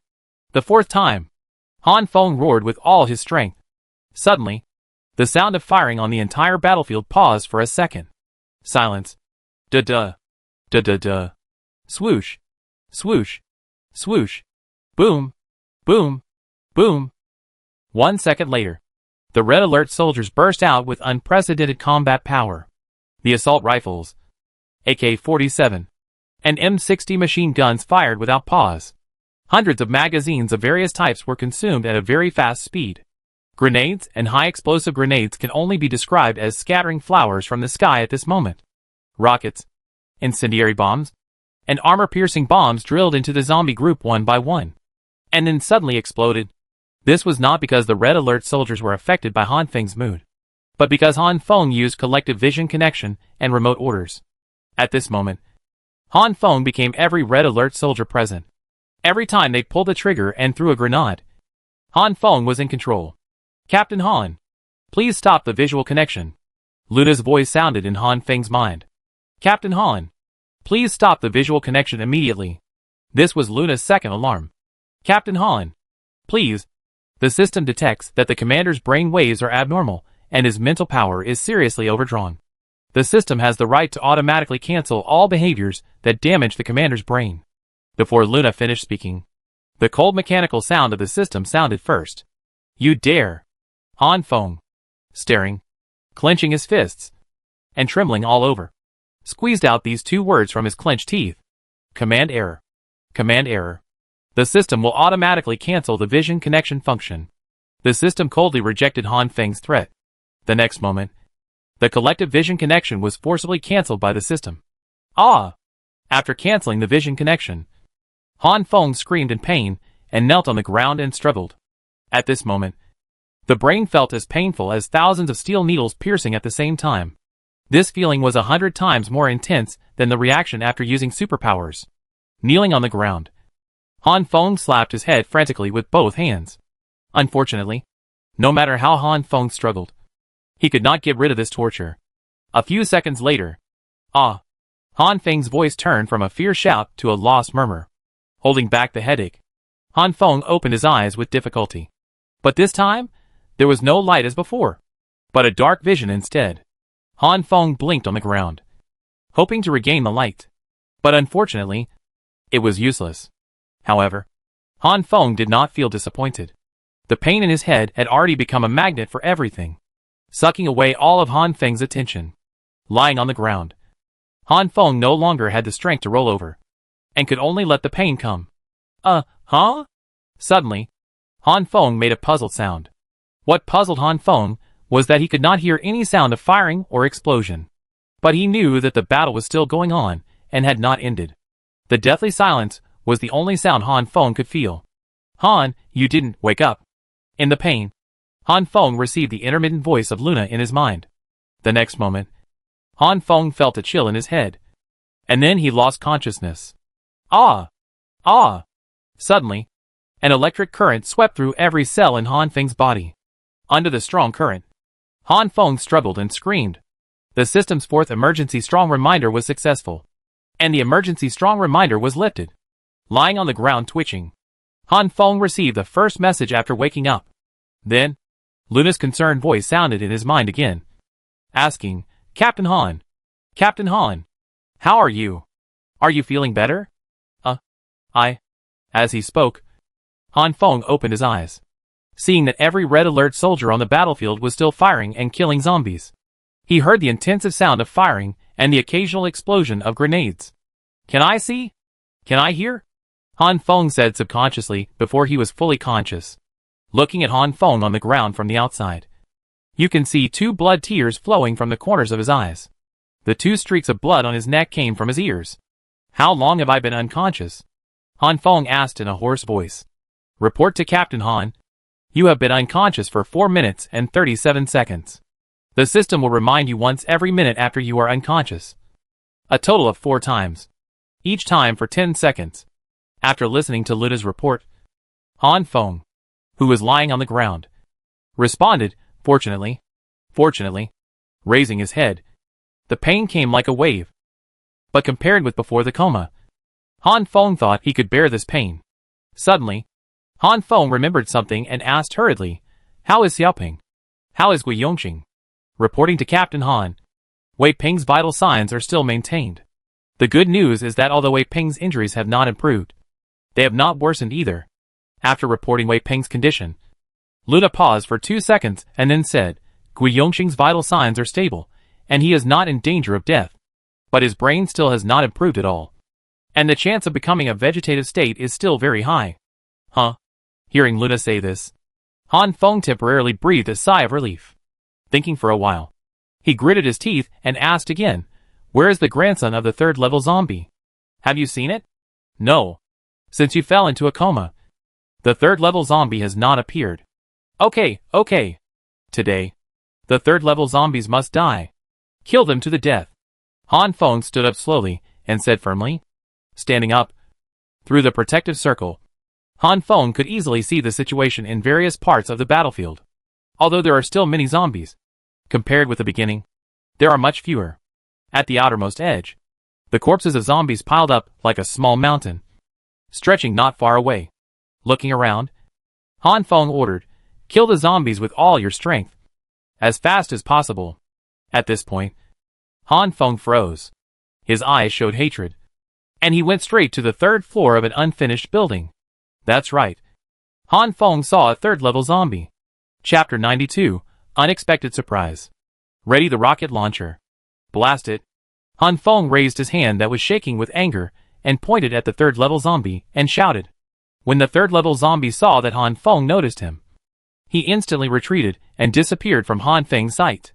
At this time, Luna's apologetic voice also sounded in Han Feng's mind. Sorry, Captain Han. All types of rockets have been launched. What? No more.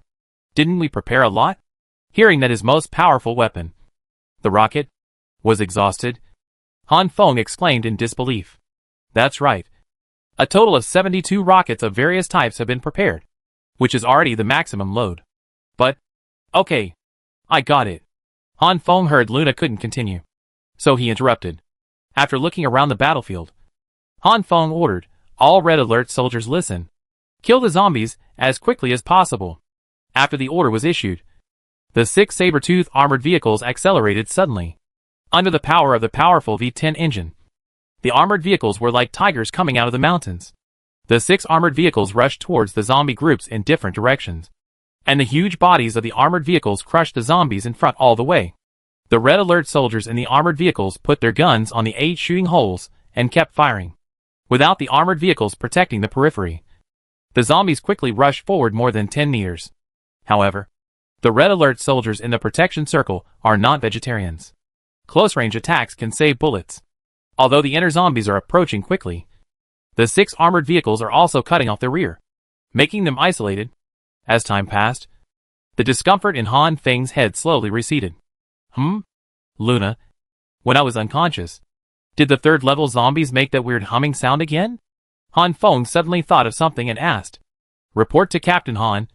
No. No, shouldn't it? Doesn't it want its brothers to become stronger? Holding his forehead, Han Feng muttered to himself. Han Feng gave up, looking up at the roaring zombies not far away, thinking that maybe the zombies had already made them violent. Looking at Wei Peng and Gui Yongxing lying quietly on the ground, Han Feng's heart suddenly sank. And then he frowned and said, "It seems we have to speed up. Wayne, Winter Soldier and all other one-star soldiers, come and gather." Han Feng, who didn't care about the battle, wanted to lead the team himself and kill the third-level zombies with his own hands. After the order was issued, 3 mobilized soldiers and 2 American soldiers gathered around Han Feng, glancing at the soldiers in front of him. There were 4 one-star mobilized soldiers plus Winter Soldier, and 3 one-star American soldiers plus Wayne.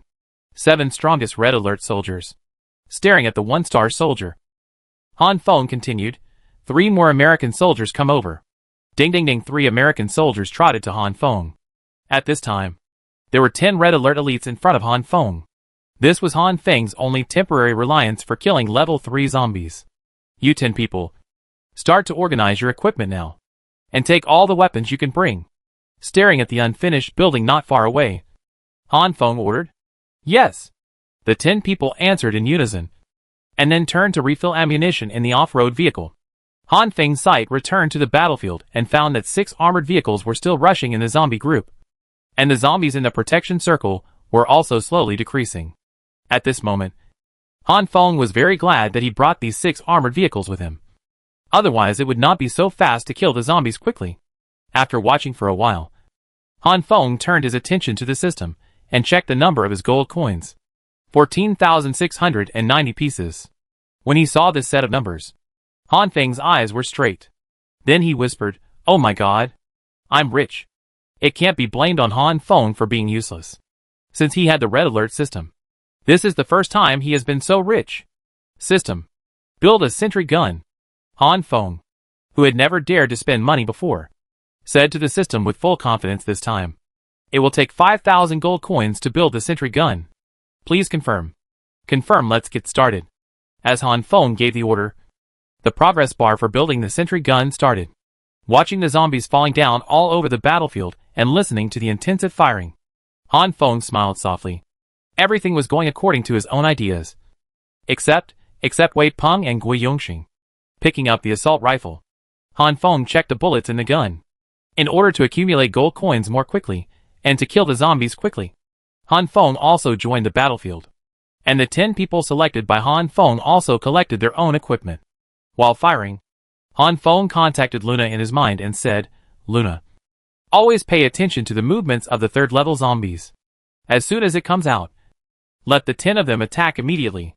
Time passed slowly, and the construction of the sentry gun was also coming to an end.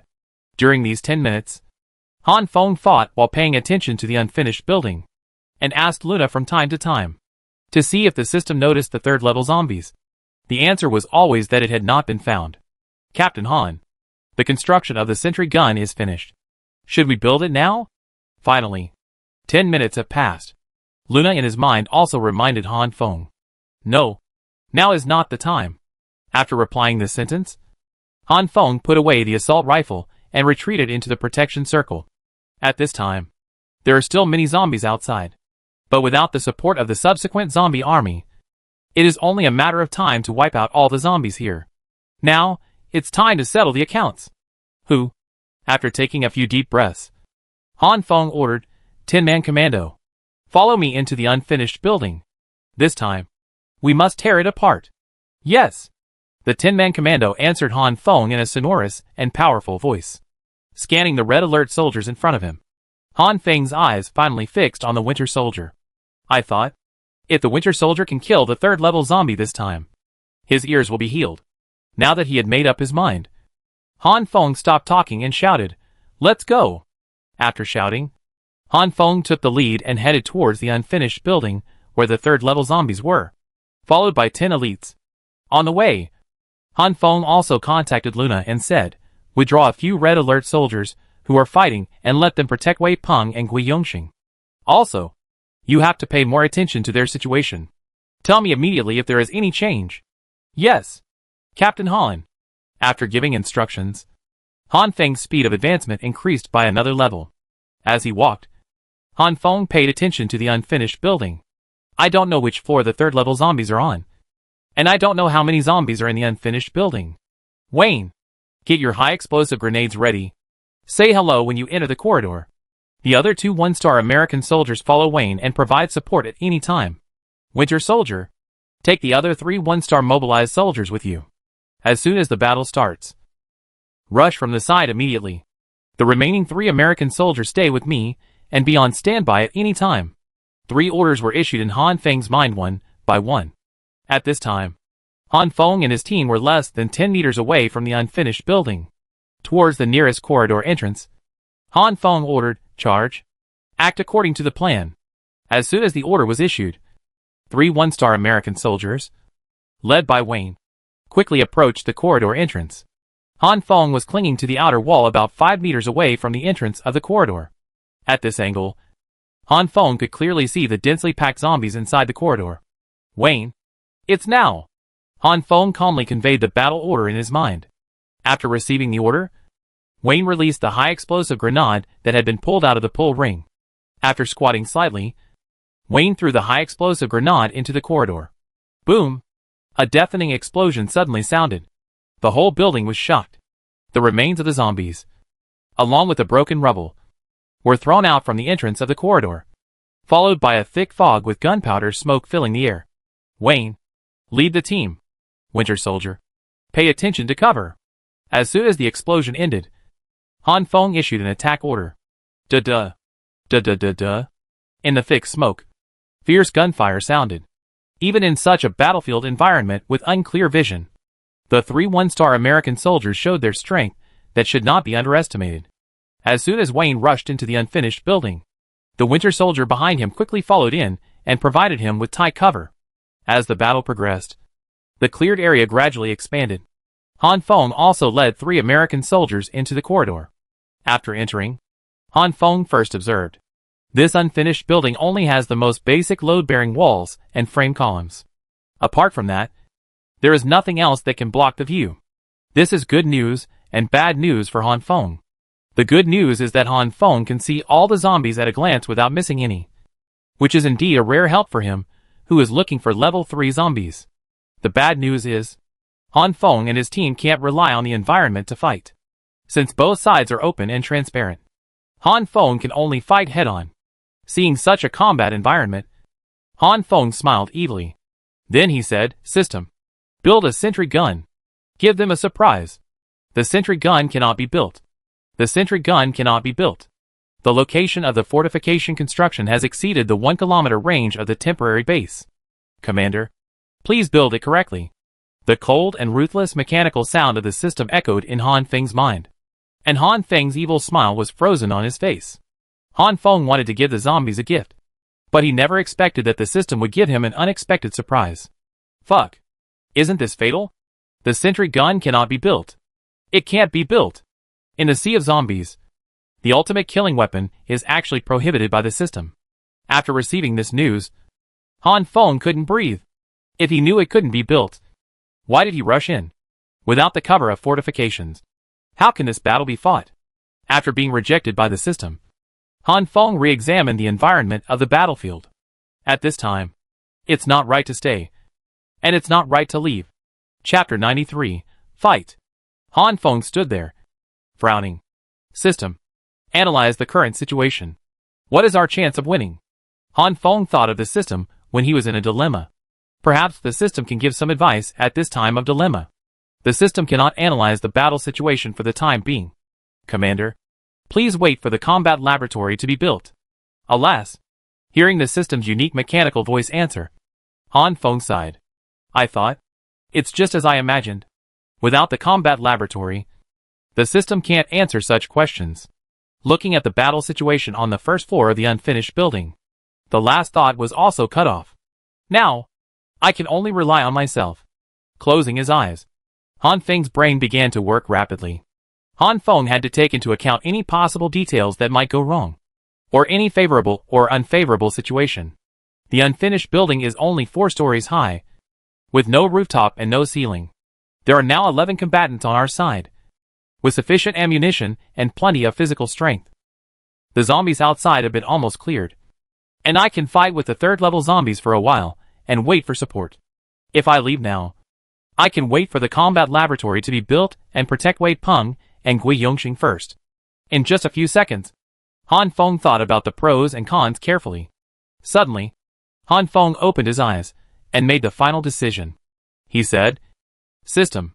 Retreat the sentry guns. Summon 10 American soldiers. Today, we will fight."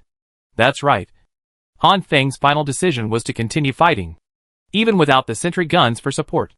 The reason why Han Feng made this decision was, first, both the Red Alert soldiers outside and in the unfinished building had sufficient ammunition. Although there were no weapons of mass destruction, there were still many conventional guns and ammunition. Second, after so long of killing, the little brothers of the 3rd level zombies had been killed or injured. If you give up now, the alert 3rd level zombies will definitely summon more low-level zombies around them in the future. At that time, it will not be so easy to kill the 3rd level zombies again. Third, you can summon Red Alert soldiers to fight, and they will only become more powerful. On the other hand, the 3rd level zombies are at the end of their rope. If you don't kill them now, when will you? Fourth, and the most critical point, that is, if you withdraw this time, it will be difficult to find 3rd level zombies next time. As for Wei Peng and Gui Yongxing, Han Feng doesn't have a good solution now. The combat laboratory has not been built, so he can only wait. The sentry gun has been withdrawn, and the commander will be returned 5,000 gold coins. It takes 5,000 gold coins to summon 10 American soldiers. Please confirm. Confirm. Han Feng said firmly. The system is summoning. Please wait. After the system finished speaking, it began to summon American soldiers. After handling all matters, Han Feng looked at the first floor again and found that there were fewer zombies. But what surprised Han Feng was that the zombies on the 2nd floor did not seem to rush down, but just stood quietly on the 2nd floor. It seemed that they were waiting for him to go upstairs. Seeing this scene, Han Feng smiled contemptuously and said, "Haha, it seems that you are afraid of death? Zombies are zombies. Even if they have evolved, they are still stupid. If you all rush down together, maybe it won't be so easy for me. But you actually let them stay still? Doesn't that mean I can kill them one by one? In order not to disappoint the goodwill of the 3rd level zombies, Han Feng ordered, speed up the attack. Quick! After saying this, Han Feng also raised the assault rifle in his hand and joined the killing team. The newly summoned American soldiers also joined the battle one after another. After several minutes of fierce fighting, the zombies on the 1st floor had been killed. Han Feng gently raised his legs, and a ding-dong sound came from his feet. It turned out that there was a thick layer of shells, and as long as they moved slightly, the shells would roll down. At this time, the 1st floor of the unfinished building was filled with a strong smell of blood mixed with the pungent smell of gunpowder. Han Feng, holding his nose, looked around and confirmed the phased victory at the moment. Looking at the 20 Red Alert soldiers beside him, Han Feng slowly led the team towards the stairs leading to the 2nd floor. Raising his hand, Han Feng pointed to the 2nd floor and said, "High explosive grenade." As soon as the voice fell, 2 one-star American soldiers quickened their pace and arrived at the staircase before Han Feng. Pull the ring of the high explosive grenade and throw it up with all your strength. The high explosive grenade hit the ceiling of the 2nd floor, and the sound of the collision was ding-dong. And the 2 one-star American soldiers quickly retreated to a safe area. Boom! Boom! 2 seconds later, 2 high-explosive grenades exploded one after another. The huge explosion shook the ceiling of the 1st floor and caused a lot of dust to fall off. Ahem! Covering his mouth and nose, Han Feng squinted his eyes and looked at the entrance of the corridor. No zombies rushed down, and no counterattacks from the 3rd level zombies were seen. Winter Soldier, lead the troops up. The 4 of you prepare for the grenade attack. Wayne, you lead the team to support from the rear, as long as the zombies get close. Attack immediately. All combatants, always pay attention to the 3rd level zombies. Always stay alert. The battle has already come here. There is no trace of the 3rd level zombies. Is it a conspiracy? Is it cowardice? Or a plan?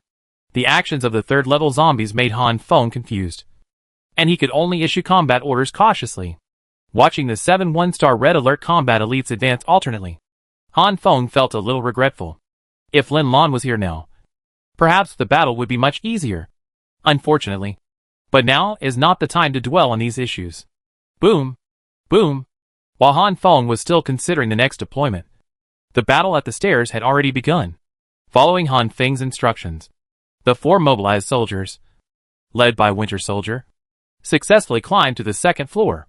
As soon as they got upstairs, the 4 mobilized soldiers threw the grenades in their hands in all directions. After the grenade exploded, before the dust settled, Wayne rushed up with the American soldiers and fought side by side with Winter Soldier and others. Da-da. Da-da. Fierce gunfire sounded again. Let's go! Downstairs, Han Feng led 10 American soldiers to the stairs. The first thing Han Feng did after going upstairs was to look around and try to find the traces of the third-level zombies. Unfortunately, there were so many zombies on the 2nd floor that Han Feng couldn't distinguish them carefully. In particular, there were dense gunfire sounds and gun muzzles with flames bursting out of his ears, which undoubtedly hindered Han Feng's observation. Because the battle started a little suddenly, Han Feng's battle area was a little narrow, resulting in no fighting position for the American soldiers in the back. In a critical situation, Han Feng ordered, "Move forward. Expand the battle area. Let more people come up." After receiving the order, the American soldiers and mobilized soldiers in the front row began to move. Swoosh! Just as the Red Alert soldiers were advancing, a sudden change occurred. The figure of the third-level zombie suddenly rushed out of the zombie group. The third-level zombie couldn't wait any longer. As the battlefield was gradually eaten up by Han Feng, the territory left for the third-level zombie was getting smaller and smaller. While Han Feng and his men had not come up to the 1st floor, and the firepower had not reached its peak, the third-level zombie decided to take a gamble. Since Han Feng was in the protection circle of the Red Alert soldiers, the third-level zombie did not regard Han Feng as the first target, but a mobilized soldier in front of him. When Han Feng saw the third-level zombie rushing out of the zombie group, it was too late to give orders. Instantly, the mobilized soldier in front of Han Feng was abducted. Due to the position, Han Feng could clearly see that the 1-star mobilized soldier in the air was still desperately attacking the legs of the third-level zombie with an AK-47. Unfortunately, the mobilized soldier could not adjust his position to attack the head of the third-level zombie. After landing, Han Feng could no longer see the figure of the third-level zombie. The radar showed that the mobilized soldier just now was dead. Everything happened so suddenly. Until this time, all the American soldiers behind Han Feng climbed to the 2nd floor. Han Feng stood in place, desperately controlling his emotions. That was a 1-star mobilized soldier. I don't know how many battles it takes to produce a 1-star Red Alert soldier. Who? Taking a few deep breaths, Han Feng suppressed the strong hatred in his heart. High explosive grenade? Blow it up. Clear the area. Han Feng's order was issued, and the 3 American soldiers stopped attacking.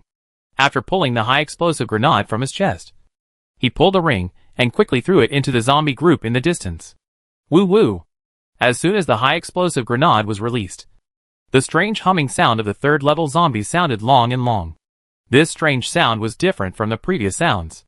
It seemed to be aimed at Han Feng and others, because the zombie group did not riot because of the strange sound. Ah! With unbearable pain in his head, Han Feng insisted on shooting with one hand and covering his ears with the other hand. But it was useless. The sound seemed to penetrate all obstacles and pierce directly into Han Feng's weak brain. Not only Han Feng, but also the mobilized soldiers and American soldiers were all hit. They all half knelt on the ground and fired their guns with difficulty. It was also thanks to the well-trained Red Alert soldiers summoned by Han Feng. Otherwise, ordinary people would not be able to stand in such an environment. Boom! Boom!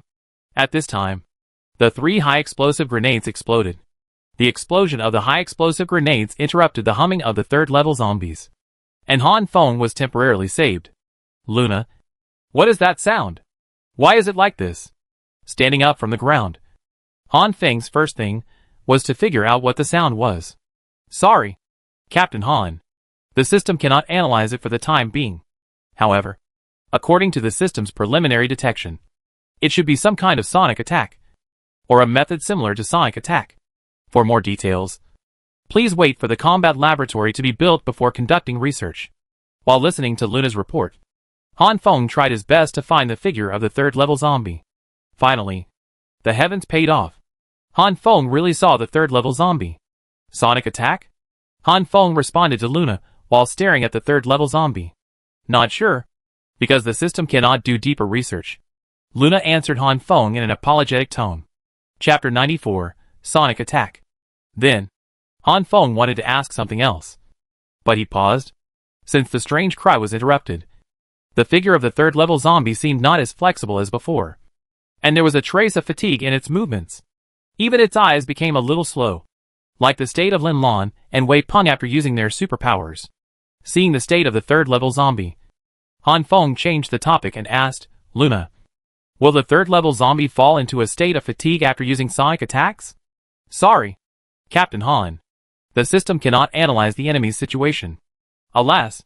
Hearing Luna's answer, Han Feng sighed, holding his forehead with one hand and muttering to himself, I was too impatient.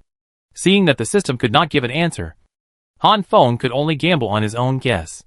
Since the superpowered will fall into a weak state when using superpowers, then the sound wave attack launched by the third-level zombies just now can also be regarded as superpowers. Everyone stabilize the attack formation. Do not move forward rashly. After giving the order, Han Feng slowly retreated to the middle of the protection circle and began to think. The first thing Han Feng thought of was that the third-level zombies did not make strange noises frequently. You know, such strange noises will trigger riots among low-level zombies and enhance the mobility of low-level zombies. Logically speaking, level 3 should often make such sounds. But the sound waves just now are obviously different from the previous ones, and seem to be more targeted at living people. The reason is that the zombies did not become active because of the sound waves of level 3 zombies. But normal humans are extremely sensitive to such sounds. Not good. Thinking of this, Han Feng shouted. He was in the battlefield of the unfinished building, and forgot that he had combatants outside the unfinished building. More importantly, Wei Peng and Gui Yongxing were also outside. What if they were affected by the sound just now? Thinking of this, Han Feng did not dare to think further, and quickly asked, Luna, how are Xiaopeng and Gui Yongxing? Are they okay?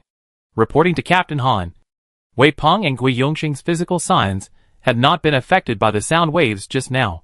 Hearing Luna's answer, Han Feng breathed a sigh of relief and then asked, what about the red alert soldiers outside? When the red alert soldiers outside are attacked by sound waves, their combat effectiveness decreases. The physical damages, hearing loss of 3% to 5%. After the sound waves end, the combat effectiveness drops to 94% of the normal level. According to the current physical condition, it will take 7 hours for the red alert soldiers to return to normal. Report completed. Hearing Luna's words, Han Feng's heart was temporarily relieved. Fortunately, it's okay. By the way, what about the zombies? How long will it take for the red alert soldiers outside to wipe out all the zombies? Can you estimate it? Han Feng asked tentatively after taking a deep breath. It seems that it will take 24 minutes for the red alert soldiers outside to wipe out all the zombies. This is a conservative estimate, because subsequent zombies may join the battle. The time given by the system is also an estimate, for reference only. Okay. Tell them to pay attention to safety. After saying that, Han Feng collected his mind and looked at the zombies on the second floor again. He looked around a few times, but didn't see any level 3 zombies. Han Feng gritted his teeth and muttered, damn, I lost it. After a few minutes of fighting, there were obviously fewer zombies on the second floor. Looking at the empty space not far away, Han Feng sneered, can't you gather the zombies? Come on. If you have the ability, let them climb up the stairs to help you. After saying that, Han Feng suddenly thought of something, and his face became stiff. My words always work when they are good but not good. I just said that the zombies will climb up the stairs to help. So, thinking of this, Han Feng immediately contacted the system and said, System, summon 5 American soldiers. 5 mobilized soldiers. Let them guard around this unfinished building, and report to me immediately if they see zombies approaching. Summoning 5 American soldiers requires. Confirm. Han Feng said it first, unable to wait for the system to finish. American soldiers? Mobilization troops are being called. Please wait. Hearing the system's reply, Han Feng thought that this time it should be foolproof. Right? Standing in place, Han Feng watched for a while, and subconsciously raised his gun to fire. But after raising the gun, Han Feng did not shoot for a long time. After hesitating for a few seconds, Han Feng slowly put down the gun in his hand. The reason why the level 3 zombie succeeded just now was because the American soldiers on his side did not come up in time, resulting in insufficient firepower. Seeing that the level 3 zombies have fewer and fewer places to maneuver, now he should concentrate on resisting the level 3 zombies hidden in the zombie group, instead of killing them. With so much firepower output, it doesn't matter if there is one more. The one who is lacking is an observer. Han Feng had thought about letting Luna observe the dynamics of the level 3 zombies on his behalf. But Han Feng knew that it would take some time for Luna to report. Perhaps this time difference is the key to killing the level 3 zombies. Or perhaps, it is also the key to the level 3 zombies attacking him. So thinking about it, he has to do the position of observer himself. After finalizing his thoughts, Han Feng gave up the idea of shooting. Instead, he placed the assault rifle across his chest in a defensive posture. In this way, whether the level 3 zombies suddenly attacked or were discovered by him, he could instantly make an attacking posture. After making all preparations, Han Feng ordered, "Pay attention to defense. All combatants should not get too close. And keep firepower points in all directions. Be careful of sudden attacks by level 3 zombies." As soon as the order was issued, the Red Alert soldiers quickly made adjustments. Even if the level 3 zombies succeeded, they effectively stopped the losses. As time passed, the stone weighing on Han Feng's heart became heavier. No matter how much spare ammunition the Red Alert soldiers brought, it was not unlimited. With this way of fighting without regard for losses, it would not take long for the Red Alert soldiers to fall into a state of running out of ammunition and food. Changes must be made. Summon new personnel to join the battle? As soon as this idea came to mind, it was extinguished by Han Feng. Not to mention the gold coins needed for summoning. Even if they are summoned, how many bullets can they fire? And the car I drove when I came here has limited capacity, and I can't take them back after summoning them. Let them walk back. Don't be ridiculous. I don't know how far this place is from the prison. After Han Feng rejected this idea, Han Feng thought of asking the Red Alert soldiers to get ammunition from the car to replenish the consumption here. Like the previous idea, Han Feng immediately rejected it again. It has been an hour since I led the team to this community. Han Feng himself has no idea how much ammunition is left in the car. What's more, there are far more zombies outside than in this unfinished building. The Red Alert soldiers outside need more ammunition. Damn, this won't work. And that won't work. As his ideas were rejected one by one, Han Feng yelled anxiously. If the bullets were infinite, Han Feng muttered to himself, and suddenly thought of something. Then his eyes suddenly widened. With a glimmer of hope in his eyes, Han Feng hurriedly said, "Luna, scan here." That's right. At this time, Han Feng, who was somewhat helpless, placed his hope on the supply box. Report to the Han team. The radar scanning range is 5 kilometers, and 100 gold coins are required. Please, confirm. Han Feng, who was anxious, couldn't wait for Luna to finish speaking, and spoke first to confirm. Okay, Captain Han. The radar is scanning. A second later, Luna continued, the radar scan is complete, and 2 random supply boxes have been found within a 5-kilometer radius. Woohoo! Great! Great! Han Feng jumped up instantly after hearing Luna's last sentence. Sure enough, there is a supply box.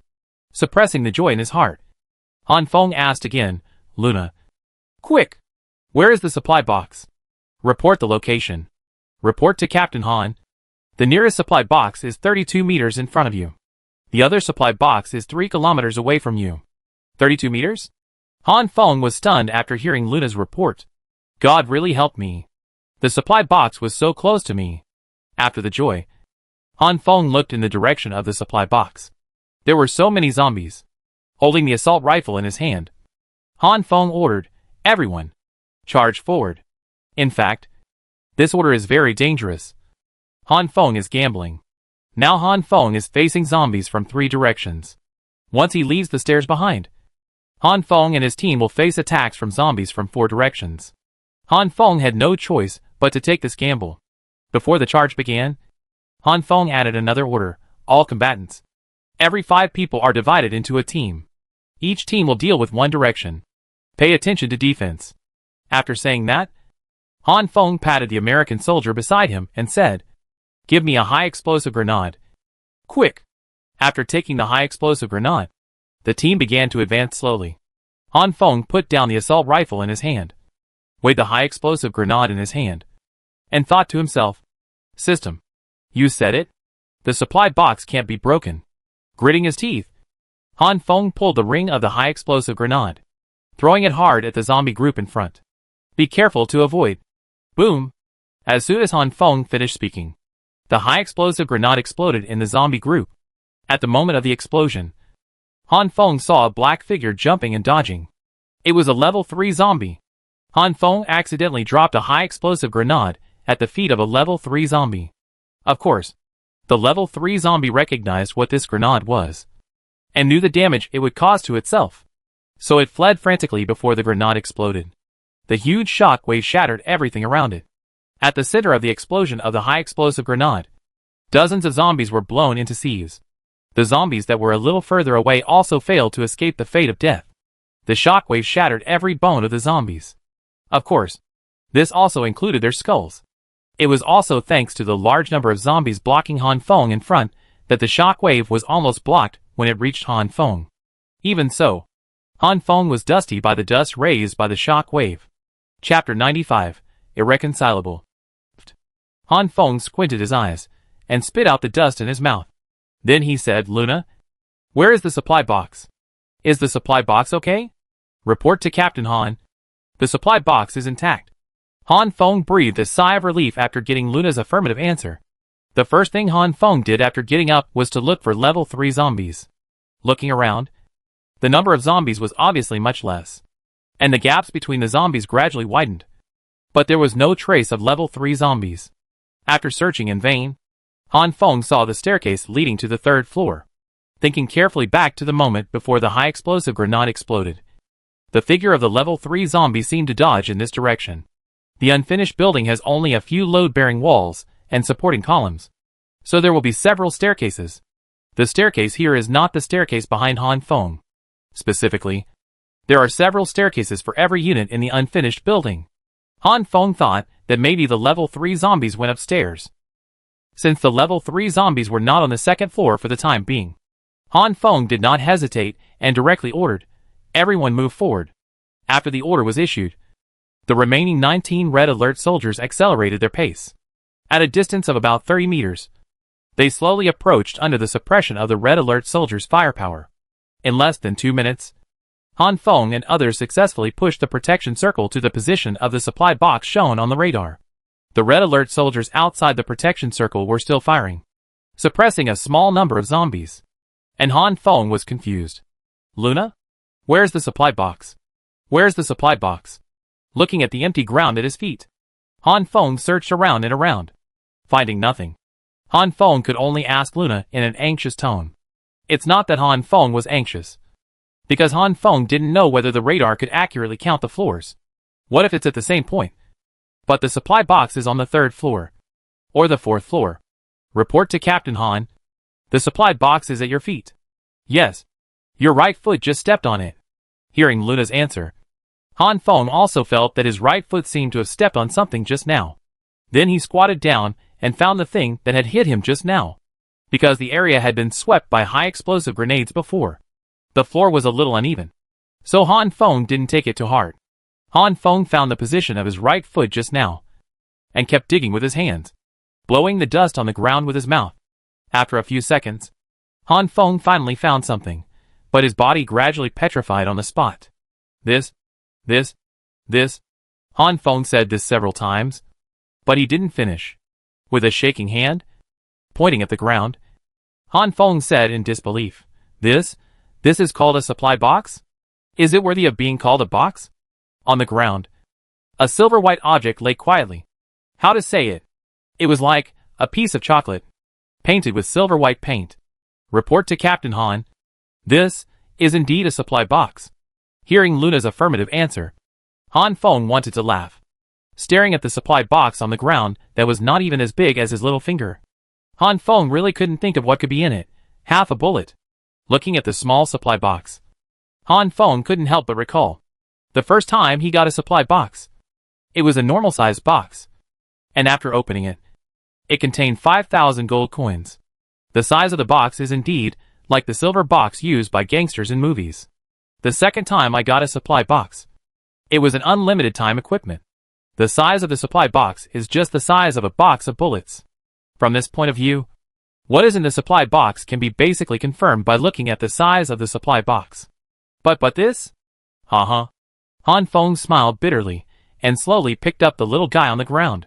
After putting it in his palm, he prayed in his heart, hoping that this is a supply box for upgrading stars. At worst, it can be used to restore all members. Ding. After a few seconds, there was a slight sound, and the small supply box opened in Han Feng's expectation. After a long time of silence, Han Feng looked through the supply box in his hand, but he didn't find anything, so he could only frown and hum in confusion. Luna? This supply box is empty? Although it was unbelievable, Han Feng still asked. Report to Captain Han. You have opened the permission to use the construction without CD once. Congratulations. Congratulations. Hearing Luna's apologetic tone of congratulations, Han Feng's heart clicked. Taking a deep breath, Han Feng calmed down. Judging from Luna's tone, this supply box should not be able to help him. But this construction without CD is the first time Han Feng has heard of it. In the game of Red Alert 2, Glory of the Republic, it is not surprising that the supply box opens money. I can accept unlimited equipment. After all, this is the real world. But what the hell is this no CD? One time of using the right to build without CD means that you are exempted from the waiting time once when you build a building. Luna seemed to sense Han Feng's doubts and immediately explained to Han Feng. Fuck. As soon as Luna finished explaining, Han Feng burst into unprecedented joy. No need to wait for construction. No need to wait for construction. Doesn't that mean Xiaoping and Gui Yongxing are saved? The first thing Han Feng thought of was the combat laboratory, although he didn't understand what this laboratory was used for. But Luna said that the laboratory might be able to save Xiaoping's life. Is this God's arrangement? Holding his fist that was shaking with excitement, Han Feng smiled and said, System. Use this opportunity on the combat laboratory. Quick! Build CD for usage permission once. Do you want to complete the construction of the combat laboratory in advance? Please confirm. Confirm. Confirm. Hearing the system's answer, it really works. Han Feng, who was extremely excited, responded with the word confirm. Build CD for usage permission is in use. Use target, combat laboratory. Please wait. The combat laboratory is built. In a few seconds, the combat laboratory was built. Quick! Save Xiaoping. Save Gui Yongxing. Han Feng knew that the system was about to start talking about the introduction of the combat laboratory.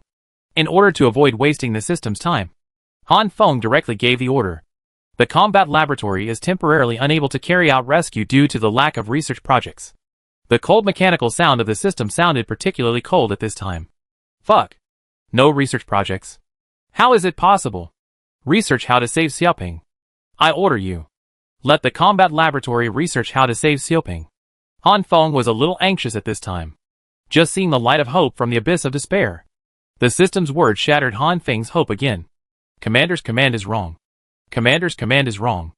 Commander, please give the correct command. The cold mechanical sound of the system sounded again, confirming the fact that the combat laboratory would not study to save Wei Peng. Luna? Tell me quickly. How can this combat laboratory save Xiao Peng? How can he study things?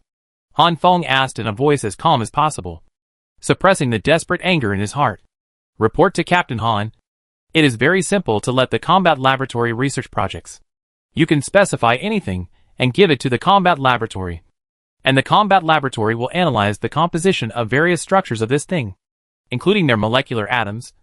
And, after listening to Luna's words, Han Feng couldn't help but interrupt and asked, how to save Xiaoping? Should we let the combat laboratory study the human body structure? Let the combat laboratory perform surgery.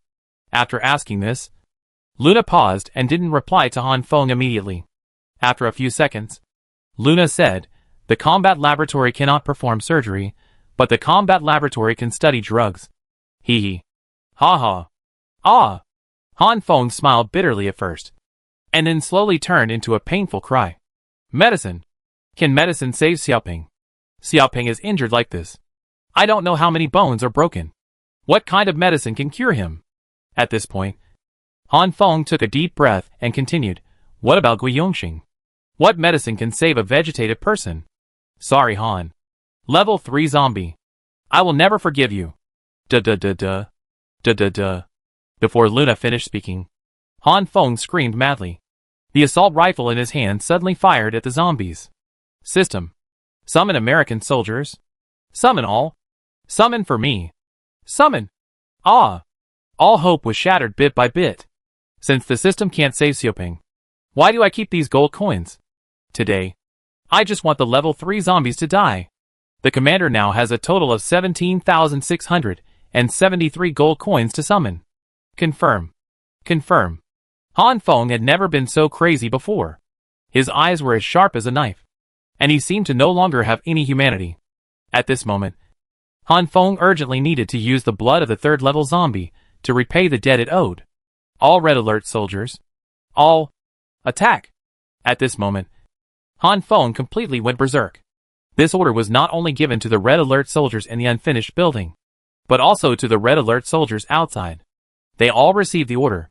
At this time, all the red alert soldiers fell into the runaway stage. There was no tactics to speak of. Only attacking and attacking again. In the unfinished building, 19 red alert soldiers gave up the defensive formation they had maintained before. The attack teams formed in 2s and 3s, quickly broke through and advanced, and Han Feng was the same as them. Under such a desperate fighting style, the red alert soldiers did burst out with unprecedented combat effectiveness. But the disadvantages soon emerged.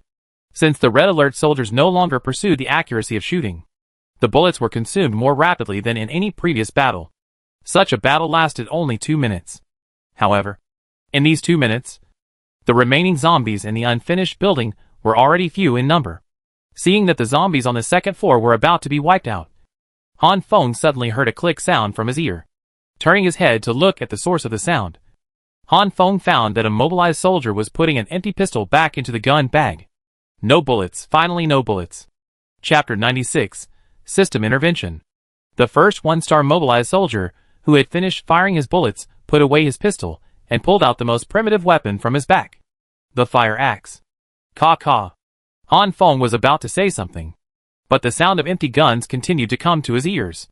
The first ones, who ran out of bullets, were all mobilized soldiers. Although they were upgraded to 1 star, the number of bullets was far less than that of American soldiers, including the Winter Soldier. The only 3 remaining 1-star mobilized soldiers all took fire axes and chopped the zombies. Han Feng's previous order was to prepare enough weapons and equipment, and even Han Feng did not take the fire axe into consideration. Unexpectedly, the red alert soldiers thought more carefully. Hey! Don't get too close to the stairs. Go back. Swoosh. Since the mobilized soldiers were armed with cold weapons, they would inevitably come into close contact with zombies. On the 2nd floor, the place where the zombies gathered, was the stairs not far away. The 3rd level zombies took a fancy to the 3 mobilized soldiers approaching, and attacked them instantly without hesitation. Quick! Cover! Quick! In such a short time, Han Feng had no time to give orders. Bang! The 3rd level zombie jumped down from the stairs and jumped onto the back of a mobilized soldier. The powerful fist hit the mobilized soldier's back hard, making a dull sound. This was the first time that Han Feng saw the attack of a level 3 zombie so clearly. This punch seemed to hit his heart. Shocking and terrifying. The level 3 zombie's fist hit the mobilized soldier's body, and it didn't move at all. Puff! Under the gas mask, the sound of blood spurting was heard. Only then did the level 3 pull out his fist and turn and jump towards another mobilized soldier. Duh. The red alert soldiers, who received Han Feng's order, began to attack the level 3 zombie. What Han Feng didn't expect was that although the red alert soldiers were attacking the level 3 zombies, there was a mobilized soldier in front of the level 3 zombies. With the red alert soldiers shooting accuracy, it was impossible to separate the 2 targets. Don't. As soon as the first word came out of his mouth, Han Feng saw the 3rd level zombies, and the mobilized soldiers were shot. Shoot! These two words were completely said by Han Feng subconsciously. But the Red Alert soldiers received the order very accurately. In an instant, all the Red Alert soldiers in the unfinished building stopped shooting and attacked the zombies with fists, gun butts, fire axes, and other objects. The body of the third-level zombie was hit by several bullets, and it jumped on one leg and disappeared again at the stairs. And the unfortunate mobilized soldier slowly knelt on the ground after a few seconds of stalemate, and lay down and died. Seeing the scene of the Red Alert soldiers killing each other with his own eyes, Han Feng was a little confused, and he didn't even notice the sound of the shooting around him disappearing. Heh? Winter? Winter Soldier? Report to Captain Han. Winter Soldier is still alive, and has not been attacked. Han Feng was just talking to himself in self-mockery. But Luna reluctantly provided a good news at this time. Winter Soldier was not among the two mobilized soldiers who were attacked just now. Are they still alive? Han Feng asked blankly with his eyes wide open. Report to Captain Han. 2 mobilized soldiers have died. The first mobilized soldier had a broken spine, and a large number of broken bones were inserted into the heart and lungs and other major organs. Although there was still weak brain activity, there were only 19 seconds left before death. The second mobilized soldier, the bullet shot into the heart. Why? Why would the Red Alert soldiers shoot at their own people? Why? In just a few dozen minutes, Han Feng's mentality collapsed again and again. From birth to now, Han Feng has never experienced such a desperate day. No. 2 hours of despair. Red Alert soldiers absolutely obey the commander's orders and will, even if the commander asks them to commit suicide. They will never hesitate. Suddenly, the system's voice sounded, echoing in Han Feng's mind. I asked them to die. Will they do it? But in the case just now, I didn't say. The system will make the most favorable backup instructions for the commander's actions. Any action of the Red Alert soldiers is to protect the commander's life and safety. Before Han Feng could finish his question, the system interrupted him. At this moment, Han Feng recalled the number 1 and number 2 mobilized soldiers who were willing to sacrifice themselves to protect themselves. Duh. The sound of gunfire suddenly rang in his ears, waking up Han Feng, who was standing there. Gunfire? At this time, Han Feng's mind was in a mess, and the continuous bad news consumed all his energy. He even forgot the order not to shoot that he had just issued. After the system reactivated the hot weapons of the Red Alert soldiers, it asked Han Feng, is the commander's consciousness clear? Please answer. If there is any abnormality, the system will forcibly intervene in the subsequent battle. What? The first sentence Han Feng heard after waking up was the mechanical sound of the system. Captain Han, can you lead the next battle? If you answer that your consciousness is definitely clear, then you can still lead the next battle. At this time, Luna stood up to explain the problem of the system. What if I say that my consciousness is not sound? Han Feng asked back. Then the system will force the Red Alert soldiers to take you to a safe area. Luna answered Han Feng's question in a short sentence. What about Xiaoping, Gui Yongqing, and so many Red Alert soldiers here? What should they do? What about the level 3 zombies? Sorry, Captain Han. This is not a problem the system should consider. After listening to Luna's words, Han Feng gritted his teeth. If the system is allowed to take charge of the battle at this time, Xiaoping and Gui Yongqing will surely die. According to the nature of the system, it is likely to retain the maximum strength and let the Red Alert soldiers evacuate. No! I won't allow it. Consciousness is clear. I can lead the battle. After saying that, Han Feng raised the assault rifle in his hand, checked the bullets, and then joined the battle. Received. The system will withdraw the commander's abnormal order. After the system finished speaking, the gold coins in the system immediately soared by 10,000. Before Han Feng understood, the order to summon American soldiers was revoked. Han Feng observed that only more than 10 American soldiers were summoned, and the rest of the gold coins were returned. Is this also a self-protection mechanism of the system? Han Feng thought to himself. At this time, Han Feng's mind was slightly clearer, and he recalled that the overreaction just now could easily cause a bigger change. Okay. In this case, Winter Soldier, come back. Han Feng rubbed his temples, thinking about the next battle plan, and called Winter Soldier back. By the way, the battle is already clear, and killing the third-level zombies is just a matter of time. Whether it is combat capability or weapons and equipment, his side has an absolute advantage. Now, Steady and steady is the best strategy. Looking at the few remaining zombies on the second floor, Han Feng ordered, everyone, quickly kill the remaining zombies on the second floor. Pay attention to the defensive formation. The red alert soldiers, who received the order, slowly gathered into several piles. In less than a minute, the zombies on the second floor were cleared. Looking at the messy second floor, Han Feng slowly squatted down to rest. Pay attention. After giving the order, Han Feng took out a cigarette from his pocket and lit it. Looking at the smoke slowly drifting in the air, Han Feng smiled bitterly, thinking that even if I killed the third-level zombies this time, what's the use? If I had known this, I shouldn't have come to this ghost place in the first place. Xiaoping, what can I use to save your life? Exhaling a puff of smoke, Han Feng said to himself sadly, if life can be transferred, I really want to. At this point, Han Feng seemed to have thought of something and stopped talking immediately. Life? Life. Han Feng slowly opened his eyes and muttered to himself. Suddenly, Han Feng asked, Luna, can the combat laboratory study genes? Human genes. When asking this question, Han Feng's eyes flashed with hope again. Report to Captain Han. The combat laboratory can study human genes. What do you want to do? Great. Hearing Luna's affirmative answer, Han Feng put out his cigarette butt, stood up and said excitedly, that combat laboratory. Research. Research the one who has the superpower to heal himself. That superpower. Han Feng was so excited that he spoke incoherently that he couldn't even understand it. Sorry, Captain Han. You are more than 5 kilometers away from the temporary base, and you don't have the blood sample of the self-healing superpower. So the combat laboratory cannot start the research project for the time being, Luna said in an apologetic tone. After hearing Luna's answer, Han Feng frowned and asked, does it mean that I must have his blood sample in my hand?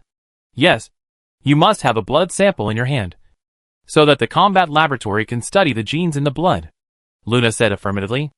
Okay, I know. Now, hurry up and kill the third-level zombies. Then go home. Take blood for research. Wait for the combat laboratory to research the genes and make medicine, so that Xiaoping can be saved, Han Feng said to himself, clenching his fists. Just when Han Feng was cheering himself up, Luna said in an awkward tone, Captain Han, there is bad news. Our ammunition is running out. What? Hearing this news, Han Feng's hair stood up instantly. According to the current fighting style, the ammunition we have prepared can only last for 3 minutes at most. When Luna finished speaking, Han Feng remembered that the red alert soldiers outside the building were still in the runaway state and had not been released. So Han Feng hurriedly ordered in his mind, quick, all red alert soldiers, save ammunition. Don't fight. Seeing victory in sight. If there is not enough ammunition at this time, how can we fight the next battle? It has come to this point now, and I must not give up the third-level zombies. So how to save ammunition became the most serious problem. After receiving Han Feng's order, the red alert soldiers outside the building slowly retreated to their previous fighting positions and stopped advancing. But some of the red alert soldiers were replaced by others. After all, some people did not come back alive. Even if the battle is coming to an end, the number of zombies cannot be underestimated. Now the only way to win this battle is to kill the third-level zombies and make the low-level zombies outside the building leaderless. Chapter 97, Shortage of Ammunition. Winter Soldier, you are out of ammunition. Just stay with me. In his mind, Han Feng gave this instruction to Winter Soldier. After receiving the order, Winter Soldier walked to Han Feng's side. Although he had no bullets, the fire axe in his hand, the fighting posture of his body, and the sharp eyes behind the mask, all fully demonstrated Winter Soldier's vigilance. Looking at the tall and mighty Winter Soldier beside him, Han Feng was filled with emotion. From having nothing to now, Winter Soldier has always been with him. Hey, brother, don't be too nervous. Relax a little. Looking at Winter Soldier, who remained highly vigilant even in the protection circle, Han Feng couldn't help but say jokingly in his mind. After receiving Han Feng's instructions, Winter Soldier stood up a little straighter, but the fire axe in his hand was still tightly held. Han Feng stared at Winter Soldier's eyes behind the gas mask, and suddenly said, if you can kill the third-level zombie this time, your ears will be fine. Haha. I'll ask them to give you a head, and you can use this fire axe to kill the third-level zombie. After Han Feng finished speaking, Winter Soldier's eyes showed a trace of confusion. Oh, right. I forgot that you can't hear he. Looking at the puzzled Winter Soldier, Han Feng's inner sadness was slightly better.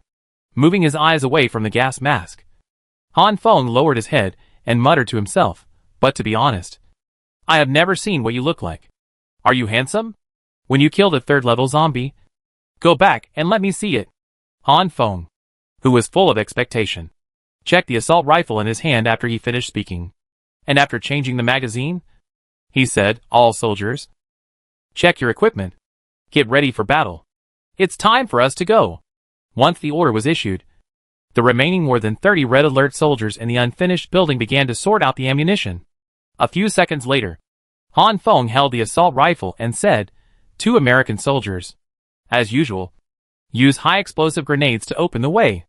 After saying this, Han Feng thought about it, turned his head, and said to an American soldier next to him, give your high-explosive grenade to Winter Soldier. Let him use it for self-defense.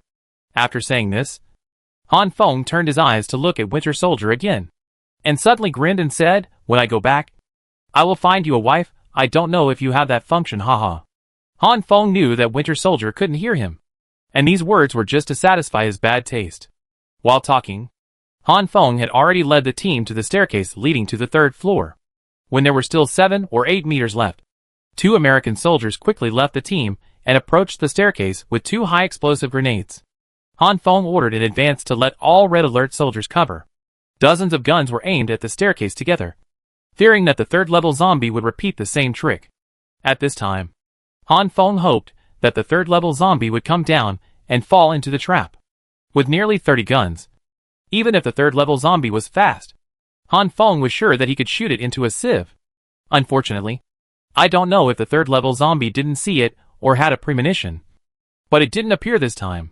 2 American soldiers pulled the rings of the high-explosive grenades in their hands and threw them towards the 3rd floor. Boom! Boom! 2 huge explosions sounded one after another. The broken building rubble and the remains of zombies flew everywhere with crackling sounds. One of the high-explosive grenades also blew through the ceiling of the 2nd floor, revealing a hole the size of a basketball. Oh my goodness! This lethality is good. After sighing secretly, Han Feng ordered, kill all the zombies. Go home and eat. Wei Peng can be saved. Winter Soldier can recover. Gui Yongxing has hope. And Han Feng's heart is full of joy at this time. He just hopes to kill the 3rd-level zombies as soon as possible and go home early to let the combat laboratory start research. Duh. The American soldier who climbed to the 3rd floor before Han Feng took the lead in firing at the zombies. Han Feng and the rest of the people quickly climbed up the stairs to occupy the 3rd floor. After climbing to the 3rd floor, Han Feng did not shoot directly, but ordered the Red Alert soldiers to move forward and leave the stairs connecting to the 4th floor. He continued to play the role of observer. The number of zombies on this floor was much less than that on the 2nd and 1st floors. Seeing this good news, Han Feng couldn't help but cheer excitedly. Although he was a little relieved, Han Feng did not dare to be careless. His sharp eyes kept scanning every corner around him and the gaps between each zombie. Until now, the 3rd-level zombies have not appeared. Looking at the surroundings, Han Feng rehearsed the next battle scene in his mind. The 3rd-level zombies can't wait to come out and attack him. And then after a fight, they are finally killed by random bullets. Let the Winter Soldier pick up the heads before dying. And then the Winter Soldier recovers. Or the 3rd-level zombies will endure it, hiding on the 4th floor, not attacking him. After all its little brothers are killed, he will lead the team up, and it will be left alone. So there is nothing to fear. The last guess is that the 3rd-level zombies will attack him from time to time. Although they can't kill him, the probability of such a quick sneak attack is indeed very high. But looking at the many Red Alert soldiers around him, Han Feng was very confident. As long as the level 3 zombie dared to show up, he would definitely be able to stop it. After all the guesses were over, Han Feng smiled complacently, expressing his high degree of correctness and wisdom in his role as an observer. As time passed, more and more zombies fell on the 3 floors. But the click sound coming from Han Feng's ears became more and more frequent. Insufficient ammunition. This is the only bad news. Han Feng also thought about letting the Red Alert soldiers shoot accurately to save bullets, but gave up the idea after thinking about it. because accurate aiming will reduce the frequency of shooting. So the zombies will rush forward. The zombies were too close. So Han Feng was not in such a situation. But what Han Feng was afraid of was the level 3 zombies mixed in the zombie team. Although he was anxious, he had no better way. Caw. Another American soldier ran out of ammunition for the M60 machine gun. Although the American soldier had an M9 pistol as a secondary weapon and could continue to shoot, the pistol had fewer bullets. It wouldn't be long before this American soldier would become a wooden stake standing beside him. That's right. In order to prevent the situation like the last time when the Red Alert soldier used a fire axe to kill the enemy, but was killed by the level 3 zombies, Han Feng fortunately kept all the Red Alert soldiers without ammunition in the protection circle. After a few minutes of fighting, all the zombies on the 3rd floor were wiped out. But the level 3 zombies didn't make a move until the end. Frowning, Han Feng looked at the messy ground on the 3rd floor, wondering if the level 3 zombies had run away again. Impossible. This is not the style of level 3 zombies? Han Feng thought about it with confusion, and finally asked, Luna, had the Red Alert soldiers downstairs, who are responsible for blocking the zombies from coming up, found any traces of level 3 zombies? Report to Captain Han. The Red Alert soldiers downstairs did not find any. No zombies have been found rushing into the building, nor have any zombies been found leaving the building. Hearing Luna say this, Han Feng wanted to ask if the level 3 zombie had jumped from the 4th floor and escaped. But seeing the unfinished building next door, it was far away, and the level 3 zombie didn't have a super strong jumping ability. Even if it jumped from the 4th floor, it would have to land. Right? This unfinished building was surrounded by his own people. There was no reason why he couldn't see it. Thinking this way, the level 3 zombie must still be in the building. Convinced of his thoughts, Han Feng stopped asking Luna anything. Everyone take a short break. The soldiers without ammunition are responsible for vigilance. It has been about half an hour since entering the building. These Red Alert soldiers have been fighting continuously without rest. Seeing that there was only one floor left, Han Feng simply ordered them to take a break and replenish their energy. After saying that, Han Feng sat down directly, without caring about the dust on the ground. He put the gun next to his legs, took out a cigarette and lit it. He exhaled a puff of smoke. And the rare break was always so comfortable. But Han Feng was not idle either. He ordered Luna, connect the vision. Target any Red Alert soldier in combat. After Luna responded, Han Feng opened his eyes again. At this time, his perspective seemed to have become the outside world, sitting in an armored vehicle and shooting out American soldiers. The picture was shaking and chaotic. Han Feng knew that this was because the armored vehicles were still ramming the zombies. Glancing at the battlefield not far away, Han Feng saw that many Red Alert soldiers without bullets were chopping zombies with fire axes, machetes and other cold weapons. Suddenly, a picture made Han Feng's heart rise again. Some Red Alert soldiers were bitten by zombies. There were also several Red Alert soldiers lying on the ground motionless. Obviously, this was caused by the zombie virus. Han Feng gritted his teeth, said nothing, and continued to check the battlefield. The number of zombies was already very small, but this was also relative to before.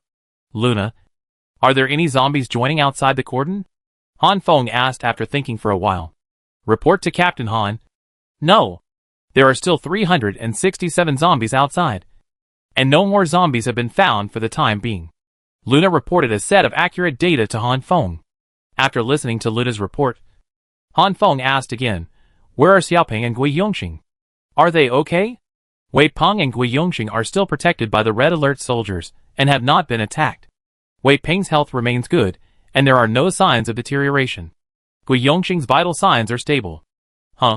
Hearing what Luna said, Han Feng felt a little more at ease. Let the Red Alert soldiers outside take steady steps and strive to minimize casualties. Okay, Captain Han.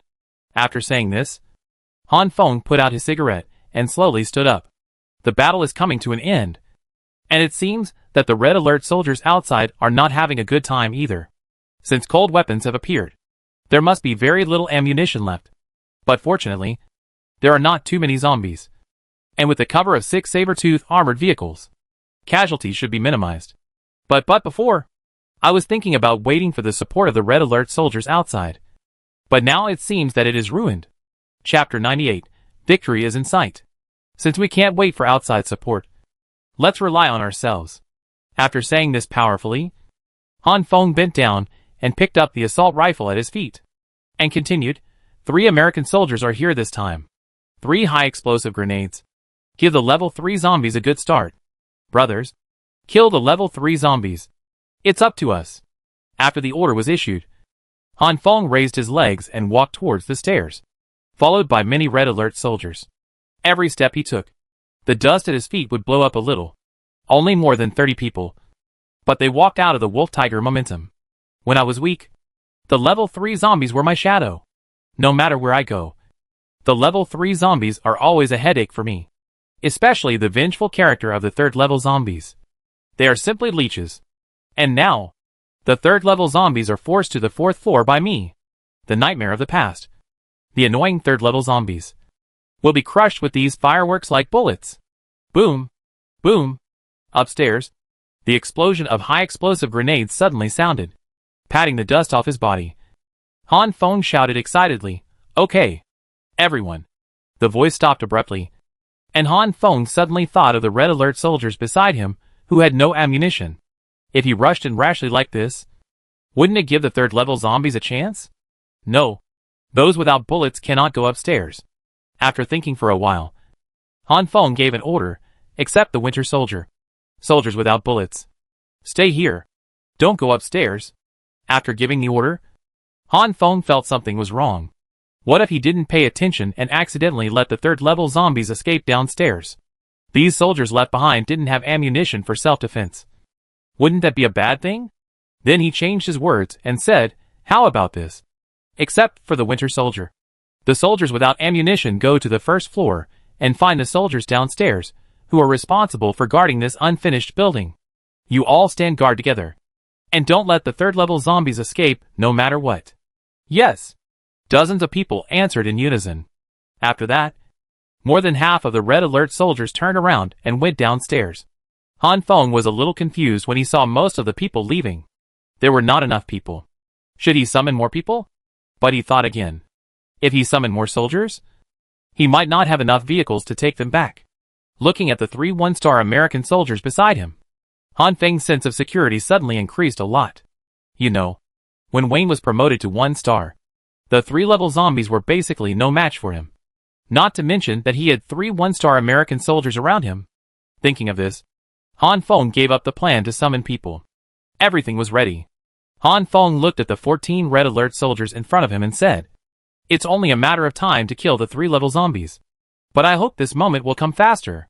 Also, the 3-level zombies move very fast. You have to protect yourself." Yes. 14 red alert soldiers shouted in unison. Okay. Let's go upstairs now. Without further ado, Han Feng led the elite team up the stairs. Duh. Wayne, who was closest to the stairs, took the lead and started a fierce attack after standing on the 4th floor. When Han Feng reached the 4th floor, the scene in front of him made him a little confused. The number of zombies on the huge 4th floor was pitifully small, and it was estimated that there were less than 100. You should know that the number of zombies on the 1st, 2nd, and 3rd floors before was almost over 1,000. It seems that the 3rd level zombies have accumulated all their forces below the 4th floor. It probably didn't expect that he could force his way up. When he really stood on the 4th floor, the strength of the 3rd level zombies was a bit stretched. In any case, this is good news after all. As usual, Han Feng did not shoot at the zombies, but continued to play the role of observer. With the help of the open environment and sparse zombies, Han Feng quickly found the 3rd level zombie. The 3rd level zombie was hiding behind a group of zombies at this time. Looking at its wretched appearance, it was probably waiting for an opportunity to attack. As soon as Han Feng saw the 3rd level zombie, he pointed in its direction and shouted, "This way. Attack first. Quick!" After Han Feng gave the order instantly, the red alert soldiers quickly turned their guns and aimed at the position of the level 3 zombies. Gunshots rang out, and bullets tore apart many zombies in front of them. Although the red alert soldiers reacted quickly, the level 3 zombies were obviously faster. When the red alert soldiers turned their guns, the level 3 zombies had already jumped out of the area pointed by Han Feng. Although the level 3 zombies were not left behind, it was not without gain. The bullets just now took away all the zombies, where the level 3 zombies had stayed before. Seeing that the level 3 zombies had fled to another place, Han Feng snorted coldly and said, "Want to hide? Haha. Wait until I kill all the other zombies here. I wonder where you can hide." Han Feng's idea was simple and crude. That is, to kill all the zombies, and leave no way for the level 3 zombies to escape. At that time, even if the level 3 zombies had 4 legs, they could not escape the interception of the firepower network. As long as they were hit by a bullet, their speed would stop, and the things after that would be simple and easy. As time passed, the zombies fell one by one. There were more and more open spaces, and there was less and less room for the level 3 zombies to turn around. 3 minutes later, the last low-level zombie on the 4th floor fell. This also meant that in this unfinished building, apart from Han Feng and the Red Alert soldiers, there was only the level 3 zombie, the lone commander. Although all zombies except the level 3 zombies were wiped out. But Han Feng was not in a good situation either. There were only 5 American soldiers left among the Red Alert soldiers with bullets. Even Wayne was out of ammunition and food. Han Feng had to swallow his anger and didn't dare to show any sign of having no ammunition.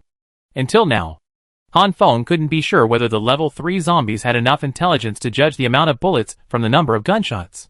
The 5 American soldiers who still had bullets stood in the front, aiming their guns at the level 3 zombies at all times.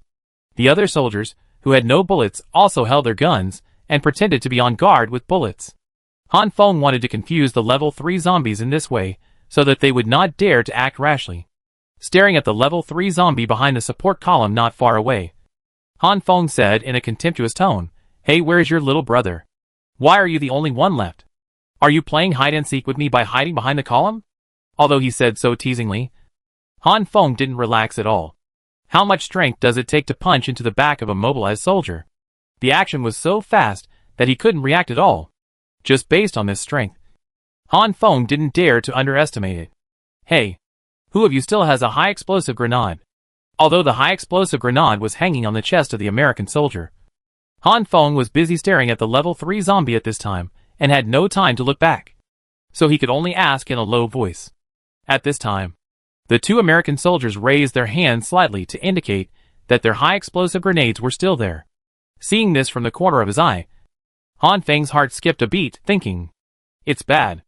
I just asked those American soldiers, who had no bullets, to go downstairs, and forgot to collect the high-explosive grenades."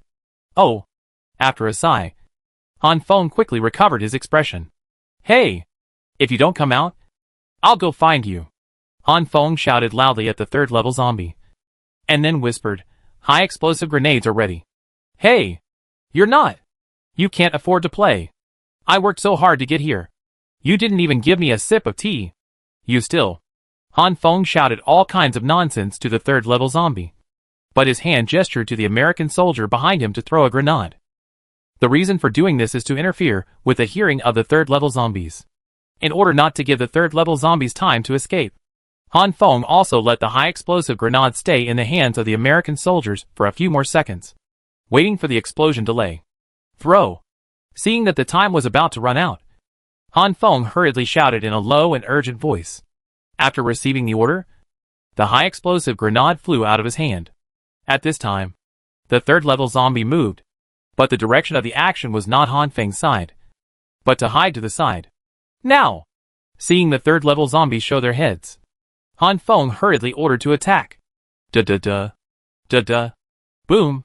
As soon as the 5 machine guns started firing, the high-explosive grenade exploded. The fragments and steel balls produced by the grenade explosion instantly shot around. Although the 3rd level zombie noticed it in advance, it was too late.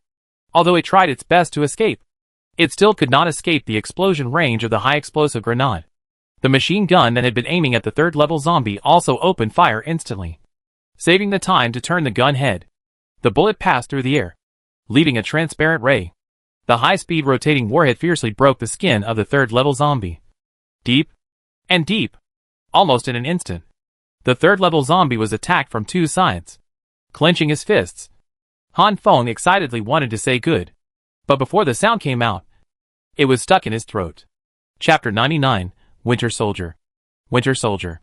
The 3rd level zombie, taking advantage of the shock wave of the high-explosive grenade, jumped out of the 4th floor, and escaped. Oh fuck! Han Feng changed the pronunciation that he had already said. Watching the 3rd level zombie jump down, Han Feng hurriedly contacted Luna and said, Luna, let the red alert soldiers downstairs attack. He was injured just now. We can't let him get away this time. Okay, Captain Han. After Luna finished speaking, everything returned to silence. At this time, Han Feng could only hear the sparse gunshots of the red alert soldiers outside, but could not hear the gunshots coming from downstairs. Luna, what's going on? Why don't you shoot and attack the escaping 3rd level zombie? After waiting for a while, Han Feng still didn't hear the sound of shooting, so he couldn't help asking Luna. Sorry, Captain Han. The soldiers on guard downstairs did not find the level 3 zombie. Han Feng was stunned for a moment after hearing what Luna said. Everything had been taken into consideration, but the sudden appearance of such a situation really caught Han Feng off guard. The level 3 zombie was not in the building, nor outside. Did it disappear? Impossible. It is impossible for a level 3 zombie to jump from here to the building next door. Find it. It must have fallen. Find it. Kill it. Quick. Han Feng frantically issued orders when an inexplicable and strange phenomenon suddenly appeared. After a few seconds, Luna said with certainty, Captain Han. After repeated confirmation, the red alert soldiers did not find the level 3 zombie. Hearing Luna say this, Han Feng was completely stunned. The unfinished building next to it is at least 60 meters away from here, according to Han Feng's understanding of the 3rd level zombie. Let alone it is injured now. Even if the 3rd level zombie in its victorious period is absolutely impossible to jump over from the air. As long as it lands, the red alert soldiers will definitely find it. But Luna is very sure that the red alert soldiers have definitely not found the 3rd level zombie. The system will never lie to herself. The 3rd level zombie can't disappear out of thin air like Gui Yongqing did. How can it be impossible not to find it? So far, the 3rd level zombie has been disappeared for almost a minute. In this minute, no 3rd level zombie can be found in the sky or on the ground. As time passed, the strange atmosphere became thicker and thicker. No, I can't go on like this. Gritting his teeth, Han Feng thought about various possibilities. Frowning, Han Feng ordered Luna, send out red alert soldiers to search the unfinished buildings nearby. Although this possibility is very low, or even non-existent, but I won't allow any mistakes to happen. Okay, Captain Han. Red alert soldiers immediately. Swoosh. Suddenly, a whirring sound of breaking wind sounded from the edge of the 4th floor, instantly interrupting Luna, who was talking. It was a level 3 zombie. For some reason, it actually climbed up from the edge of the 4th floor. Quick! Duh. Before Han Feng could give the order, the 5 American soldiers beside him launched the attack on their own. It was also thanks to the fact that these 5 American soldiers were always on alert. Otherwise, they would have really fallen into the trap of the 3rd level zombies. Woo! Suddenly, the 3rd level zombie that was jumping to avoid bullets stopped tumbling. And despite the damage from several bullets entering its body, it roared out a heart-wrenching cry. Ugh, ah! Hearing this sound, Han Feng instantly hugged his head and knelt on the ground, screaming. At this moment, Han Feng felt that his brain was in pain like 1,000 cuts. He wanted to give an order, but he couldn't organize his thoughts. 1 second, 2 seconds, 5 seconds. 5 seconds passed, and the level 3 zombie was still screaming. Han Feng, who was kneeling on the ground, endured the pain and forced his eyes open. He saw the red alert soldiers like himself, all kneeling on the ground, enduring the pain. At this time, Han Feng vaguely heard Luna's intermittent voice. Han, is it okay? Just as Han Feng wanted to say something, he saw the level 3 zombie walking towards him, and the terrifying strange noise did not stop. No! Now he is kneeling on the ground and can't even stand up. The level 3 zombie is coming, and he can't stop it at all. Let the red alert soldiers stop it. No. From the looks of them, they are not much better than himself. Holding a glimmer of hope, looking at the level 3 zombies a few meters away from him, Han Feng murmured, kill it, quickly, kill it. This was the most coherent order Han Feng could organize. After saying these words with difficulty, sweat flowed down his trembling body. Dada. The American soldiers who received the order fired intermittently, but the accuracy was basically zero. The target was close at hand. And basically, he could hit it by closing his eyes and listening to the sound. But at this time, the red alert soldiers all fell to the ground, holding their heads with their hands, and struggling to support themselves, not to mention getting up to attack. Even holding a gun was extremely difficult. Every time a shot is fired, the recoil generated by the firing pushes the muzzle away from the level 3 zombie by half an inch, making it even harder to aim. Although a few bullets hit the level 3 zombie, they only hit the legs, not the vital parts. Fortunately, the level 3 zombie now moves very slowly in order to maintain this sound. It seems that this sonic attack will indeed weaken the level 3 zombie. Unfortunately, what's the use? Han Feng and the red alert soldiers are now the fish on the sticky board, and the level 3 zombie is the sharp kitchen knife. As long as the level 3 zombie walks to Han Feng's side, Han Feng will definitely die. As the level 3 zombies got closer, the headache became more obvious. Han Feng no longer had the strength to struggle, and could only kneel on the ground and groan. 5 meters, 4 meters, 3 meters. At this distance, Han Feng's eyes began to blur, but he could still see the level 3 zombies approaching him slowly. Han Feng wanted to raise his head to see what the level 3 zombies looked like, but he still couldn't raise his head after trying several times. At this moment, Han Feng accepted his fate. All possibilities were taken into consideration, but he didn't understand how the level 3 zombies disappeared. Why?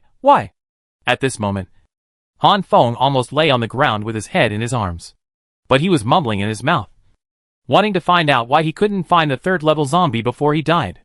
Unfortunately, I don't know whether the 3rd level zombie can't speak or ignore Han Feng. The 3rd level zombie didn't respond, just kept getting closer and closer. Finally, the 3rd level zombie passed the red alert soldier and walked in front of Han Feng. The American soldier stopped shooting, fearing that the bullets would accidentally hurt Han Feng due to the close distance. At this time, Han Feng had given up struggling, and even the sounds he heard began to blur. With a relieved tone, Han Feng said to himself, "Am I going to die?" Bang! Boom!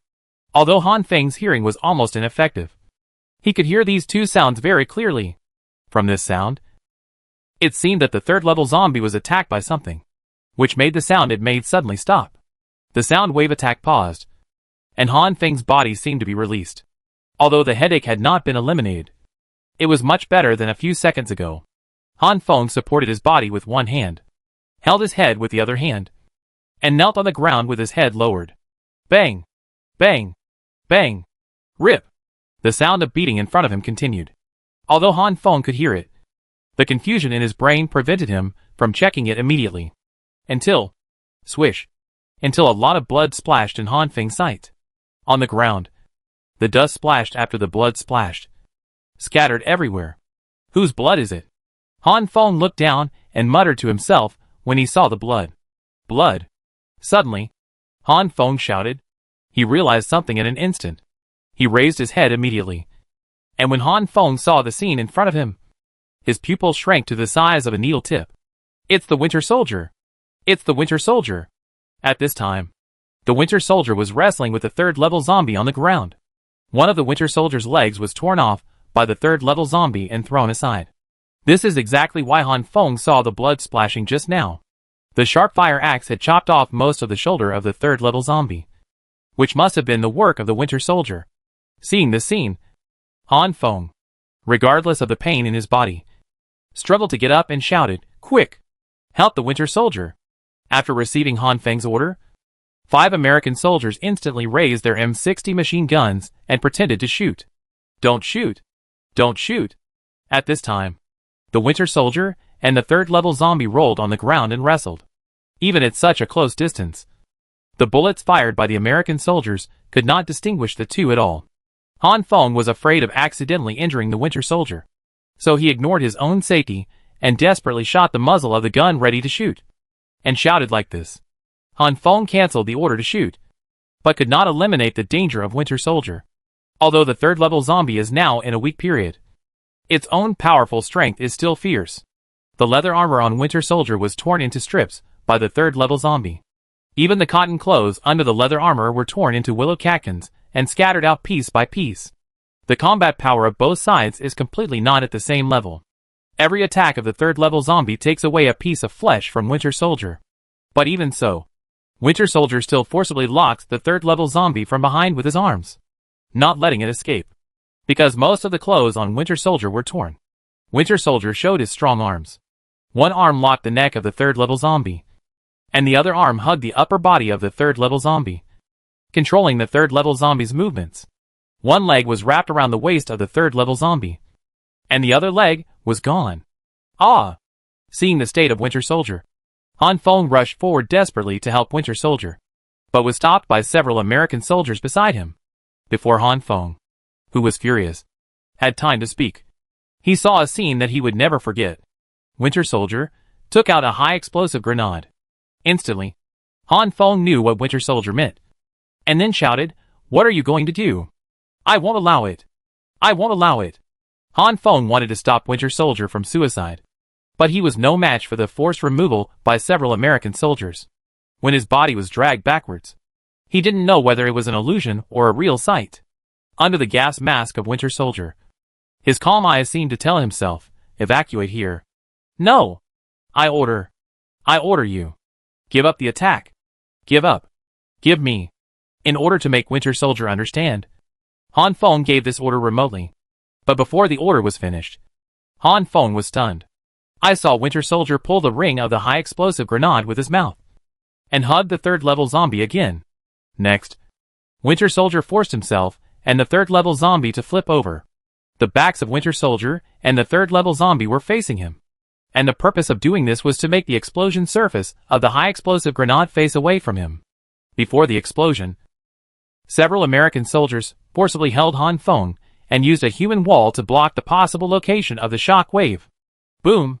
The high-explosive grenade exploded, and this explosion was the loudest one Han Feng had ever heard.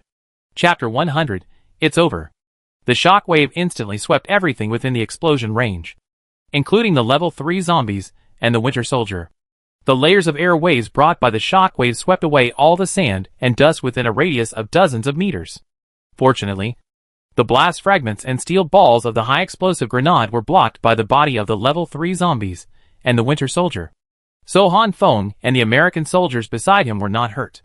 After the deafening explosion, Han Feng was stunned in place, and the surroundings were deadly quiet. His mind was full of the image of the Winter Soldier pulling the high-explosive grenade. Afterwards, sensing the 300 gold coins in his account, Han Feng knew that the level 3 zombie was dead. As a former nightmare, this haunting third-level zombie finally disappeared from this world forever. But, Winter Soldier. Where is Winter Soldier? Get out of the way. Han Feng's voice trembled slightly in the center of the protection circle, as the American soldiers evacuated layer by layer. Han Feng's heart was also tightened bit by bit. The first person to be killed by the high-explosive grenade must be the third-level zombie. Even if the Winter Soldier was seriously injured, even if he only had a breath left, he would be able to save him with the combat laboratory. And then, he would have the opportunity to be promoted to a 3-star soldier. His injuries and his ears can be healed because of the star upgrade. It's okay.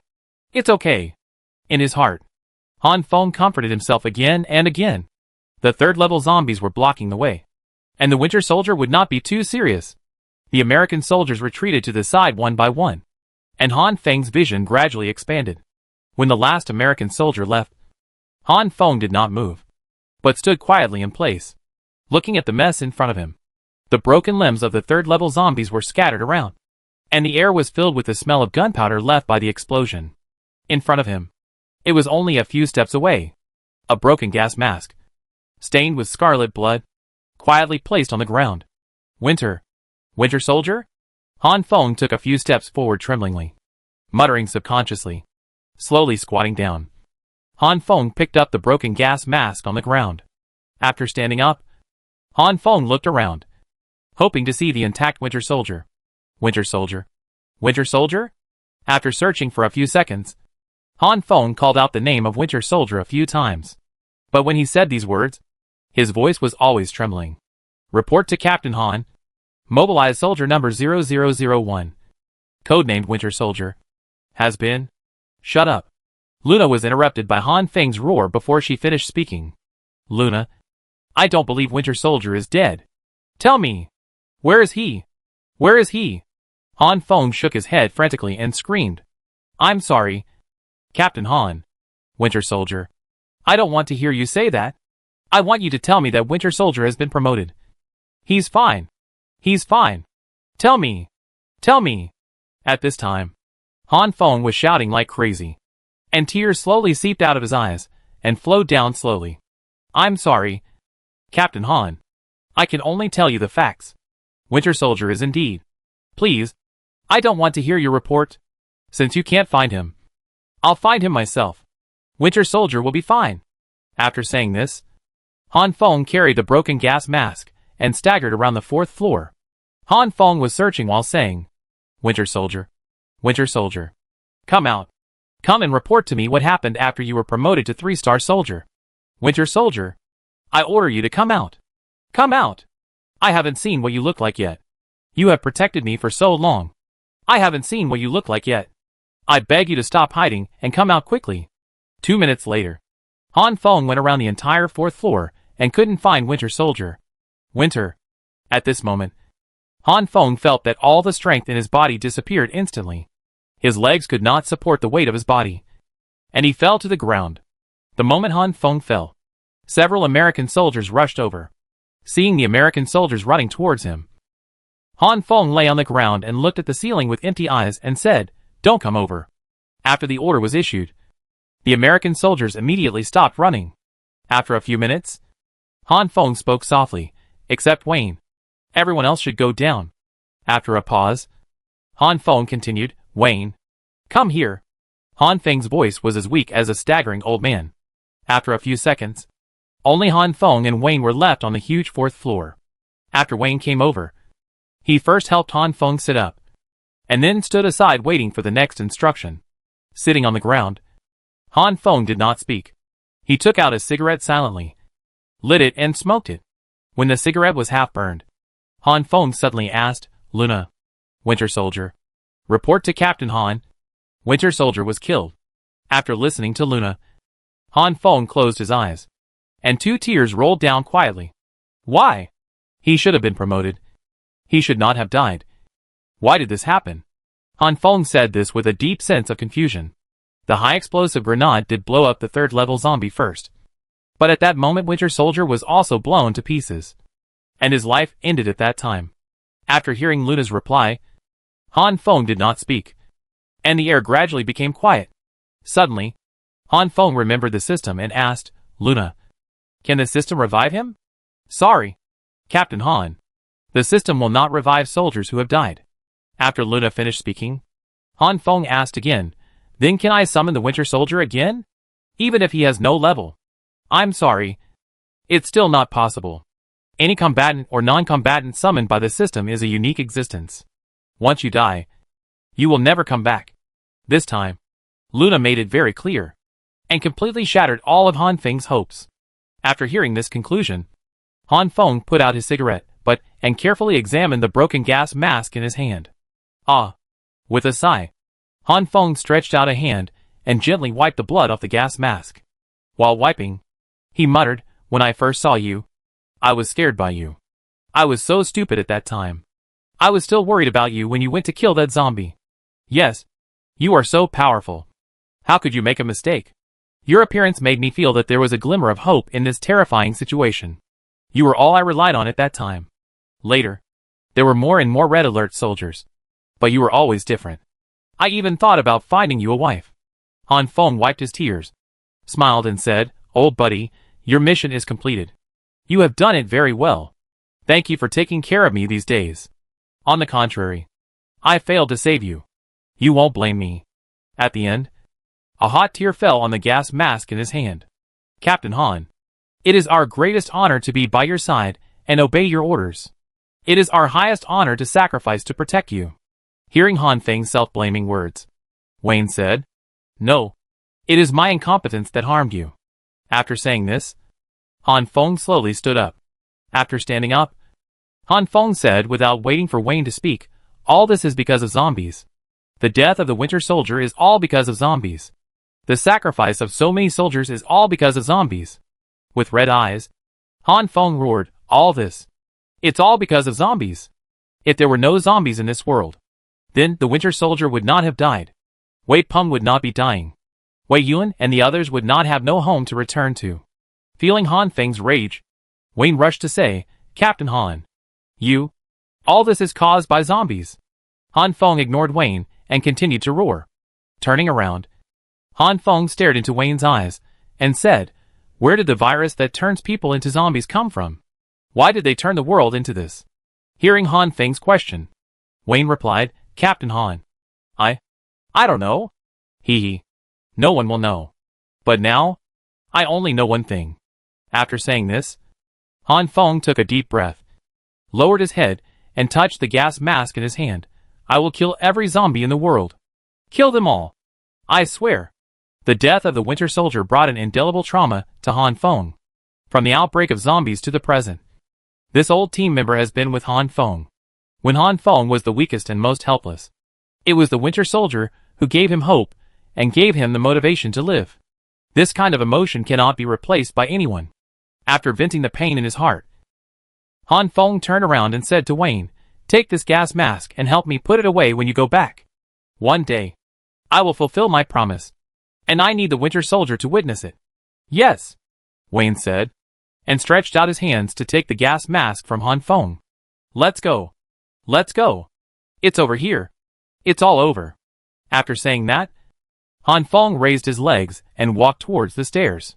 When he went down to the 3rd floor, Han Feng glanced around.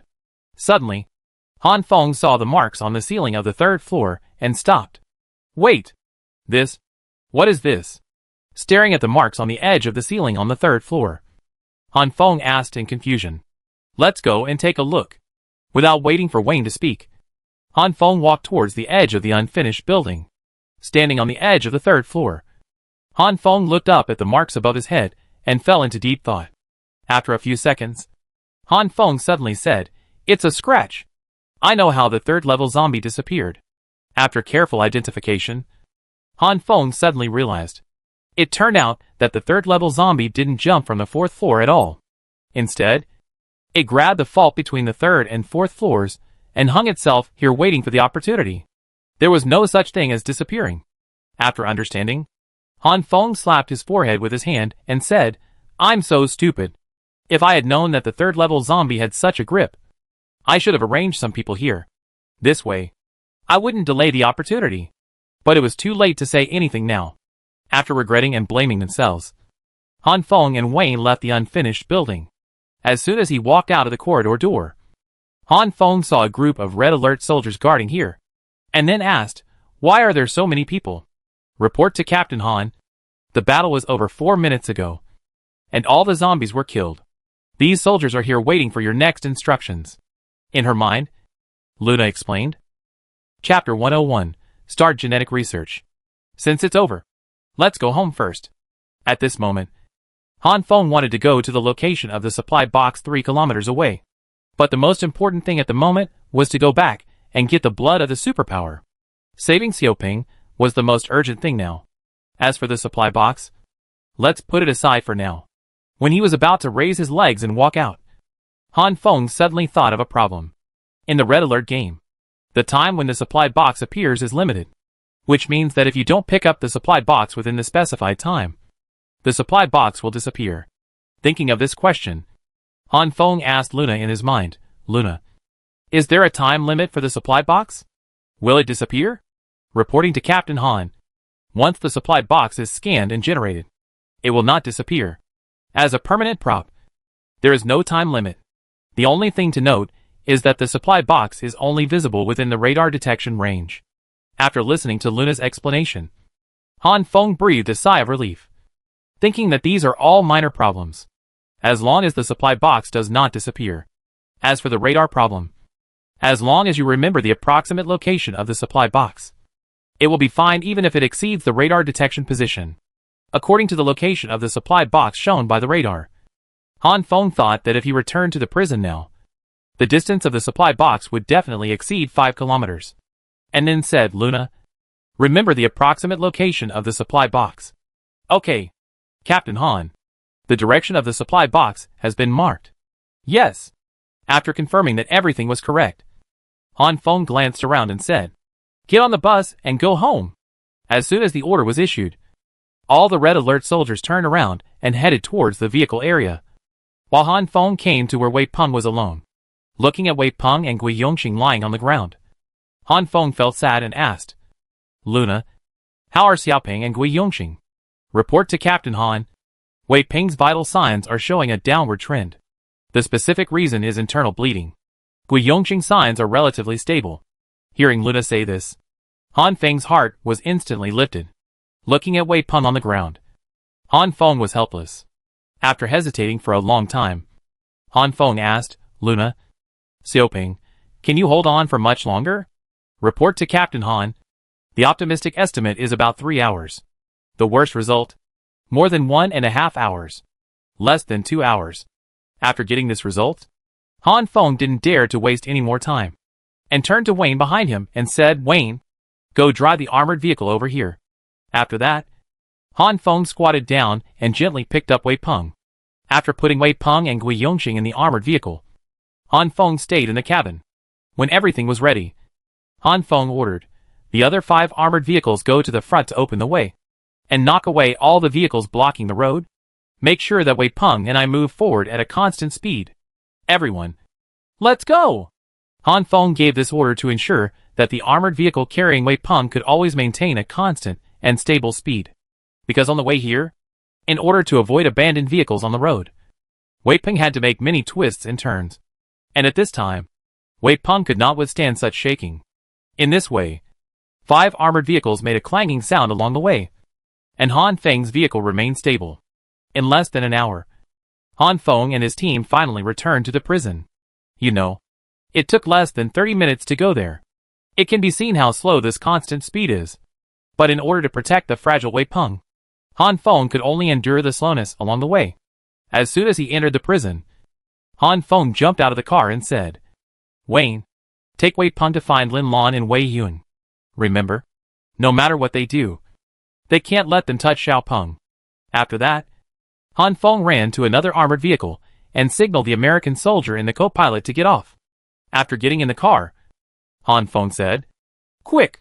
Find the evolver with the ability to recover. Boom!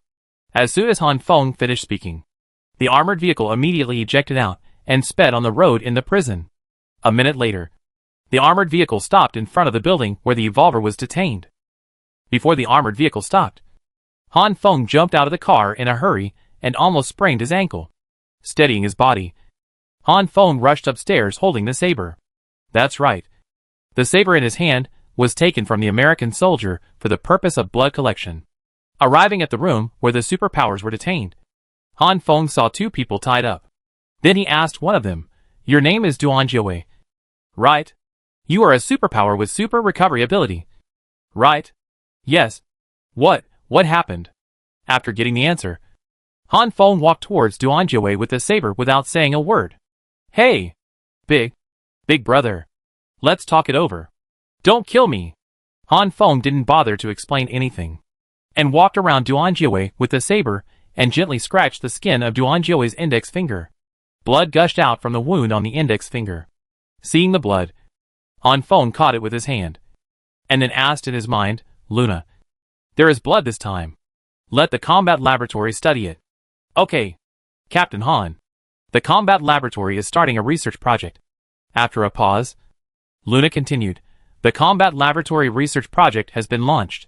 Project name, Gene Rapid Recovery Agent. Great. Han Feng couldn't help but say when he heard the news that the combat laboratory was studying. After listening to Han Feng talking to himself, Duan Jiawei said tremblingly, Brother, what are you going to do? Please don't scare me. Okay? Seeing Duan Jiawei almost crying, Han Feng said apologetically, Sorry, brother. I don't have time to explain to you. I'm leaving first. After that, Han Feng rushed out of the room without looking back. Seeing Han Feng leave, Duan Jiawei immediately shouted, Brother, can you let us go? We've been tied up for a day. My hands are numb. Hey! I haven't eaten for a day. I'm hungry. Brother? Where are you? At this time, Han Feng was thinking about Wei Peng and didn't care about these 2 brothers. Luna, where is the potion? Take it out quickly. As he went downstairs, Han Feng asked Luna for the potion. Report to Captain Han. The research time for the Gene Rapid Recovery Potion is 1 hour. And there are 58 minutes and 47 seconds left before the end of the research. What? Another hour to wait. Han Feng was anxious when he heard that the medicine was not available yet. This is bad. According to the worst result given by the system, Xiaoping can't last 2 hours. An hour has passed on the way back. And now he has to wait another hour. Frowning, Han Feng thought for a while and said, Luna, can you speed up the research? Sorry, Captain Han. The combat laboratory cannot speed up the research project. After hearing Luna's words, Han Feng almost collapsed. Okay. I know. There is no way. Han Feng can only wait. Back in the armored vehicle, Han Feng returned the saber to the American soldier, and then said, let's go. Find Wei Yun to apologize. When saying this, Han Feng's tone was a little guilty. Until now, Han Feng still didn't know how to face Wei Yun. Before leaving, Han Feng repeatedly assured Wei Yun that Xiaopeng would be absolutely safe with him. And now, alas, with Han Feng's sigh, the armored vehicle slowly started. A few minutes later, the armored vehicle arrived at the destination and stopped. In front of Han Feng's car, another armored vehicle was parked there, which was the one with Wayne and Wei Peng. The back door of the armored vehicle was open, and Wayne was guarding the door to block Wei Yun and Lin Lan, who wanted to get in. Wei Yun's 10 fingers were still wrapped in gauze. Han Feng looked even more sad with his tearful eyes. As soon as the car stopped, Han Feng pushed open the door and got out, then walked towards Wei Yun. Seeing Han Feng coming over, Wei Yun said in a crying voice, Brother Han, what happened to Xiaoping? I saw a lot of blood. Xiaoping was injured, and now he is just unconscious, and his life is not in danger for the time being. Don't worry. I am here. Xiaoping will be fine. Looking at Wei Yun, who was crying anxiously, Han Feng had to panic. At this time, Han Feng could only wait. Wait for the combat laboratory to produce the medicine. Maybe he can still catch up. Really? Is Xiaoping really okay? Then what's the matter with the blood on his body? After hearing what Han Feng said, Wei Yun felt a little better, because Wei Yun also knew that after using superpowers, one would fall into a period of weakness. And overuse of superpowers would cause coma. So she regarded Xiaoping's coma as overuse of superpowers. It's okay. It's really okay. The blood on his body is from the soldiers. And you know that it's inevitable to get injured in battle. At this point, Han Feng also cooperated with a confident expression. That's good. That's good. Seeing Han Feng's look, Wei Yun felt relieved, and then asked, by the way, since Xiaoping is fine, why doesn't he let me see Xiaoping? As he spoke, Wei Yun pointed at Wayne. Xiaoping is injured and unconscious. I'm afraid that if you touch him, it will be bad for his recovery. Stumped by Wei Yun's question, Han Feng could only come up with such a lame answer. Wei Yun, go back to your room and rest for a while. Han Feng and I will take care of Wei Ping's injury. You can't help here except worrying. Since Han Feng said Xiaoping is fine, then Xiaoping will definitely be fine. Before Wei Yun could speak, Lin Lan took over the topic. After Lin Lan finished speaking, Wei Yun nodded and said, okay.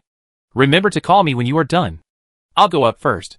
Seeing Wei Yun staring at Wei Peng reluctantly before leaving, Han Feng felt helpless and sad. After Wei Yun left, Lin Lan was the first to ask Han Feng, tell me, why is Wei Peng so badly injured? You can fool Wei Yun, but you can't fool me. Although I can't touch him, I can see at a glance that Wei Peng's chest and spine are seriously injured. Even if he can be cured, I'm afraid he will be severely disabled in the future. When asked by Lin Lan, Han Feng was stunned for a moment. And then he told the story of today's battle bit by bit. That's what happened. I didn't expect that a level 3 zombie would have such a recovery ability. It was obviously seriously injured a few days ago. After more than 10 minutes, Han Feng detailed everything that happened today, except for the combat laboratory and the Winter Soldier. Chapter 102, Gene Rapid Recovery Potion. Lin Lan, who had been listening, did not interrupt Han Feng. When Han Feng finished speaking, Lin Lan began to express his doubts. According to what you said, Wei Peng's injuries may not be saved even by the best doctors in the world. Why can you guarantee that Wei Peng will recover? This? Hearing Lin Lan's question, Han Feng was a little speechless for a moment, and didn't know how to reply. After thinking for a while, Han Feng said, "Don't ask about this in detail. I have my own way." Hearing Han Feng's words, Lin Lan did not dwell on this issue, and asked instead, "By the way, you said that level 3 zombies will use sound waves to attack? Before, the third level zombies would increase the attack power of low level zombies by roaring. I always thought that its roar could only affect its own kind. But I didn't expect that it could change the sound waves and even interfere with normal humans. That kind of sound is really painful. If not..." Han Feng paused at this point. At this moment, Han Feng suddenly understood. Why did the Winter Soldier still have the strength to resist the sound wave attack? Maybe it's because the Winter Soldier is deaf. The sound wave has a greatly reduced power for the Winter Soldier, who has no hearing at all. Looking down, Han Feng's mind was full of the scene of the Winter Soldier risking his life. Then a wave of sadness swept over his body. Seeing Han Feng in grief, Lin Lan did not ask any more questions, but took out a cigarette from his pocket and handed it over. "Thank you." Han Feng thanked him after taking the cigarette. For the next 10 minutes, Han Feng and Lin Lan chatted casually. After smoking a few cigarettes, Lin Lan stood up and said, "Since you said you can save Wei Peng, I won't ask any more questions. I'll go up to accompany Wei Yun. You stay for a while." Seeing Lin Lan leaving, Han Feng responded, "Okay, you go up. I'll take care of the rest." Looking at Lin Lan's departing back, Han Feng contacted Luna in his mind and asked, "Luna, how long will it take before the Gene Rapid Recovery Potion is available?" Reporting to Captain Han, "It will take another 28 minutes to finish the research." "Well, I see. By the way, how is Xiaoping now?" After getting the specific remaining time, Han Feng asked about Wei Peng's condition again. Wei Peng's vital signs are continuing to decline, but there is no problem holding on until the end of the research. After Luna finished speaking, Han Feng breathed a sigh of relief. He thought to himself, "It seems that the worst situation did not happen. Thank God." The next 20 minutes or so were the most difficult time for Han Feng. Every few minutes, Han Feng would ask about Wei Peng's condition. Fortunately, Luna was part of the system and would not be impatient. Report to Captain Han. The Combat Lab, Gene Rapid Recovery Potion has been researched. Finally, after a long wait, Luna reported that the Combat Lab had finally completed the gene research. Good. Hearing this news, Han Feng immediately became alert, and after shouting, he continued, "Quick! Bring the medicine. Give it to Xiaoping." Report to Captain Han. The Combat Lab needs 20,000 gold coins to make the potion. Han Feng, who was in high spirits, was stunned for a moment when he heard Luna say this. Then he asked, 20,000? Gold coins? Yes, 20,000 gold coins. Luna said affirmatively. So expensive? Can it be cheaper? Is it easy for me to save some gold coins? Han Feng said helplessly as he looked at the 25,630 gold coins in the system. Buy. I'll buy it no matter how much it costs. Han Feng gritted his teeth and said simply, "This is a lousy system. It doesn't cost money when I'm researching. But when I need to make a potion, I ask for money. Damn it. Although it hurts, Han Feng still understands that he has to buy it for Wei Peng. Not to mention 20,000. Even if it's 200,000, not enough money? Even if you go deep into the zombie camp, you have to get the money together. Make Gene Rapid Recovery Potion. A total of 20,000 gold coins are required. Please confirm." Confirmed. Okay. Captain Han. The Gene Quick Recovery Potion is being made. Please wait. With a few words, Han Feng's gold coins instantly returned to 4 digits. Looking at the 5,630 gold coins displayed in the system, Han Feng smiled bitterly and shook his head, thinking that it was a good thing that the attack was on the lair of the third-level zombies. Otherwise the gold coins would not be enough to buy medicine.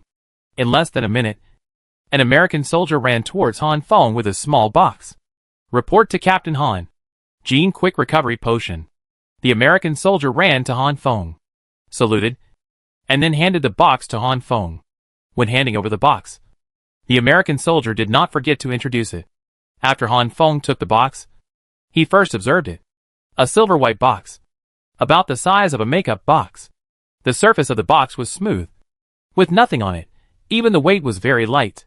But Han Feng knew that this box was worth 20,000 gold coins. This money could completely build another combat laboratory and a heavy factory.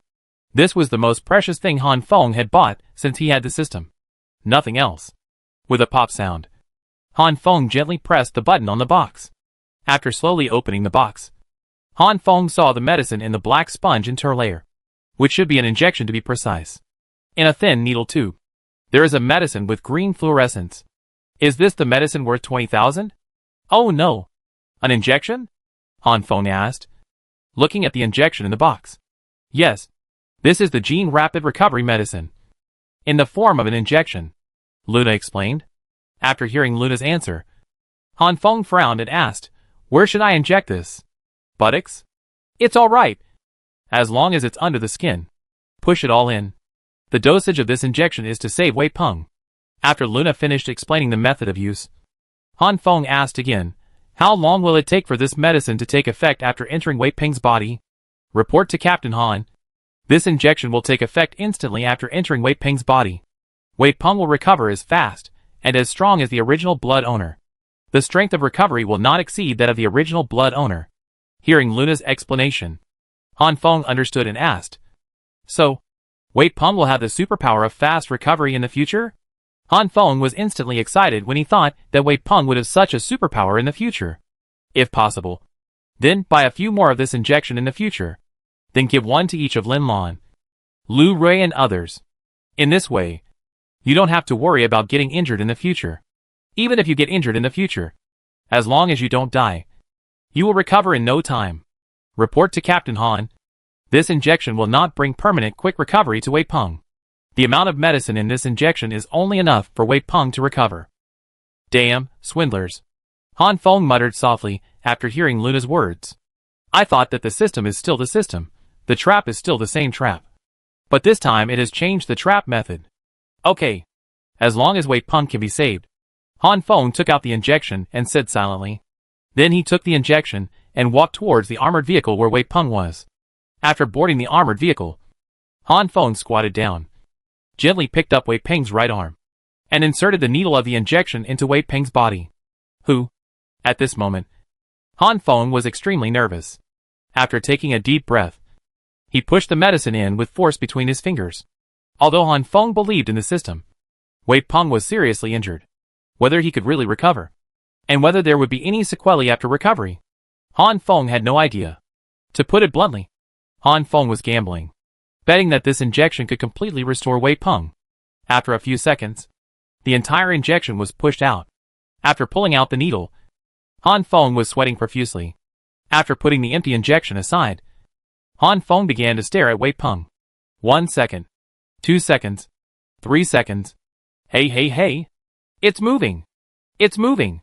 Han Feng shouted excitedly when he saw Wei Peng's slightly concave chest slowly bulge.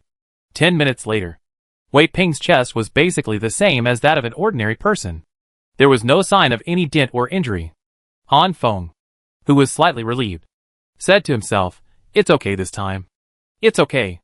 After a pause, Han Feng asked, Luna, how is Xiuping now? How long will it take for him to be completely fine? Report to Captain Han. Wei Peng's vital signs are recovering rapidly. His health increased by 47%, and the estimated full recovery time is 26 minutes. After listening to Luna's accurate report, Han Feng smiled. Haha. Xiaoping is going to recover. Xiaoping is going to recover. Han Feng said excitedly, clenching his fists. It seems that it is only a matter of time for Xiaoping to recover from his physical injuries. But what about Gui Yongxing? Looking at Gui Yongxing, Han Feng felt very uncomfortable. Luna, how many gold coins are needed to cure Gui Yongxing? Looking at Gui Yongxing, Han Feng asked. Report to Captain Han. The Gene Rapid Recovery Potion cannot work on Gui Yongxing. Huh? Why? Isn't this potion said to be able to save as long as he is not dead? Gui Yongxing's physical signs are much better than Xiaoping's. Why can't it be cured? Hearing Luna say that this potion cannot be cured, Han Feng asked in disbelief. Report to Captain Han. The Gene Rapid Recovery Potion only targets physical injuries and cannot treat mental injuries. Gui Yongxing is in this state because of mental exhaustion. So, Gene Rapid Recovery Potion is ineffective. Han Feng was shocked when Luna finished speaking. Although Han Feng understood, There were still some things he didn't understand. So he asked, mental power? Exhaustion? Yes. Mental power will be exhausted. Under normal circumstances, people feel sleepy because of insufficient mental power. Also, you will fall into a weak period after using superpowers, which is also a phenomenon caused by lack of mental power. Excessive use of superpowers will cause pain in the brain, which is also due to the problem of extreme lack of mental power. Luna said a lot, and was afraid that Han Feng would not be able to react. So she paused for a while to give Han Feng some time to think. Chapter 103, Lu Rui's Superpower. Spiritual power, spiritual power. Luna said. Han Feng frowned and pondered. After a few seconds, Han Feng asked, since it's a problem of mental power, can't I let the combat laboratory study the blood of people with mental power? Yes. Through the combat laboratory to study mental power, and then make a medicine, so that Gui Yongxing can be saved. Hearing Luna's agreement, Han Feng smiled and thought to himself that if he wanted something else, he might not be able to get it. But there are people who evolve mental power around him. Luna, wait, I'll go to Lin Lan to get some blood. As he said that, Han Feng turned around and wanted to ask the American soldier for a saber. Report to Captain Han. Lin Lan's blood. I'm afraid it won't work. No. Han Feng asked in surprise when he heard Luna interrupt his actions. Lin Lan can use her mental power to control the zombies around her 10 meters away and make them unable to move. Such a strong mental power still doesn't work? Han Feng was confused. If such a strong mental power doesn't work, what should he do? To be precise, Lin Lan is only slightly stronger in mental power, but her superpower is telekinesis, not mental power. The combat laboratory cannot extract it and purify the mental power potion. Hearing a new term again, Han Feng stayed where he was. Looking up, Han Feng looked at the sky, thinking, I don't even understand what mental power is. And now there is a telekinesis? Oh my god. What the hell is telekinesis? Report to Captain Han. Telekinesis refers to the use of a special consciousness in the human brain to influence the movement of objective things. Usually, telekinesis can bend iron keys, move objects through the air, etc. After listening to Luna, Han Feng said thoughtfully, you mean Lin Lan's superpower is just telekinesis, not mental power? Yes, Captain Han. Okay. Han Feng muttered softly. And he had no tricks. Wei Peng is a speed-type evolver. Lin Lan is a telekinetic evolver. Then where on earth can I find a spiritual evolver? At this time, Han Feng was roaring in his heart. Suddenly, Han Feng opened his eyes wide and said, Luna, quickly check what my superpower is. I always thought about the superpowers of people around me. How could I forget myself? After all, I am also a superpower. Captain Han, your superpowers are telekinesis and speed. Hearing Luna's words, Han Feng remembered that when he rescued the girl in the prison before, the dagger would automatically fly into his hand. Thinking about it this way, this superpower is really telekinesis. After figuring out that he had telekinesis, Han Feng couldn't find any connection between himself and speed. So he asked, what about the evolution of my speed? I don't feel that I'm that fast. Look at Wei Peng. He runs like a gust of wind. Why can't I be as fast as him? Captain Han, your speed ability is weaker than your telekinesis ability, and your speed potential has not been fully activated. You only have a small part of the speed bonus now, not the overall speed improvement. After Luna finished speaking, Han Feng stood there and thought carefully. Speed? Speed. Han Feng muttered to himself twice, and remembered that he could accurately see every move of the third-level zombies before. Although his body couldn't keep up, the speed of his eyes could obviously keep up with some fast-moving objects. Hee. Thinking of this, Han Feng laughed awkwardly. It turns out that speed is reflected in the field of vision capture. I thought that my brain was working beyond its capacity when I was about to die. Oh, right. Can't a person only have one superpower? How can I have two? Han Feng asked after he understood. Captain Han, who said that everyone can only have one superpower? This time, Luna did not answer Han Feng's question directly, but asked a question in return. Haha, I think they are all the same after being checked by Luna. Han Feng hesitated and laughed. When there is enough mental power in the brain, it can fully support the load of two superpowers. After Luna finished speaking, Han Feng was delighted. Hearing what Luna said, His mental power was the strongest. Although he was not mentally strong and could not research drugs to save Gui Yongxing in the combat laboratory. One more superpower was much better than only one. Han Feng looked at Gui Yongxing in the armored vehicle and said, "Brother, I will save you when I find a superpower with mental power. You wait a little longer." After whispering, Han Feng stepped back and closed the door. Then he turned to Wayne and said, "You take a few people to stay here.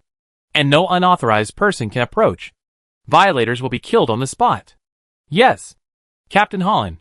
After receiving the order, Wayne immediately asked several American soldiers in the car to get off the car and stand guard together beside the car, in order to let Wei Peng recover quietly. Han Feng could only let the Red Alert soldiers perform such tasks.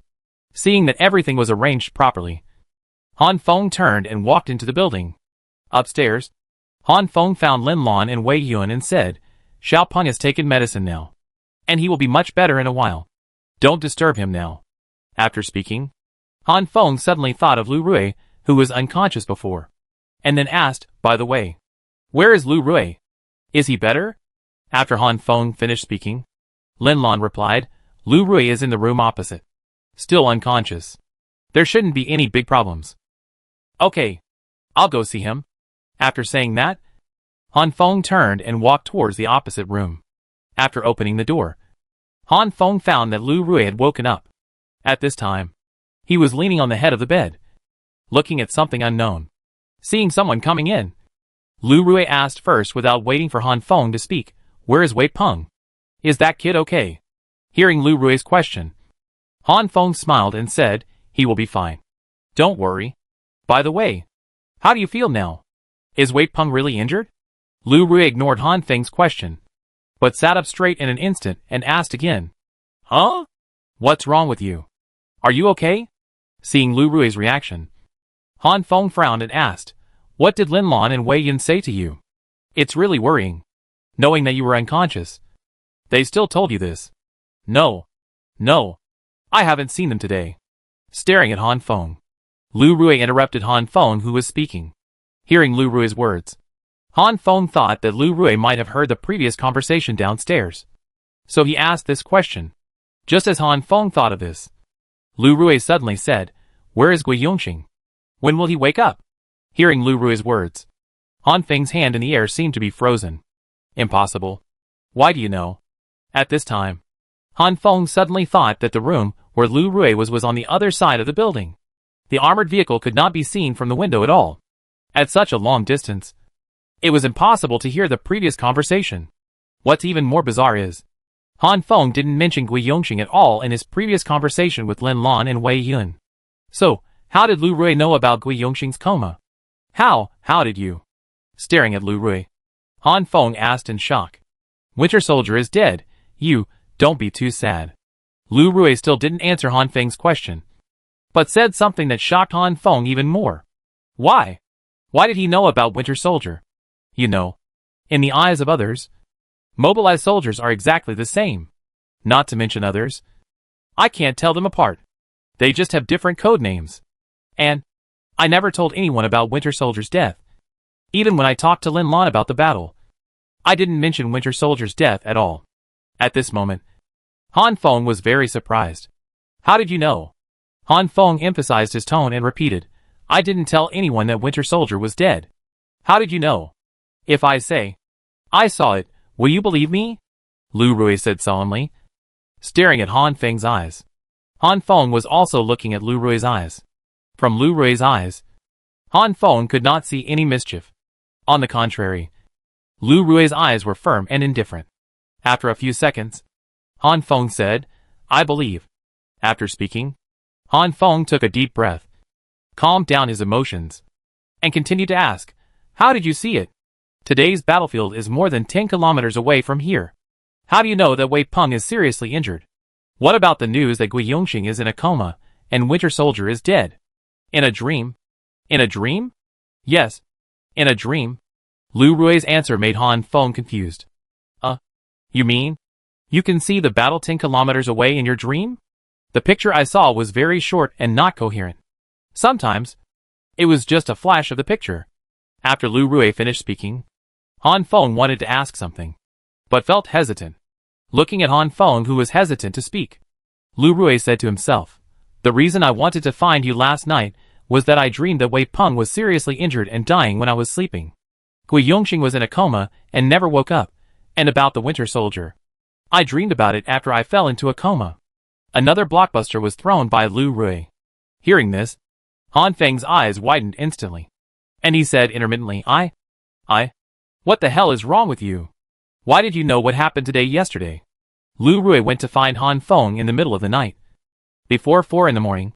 Which means, before 4 in the morning. Lu Rui knew that Wei Peng would be seriously injured. The fact that Gui Yongxing would never wake up. And when Lu Rui dreamed of the death of the Winter Soldier in a coma, it was only a little after 5 in the morning. Why did Lu Rui say these things so accurately? Why did Lu Rui dream about the facts today? Why can Lu Rui predict so accurately? One question after another hit Han Feng's heart like a heavy hammer, making Han Feng's body numb. Suddenly, a thought suddenly appeared in Han Feng's mind. Then, his hair stood up. Could it be that Lu Rui has awakened some kind of superpower that can predict the future? Chapter 104. A Clever Misunderstanding. Han Feng thought about it, and felt that it was more and more possible. He then said to Luna in his mind, "Luna, quickly test Lu Rui to see if he has awakened any superpowers. Report to Captain Han." After the system test, Lu Rui is a superpower user. What is his superpower? What type? Report to Captain Han. Lu Rui's superpower is predicted dream. Superpower type, mental power. After Luna finished speaking, Han Feng was stunned. Just now, he was thinking about where to find a superpower user of mental power. But he didn't expect that he was right next to him. It's really a case of looking for something without any effort. Hey! Don't be distracted. Are you okay? Seeing Han Feng didn't respond for a long time, Lu Rui shouted to Han Feng. "Ah? It's okay. It's okay." Hearing Lu Rui's reminder, Han Feng also reacted. After saying this, Han Feng began to walk around the room, as if looking for something. Looking at Han Feng walking around the room, Lu Rui asked puzzledly, "What are you looking for?" "You've been walking around for a long time, looking for a knife." Han Feng didn't even raise his head, and replied to Lu Rui casually. Lu Rui was a little puzzled and asked again, "Looking for a knife? What are you looking for?" After being asked twice by Lu Rui, Han Feng stopped looking. After getting up, he stared at Lu Rui, and in his mind, he contacted an American soldier downstairs and asked him to bring up his saber, perhaps thinking that Gui Yongxing was saved. Han Feng's mouth corners unconsciously rose a little, but in Lu Rui's eyes, Han Feng's smile had a bit more evil taste. "Hey! What are you doing? We are good brothers. Don't." Dong dong dong. Before Lu Rui finished speaking, there was a knock on the door. Han Feng knew that the person knocking on the door was an American soldier. And then he said, "Come in." After the American soldier entered the door, he handed the saber to Han Feng without saying a word. Han Feng took the saber and said, "Thank you for your hard work. You can go down first." "Yes," the American soldier said, turned around and left, and did not forget to close the door of the lounge when he left.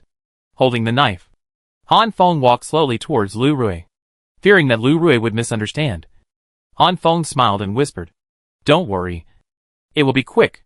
It would have been better if he hadn't said this." When Lu Rui heard Han Feng's words, his eyes widened instantly. He stammered, Don't. Seeing Lu Rui's reaction, Han Feng's heart skipped a beat, thinking that it was bad. Lu Rui must have misunderstood what he said. Holding the knife, Han Feng tried his best to look peaceful, trying to comfort Lu Rui with facial expressions, and said, "Don't be afraid. It doesn't hurt at all. What are you doing? Are you crazy?" Lu Rui was almost scared to death when he saw Han Feng, who looked calm and a little evil. Looking at Lu Rui, who was out of control, Han Feng was puzzled. He was obviously very friendly. Why was Lu Rui so scared? At this time, Han Feng and Lu Rui could not understand each other's true thoughts. You stop.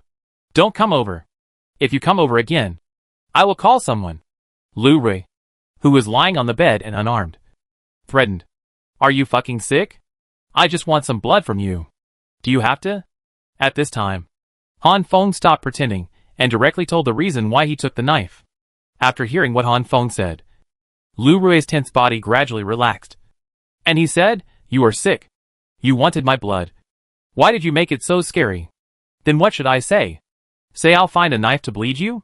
Lu Rui was speechless when Han Feng asked him this question. "Hey! That's not right. What do you want my blood for?" Only then did Lu Rui suddenly react. "I can use it. Just a little bit," Han Feng said unhappily. "Oh. Then how do you get blood?" Looking at the cold and shining saber, Lu Rui was a little timid, and then asked, "Can you wait until I have a nosebleed before taking blood? If not, wait until I fall or something?" Seeing Lu Rui's begging face, Han Feng still said unhappily, "Give me your hand." Seeing that persuasion was fruitless, Lu Rui had to stretch out his hand. Seeing the knife in Han Feng's hand getting closer and closer to him, Lu Rui closed his eyes, clenched his teeth, and silently said in his heart, "It doesn't hurt. It doesn't hurt. It doesn't hurt." "Ah!" A scream, resounding in all directions. Feeling the pain between his fingers, Lu Rui instantly pulled his hand back and quickly shook his wrist. Bang!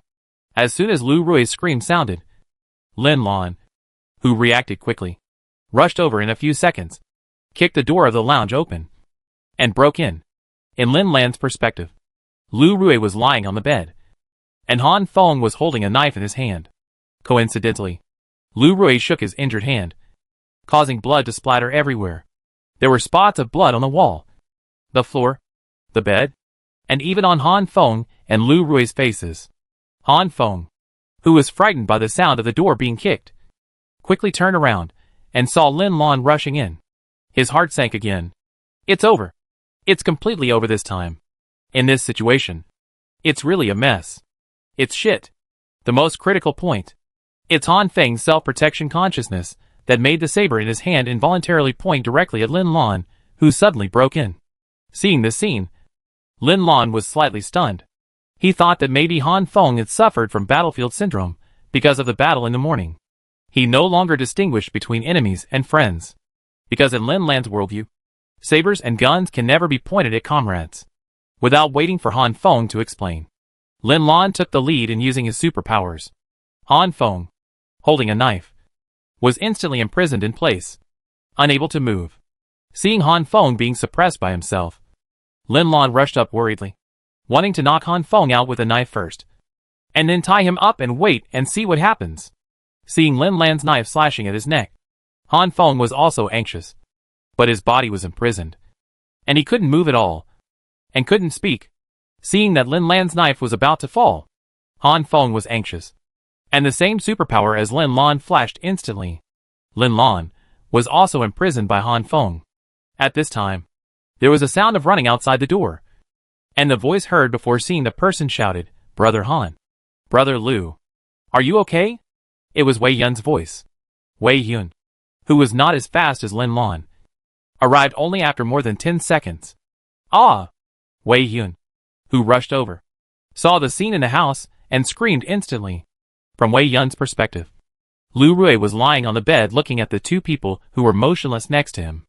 Due to the perspective problem, the knife in Han Feng's hand seemed to have stabbed into Lin Lan's body, and Lin Lan made a fatal blow before dying, cutting off Han Feng's neck with one palm, coupled with the splattered blood in the house. One scene after another flashed in Wei Yun's mind, connected into a movie. Hearing Wei Yun scream, Han Feng collapsed in his heart. What the hell is this? I just want to get a few drops of blood to save Gui Yongxing. Why is it so difficult? Wei Yun's scream lasted for a few seconds, and then there was no movement. Then, a sound of falling to the ground was heard, and Wei Yun fainted. That's right. Wei Yun, who had a weak inner endurance, fainted. Lin Lan. It's okay. Don't get excited. Only then did Lu Rui, who was lying on the bed, speak. After saying that, Lu Rui struggled to get up and wanted to go down to separate the two. After hearing what Lu Rui said, Lin Lan retracted his telekinesis and released his superpowers. In an instant, Han Feng's actions were no longer restricted. Ding ding dang dang after Han Feng was able to move. In order to avoid accidentally hurting Lin Lan, who was close at hand with the saber in his hand, he immediately threw away the saber in his hand. Then Han Feng also withdrew his telekinesis and retracted his superpowers. After unlocking each other's superpowers, Lin Lan was able to move. slowly retracting his outstretched hand knife. Lin Lan asked, "What's going on? What happened to you two? And were you the one who imprisoned me just now?" After listening to Lin Lan's 3 consecutive questions, Han Feng explained one by one, "I want to take a few drops of Lu Rui's blood. That's all. You are too nervous. Your superpower is telekinesis. Coincidentally, my superpower is also telekinesis." As he spoke, Han Feng had already walked to the door and helped Wei Yun, who had fainted on the ground. "Don't look at it. Come and help me." Helping Wei Yun to stand up, Han Feng turned around and said to Lin Lan, "What do you want Lu Rui's blood for?" Lin Lan helped Han Feng, propped up Wei Yun, walked to the bed, and asked again, "Your superpower is telekinesis? Like me? How do you know that my superpower is telekinesis?" "Lu Rui's blood is useful to me. I'm sorry, I can't tell you for now. As for how I know your superpowers, guessed." After helping Wei Yun to the bed and settling him down, Han Feng explained. After hearing Han Feng's words, Lin Lan laughed and said, "So you didn't tell us anything about such a big thing? When the time comes, I will tell you. Now, it's not the right time." Looking at Lin Lan, Han Feng said solemnly. After speaking, Han Feng turned around and came to Lu Rui and picked up his injured hand. Looking at the wound that was still slowly oozing blood, Han Feng gently touched it. Seeing Lu Rui's blood on his finger, Han Feng said, "I'll go downstairs first to see how Wei Peng is doing. You take good care of Wei Yun and come up later." After that, in order to avoid too many questions, Han Feng pretended to be anxious and ran out of the lounge. After jogging out of the building, Han Feng contacted Luna and said, "Luna, Lu Rui's blood is available. Let the combat laboratory study it quickly." "Okay, Captain Han. The combat laboratory is starting a research project." After a pause, Luna continued, "The combat laboratory research project has been launched. The project name, Gene Mental Power Recovery Potion." Hearing Luna's report, Han Feng nodded.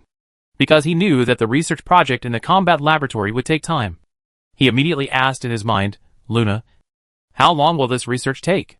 Reporting to Captain Han, "The research on the Gene Mental Power Recovery Potion will take an hour. There are 59 minutes and 27 seconds left before the end of the research." "Okay. I understand. When the research is over, remember to notify me."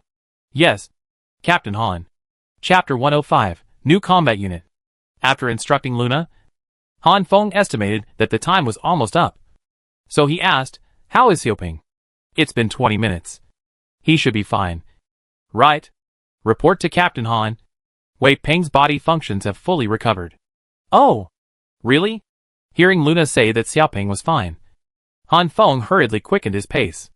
Arriving in the cabin of the armored vehicle, Han Feng looked at Wei Peng, who was still unconscious, and asked in confusion, "Luna, Xiaoping, isn't he fine? Why isn't he awake yet?" Report to Captain Han. Wei Peng's body is still adapting to the side effects of rapid recovery, and it is expected that he will wake up in 3 hours. Side effects? Gene Rapid Recovery Potion. There are side effects? Han Feng was incredulous when he heard Luna say that the potion had side effects. In Han Feng's understanding of the system, although the system is not a thing and very tricky, it will definitely not produce anything that hurts people. In addition, the system has many advanced technologies, and Han Feng can't think of anything in this system that can cause harm to his people. Sensing that Han Feng was a little anxious, Luna immediately explained, "Captain Han, don't worry. There is no problem with the Gene Rapid Recovery Potion. The side effects I mean are that Wei Peng's body has recovered quickly, and the various tissues in the body are not adapted to this recovery speed. In other words, even if Wei Peng wakes up now, he can't walk on the ground. It's because the newly grown bones and muscles can't adapt for the time being." "Huh? I'm scared to death." "I'm fine. I'm fine." Han Feng sighed and patted his chest. Seeing that Wei Peng, who was still unconscious, was fine, Han Feng left the cabin with confidence.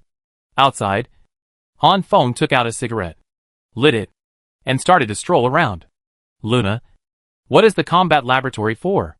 In addition to studying genes, what else can you do?"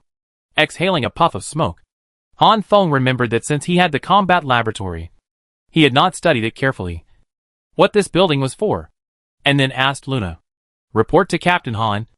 The Combat Lab is an important building unit in the Red Alert system, and also the highest level technology research center in the Red Alert system. The Combat Lab covers a wide range of scientific research projects. Any visible entity or objectively existing energy can be used as a research project in the Combat Lab.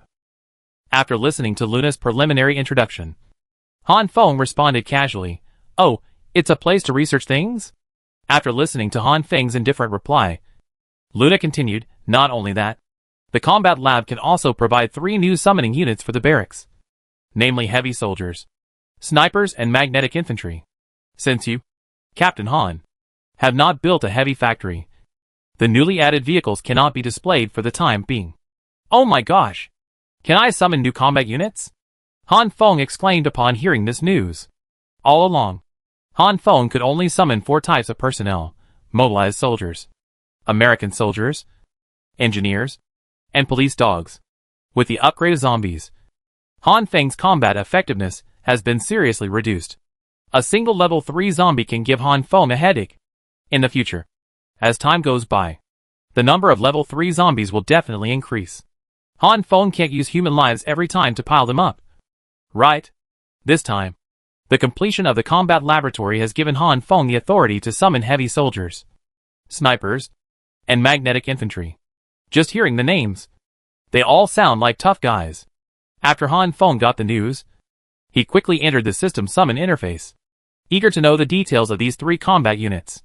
Heavy soldier, 1,500 gold coins. Sniper, 2,500 gold coins. Magnetic infantry, 1,500 gold coins. Looking at the price below the summoner, Han Feng muttered silently. 1 word. Expensive. 2 words. Very expensive. 3 words. Too expensive.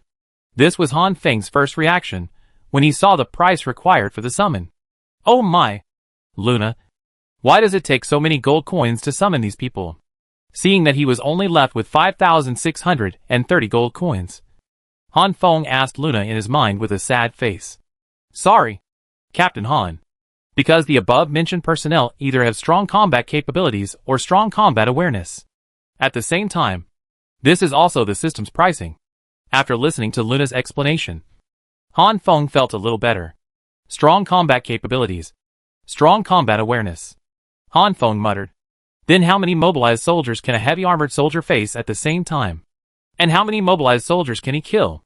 Report to Captain Han. According to the system simulation calculation, a heavy armored soldier can fight at least 17 mobilized soldiers at the same time. And the maximum tolerance value is 24 mobilized soldiers attacking at the same time, under the condition that the heavy armored soldier fires at full power. It is conservatively estimated that more than 50 mobilized soldiers will be killed. Does that mean 30 conscripts can defeat the heavy armored soldiers? But in terms of killing enemies, the heavy armored soldiers can kill more than 50 conscripted soldiers? After listening to Luna's calculation of combat power, Han Feng was confused. Could it be that the number of combats and the number of kills do not match? It shouldn't be. Fighting with more than 20 conscripted soldiers is already the limit. But in terms of killing enemies, it can kill more than 50 conscripted soldiers? What kind of conclusion is this? The heavy armored soldiers have light armor that can protect their vital points, but they also lose their flexible mobility. In combat, the heavy armored soldiers holding the M60 main weapon can fight with 17 to 24 conscripted soldiers at the same time. When the heavy soldier is deployed, defense form, the main weapon becomes a handheld portable Stinger surface-to-air missile. The Stinger missile here has been slightly modified compared to the original game and can attack the ground. And the attack power is greatly improved, so it can kill more than 50 conscripts. After listening to Luna's explanation, Han Feng suddenly realized. In the prototype of the Red Alert 2 game, the heavy soldier can indeed attack in 2 forms. He laughed at himself in his heart, saying that he is an old Red Alert player. How could he forget the function of the heavy soldier at the critical moment? Oh, what about the sniper? How many conscripts can he fight? How many conscripts can he kill?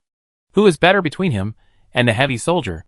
At this time, Han Feng was like a curious baby, constantly asking Luna to satisfy his curiosity.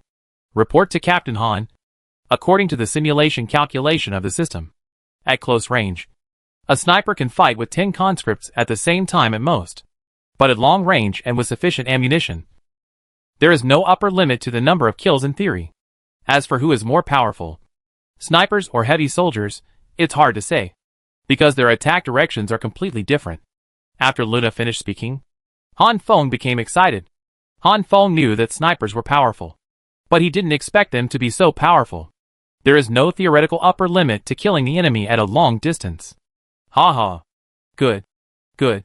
Good. This is good? By the way, what about the magnetic infantry? How is he? How many conscripts can he fight with at the same time? Han Feng smiled and said good 3 times, and then asked about the magnetic infantry. Report to Captain Han.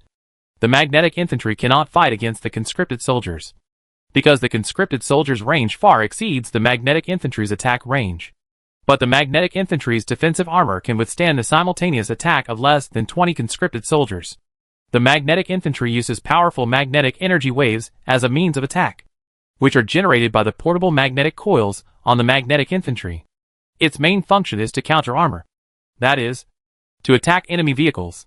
After listening to Luna's explanation, Han Feng slapped his forehead, thinking that the magnetic infantry is used to attack the enemy's armored vehicles and tanks. Is he stupid? After playing Red Alert games for so many years, he has really played them like a dog. That's right. It's very difficult to use mobilized soldiers to attack tanks. And snipers attacking tanks will hardly cause any damage to tanks. But it's different with magnetic infantry. Shock a few times, and the tank will explode. After Luna introduced all the new combat personnel, she didn't wait for Han Feng to speak, and said, the combat laboratory is the basis for building a physical base. Without the combat laboratory as a prerequisite, you, Captain Han, cannot build physical building units. Luna paused here, gave Han Feng a few seconds to accept it, and then said, the combat laboratory can also be used for upgrades. After upgrading, the combat laboratory will open more functions. Luna's sudden 2 sentences confused Han Feng, and then she asked, physical building? Upgrade? What is this? The physical building is your permanent base in the future, also known as the main base. Captain Han, you can achieve the goal of upgrading by letting the combat laboratory study more superpowers blood. After Luna finished speaking, Han Feng understood. The base vehicle in the game can actually be built in the real world. Isn't this too cool? The base vehicle. That's a childhood dream. Now that it is possible to build a physical base, how can Han Feng not be excited? And Han Feng also understood the upgrade mechanism of the combat laboratory. Since I'm researching the blood upgrade of superpowers, I'll pay more attention to this aspect in the future. Although I don't know what functions will be opened after the combat laboratory is upgraded. There will definitely be unexpected surprises after the upgrade. Okay. I know. I'll work hard. Putting out the cigarette, Han Feng continued, Luna, summon a sniper now. It takes 2,500 gold coins to summon a sniper. Please confirm. Confirm. Summon a sniper, Han Feng said excitedly, thinking that his team is finally going to welcome a great god. Okay. Captain Han. The sniper is being summoned. Please wait. After Luna finished speaking, Han Feng's account immediately reduced by 2,500 gold coins. At this time, Han Feng looked at his remaining 3,130 gold coins, and felt an indescribable feeling in his heart. In the game of Red Alert 2, the price of a sniper was only 600. Only 100 more than the price of an American soldier. And now, the summoning price has more than quadrupled. The system is still the same system. The pit is still the same pit. Chapter 106, Sniper. After a minute of exciting and long waiting, Han Feng finally saw a special soldier walking towards him not far away. Walking in front of Han Feng, the sniper saluted and said, Report to Captain Han. Sniper number 0001 reporting. Looking at the sniper in front of him, Han Feng smiled and asked, Introduce your equipment and your expertise. Yes. After receiving Han Feng's first instruction, the sniper first responded, and then said, My main weapon is an AWP high-precision sniper rifle with an effective range of 800 meters. The ammunition capacity is 10 rounds. No magazine. And no secondary weapon. The saber is made of AST-34 steel, and is used to kill the enemy with bare hands. The camouflage clothing can be made from local materials, and can adapt to camouflage in all environments. In addition, carry a food bag with you to provide all the nutrients needed by the body every day. After talking about his own weapons and equipment, the sniper continued, My specialty is to kill all ground personnel units at a long distance. The time for aiming, ranging, and killing is 1.24 seconds. And the effective killing rate is 99.9%. I am good at infiltration and infiltration in all terrains. When I cannot observe the target, I can camouflage on the spot. The maximum waiting time for camouflage on the spot is 3 days. After the sniper finished speaking, Han Feng couldn't help but praise him. Awesome. Awesome. He thought that the 2,500 gold coins were not wasted. If the sniper could appear earlier, the level 3 zombies would definitely die. At this time, Han Feng's curiosity was aroused, wanting to know how powerful the sniper was. He said, "Since your specialty is sniping, let me test your skills." "Yes, Captain Han." After hearing the sniper's challenge, Han Feng took out a lighter from his pocket, which was a lighter sold in the supermarket for 1 yuan, and said to the sniper, "I will throw this lighter out in a while, and your task is to blow it up in the air." "Okay, Captain Han." After saying that, the sniper took the AWP sniper rifle behind him in his hand. Just looking at his casual standing posture, Han Feng really couldn't tell that he was ready for battle. "Are you ready?" Han Feng asked, shaking the lighter in his hand. After Han Feng finished speaking, the sniper still didn't adjust his standing posture, but said, "Ready, Captain Han." "Okay. Watch it. 3, 2, 1. As soon as the countdown ended, Han Feng threw the lighter in his hand into the air with all his strength. As soon as it was released, the lighter flew into the air while spinning. After throwing the lighter, Han Feng turned around to see how the sniper behind him was going to attack. But Han Feng didn't turn his head back, and he heard a gunshot. Bang! A dull and shocking sound resounded through Han Feng's brain. Hearing that the gun had been fired, Han Feng hurriedly looked at the lighter again, but he could not see anything, only the fragments waving in the air. Staring at the falling fragments, Han Feng didn't know what to say. It was clearly a test of the sniper's sniping ability. But now it seemed like he was testing my next speed? Having not seen how the sniper shot, Han Feng felt a little unwilling in his heart, and then said, "Very good. Beautiful shot. Let me see it again." "Yes," replied the sniper holding the AWP sniper rifle. After hearing the sniper's answer, Han Feng searched his pockets again, but he couldn't find a second lighter. Not finding a new sniper target, Han Feng lowered his head and began to look for a substitute. "How about this? You hit it." After searching for a while, Han Feng suddenly pointed to a small stone on the ground and said.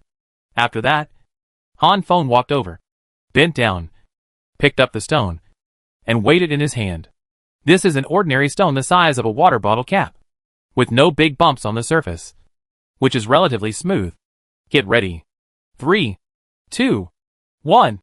The countdown ended, and Han Feng threw the stone in his hand into the distance with all his strength. This stone was not as slow as the light lighter, but like a black shadow. It quickly disappeared from Han Feng's sight. This time, the sniper did not pull the trigger quickly, and Han Feng could witness the miracle moment with his own eyes. Bang! After the sniper aimed for less than 2 seconds, the unique sound of the sniper rifle sounded again. After the gunshot, Han Feng turned his head and looked up into the air but found nothing, no stone, no debris. Where is your target? Why can't I find it? After staring at the distance for a while, Han Feng still couldn't find the previous stone.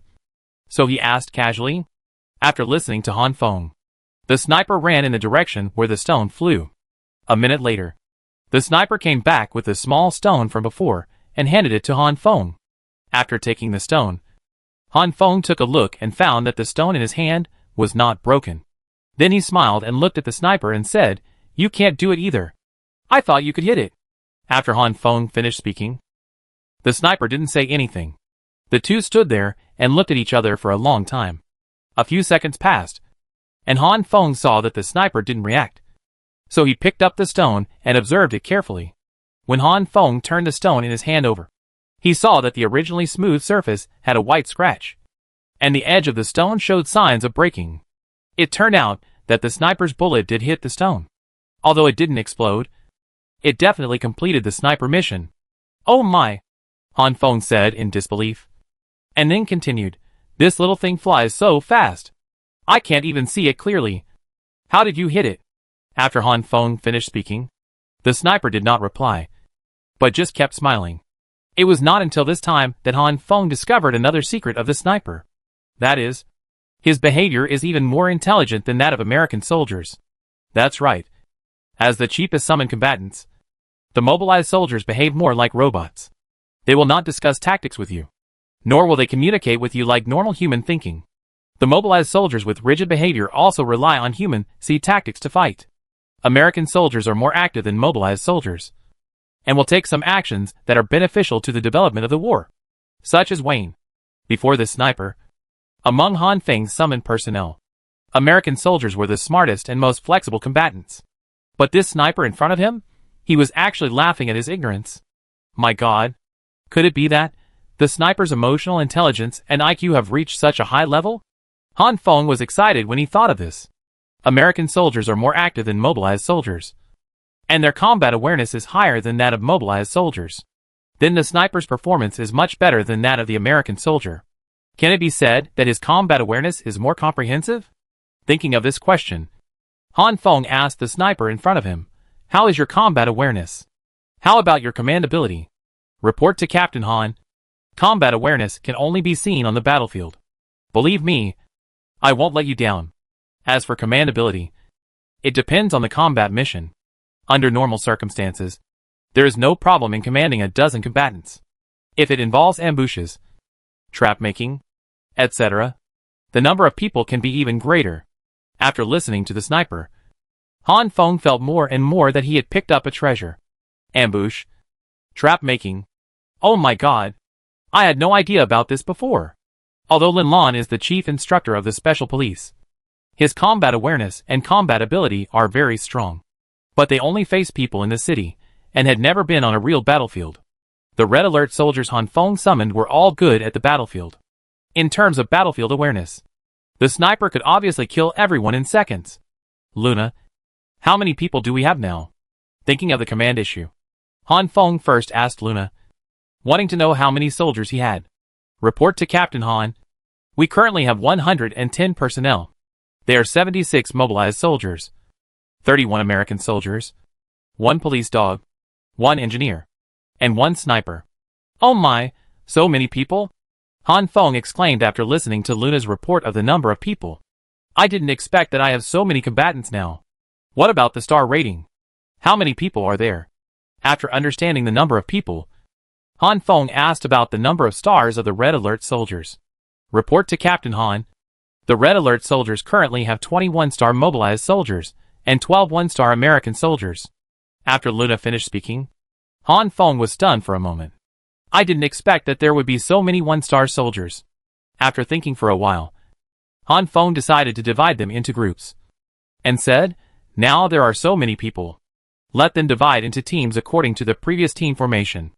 After a pause, Han Feng continued, each American soldier leads 4 mobilized soldiers to form a small team. First, let's form 20 teams first. And the 4 mobilized soldiers are needed now. Summon them immediately. Confirm. Okay, Captain Han. 4 mobilized soldiers are being called. Please wait. After Luna finished speaking, Han Feng continued, every 5 people form a squad. 20 squads means 100 people. The remaining 11 American soldiers, let them do logistic support and mobile teams, and fill in where there are not enough. By the way, all 1-star soldiers are evenly distributed in each squad. Okay, Captain Han. The Red Alert soldiers are forming teams. The Red Alert soldiers have been formed. After a few seconds, Luna reported the situation of the team formation. Okay, now notify them again. Squads 1 to 10 will form the first squadron, and Wayne will be the squadron leader. 11-20 squads form the second squadron, and select a 1-star American soldier as the captain of the second squadron. This way, it is easier to assign tasks. Okay, Captain Han. In a few minutes, Han Feng roughly grouped the Red Alert soldiers, then looked at the sniper and said, now I let you be the captain, commanding squadrons 1 and 2. A total of 100 people. Do you have the confidence to lead this team? Yes, Captain Han. I have confidence. After saluting, the sniper said seriously, looking at the capable sniper in front of him. Han Feng couldn't help but laugh. This kind of me. Don't say I really look like a commander. Chapter 107, Finding the Supply Box. After arranging everything, Han Feng took out his phone and saw that the current time was a little after 5 p.m. After pondering for a while, Han Feng muttered, "While it's still early, why not get the supply box first?" Han Feng had never forgotten the supply box 5 kilometers away.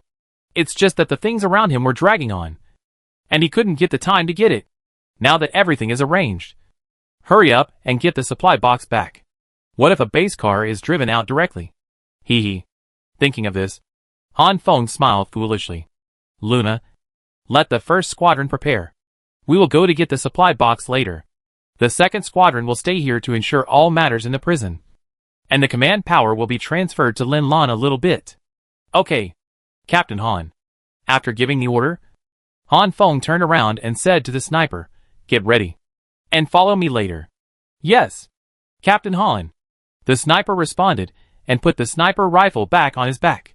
All members of the first squadron drive 5 armored vehicles.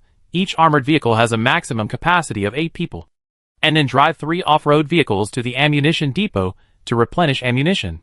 Walking on the road, Han Feng activated the remote command and conveyed this order to every Red Alert soldier in the first squadron. Sensing that the Red Alert soldiers of the first squadron had already started to act, Han Feng silently exited the system.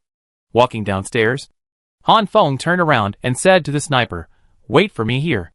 After giving instructions, Han Feng went upstairs alone. He found Lin Lan, Lu Rui, and the others and said hello. "I heard the sound of a sniper rifle just now. Where did it come from?" Lin Lan asked first when he saw Han Feng. This, haha, yeah. By the way, when you heard the gunshot, why don't you come over and take a look? What if it's an enemy attack?" Han Feng, who didn't know how to explain, could only interrupt the topic and turn the spearhead to Lin Lan. "TSK, there are so many of your soldiers downstairs. If there is a real situation, there will be more than 2 gunshots," Lin Lan said leisurely after rolling his eyes at Han Feng. Seeing Lin Lan easily resolve the situation, Han Feng said angrily, "Okay. By the way, I'll go out for a while. I have something to do. I guess I'll be back in about 2 hours. Hearing Han Feng say that he was going out, Lin Lan said, "You just came back less than 2 hours ago. Why are you going out again?" After Lin Lan finished speaking, Han Feng also felt that he was really running around.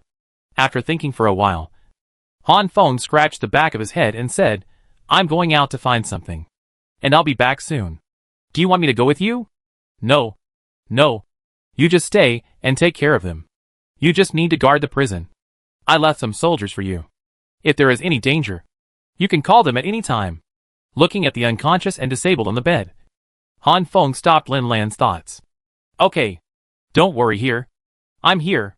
Then you, pay more attention to your own safety." "Okay. I got it. I'll be back soon." After talking to Lin Lan, Han Feng turned around and walked downstairs. When leaving, Han Feng did not forget to take a lighter. Standing at the door of the building, Han Feng lit a cigarette and waited quietly for the Red Alert soldiers to resupply ammunition. 5 or 6 minutes later, Han Feng threw down the cigarette butt and stomped it out. Estimating that the time was almost up, he contacted Luna and said, "Let the entire first squadron come to pick me and the sniper, and get ready to go." "Okay, Captain Han." In less than 2 minutes after Luna finished saying this, the first squadron drove 8 cars to the front of the building. "Get in the car, sniper." After greeting the sniper, Han Feng raised his leg and walked towards the first armored vehicle. "Luna, tell them to move toward the supply box, and stay alert on the way." Sitting in the co-pilot, Han Feng said to Luna. When the convoy began to move forward, Han Feng turned his head and looked at the sniper in the armored vehicle cabin and said, "It's a bit awkward to call you a sniper. How about this? You will be called Simon from now on, name taken from Simon Hay." Finnish sniper, codenamed White Death, ranked first among the world's top 10 snipers. "Yes, Captain Han." The sniper had a name, and even his reply seemed energetic. "Let's take a break now, and let me see your skills later," Han Feng said, leaning back in the co-pilot seat. "Okay, Captain Han. I promise I won't let you down," Sniper Simon said, and the car became quiet. For the next 10 minutes, Han Feng closed his eyes and pretended to sleep. In fact, His attention was all on the interface of the system radar. Luna, it's been 10 minutes. Right? Why can't I see the supply box on the radar display? After driving for several kilometers, the radar still did not show the golden dot unique to the supply box. Han Feng couldn't help asking Luna. The driving direction is correct, but the supply box is still beyond the radar's detection range. Please wait patiently. Captain Han. Hey! I see it! I see it! Luna had just finished speaking when a golden dot suddenly flashed on the edge of the radar. Quick! Speed up! Staring at the golden dots, Han Feng gave an order in his mind. Boom! As the order was issued, the armored vehicle suddenly accelerated, and the V-10 engine roared, providing powerful power for the armored vehicle. Fortunately, the three vehicles following the armored vehicle were off-road vehicles. Although their performance was not as good as the armored vehicle, it was not much worse. Otherwise, they would have been left behind. A few minutes later, the convoy finally arrived near the supply box.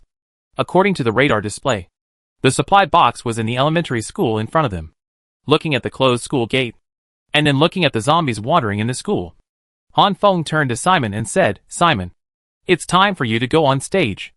Assume that there is your target in this elementary school, and start setting the trap you mentioned. After Han Feng finished speaking, Simon said with difficulty, Captain Han, can you give me a walkie-talkie? I can't contact my teams now. Hearing Simon say this, Han Feng frowned, and contacted Luna in his mind and said, Luna, can't snipers use the radar function? Report to the commander. The Red Alert soldiers summoned by the system are completely unaware of all the information about the Red Alert system.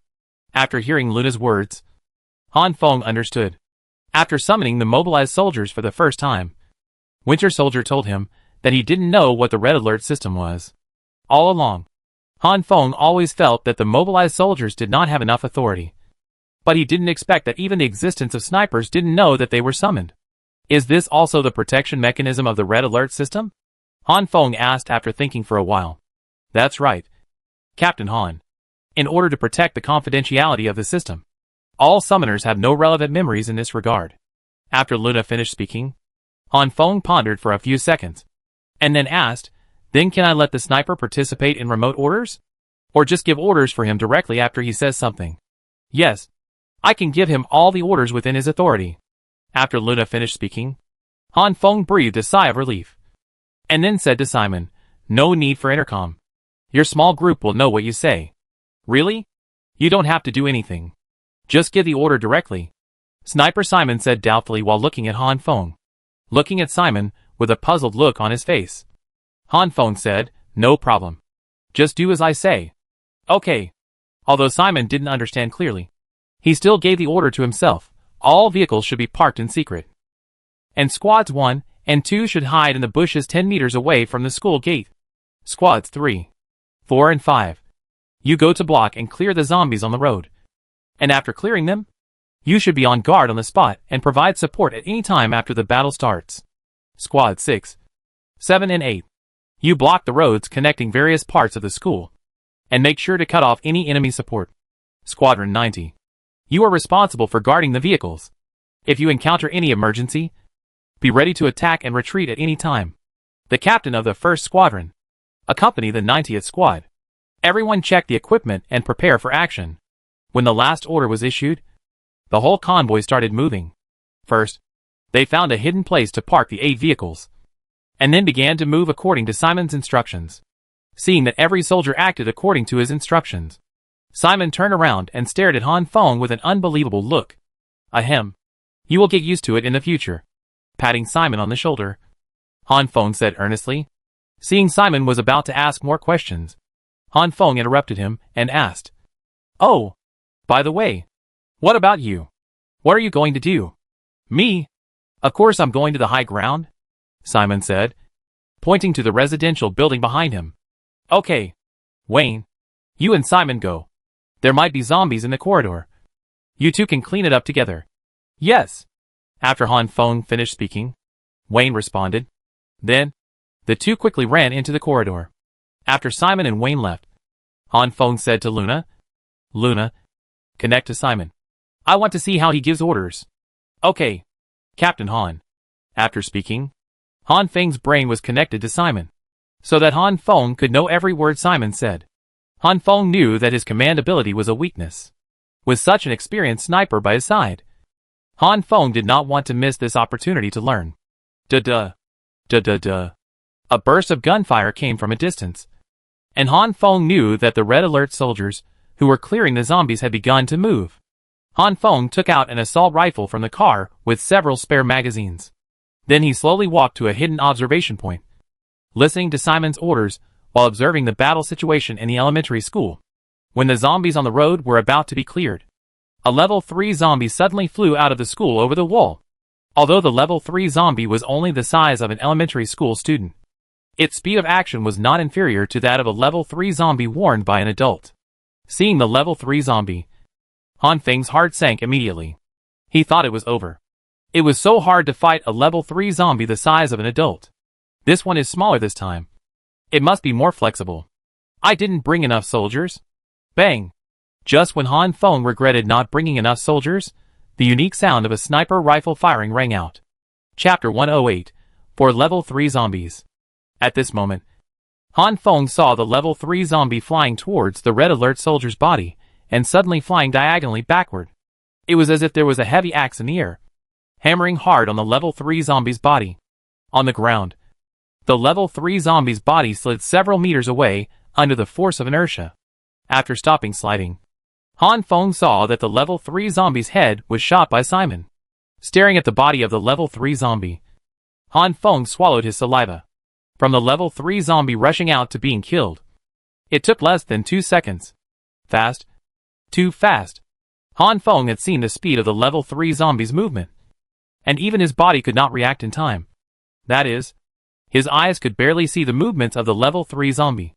Unexpectedly, Han Feng was shocked by the scenes in front of him. It was not until several seconds after the third level zombie died that Han Feng subconsciously turned his head to see how Simon attacked from that position. Turning his head, Han Feng saw Simon on the roof. Simon was chewing gum at this time. After seeing Han Feng's gaze, Simon made a yeah gesture. Fuck. Looking at Simon on the roof, Han Feng couldn't think of any words to describe the shock in his heart at this time. He could only say hack to express his respect. Teams 3, 4, and 5 immediately support Teams 1 and 2 after cleaning up the zombies.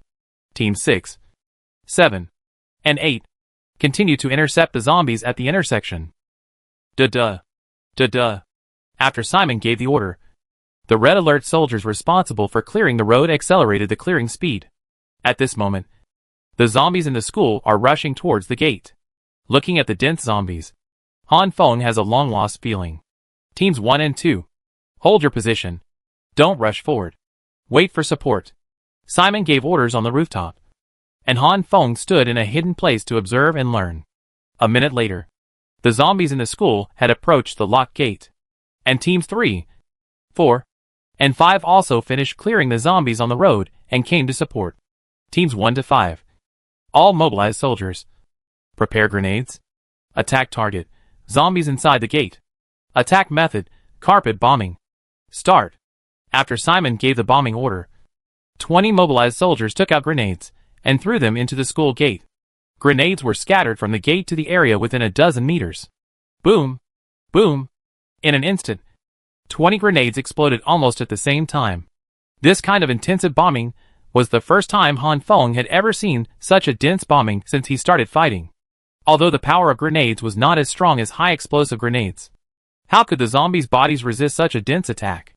After the explosion, the shock wave of the grenade swept the zombies within a few dozen meters of the gate. As the flying limbs gradually fell, a breeze blew away the smoke in the air. This was just the calm before the storm, because more zombies in the school were still on their way. Teams 1 to 5. The captain's high explosive grenades are ready. Attack target. Cut off the living forces in the back row of zombies. Attack method. Fixed point cluster attack. Start. When the zombies were about a few meters away from the gate, Simon issued the second bombing order. 5 American soldiers took out high explosive grenades, pulled the rings, and threw them at the 5 most densely gathered locations behind the zombies. Boom! Boom! 5 high explosive grenades exploded, and 5 clouds of smoke rose into the sky. These 5 grenades exploded almost in the center of the zombie group. and the huge shockwave split the zombie group in two. Instantly, a vacuum zone tens of meters wide appeared in the middle of the zombie group. The shockwave knocked down the zombies in the front and back rows, and the zombies lying on the ground effectively blocked the approach of the zombies behind. Now! Fire! Attack! Simon quickly issued orders after observing the advance of the zombies in the front row, while the zombies had not yet stood up. Duh.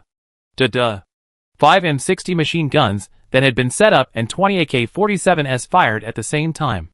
The firepower network composed of 25 guns instantly covered the front door of the school. At this time, the bomb gate was already fragile. The instantaneous firing became the last straw that broke the camel's back. When the gate was broken, the battle officially kicked off. Duh.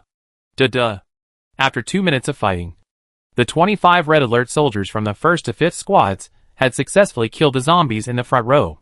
It was not until this time that the zombies in the back row followed up. Oh! Seeing the intention of Simon's order and the result of the battle, Han Feng muttered thoughtfully.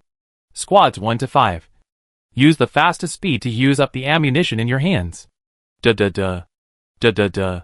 After Simon's order was issued, the Red Alert soldiers' shooting became more intense. Before, they might have been slightly aimed, but now, they were fighting without regard for losses. Han Feng was stunned when he heard this order, seeing that there were still a lot of zombies in the school. How could the Red Alert soldiers use up all their ammunition now? Without waiting for Han Feng to ask, Simon ordered Team 6, 7, and 8, abandon the intersection defense mission and return to the school gate. Team 90, drive all vehicles over and deliver supplies to the school gate. Quick! Hearing this, Han Feng understood. Simon wanted to fight a blitzkrieg, using the fastest and strongest firepower to attack the enemy's front. And then the soldiers who ran out of bullets would refill their bullets and continue to advance. Anyway, the Red Alert soldiers' attack range far exceeds that of zombies. This style of play can be described as fast, accurate, and ruthless. When all the vehicles and other teams arrived at the school gate, Simon ordered again, Teams 1, 2 and 3, you get on the off-road vehicles. Your mission is to guard the school gate. The rest of you all get on the armored vehicles. Use the mobility of the armored vehicles to rush into the school. Remember to resupply ammunition after getting on the vehicle. Quick! Since we are going to fight a blitzkrieg. Then use all available resources, whether it is armored vehicles or off-road vehicles. There are spare ammunition inside, which can be replenished in time for subsequent battles. After the order was issued, the Red Alert soldiers of each team immediately began to act, as 5 armored vehicles carrying Red Alert soldiers rushed in. The zombies on the campus suffered heavy casualties. Don't forget, although the Red Alert soldiers are sitting in the vehicle, the armored vehicle has 8 shooting holes for the soldiers in the vehicle to shoot. Instantly, the 5 armored vehicles are like 5 meat grinders, sweeping and crushing all the enemies around. Oh my god! Outside the school gate, Han Feng was amazed. This kind of fighting style is really eye-opening. Simon's every order seems reckless. But until now, there has been no casualties among the Red Alert soldiers. Not as bold as Simon, nor as meticulous as Simon. Han Feng knows that he still has a long way to go. Han Feng hid in the dark and squatted down. He took out a cigarette and lit it, watching this blitzkrieg quietly. Suddenly, a strange figure appeared in Han Feng's sight. Level 3 zombie. It's a level 3 zombie. Seeing the second level 3 zombie squatting by the window on the 3rd floor of a teaching building, Han Feng's heart skipped a beat. Simon! Quick! There's a...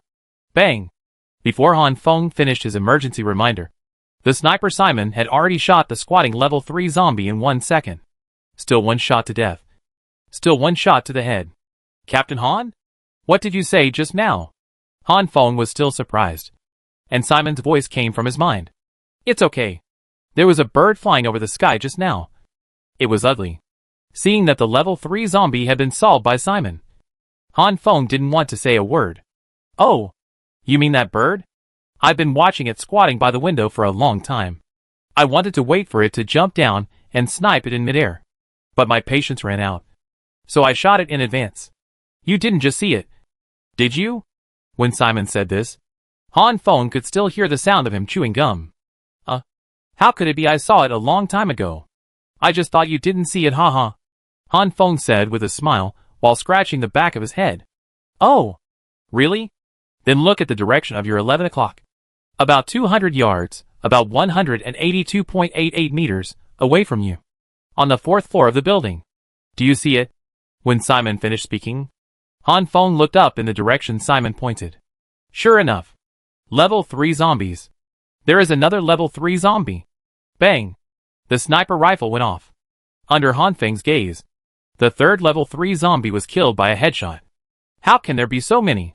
It shouldn't be. Could it be that the zombies have evolved again? Impossible. The zombies just evolved once yesterday. Staring at the corpse of the level 3 zombie, Han Feng muttered to himself. Dear Captain Han, look again. See if you can find that ugly bird without my hint. What? There is another one. Han Feng, who was shocked by Simon's words, asked in disbelief. Yes, there is another one. Hey, hey, hey. It's moving. Look. After Simon finished speaking, Han Feng quickly returned his sight to the battlefield. The 4th level 3 zombie that jumped down from the building jumped onto a speeding armored vehicle. Judging from its movements, it seemed to be trying to find a breakthrough. Bang! The sniper gun fired for the 4th time. The level 3 zombie on the top of the armored vehicle, headshot sniper kill. Looking at the level 3 zombie flying backwards, Han Feng secretly wiped the cold sweat, thinking that it was a good thing that he brought the sniper Simon this time. Otherwise, this time it's gone. All killed. There are only so many level 3 zombies, so boring. Listening to Simon saying boring, Han Feng didn't know what to say for a moment. Thinking back then, Han Feng had also seen and dealt with 3 level 3 zombies, the 2 in the cold storage, and his own nightmare later. Each time he paid a painful price. Unexpectedly, the level 3 zombies that were so strong before were just targets in the eyes of the sniper Simon. It's really a shame to compare people with people. And a shame to compare goods with goods. Thinking that there will be no problems in this battle with Simon. The great God. Han Feng breathed a sigh of relief. Throwing down the cigarette butt, Han Feng said to Luna, Luna, turn on the radar and check the location of the supply box. Okay, Captain Han. After Luna finished speaking, the radar interface appeared in front of Han Feng. Hey! Luna. Look! What is this? Pointing to the small blue dot next to the supply box location. Han Feng asked in confusion, is this a person? Chapter 109. Survivors in the Zombie Swarm. Following Han Feng's question, Luna said, report to Captain Han. It seems a human. Human? There is actually a human among so many zombies? Han Feng exclaimed in surprise after Luna confirmed that this was a survivor. You know, there are at least nearly 1,000 zombies in this elementary school. Not to mention the low-level zombies of level 1 and level 2. There are 4 level 3 zombies alone. It is not certain how many level 3 zombies there are in places that cannot be seen in the building. In such a horrible living environment. How did this survivor survive? Han Feng's heart was full of questions. And he muttered, the zombie outbreak has been going on for more than 10 days. How did he survive? After thinking for a while, Han Feng contacted Simon and asked, Simon, look at the teaching building on the 3rd floor. Can you see a survivor? Looking at the 4-story building in front of him. Simon replied, reporting to Captain Han. I can only observe the west side of the teaching building from my position. I can't see the front. And the place you mentioned happens to be my blind spot. Can't see? After a pause, Han Feng continued, if you can't see it, then attack quickly. Since we know there are survivors, let's rescue them quickly. Seeing this tenacious survivor, Han Feng felt compassion. According to the radar display, the survivor and the supply box are in the same room. From this point of view, it is really God's will. Okay, Captain Han. After replying to Han Feng, Simon gave the command. 2 armored vehicles are now heading to the teaching building. Block the front and back doors. 1 person stays in the car, and the rest of the people get off with their equipment. Prepare to clear the zombies in the building. Remember to bring your rocket launcher with you when you get off the car. Just in case. After Simon's order was issued, Han Feng followed up. At this time, the task of killing zombies on campus has slowly come to an end. The 2 armored vehicles have stopped at the 2 entrances and exits of the teaching building as instructed. The remaining 3 armored vehicles are still clearing the few remaining zombies. Red Alert soldiers who get off the car should first clear the observable zombies on the 1st floor of the teaching building. Remember not to enter When Simon gave this order, he took into account the existence of level 3 zombies in the building. In order to avoid unnecessary losses, Simon did not let the red alert soldiers rush in this time. Duh. As soon as they got off the car, the red alert soldiers opened fire into the teaching building. Except for the first, second and third squads, the rest of the squads speed up their attacks. Prepare to support the teaching building. Swoosh, swoosh, boom, boom. As soon as Simon finished speaking, several rockets swept out. They pierced into the zombie group from different directions. The explosive power of rockets is much higher than that of high-explosive grenades. After this wave of attacks, the remaining zombies are only a few or two, and they can no longer form a large-scale offensive. There are limited zombies in this elementary school, and there is no help from zombies outside. So the zombies are killed one by one as the battle progresses. Except for the zombies in the teaching building, there are basically no living zombies. As for the third-level zombies, it seems that they have never appeared again. Team 123. Go back to defend the teaching building. I'll be guarding outside. If there is any change, I will notify you. On the rooftop of the residential building, Simon issued orders, trying to annihilate the zombies in the building in one fell swoop. At this time, all the red alert soldiers have gathered on the campus. When the last zombie outside fell to the ground, the red alert soldiers were ready to rush into the teaching building. Teams 1 and 2. Guard the 2 entrances and exits of the teaching building. Teams 3, 4, 5 and 6. The 20 of you enter the main entrance of the teaching building. Set up a firepower network first. Occupy the terrain and fight steadily. Team 7, 8, 9 and 10. The 20 of you enter the back door of the teaching building and join the 4 teams at the main entrance to attack the zombies in the building. Simon gave the order to attack the building, and in an instant, all the red alert soldiers took action. Watching the red alert soldiers rush into the teaching building, Han Feng said to Luna, "Connect the vision. Connect the target. Any red alert soldier in the teaching building." When Han Feng opened his eyes again, the picture had cut into the teaching building. Duh. Boom. For a moment, gunshots rang out in the teaching building, and from time to time, several grenades exploded. Han Feng used the red alert soldier's sight to carefully look for the third-level zombies that might be hidden in the zombie group. Is there really no more? Han Feng muttered in a low voice when he did not see the third-level zombies after searching for several circles. 8 teams in the teaching building. Quickly clean up the zombies on the first floor, and stay highly alert. Always pay attention to the zombies upstairs. Simon added orders when the fighting in the teaching building was in full swing. A few minutes later, all the zombies on the first floor of the teaching building were killed, and even the zombies in the classroom were kicked open and wiped out. The gunfire gradually stopped until it was quiet. Feeling the cessation of the gunfire, Simon ordered Team 10, "Prepare grenades. Attack target, second floor." Wait a minute. Just as the 4 mobilized soldiers were about to throw grenades, Han Feng stopped them. The reason why Han Feng stopped was because he did not see any zombies rushing down from the upstairs from the eyes of the red alert soldiers. With doubts in his heart, Han Feng informed Simon, "Simon, there are no zombies on the second floor. At least no zombies have rushed down." As for the reason, Han Feng was also confused, guessing in his heart, "Is it possible there are still level 3 zombies upstairs? To protect themselves from letting the zombies go downstairs?" Team 1, you take the lead and go up to see the situation. Just when Han Feng was confused, Simon ordered a team to go up and investigate. Hearing Simon's order, Han Feng quickly added, "You should pay attention. The teams behind are always ready to support. Connect the view. Switch to the captain of the first team. In order to see the situation on the second floor clearly." Han Feng switched the view. As the first team slowly climbed the stairs, Han Feng could only feel one word. That is, quiet. Yes, too quiet. This environment formed a sharp contrast with the previous combat environment. Han Feng was not used to this change for a while.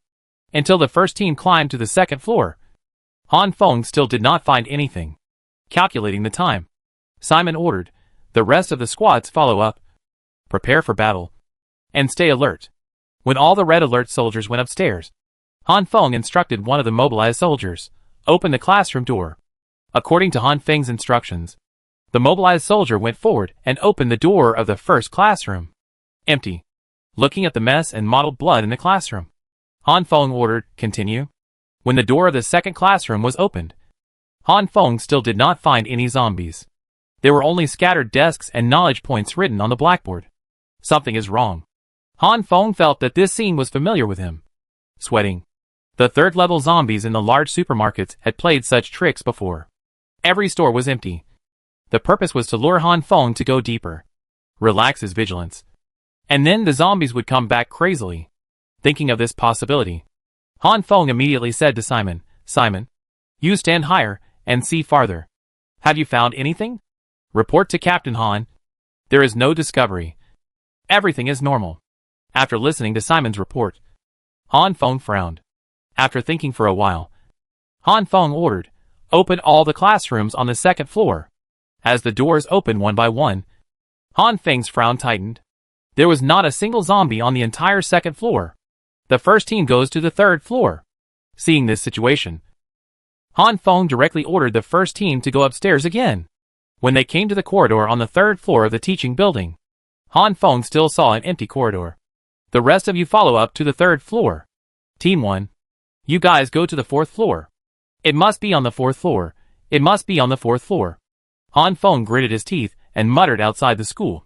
Unfortunately, Team 1 even checked the rooftop of the teaching building, but still couldn't find any trace of zombies.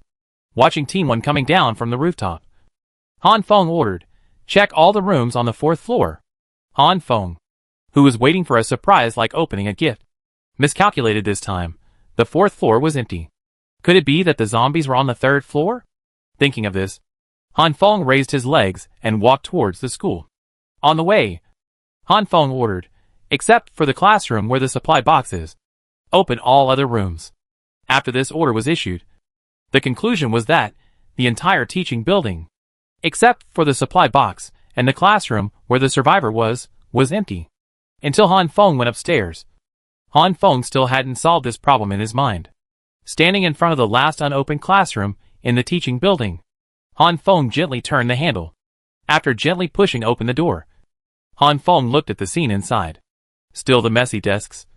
Still the blood-stained environment. After looking around, Han Feng didn't see the supply box. Nor did he see the survivor. Standing at the door, Han Feng gently called, "Hello? Is anyone there?" 1 second, 2 seconds. After saying this, after waiting for a few seconds, there was a rustling sound in the corner of the back row of the classroom.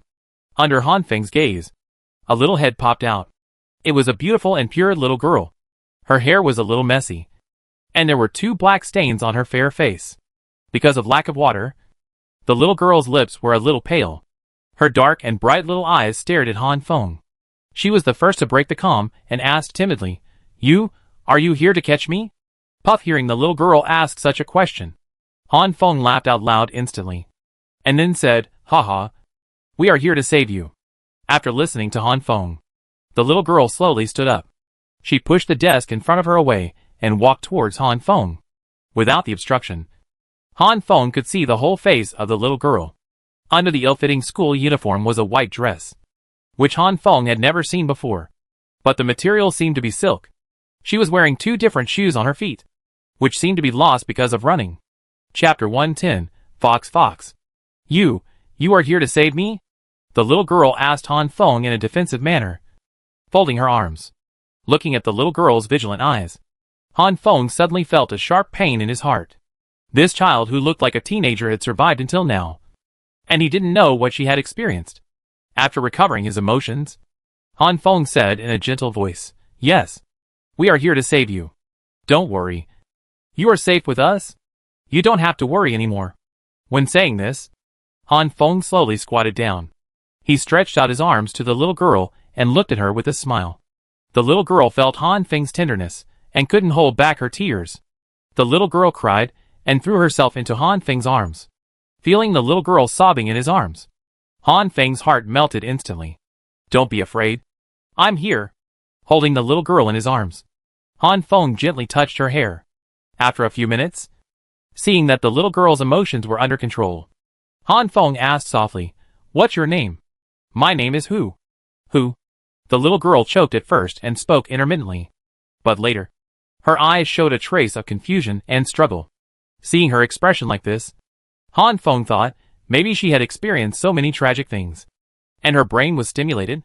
Thinking of this, the little girl held her head tightly with both hands.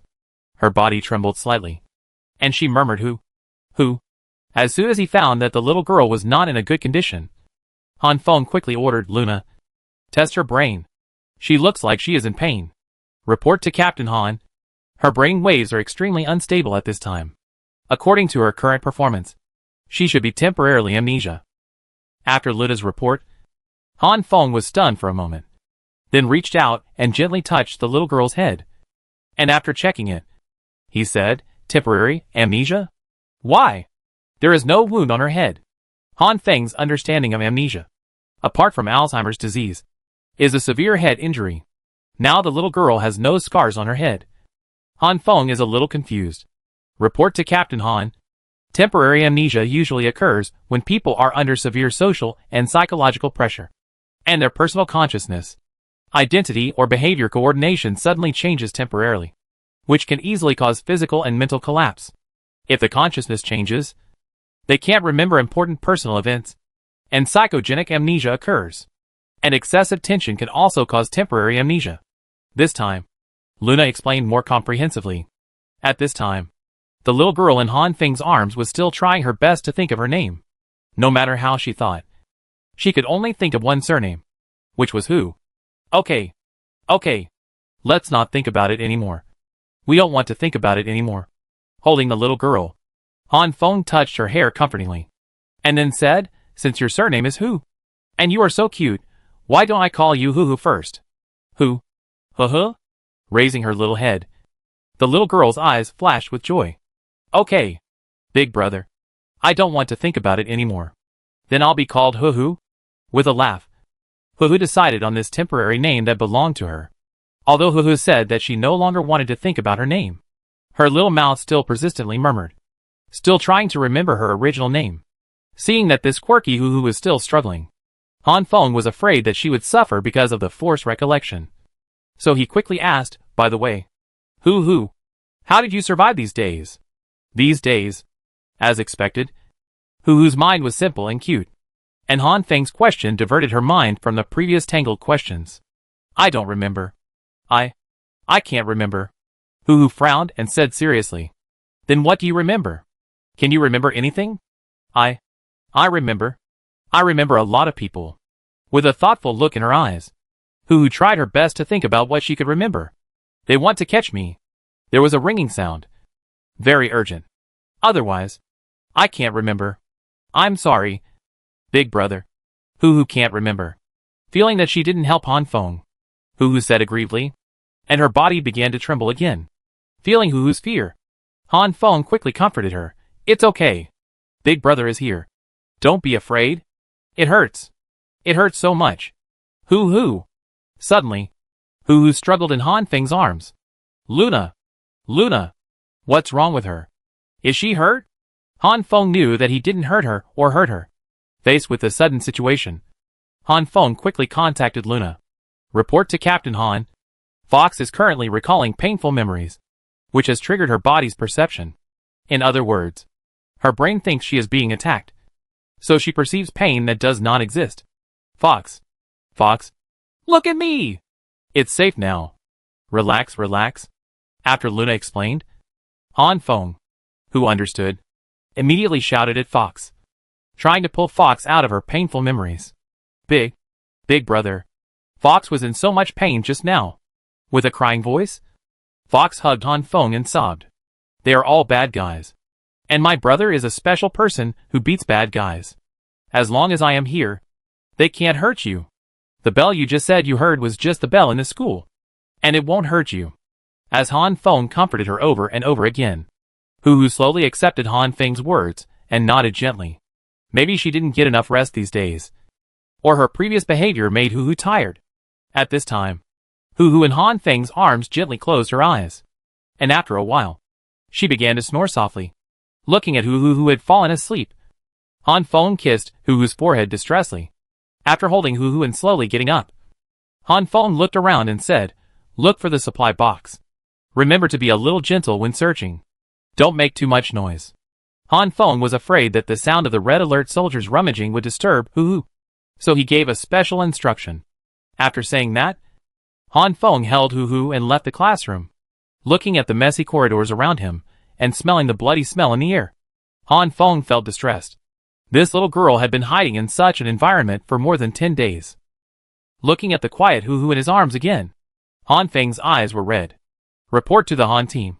The supply box has been found. At this time, an American soldier came towards Han Feng with a small box.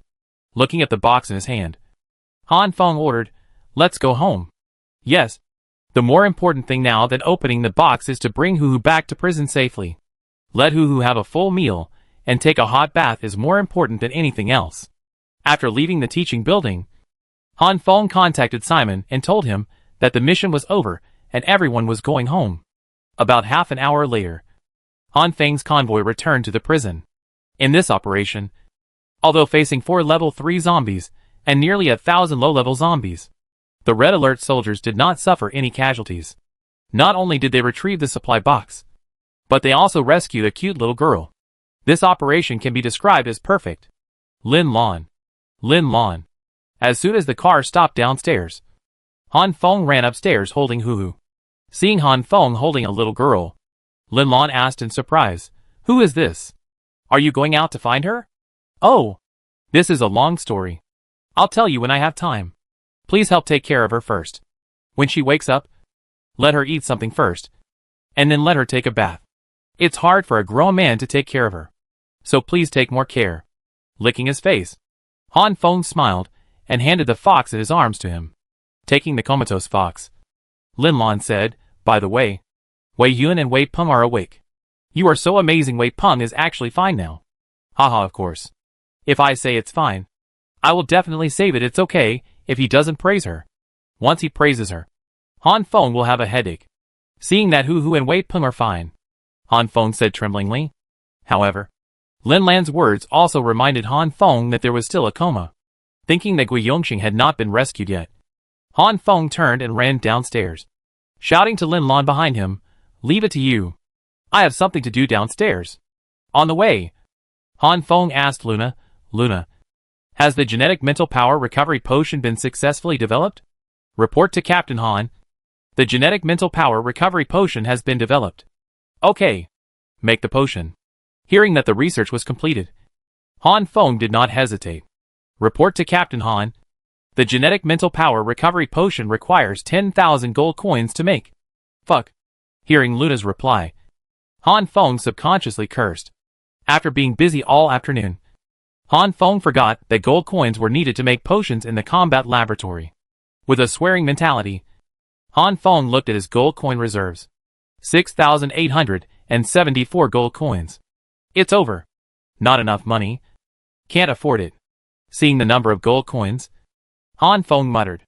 Standing there and thinking for a while, Han Feng turned his attention to the supply box, thinking that if 5,000 gold coins were opened, then the money to buy this potion would be enough. After making up his mind, Han Feng ordered, "Where is the supply box? Bring it here." Soon, the American soldier came running over with a supply box. Han Feng frowned after taking the supply box. It looked like a household medicine box, not like the money box before. Han Feng turned the box around and didn't open it in a hurry. On the back of the box, Han Feng found something. A red and white cross icon appeared on the corner of the supply box. Han Feng knew that this symbol was the hospital symbol. It seems that this should be the supply box for group recovery. Han Feng muttered to himself and pressed the button of the supply box. With a ding sound, the supply box opened. Then, a medicine enlargement symbol flashed, slowly rising into the air and gradually becoming transparent. Congratulations to the Han team for obtaining the group recovery supply box. Suddenly, Luna's congratulatory voice sounded in Han Feng's mind. Chapter 111, Genes? Wild Bee Serum. Alas! Holding the empty shell of the supply box, Han Feng couldn't help but sigh. If this box could be opened before the Winter Soldier, maybe the Winter Soldier would recover. But, if the Winter Soldier recovered at that time and had not lost his hearing, then I probably wouldn't be alive now. Cause and effect. Right and wrong. Who can tell clearly? gently putting down the empty shell of the supply box. Han Feng thought of the many seriously and slightly injured Red Alert soldiers before, and then asked, "Have all our Red Alert soldiers recovered?" Report to Captain Han. The treatment range of the group recovery supply box is the same as the radar detection range. Both are 5 kilometers. As long as the Red Alert summoned personnel within this range will be treated and recovered. After listening to Luna's introduction, Han Feng felt extremely fortunate. Fortunately, he was worried about Huhu and took the supply box back to the prison before opening it. Otherwise, the treatment range of the supply box really could not treat the injured soldiers in the prison. While happy, Han Feng was also in a dilemma. The supply box did not open gold coins, so he still needed more than 3,000 to buy mental power recovery potions. Thinking of this, Han Feng suddenly realized something and asked, "Luna, the price of fast recovery potions and mental power recovery potions is different. The difference between the two is 10,000 gold coins?" Report to Captain Han. Gene Rapid Recovery Potion can save the lives of seriously injured and dying people. Gene Mental Power Recovery Potion is used to replenish and repair people with exhausted mental power. The two have different meanings to the human body, so the prices are naturally different. Is that so? Han Feng frowned and said in a low voice. Looking up, Han Feng looked at the sky and found that it was already dark. Take out your mobile phone. The time shows that it is more than 8 o'clock in the evening. Forget it. Let's talk about it tomorrow. At this moment, Han Feng gave up the idea of letting the Red Alert soldiers go out to earn money. Driving the car, Han Feng came to the warehouse of the prison. He brought some water and some bread, sausages and braised eggs. After returning to the building, Han Feng brought out the food and water, and prepared to invite Lin Lan and the others to have dinner together. Just as Han Feng went upstairs to call Lin Lan, an idea suddenly popped up. Will there be a discount on the price of upgrading the combat laboratory? Thinking of this, Han Feng put down the things in his hands and contacted Luna. Luna, how much blood of superpowers does the combat laboratory need to study to upgrade? What changes will there be after the upgrade? Sorry, Captain Han. Before the combat laboratory is upgraded. I don't know. Okay. Let the combat lab study the blood of other superpowers first. After saying that, Han Feng started the remote command and continued, "Now go get the blood of each superpower." After thinking for a while, Han Feng added, "Go see if Brother Wei's body can still be found? His blood should still be studied." A few minutes later, the first Red Alert soldier brought the blood of the petrified superpower. After receiving the blood, Han Feng ordered Combat Lab. Start research. Sorry, Captain Han. This blood cannot be studied in the Combat Lab. This time, Han Feng did not hear the usual sound of starting research. Can't study? Why can't we study? Isn't the Combat Lab known for being able to study everything? Han Feng was stunned for a moment after hearing this news, and then said in confusion, "Report to Captain Han. It's like this. Studying the blood of petrified superpowers won't help you much, because it is a mutation caused by certain gene fragments in the blood. It's like studying the genes of flowers and plants, which will only waste the Combat Lab's time." Gene fragments, mutations? Han Feng pondered for a moment and repeated Luna's words. Then he said, "What about the blood of speed evolvers? What about the blood of telekinesis evolvers? These can always be studied." Right? Sorry, Captain Han.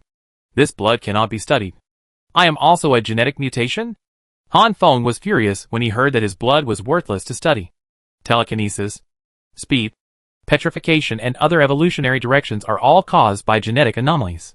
And the gene in the blood of the person with the superpower of rapid recovery is positively mutated. In other words, the gene related to body healing is super enhanced. And there is no abnormal phenomenon. Han Feng would never have thought that his two superpowers were obtained by genetic anomalies. Just when Han Feng was thinking wildly, a Red Alert soldier came to Han Feng, saluted and said, "Report to Captain Han. Brother Wei's body has been found. This is his blood." Staring at the blood in the hand of the Red Alert soldier, Han Feng gently touched it with his fingers, and then said, "Thank you for your hard work. You can go and look for Brother Hao's blood." Although Han Feng knew that Brother Hao had been blown to death by the high-explosive grenade, he still tried to let the Red Alert soldier look for it with a fluke mentality.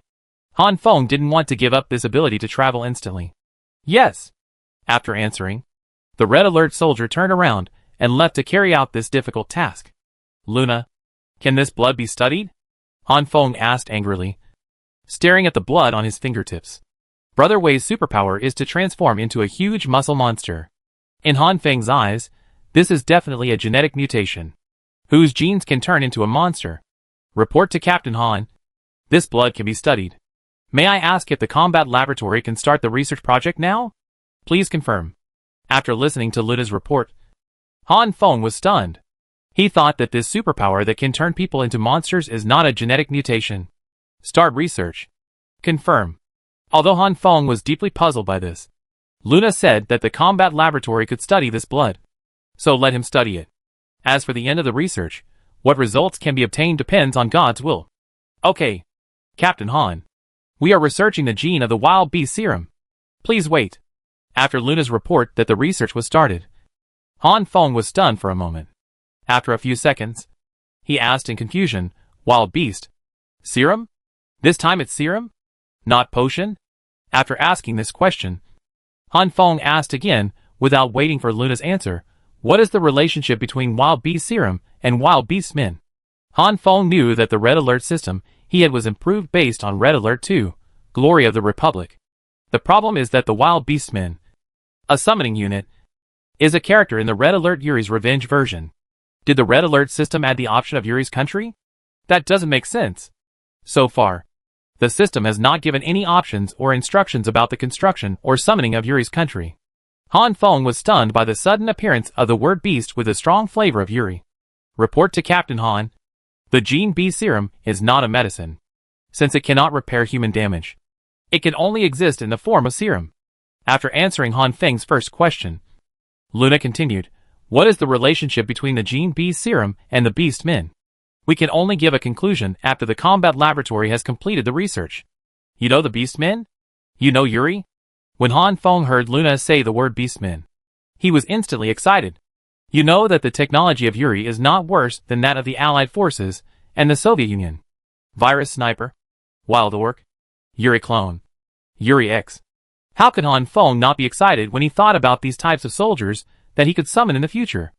As Yuri's cutting-edge technology, mind detection and mind control are even more powerful weapons. Control a level 3 zombie as your soldier. Hee hee. Thinking of this, Han Feng actually laughed out loud. Report to Captain Han. Of course I know Yuri country. That is our hostile force. We have international cutting-edge spies, and have obtained their intelligence and technology many times when saying this. Luna's tone was full of confidence. After hearing that the system had obtained Yuri's technology, Han Feng thought that this time the wild orcs would not escape. Brother Wei, as the research target of the wild beast serum, his superpowers need no introduction. Who can be unscathed under the concentrated fire of dozens of Red Alert soldiers?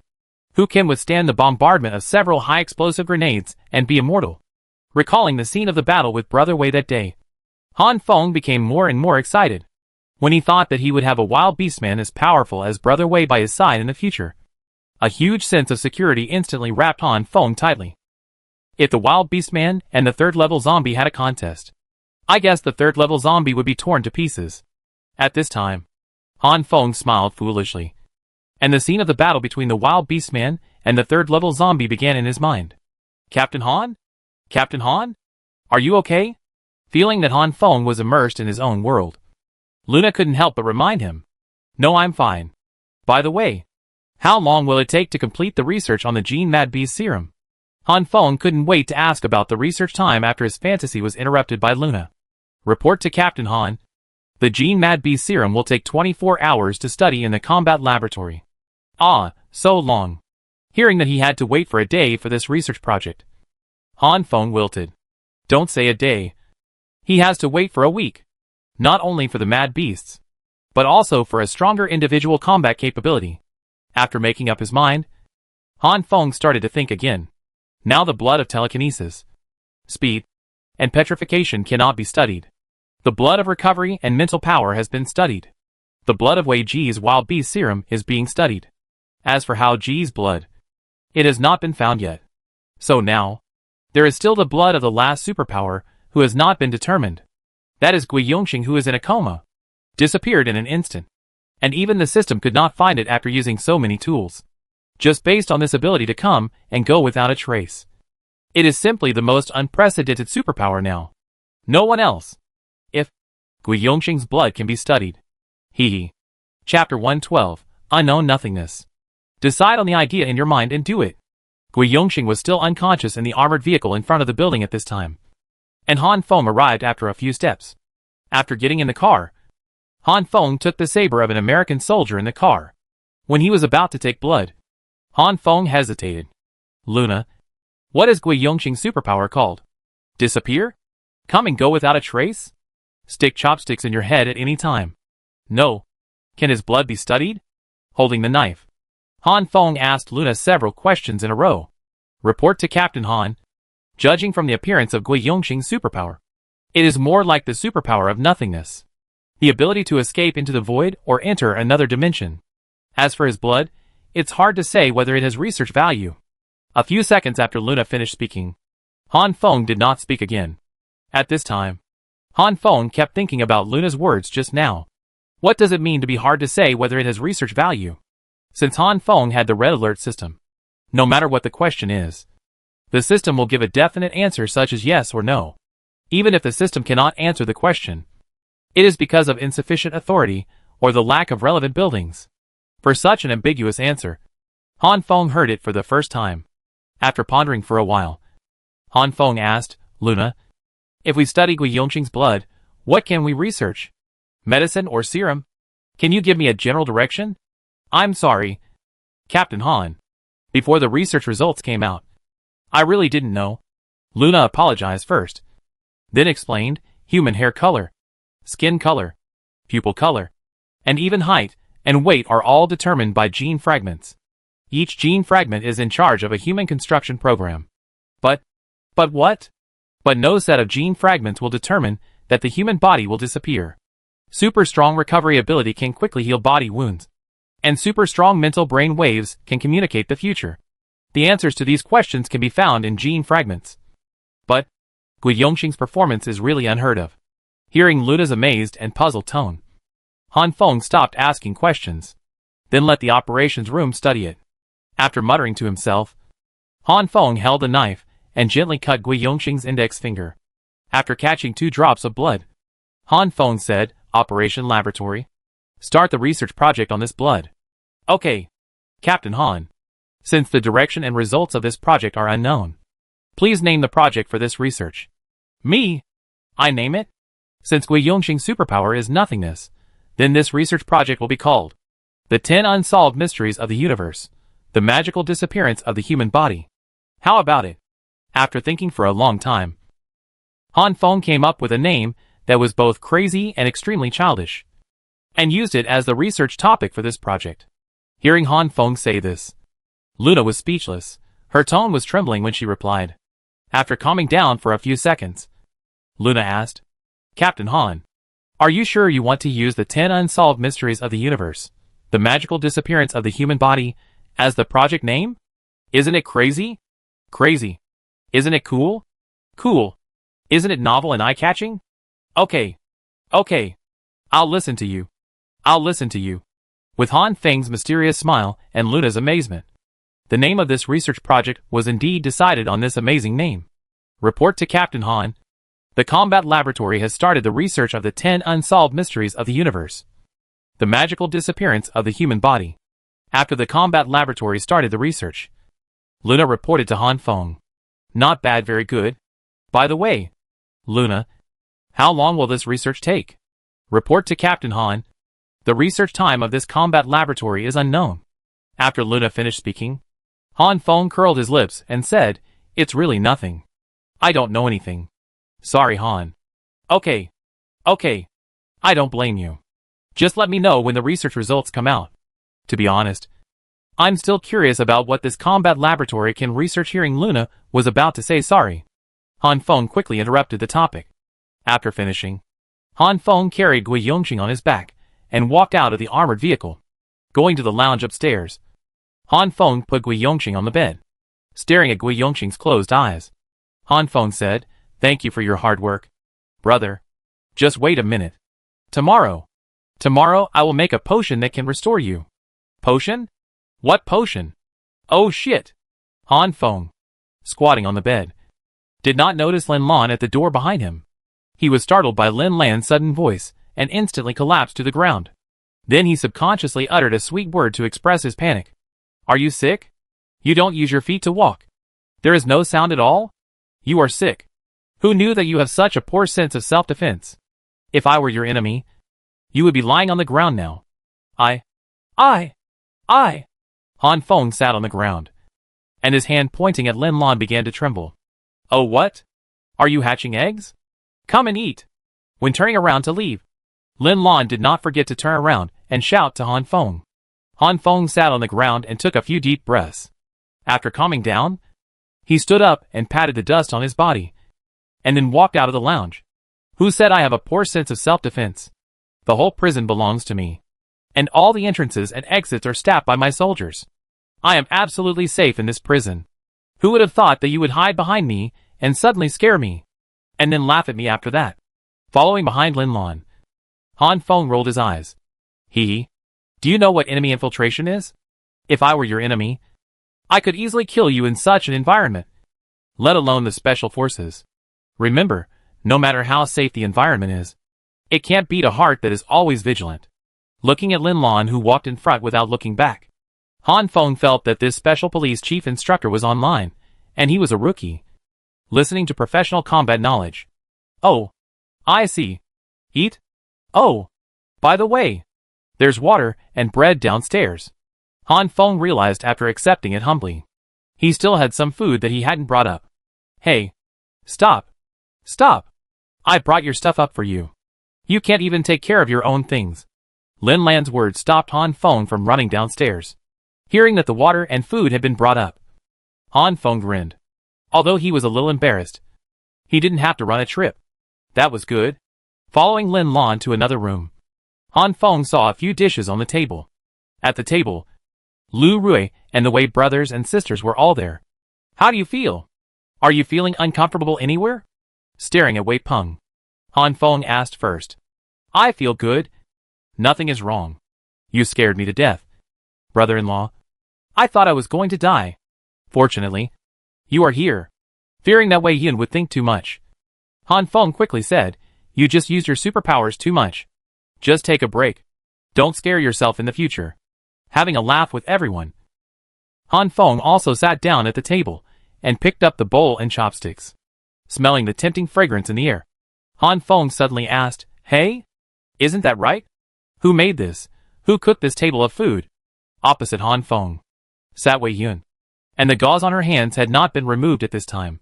This table of food could not have been made by Wei Yun, and the appearance of the dishes was not the same as Wei Yun's. As for Lu Rui, he is still a little residual blood now, and it is inconvenient to move. It should not be him. Wei Peng? Not like. Just when Han Feng was solving the case, Lin Lan said directly, I made it. What? Are you surprised? You can cook too? Aren't you the chief instructor of the special police? Yeah. What's wrong? Are you surprised that I cook? No. In Han Feng's impression, Lin Lan is very good at fighting, very good at commanding operations, and very good at playing with knives. I never expected that Lin Lan's cooking is so delicious. If this is in the wild, maybe you can taste the raw snake slices I made. It's more delicious than sashimi. How about it? Are you interested? And I refuse. Disgusting. Aren't you afraid of parasites? Han Feng's hair stood up instantly when he thought of the slippery creatures like snakes. When fighting in the wild, you may not get supplies for several days, or even more than 10 days. As long as you see something edible, as long as it is not poisonous to kill people, you can't be picky about it. When Lin Lan said this, his expression was very calm, as if he was casually talking about having a barbecue last week. Looking at Lin Lan with a calm face, Han Feng couldn't help asking, Aren't you a special police? How come you are fighting in the wild? Let's eat. Let's stop talking. Lin Lan, who felt that he had slipped his tongue, quickly interrupted the topic and invited everyone to eat. Seeing this scene, Han Feng suddenly thought of the conversation when he first met Lin Lan. In fact, Lin Lan has another identity, but she can't tell him clearly. However, from her previous words, Han Feng can also guess that she is a military person. Thinking of this, Han Feng stopped asking Lin Lan, but picked up the bowl and chopsticks to eat. Don't say it. The taste is really delicious. After dinner, Han Feng took out his mobile phone to check the time. It was more than 10 o'clock in the evening. After saying hello to everyone, Han Feng went out for a walk to digest the food. Luna, do you think this world can return to its former state? On the way, Han Feng smoked a cigarette and chatted with Luna. I don't know, maybe? Luna's answer was ambiguous again. Light tower. Light tank. Mirage tank. Do you have these systems? When can I build them? Seeing that Luna couldn't give any good answers, Han Feng asked some questions about the red alert system. Captain Han, you can summon vehicles only after you build the heavy factory. After saying this, Luna paused, and then said something that made Han Feng excited. Light tower. You can build it now. Chapter 113, Guanling Tower. Guanling Tower. Can it be built? With an excited heart and a trembling mouth. With an extremely excited mood, Han Feng spoke intermittently. Why didn't you tell me earlier? Han Feng complained in excitement. I wanted to tell you when I introduced the combat laboratory. But you always interrupted my report. Later you changed the subject. And I forgot. At this time, Han Feng no longer cared about what Luna said. He just wanted to see the strongest technology of the Allied forces. Guanling technology. After entering the system, Han Feng clicked on the shield-shaped fortifications. Sure enough, under the walls, machine gun bunkers, and sentry guns, an icon of a Lightning Tower suddenly entered Han Feng's sight. Lightning Tower. Lightning Tower. Han Feng murmured while staring at the Lightning Tower. You know, in the game Red Alert 2, Glory of the Republic, the strongest fortification of the Allies is the French cannon. And the defense of the Lightning Tower is second only to the French cannon. The Lightning Tower that can fire lasers has an instant attack speed. Any single soldier under this beam of light can only become flying ash. Looking at the Lightning Tower in his mind, Han Feng said, Luna, quickly introduce the Lightning Tower. Reporting to Captain Han, the Prism Tower is an advanced defensive weapon of the Allies in Red Alert 2, Glory of the Republic. It was designed by the Prism Technology Research Center in the Yucatan Peninsula of Mexico, with prism technology provided by Dr. Einstein. Its function is similar to the Soviet magnetic storm coil and Yuri's mind control tower. After briefly introducing the source of prism technology, Luna continued, Prism Tower. It is composed of 6 huge prisms. Its principle is to rely on emitting laser-like beams to attack the enemy. Luna gave a textbook introduction. Although Han Feng knew it when he was playing the game, he still listened with relish. After all, this thing will soon be his. After a pause, Luna continued, the attack power of a clustered light prism tower is much higher than that of a single one, because the adjacent light prism tower can provide assistance. And each beam of assistance can increase the attack power by 150%. Wait! I know that adjacent light prism towers will stack the damage. What are the specific data?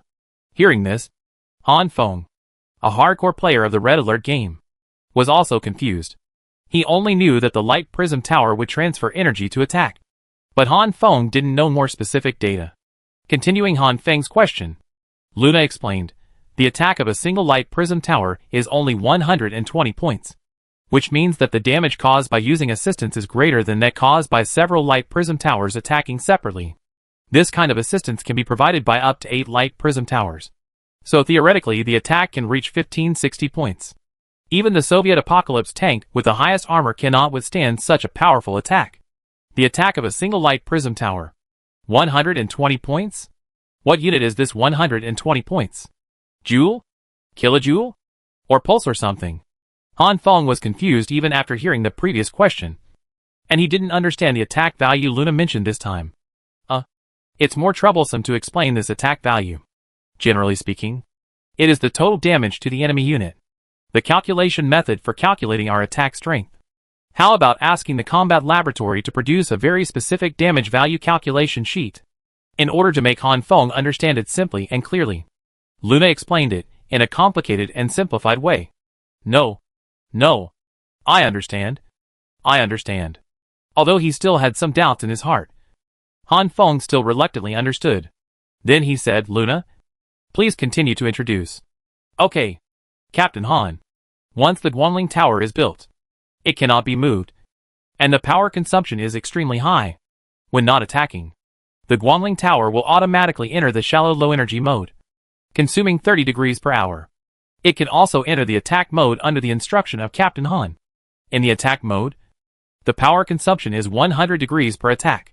After hearing Luna's words, Han Feng wiped the cold sweat from his forehead. For Han Feng, who lives frugally, this is simply a super invincible power rat. The Guangling Tower is 10 meters high. The building area must not be less than 20 square meters. And the building height must not be less than 15 meters.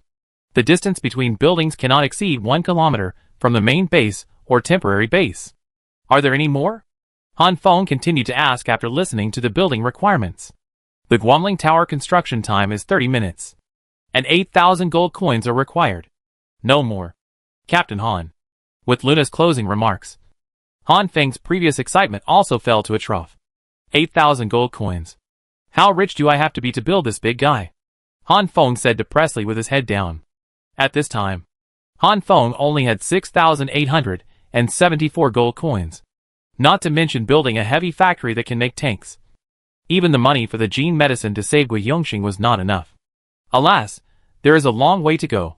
Han Feng sighed as he looked up at the starry sky. Forget it. Forget it. There is no rush. Let's rest first. After extinguishing the cigarette, but for the umpteenth time, Han Feng raised his legs and walked towards the building. After washing up, Han Feng greeted Lu Rui, Lin Lan and others, and then returned to his lounge. Lying on the bed, Han Feng remotely ordered the sniper Simon, you arrange the patrol and duty of the soldiers tonight. If you find suspicious people approaching here, you decide whether to attack. Yes, Captain Han. After Simon's reply sounded in his mind, Han Feng instructed again, in addition to the prison, you should also pay more attention to whether there are zombies approaching outside the prison. During this period, the police dog Gale is also under your command. Okay, Captain Han. Got it. After Simon replied, Han Feng felt relieved, thinking that with this great god protecting him, he should be absolutely safe. After charging his phone, Han Feng lay down. Perhaps because he didn't sleep well in the past few days, Han Feng fell asleep as soon as he touched the pillow. Bang bang bang, a series of knocks on the door woke Han Feng up from his sleep. Don't sleep, brother-in-law. Get up and eat. I'm waiting for you. Outside the door, Wei Peng, who was responsible for waking Han Feng up, shouted loudly. Han Feng sat up and shot from the bed and looked out the window, and found that the sun had risen at some point.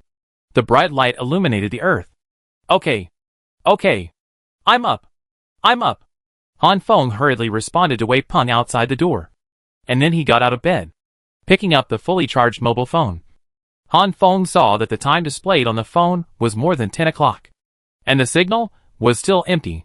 I felt like I just fell asleep. How come the sky is bright so soon? Standing there, Han Feng rubbed his eyes and woke up. Opening the door, Han Feng went to the bathroom to wash up, and sat down at the dining table a few minutes later. At the dining table, several people chatted about the bits and pieces that had happened in the past few days. After dinner, Han Feng, holding a cigarette in his mouth, went out of the building for a walk to digest the food as before. Simon, was there no problem last night? Han Feng was idle, strolling on the road, asking about the situation last night. Report to Captain Han. Last night, a total of 3 people approached the building where you were. After being warned by the soldiers, they left. No zombies were found outside the prison. Very good. You go and rest. You have been on duty all night. Sleep for a while, and keep your strength. After listening to Simon's persistence at his post all night, Han Feng felt a warm current in his heart. Okay, Captain Han. Let me know if there is any situation at any time. Okay. You rest. After replying to Simon, Han Feng continued his walk. Luna, let the 50 red alert soldiers of the 2nd Squadron go out to hunt. Try to collect 10,000 gold coins today. Okay. Captain Han. Do you have any other instructions? Well, let them prepare more weapons and ammunition. And remember to bring a few rocket launchers. Oh! Right. Don't let the range of killing zombies exceed the detection range of your radar. Otherwise, you won't get gold coins.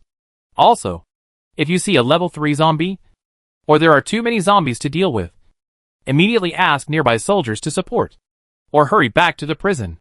Han Feng added after thinking for a while. Okay, Captain Han.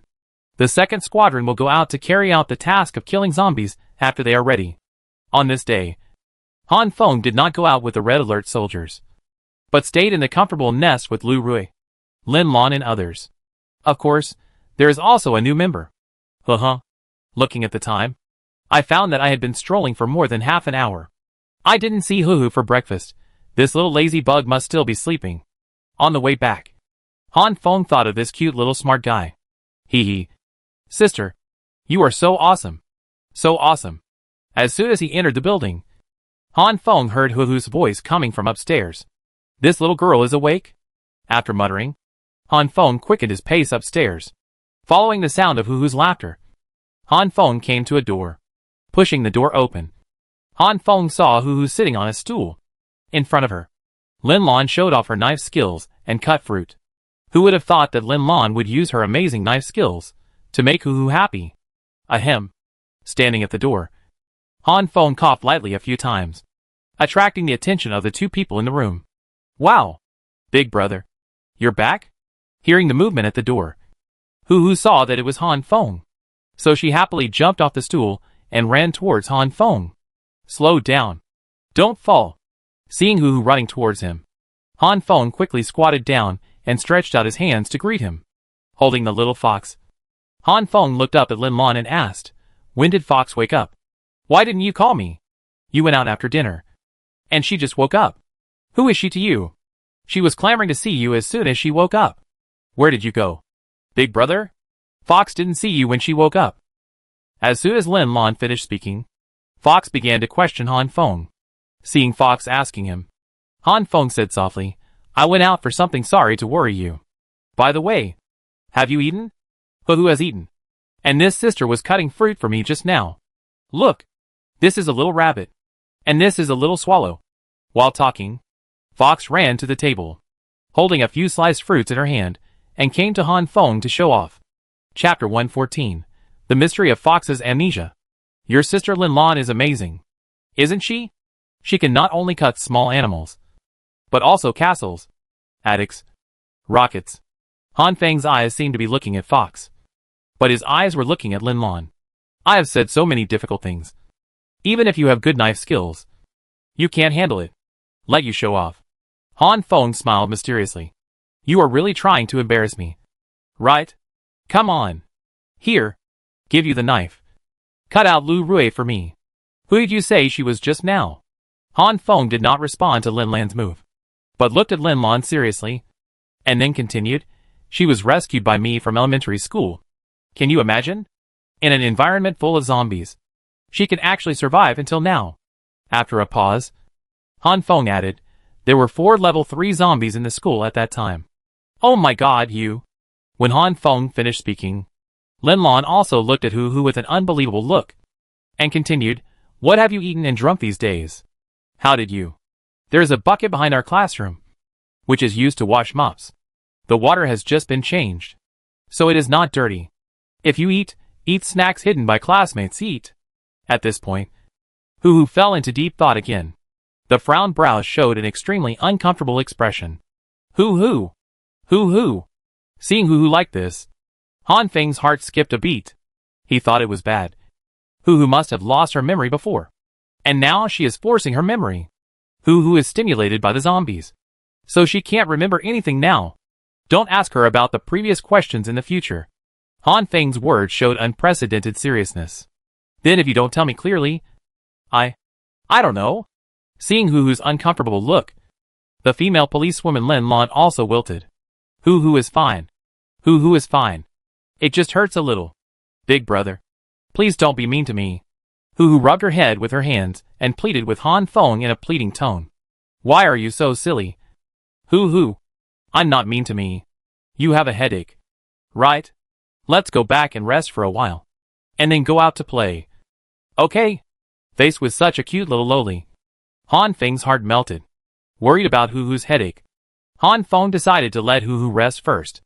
Luna, is there a solution to amnesia? Can the Gene Mental Power Recovery Potion cure her? When sending Hoo back to the lounge, Han Feng asked Luna in his mind.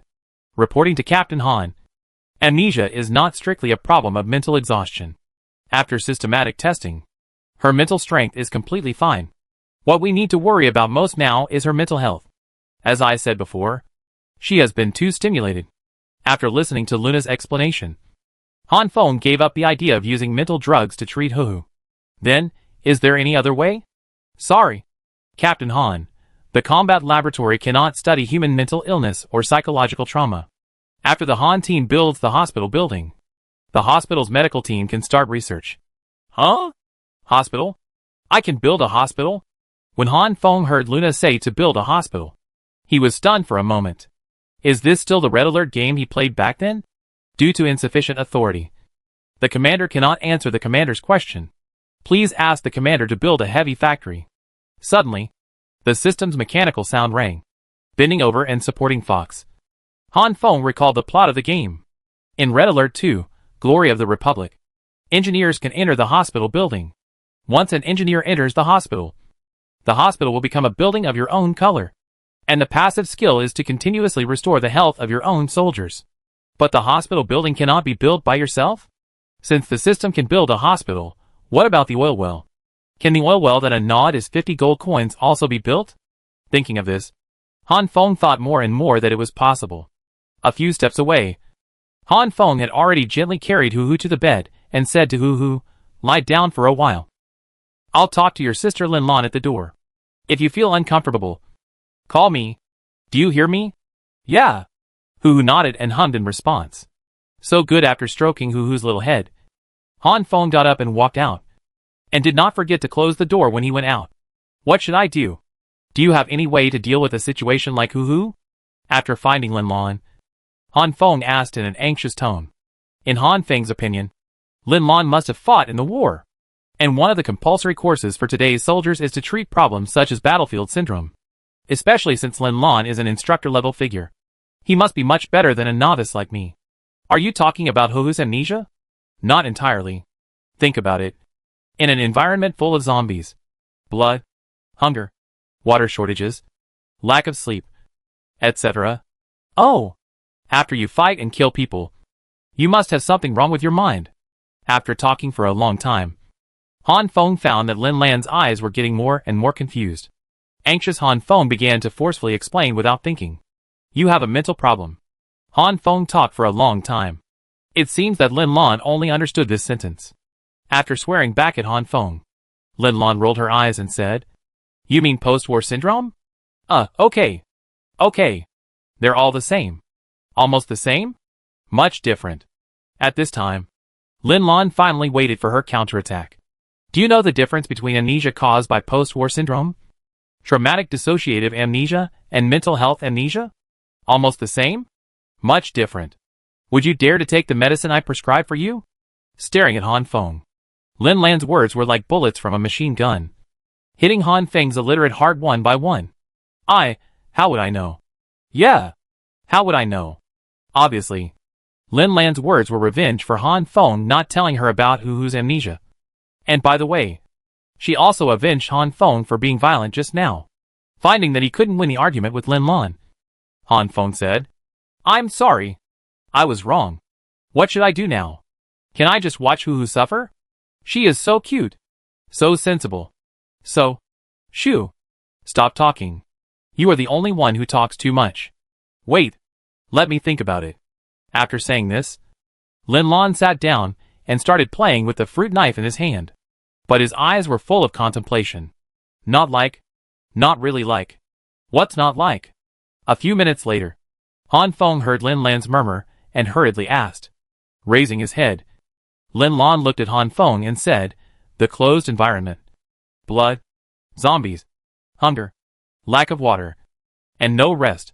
These are indeed similar to the battlefield environment. But I don't think Huhu should be suffering from post-war psychological syndrome. Without waiting for Han Feng to speak, Lin Lan continued, post-war psychological syndrome, also known as post-traumatic stress disorder.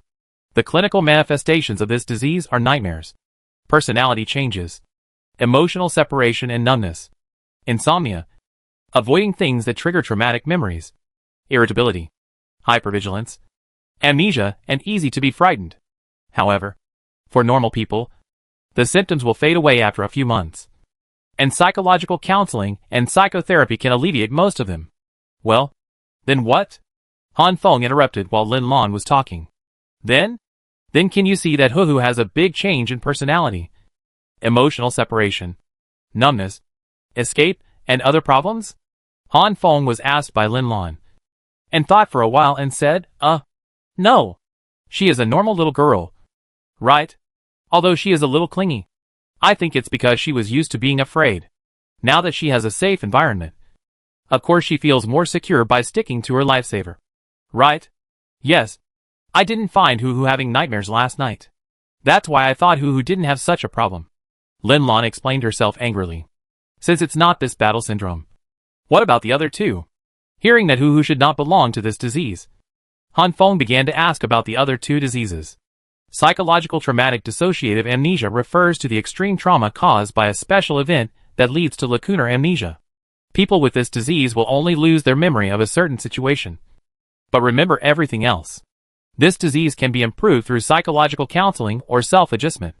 Nor like this. After hearing the symptoms of this disease, Han Feng shook his head. Yes. Suppose you asked her what a zombie looked like, and she said she didn't know.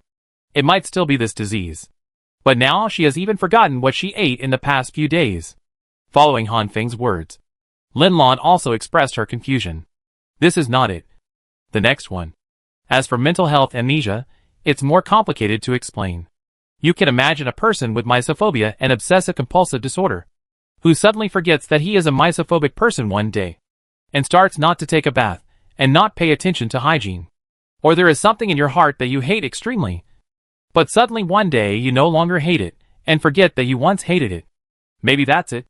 This is a disease. You need to take medicine.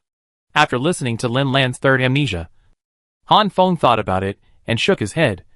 Then said, it's still not like. Then, there are the last two possibilities.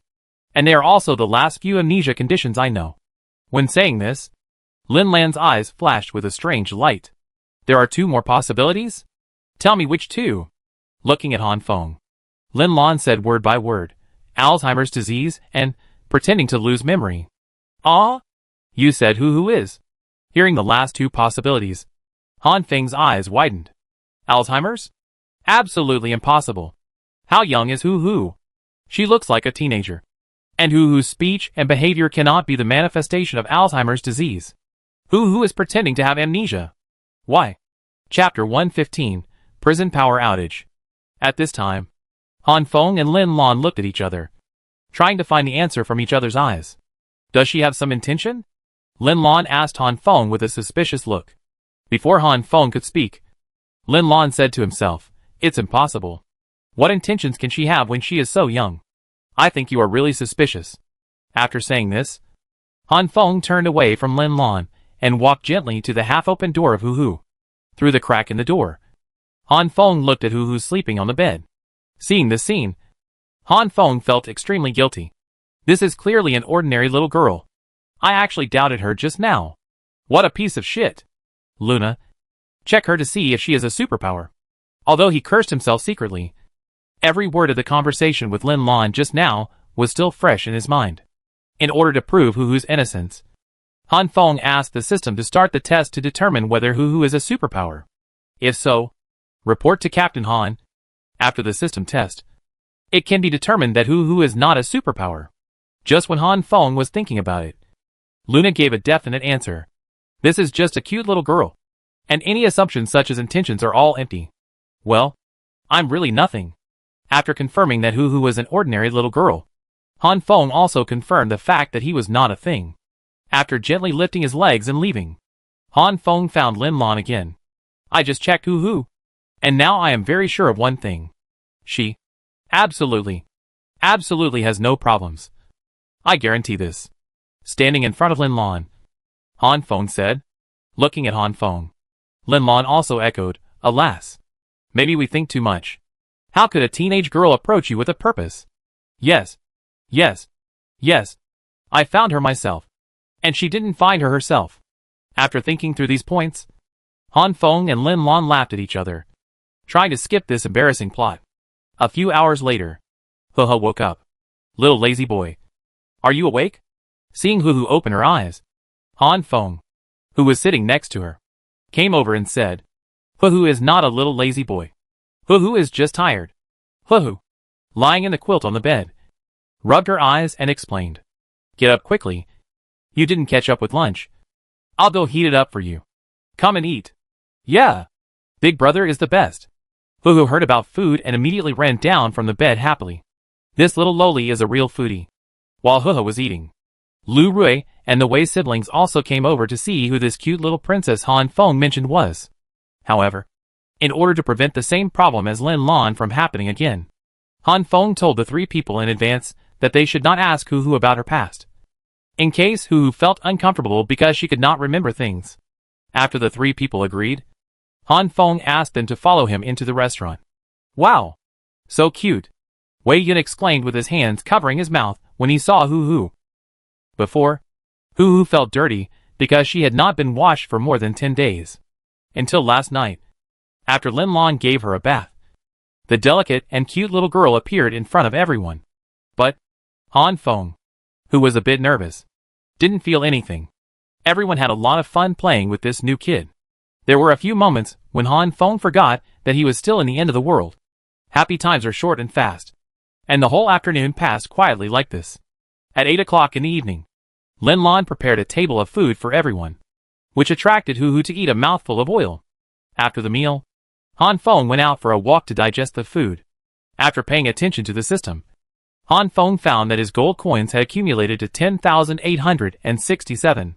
Luna, let the Red Alert soldiers, who have worked hard all day, come back. After a pause, Han Feng continued, let the combat laboratory make gene and mental power recovery potions. Okay, Captain Han. The Red Alert soldiers, who went out to kill zombies, are completing their mission, and will all be back soon. The combat laboratory needs 10,000 gold coins to make the gene mental power recovery potion. Please confirm. Confirmed. Okay, Captain Han. The gene mental power recovery potion is being made. Please wait. After receiving the news that the potion to treat Guiyongxing was being made, Han Feng asked again, by the way, Luna, how is the research on the gene violent serum going? Report to Captain Han.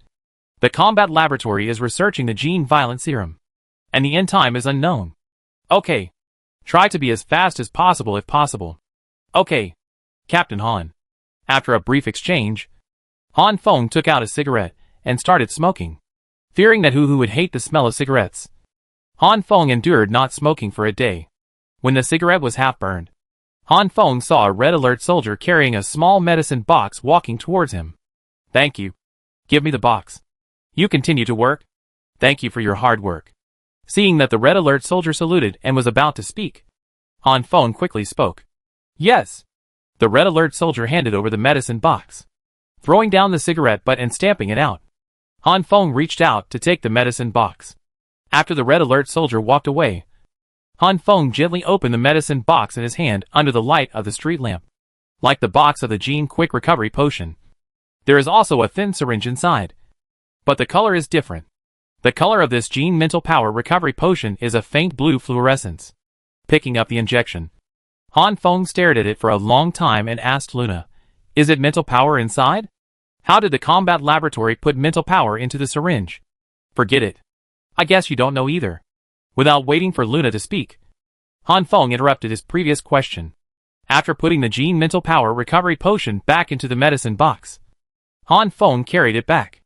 A few minutes later, Han Feng came to Guiyongqing's bedside. Brother, the medicine is here. After saying this, Han Feng inserted the needle filled with mental power into Guiyongqing's skin. Luna, when can Guiyongqing wake up? Still 3 hours? After injecting the medicine, Han Feng stood up and asked Luna. Report to Captain Han. Guiyongqing's mental power needs to be repaired for more than 12 hours. He will wake up after 12 hours. During this period, he cannot be woken up by force. Otherwise it will affect the recovery of his mental power. What if I force him to wake up? At this time, Han Feng's bad taste came up again. If I force him to wake up, then his mental power will be permanently damaged. And this result is irreversible. Oh, is that so? Forget it then. After staying in Guiyongqing's lounge for a while, Han Feng left. After coming out, Han Feng found a few people. He explained everything and reminded Hu Hu that he could not go to this room to play, so as not to wake up Wei Yongxing, who was recovering. After hearing Han Feng's instructions, Hu Hu raised his little hand and swore like he did on TV that he would not wake up Wei Yongxing. Seeing Hu Hu's reaction, everyone laughed and praised Hu Hu for being sensible and cute. After chatting with everyone for a while, Han Feng looked at his phone and found that it was already 10 o'clock in the middle of the night. And Hu Hu was yawning. It's getting late. Hu Hu is sleepy. Let's go back to the room and rest. As for Hu Hu, at this point, Han Feng squatted down, holding Hu Hu's little face, and continued, Where do you want to sleep tonight? I want to sleep with my big brother. Hearing Han Feng's question, the innocent Hu Hu jumped up and said something shocking. Ha ha ha. You are so lucky. Such a cute little girl is clamoring to sleep with you. Lu Rui, who has the best relationship with Han Feng, quickly said something to insult Han Feng. Get out, Hu Hu doesn't know. And you don't understand either. After mocking Lu Rui, Han Feng said to Hu Hu, No. No. No. You can't go with me. You can only rest with these two sisters. Who do you want to sleep with more? Following Han Feng's question, Wei Yun and Lin Lan both pulled Hu Hu up and started to get close to her. It can be seen that Wei Yun and Lin Lan both like this little smart guy. Ah? Why? Why can't Hu Hu sleep with you? Big brother? Because? Dong. Dong. Dong. The sound of power outages came from the buildings. Ah! Before Han Feng finished speaking, all the lights suddenly disappeared. In an instant, the surroundings fell into darkness. At the moment of darkness, Wei Yun hugged Han Feng beside him and screamed, Hiss! You pinched me and hurt me. Don't be afraid. This should be a power outage? Han Feng, who was the first to react, asked in confusion, feeling Wei Yun holding him tightly, with his head still pressed tightly against his chest. This oppressive feeling made Han Feng's breathing a little difficult. With the moonlight outside, Han Feng saw that Lin Lan's figure had already shown a defensive posture, and in her hand, a military knife appeared at some point. Hu Hu's reaction was normal, just hugging her thighs. Although Hu Hu's eyes could not be seen, it could be seen from the rapid movement of her little head that she was also very scared. As for Lu Rui and Wei Peng, they were still standing there stupidly, as if they hadn't reacted yet. It's just a power outage. It's okay. Lin Lan continued Han Feng's words. And after that, he lifted his defensive posture. Suddenly, Lu Rui and Wei Peng said together, Power outage. Puff! Han Feng suddenly laughed out loud, and then said, You are all too nervous. A power outage can scare you like this? Ha. Although he said this, he called Simon in a nervous tone in his mind. Simon! Quick! Check around. Are there any zombies approaching? Once the power goes out, the prison's lighting facilities cannot be used. Once the searchlight fails, it is impossible to observe places farther away. If zombies attack at this time, the consequences are unimaginable. Chapter 116. The prison is out of power. Report to Captain Han. There are no zombies approaching outside the prison. After more than 10 seconds, Simon's report sounded in Han Feng's mind. Are you sure? It's so dark outside. Are you sure you look carefully? I have night vision goggles here. I'm very sure there are no zombies approaching. I will stay on the watchtower for a while. If there are zombies approaching, I will notify everyone immediately. Okay. The outside of the prison is up to you. You should pay more attention. After finishing the communication with Simon, Han Feng quickly contacted Luna again and said, Luna, did the Red Alert soldiers on guard see anything? Is someone sabotaging? At 4 in the morning a day ago, Han Feng was attacked by the remnants of Brother Wei and almost killed. In that attack, Wei Yun and Lu Rui were both seriously injured. And this sudden power outage, Han Feng was afraid that there was some conspiracy. Report to Captain Han. The soldiers in charge of the alert did not find anything unusual. A few seconds later, Luna's voice interrupted Han Feng's wild thoughts. Is it not the remnants of Brother Wei who are causing trouble? After muttering, Han Feng suddenly asked nervously, Are there any suspicious people approaching here? Have the Red Alert soldiers been deployed to guard? The moment this thought came up, Han Feng's heart seemed to fall into an ice cellar. Although the equipment warehouse was guarded by Red Alert soldiers, and everyone in the prison had been searched carefully, there was no guarantee that a few rockets would be missed. If a few rockets were fired at this time of darkness, several lives would not be enough to die. Everyone, hurry up. Thinking of this, Han Feng immediately shouted hurriedly, but was unexpectedly interrupted by Luna's speech in his mind. Report to the commander. Simon has just ordered a strict defense here. The area within a radius of 500 meters from the center of this building is a warning area. No one can approach. Violators will be shot on the spot. So far, only a few panicked survivors have approached the cordon, but they were all warned back. After Luna finished her report in his mind, Han Feng put his heart back into his stomach. What are you doing? Everyone was stunned when they heard half of Han Feng's exclamation. It was Wei Peng who asked first. Did you find something? Then, Lin Lan's questions followed. Through the moonlight, Han Feng could barely see that everyone was looking at him with doubtful eyes. And even the little fox beside his legs looked up at him. Everyone, hurry up and find a candle. It's so dark, ah ha ha, scratching the back of his head. Han Feng kept grinning, afraid that everyone would notice his extremely embarrassing situation. Just find a candle. What the hell are you yelling about? I almost fell to my knees, Lu Rui said angrily, patting his chest with one hand as he looked at Han Feng's expression. I'm just afraid that everyone will get nervous. I'm just joking to ease the atmosphere. After Lu Rui finished speaking, Han Feng's face turned red, and he really wanted to find a hole in the ground to crawl into. But after you said that, I felt even more nervous. This time, Wei Peng couldn't help but express his feelings. You guys are too timid. You need to practice. How about this, you guys find a candle first, and I'll go out and take a look. I suspect it's a circuit problem. I'll be back soon. Wait, I'll go with you.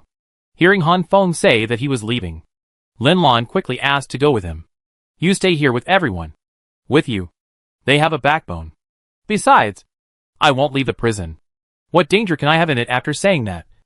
Han Feng quickly put away Wei Yun and Hu Hu's arms and ran out of the room without waiting for everyone to speak. After leaving the building, Han Feng thought that Simon was in the prison, and there were red alert soldiers following him at any time. If he really found any abnormalities, he could solve them instantly. As for the maintenance line, aren't there engineers? Although Han Feng is not in any danger now. Thinking back to his reaction just now, Han Feng still secretly cursed himself.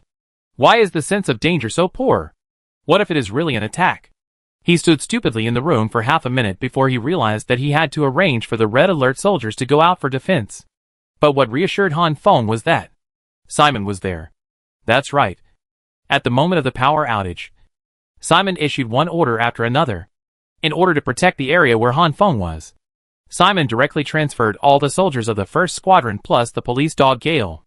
And in such a large prison, there were only more than 60 soldiers on guard. Luna, where is the distribution room? After self-examination, Han Feng asked Luna about the location of the distribution room. Report to Captain Han. The location of the distribution room has been marked on the radar. Do you want to turn on the navigation mode now? Okay. Turn on the navigation mode. By the way, where's the engineer? Ask the engineer to come and check the power distribution room to see if there is a voltage or short circuit problem. The engineer is on his way to the power distribution room. After a pause, Luna continued, turn left after 56 meters. Okay. After answering Luna, Han Feng quickened his pace. After entering another building, Han Feng was only more than 10 meters away from the power distribution room. Coincidentally, on the way here, Han Feng met the engineer, who was also on his way. On the way, Han Feng briefly asked about the overall power outage in the prison. The engineer listed the possible reasons, but finally said that he had to check the power distribution room to give a definite answer. After watching the engineer carrying a toolbox into the power distribution room, Han Feng was relieved. Here was an all-powerful engineer who could steal the opponent's main base and build a bridge with his bare hands. Could a small power outage still stump him? Unfortunately, Han Feng was slapped in the face by reality again. A few minutes later, the engineer came out with a toolbox, came to Han Feng and said, report to Captain Han. Voltage transformer. Main transformer. Low voltage circuit breaker. High voltage circuit breaker. High voltage composite switch. Okay. Don't use these professional terms. I don't understand any of them. Just tell me the result. After waiting for a while, the engineer was still talking about terms that he had never heard of. And he had a headache for a while. I checked all the above objects. And the result was a power outage. After waiting for a few seconds, the engineer still did not explain. Han Feng rolled his eyes and pinched his philtrum. Then said, "Come on. Look into my eyes. Do you think I don't know that there is a power outage now? Then why did I call you here? Am I here to watch the moon with you? Brother? Report to the commander. I mean that everything is normal in this distribution room. As for the reason for the power outage, the power station that distributes electricity here has a power outage. So the power here is also out of power." "You mean, the power plant is out of power?" "Yes, Captain Han. How is that possible? The power plant is out of power." Then, at this point, Han Feng paused and didn't say anything more, because he thought that it was the end of the world, and the zombies were everywhere. It was very likely that the power station would be out of power due to no one guarding and maintaining it. "Report to Captain Han. The survivors in the prison have begun to riot because of the power outage." At this time, Luna's report suddenly sounded in his mind. "I know. Let the Red Alert soldiers maintain order. Tell them that it is only a temporary power outage, and I will find a way." "Okay, Captain Han." After Luna finished speaking, Han Feng held his forehead and pondered. There are thousands of survivors in this prison now. If there is no electricity, it will easily cause greater panic. Especially here. Most of the doors are controlled by electricity. Without electricity, zombies can easily break through the defense. Then do you have any way to restore the power? Raising his head, Han Feng looked at the engineer in front of him and said, "Sorry, Captain Han. Now I can only go to the power station for maintenance. If it's here, we can use diesel generators to generate electricity to restore power supply." After hearing the engineer's suggestion, Han Feng pondered for a moment, and then said, "Diesel generator power generation? Forget it." After saying that, Han Feng also had a trace of regret. These days, in order to prevent the survivors from going out to take risks, all kinds of supplies have not been replenished, especially the precious fuel resources. It is such a waste to use them for power generation and lighting. Let's do this. It's too late today. It's too dangerous to go out for maintenance. Tomorrow morning, let's go to the power station together. Now go back to the room to rest. You've worked hard. After thinking about it, Han Feng decided to wait until dawn before going out. It was too dangerous at night. It's not hard. It's not hard. Then wait until tomorrow and go to the power station for maintenance. After the engineer finished speaking, he accompanied Han Feng back. 10 minutes later, Han Feng came downstairs and found a faint light coming through the window. It was a candle. After going upstairs, Han Feng found everyone and explained the reason for the power outage, and said that he would go to the power station to check the maintenance tomorrow morning. "Then I will accompany you to the power station tomorrow." After listening to Han Feng's explanation, Lin Lan was the first to respond. "No need. I have a professional maintenance person here. With him, it will be fine soon." Looking into Lin Lan's eyes, Han Feng asked, "By the way, do you know who is in charge of the power supply here?" This? I really don't know. I don't know if there are architectural designs or city planning maps in this prison." Lin Lan's words reminded Han Feng, and he immediately contacted Luna and the engineer in his mind and said, "You two should look carefully in the prison to see if you can find the prison design and city planning maps, so that tomorrow we can go directly to the power plant in charge of power supply here." "Okay, Captain Han." Luna and the engineer responded at the same time. Seeing that all the things were solved, Han Feng stood up and said to everyone, "Now let's go back to our rooms to rest. As for Hu, let's stay with Lin Lan." Han Feng has his own little calculations for this distribution, because among all the people present, Lin Lan has the highest strength. Protecting Hu is not a problem. Then everyone exchanged a few words and dispersed, and went back to their respective lounges. Chapter 117, The Prison Power Outage. Back in the room, Han Feng set an alarm for 8 a.m. In such a dark environment, Han Feng felt a little uneasy. Sitting on the bed, Han Feng contacted Simon. "Simon, have you found anything?" Reporting to Captain Han, "There is no discovery for the time being." "Okay. Let everyone work hard tonight, and have more people on duty," Han Feng said with a worry. "Okay. Captain Han, you take a rest. I'm here." Listening to Simon's confident voice, the last trace of uneasiness in Han Feng's heart also disappeared. "Yes, with Simon and more than 100 Red Alert soldiers in charge. What problems can there be? After a self-deprecating smile, Han Feng lay on the bed and slowly fell asleep. Ding-ling-ling. Ding-ling-ling. At 8 o'clock in the morning, a rapid alarm woke Han Feng up. Rubbing his sleepy eyes, Han Feng got up reluctantly and turned off the alarm.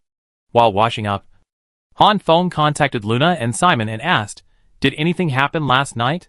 "Report to Captain Han. Everything was normal last night. There was no problem." The first to speak was Simon, who had been on guard all night. "Thank you for your hard work, Simon. If there is nothing to do during the day, let the soldiers take turns to rest. Cancel the task of going out to kill zombies today." Han Feng also knew that all the Red Alert soldiers had not rested last night. In order to keep them full of energy, Han Feng decided not to earn money today. "Okay, Captain Han. I will arrange it. What about you, Luna?" After Simon replied, Han Feng asked Luna again. "Report to Captain Han. There was a small-scale conflict between the survivors and the soldiers last night, and it has now subsided." "Conflict? What conflict?" "Because of the panic caused by the power outage." "I know. Call the engineer over. By the way, let Wayne prepare the armored vehicle. Remember to bring all the equipment. Bring 4 one-star American soldiers, Simon, and follow. We will set off soon." Han Feng's heart tightened when he heard the survivors start to panic. At this moment, the most urgent thing is to restore electricity. After washing up, the engineer just arrived. "Can you confirm the location of the power plant now?" Han Feng asked as soon as he saw the engineer. "It can be confirmed, Captain Han. I found the city circuit planning map yesterday." "Okay. Let's go now. Luna, you mark the location of the power plant to Wayne."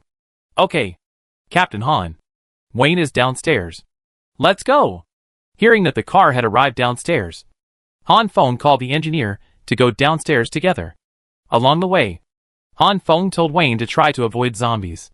Although Simon and 5 one-star American soldiers were with him on this trip, the number was still far from enough. Although the mission this time was just to repair the power station, not to go out and kill zombies. It was better to be cautious on the road. After more than half an hour of cautious driving, Han Feng and his party finally arrived at the power plant. As soon as he got off the car, Han Feng looked at the gate of the power plant for a long time without moving. "What's wrong, Captain Han? Did you find anything?" Seeing Han Feng's strangeness, Simon walked back and asked, Nuclear power plant? This is a nuclear power plant?" Han Feng pointed at 3 words on the gate of the power plant with his trembling hands, and said with extreme fear, "Oh right? This is a nuclear power plant?" At this time, the engineer also came back. "Oh my god, the power supply to the prison is actually a nuclear power plant." Looking at the panicked Han Feng, Simon and the engineer didn't know what to say. "Let's go, Captain Han. It's not as scary as you think. It's just a nuclear power plant." Seeing that Han Feng still didn't move, the engineer pulled Han Feng and said. A few minutes later, the 8 people came to the front of a building. "We're here. Wait for me for a while." After the engineer said this, Simon continued, "Okay. The 4 of you go in with the engineer, and shoot and kill any zombies immediately." After the engineer and 4 American soldiers entered, only Han Feng, Simon and Wayne were left. It was only then that Han Feng came to his senses. Han Feng's mind was in a daze all the way. He thought about the scene of the nuclear power plant explosion countless times in his mind. Duh. Suddenly, a burst of gunfire rang out in the building, but it only lasted for a few seconds and then stopped. It seems that the engineers and their team must have encountered zombies in the building. Han Feng squatted on the ground while smoking a cigarette. He thought to himself, why did he follow here? This is a nuclear power plant. What if it explodes? No one has been taking care of the nuclear power plant for so long, and there is no guarantee that there will be no problems this time. And it has been a night since the power outage. How long can it last? Captain Han? Captain Han? Just as Han Feng was immersed in his inner world, the engineer's voice suddenly rang in his ears. Ah? What's wrong? Is the nuclear power plant going to explode? Puff. Seeing Han Feng so nervous, the engineer couldn't help laughing. After laughing a few times, the engineer said, Captain Han, this is a nuclear power plant. Even if no one is watching, it will last for a while. It's not a firecracker. How can it explode at any time? Hearing the engineer's words, Han Feng smiled awkwardly, recalling his previous embarrassment. His face was hot.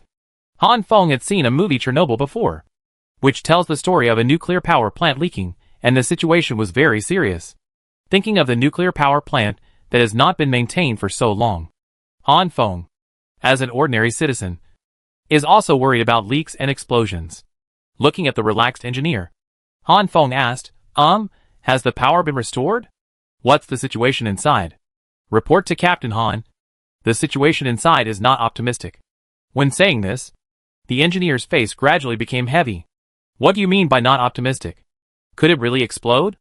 At this moment, Han Feng's heart, which had just relaxed, was lifted again. It will explode now. The situation inside is like this. First of all, nuclear power plants are different from reactors. Some special reactors can be powered off and unmanned for 1 month without any problems. This is the pool reactor. Isn't this good? There is no problem for 1 month. It has been unattended for less than half a month. And the power outage has been less than half a day. So you go to repair it? After listening to the engineer's introduction, Han Feng breathed a sigh of relief and urged the engineer to repair it. But the problem is that the nuclear power plant inside is not a pool structure, but a shell structure. Shell structure? What does it matter? Han Feng patiently asked about the terms he didn't understand. It has a lot to do with it. The shell structure requires a pump group to continuously pump the coolant, mostly light water, into the pressure vessel where the reactor core is located. This process requires electricity, which is the biggest threat caused by power outages, cooling loss. After a pause, the engineer continued, because cooling loss is the most terrible. Nuclear power plants now have many countermeasures. If a nuclear power plant has an external power outage, the reactor will not stop operating immediately. Even the second-generation reactor has its own diesel generator and UPS power supply. So when there is an external power outage, the UPS power supply will be used first. And then the diesel generator will start. Then what? I just checked the diesel generator. Although it started automatically and brought temporary power to the power plant, but because there was no one to watch over it, the diesel generator ran out of fuel, and the reactor was still in a power outage state. What will be the final result? At this point, the air began to solidify little by little. There were a few moments when Han Feng actually felt suffocated. If the external power supply cannot be restored, the heat will eventually accumulate slowly, and the coolant will gradually heat up. At this time, the phenomenon of cooling will still occur. After cooling, the pressure vessel will be overpressured. At this time, the pressure must be released. But the release of pressure means that the coolant is lost faster, which will lead to a vicious cycle. After taking a deep breath, the engineer continued, no matter what protection measures are taken, they will not be able to stop the heat slowly released by the fuel rods in the reactor. The huge heat will cause the zirconium alloy and water to react to produce a large amount of hydrogen. Later, due to excessive accumulation of hydrogen and excessive pressure, an explosion will occur. Finally, the huge heat will melt the entire fuel rod, causing the fuel blocks in the zirconium alloy to fall out. This is the so-called core meltdown, which is the most terrible accident in a nuclear power plant. Can the explosion be avoided? Han Feng's calm words were trembling. Meltdown is not an explosion, but it is more terrifying than an explosion. Nuclear radiation will unscrupulously pollute every inch of land here. It will take hundreds or thousands of years to recover in the future. Then how can we avoid the meltdown you mentioned?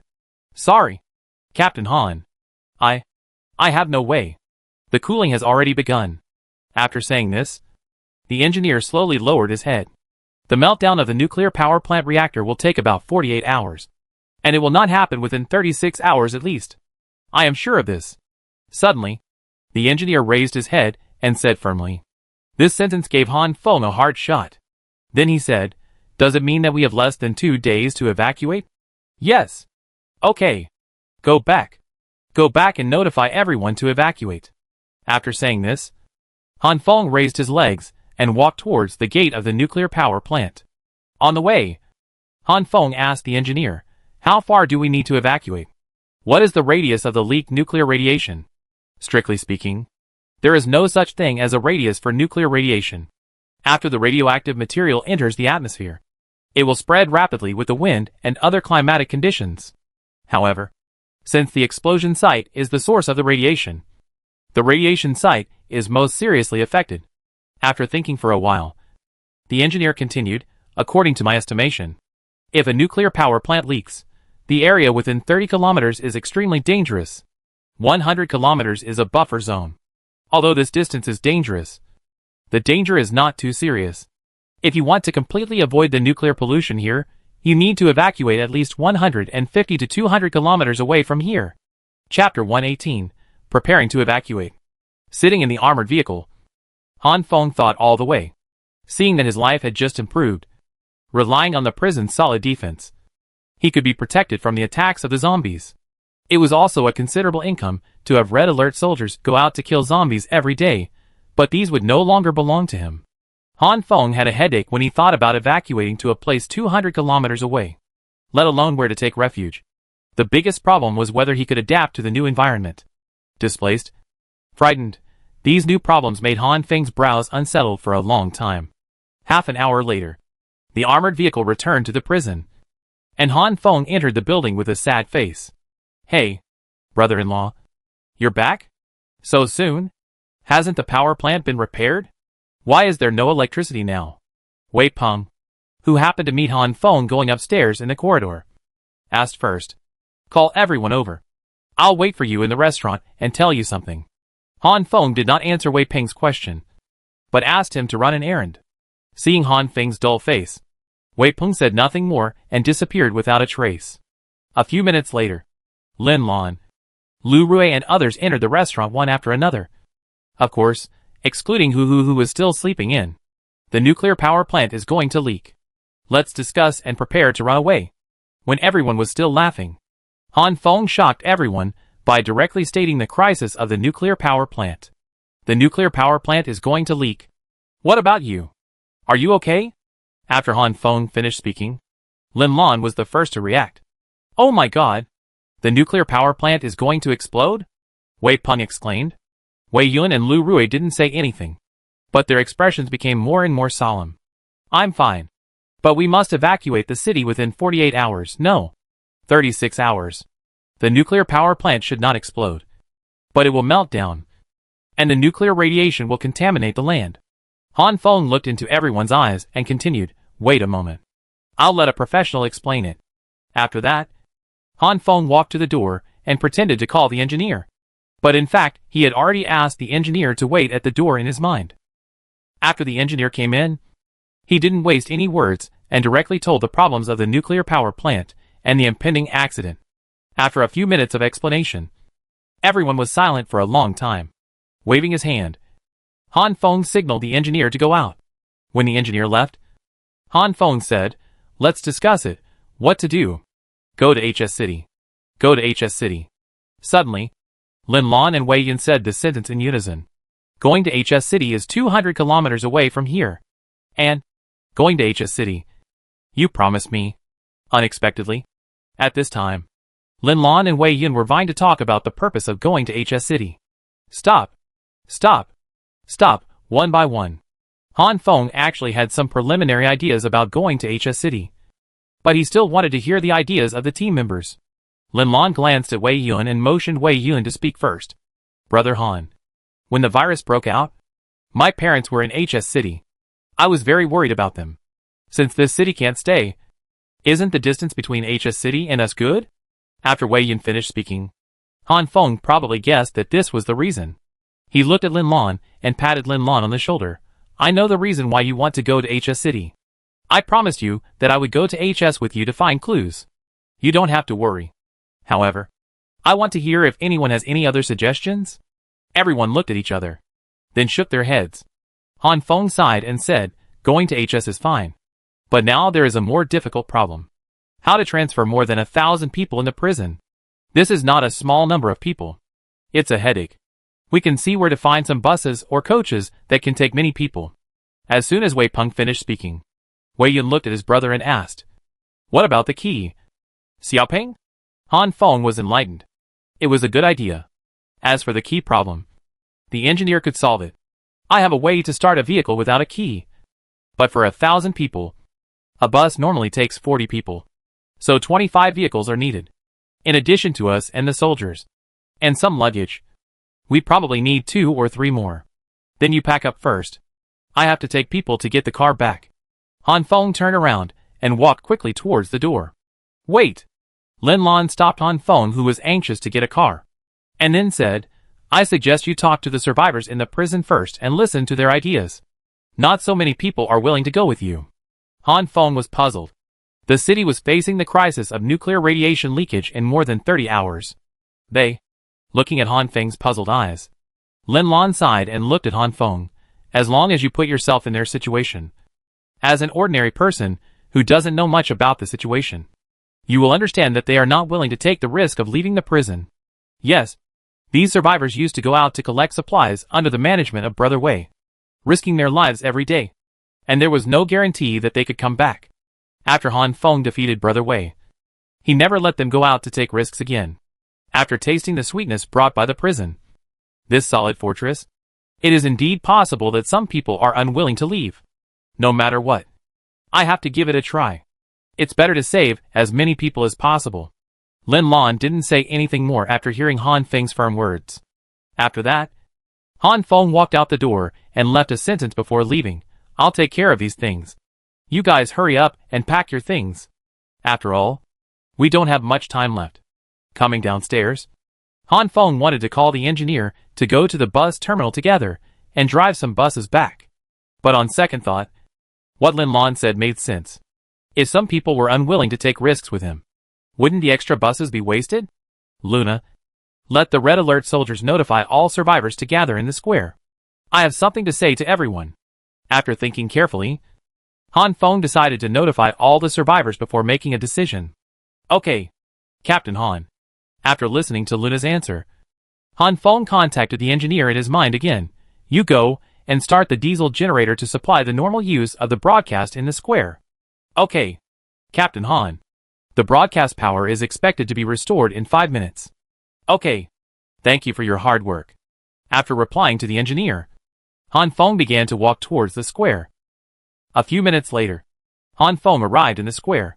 The square that seemed large before was now densely packed with people. In addition to the survivors, there were dozens of Red Alert soldiers maintaining order. Hey! Why did you ask us to come here? You don't say anything when I ask you. Are you dumb? That's right. I'm staying in the dormitory. Why did you come here? Can't you notify me if there is anything? What are you going to do? Do you want us to go out and collect resources? Bah! I tell you.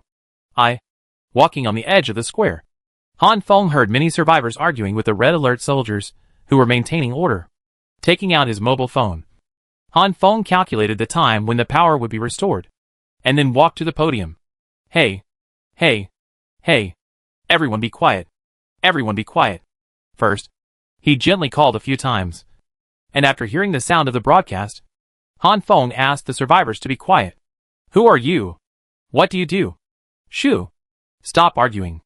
See what he says first. After several survivors shouted, the whole square gradually quieted down. I am Han Feng, the current leader of this prison. You can call me Captain Han. This time. Hey! Are you going to ask us to go out and collect things? Don't dream. I won't go even if you kill me. That's right. We have just had a good life for a few days. Why should we go out and collect things for you? Well said. You obviously have so many soldiers. They have weapons. They are more powerful than us. Shouldn't you take care of us? Yes. Why? Han Feng frowned as he watched the crowd gradually become restless in the square. An order came from his mind. Duh. Instantly, all the Red Alert soldiers around the square fired warning shots into the sky.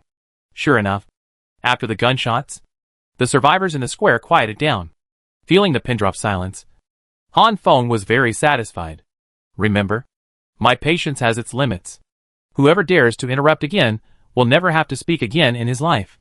Han Feng, who was a little angry after being provoked by several survivors before, said this expressionlessly, which made everyone present feel cold. Very good. I asked you to come here this time, not to let you go out to collect things. Looking at the thousands of survivors below the stage, Han Feng continued, regarding the power outage. I think everyone knows. The reason is very simple. The nuclear power plant is broken. It is about to melt and leak. And then every inch of land here will be contaminated by nuclear radiation. So, for your safety, we have to move out of this city. What? The nuclear power plant is going to leak. Then hurry up. Don't stand there. What should we do? Where should we go? Sure enough, after these words came out, the survivors panicked even more. Everyone be quiet. I have already thought of a way out for everyone. Let's go to HS City, which is 200 kilometers away from here. There is no nuclear radiation pollution there, so it is safe. As soon as Han Feng finished speaking, the survivors in the audience began to shout out their questions again. If we go to HS City, can you provide us with a shelter? There are monsters everywhere. Without a foothold, it would be tantamount to sending ourselves to death. I am willing to go with you. I can't live without you soldiers. Leader, do you need women? Do you think I can do it? Instantly, the audience exploded. There were people who rejected Han Feng. There were people who begged Han Feng to leave together. There were people who were silent and thinking. And there were even people who wanted to be Han Feng's wife. In short, at this moment, all kinds of human nature were highlighted. Chapter 119, Unexpected Development. Looking at the bustling crowd below the stage, Han Feng's heart as the savior gradually cooled down. Han Feng, who didn't want to talk nonsense anymore, said directly, "Who is willing to follow me? Raise your hand if you are willing to follow." 1 second, 2 seconds, 3 seconds. Until a few seconds later, the first survivor looked around and raised his hand. After seeing the first person to take the lead stand up, several survivors also raised their hands. Afterwards, more and more people joined the ranks of followers. 1 minute later, Han Feng, standing on the podium, saw that half of the 1,000 survivors were willing to follow him. After nodding gently, Han Feng said, "Okay, anyone who is willing to leave with me, hurry back and pack your things now. I will inform you of the departure time later." After leaving the podium, Han Feng thought for a while.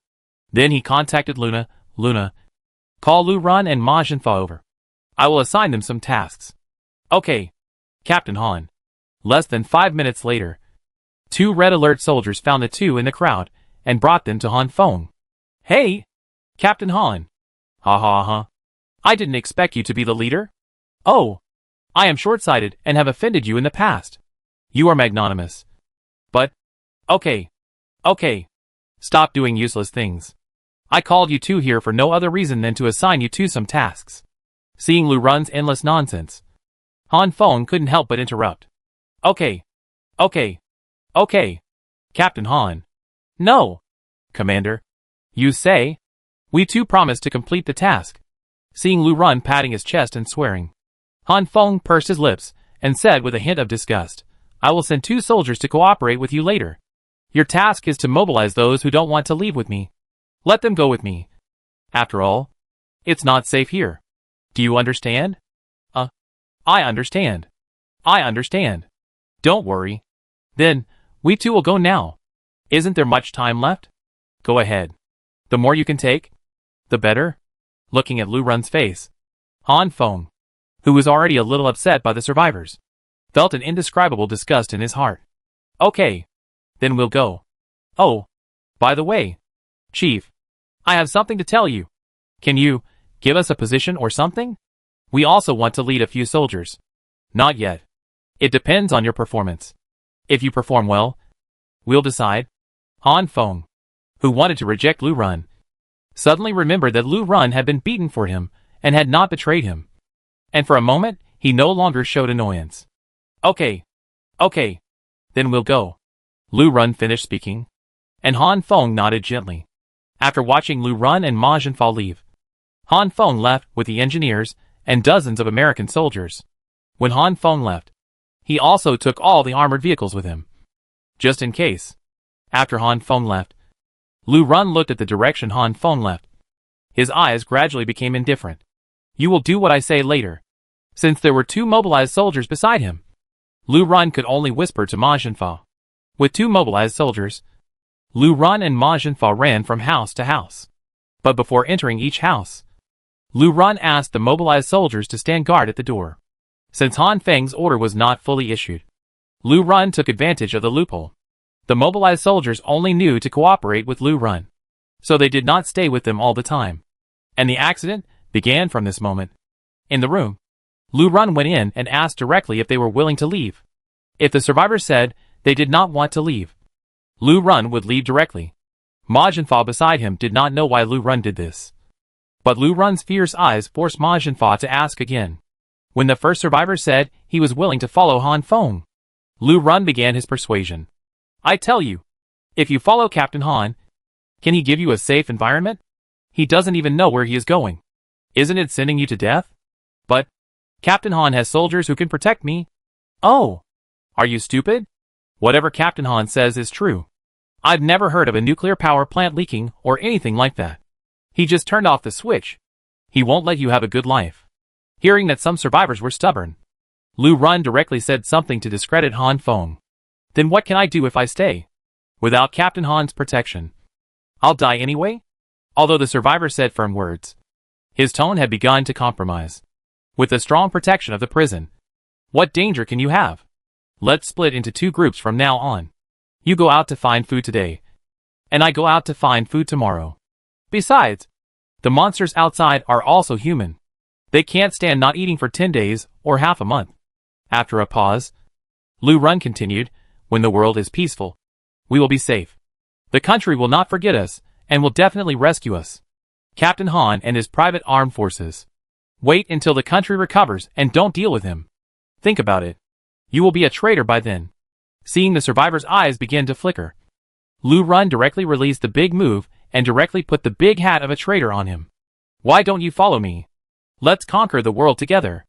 Insist on the arrival of national soldiers. After a few words, the survivor said nothing more, but nodded lightly. Lu Run's few minutes of persuasion made the survivor stay, which was something Han Feng didn't expect. Han Feng didn't know the current situation in the prison, but went to the bus company's terminal with great interest. Looking at the dozens of buses lined up in the bus company's terminal, Han Feng was very surprised. Engineer, go and start the vehicle. As soon as he finished speaking, Han Feng's eyes turned and found that there was a moving company next to the bus company's terminal. Haha, God help me. God help me. Looking at the truck separated by only a wall, Han Feng laughed out loud, just thinking about how to take away the supplies in the prison warehouse. The sudden arrival of a number of trucks solved the problem in Han Feng's mind. Since there were abandoned buses and buses in need of repair in the bus company terminal, the engineer needed to carefully identify them before confirming. After more than 40 minutes, the engineer successfully started 14 buses. Then, according to Han Feng's instructions, he turned over and entered the moving company. Ah! As soon as he jumped into the moving company, the engineer screamed. Fuck! Hearing the engineer's scream, Han Feng quickly checked the soldier details interface. It was found that the interface showing the engineer had turned gray, which also proved the engineer was killed. Damn! Zombies! Han Feng slapped his forehead and yelled angrily. Since Han Feng asked the team to drive carefully, there was no direct conflict with the zombies. In addition, there were no zombies in the bus company terminal, so Han Feng relaxed his vigilance. In addition to several American soldiers guarding the gate, Han Feng did not arrange any personnel at the moving company next door. For convenience, the engineer climbed over the wall directly. Unexpectedly, he delivered takeout to the zombies. Everyone, leave 5 people to guard the bus. The rest of you follow me to the moving company. Simon. Damn. I miscalculated. At this point, Han Feng paused. It was not until this time that he realized Simon did not follow him at all. Never mind. After muttering, Han Feng gritted his teeth and rushed out of the bus company terminal. Duh-duh. Duh-duh-duh. As soon as he stepped out of the door, gunshots rang out from next door. The source of the gunshots was the American soldier who was responsible for guarding the door before. But a few seconds after the gunshots, they stopped. Luna! What's going on? Report to the Han team. 4 American soldiers have been killed. What? How is it possible? Those are 4 American soldiers. How could they just? Before Han Feng finished speaking, a level 3 zombie rushed out instantly. This jump just landed in front of Han Feng. Staring, Han Feng looked at the level 3 zombie just a few meters away. Without hesitation, Han Feng quickly activated his telekinesis. In an instant, the 3rd level zombie was imprisoned. Duh-duh. Duh-duh-duh. Duh-duh. While the 3rd level zombie was unable to move, dozens of American soldiers behind Han Feng opened fire. Although the 3rd level zombie had strong vitality, It could not withstand the shooting of so many guns. Within a few seconds, the body of the third-level zombie was blown up. The extremely smelly blood plasma splashed all over Han Feng. Sensing that 300 gold coins had been credited, Han Feng knew that the third-level zombie in front of him was dead. After releasing his telekinesis, Han Feng looked at the bloodstains on his clothes and gasped. Who? Although the telekinetic power only lasted for a few seconds, the third-level zombie struggled very fiercely. So Han Feng was a little overwhelmed at this time. Roar! Before he could breathe a sigh of relief, the roar of the third-level zombies rang out again in the moving company. Damn! Why are there still? It was raining cats and dogs. He had planned to drive a few cars here, but he unexpectedly encountered third-level zombies. It happened that Han Feng began to weaken at this time. Luna. Go! Can't fight. Han Feng knew that his remaining mental strength was not enough to maintain the next confinement of the third-level zombies. Especially when he didn't know the number of level 3 zombies. What if there were 2 or 3 more? Boom boom! The powerful engine roared. It was the saber-tooth armored vehicle. 2 American soldiers helped Han Feng into the armored vehicle, and after closing the door, the one carrying Han Feng went ahead. Duh. In the rearview mirror, Han Feng saw the level 3 zombies fighting with several American soldiers. Go! Sitting in the co-pilot, Han Feng roared and gave orders. As the armored vehicle turned, Han Feng could no longer see the scene behind him. All the way, the armored vehicle carrying Han Feng did not drive slowly and steadily, but sped all the way. The journey that originally took more than half an hour to go there, now it took less than 10 minutes to return to the prison. Stop the car. Wait here. Wait for them to come back. In front of the prison gate, Han Feng stopped the armored vehicle that was about to enter, and waited for the remaining Red Alert soldiers who had not returned yet. Chapter 120. Inexplicable Zombie Tide. Yes, Wayne answered in the cab. Then he turned the car around and faced the prison gate.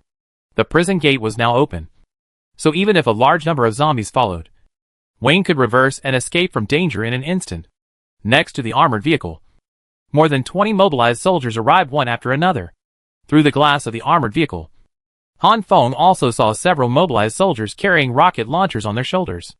Looking at the Red Alert soldiers around him, who were on high alert, Han Feng felt relieved. But the lack of mental strength at this time made him feel very tired, because he was not paying enough attention. Han Feng did not enter the radar to search, but directly contacted Simon in his mind. Simon, report your position. Reporting to Captain Han. I am on alert at the number 2 watchtower at the east gate.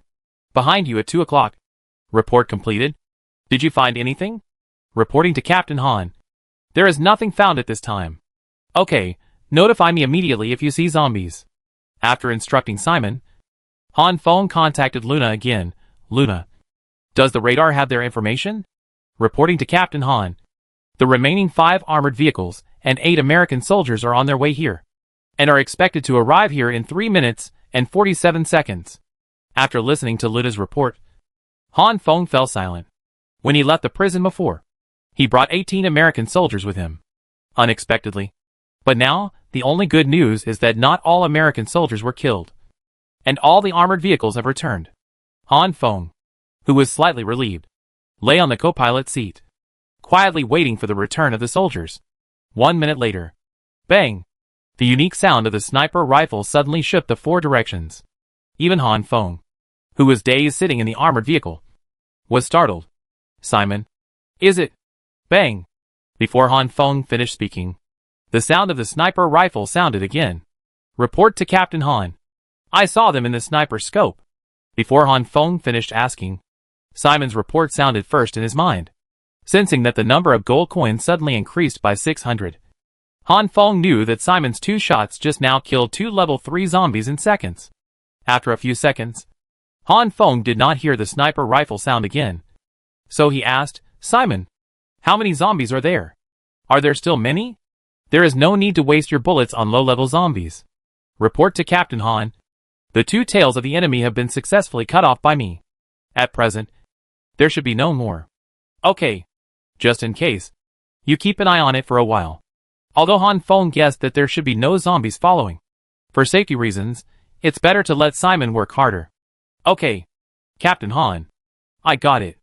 After Simon finished speaking, Han Feng heard the roar of engines. Sure enough, after a few seconds, 5 armored vehicles appeared in front of him. Let's go back to the prison. Seeing the red alert soldiers successfully escape, Han Feng said softly. Due to the lack of electricity, after Han Feng entered the prison gate was manually closed by several mobilized soldiers. Afterwards, Han Feng had an instruction in his mind, and the 6 armored vehicles stopped together. Jumping off the car, Han Feng walked towards the 5 armored vehicles behind him. Looking at the scars on the armored car body, Han Feng couldn't help but take a breath. A deep scratch on the armored vehicle shocked Han Feng. You know, the armor of this armored vehicle is made of special bulletproof steel. Just the surface of the steel plate was easily scratched by a level 3 zombie with bare hands? That's not all. There was a fist mark on the trunk of another armored vehicle. Looking at this fist mark, Han Feng was silent for a long time. I wondered if the level 3 zombies had become stronger again. Can they punch this special and tough steel plate? Thinking of this, Han Feng remembered the scene of the mobilized soldier being punched through the chest by a level 3 zombie. Engineer, come here. See if you can repair this. Han Feng clenched his fists halfway through his words. He realized that the engineer had died halfway through his words. Although this engineer was summoned by Han Feng, he had been with Han Feng for a long time, and he had saved Han Feng several times with his engineering skills. Han Feng was instantly ignited by anger, and his clenched fists and chattering teeth also proved that Han Feng was on the verge of runaway. 1 second, 2 seconds, 10 seconds, half a minute passed, and Han Feng had been forcibly suppressing the resentment in his heart. After a long time, Han Feng finally recovered a little. Han Feng, whose expression gradually became clear, raised his hand, gently clenched into a fist, and began to compare the fist marks left by the 3rd-level zombies on the armored vehicle. That's not right. After mumbling, Han Feng continued to ask, Luna, check it out. Why is the fist mark on the car door so much bigger than my fist? Han Feng knew that although the 3rd-level zombie was strong, fast and powerful, its fist was obviously smaller than this one. According to the size of the 3rd-level zombie, its fist was at best the same size as his fist. But the fist on the steel plate in front of him seemed out of place. Report to Captain Han. If you want to hit this fist mark with such force, I'm afraid it's difficult for a 3rd-level zombie to do it. After Luna finished speaking, Han Feng asked thoughtfully, What? So you mean, this fist mark was not made by a 3rd-level zombie? Sorry, Captain Han. I don't know. I just analyzed the attack forms, attack speed, force, and other data of the 3rd-level zombies in the past. After comparison, the conclusion is that if the 3rd-level zombie wants to deal such damage, its hand bones will definitely be broken. Can't it? Luna's report made Han Feng frown. According to his understanding of the 3rd-level zombies, it basically would not do such a thing that hurts the enemy by 1,000 and hurts itself by 800. Could it be that the 3rd-level zombies have become stronger? This thought was not the first time Han Feng thought of it. Bang!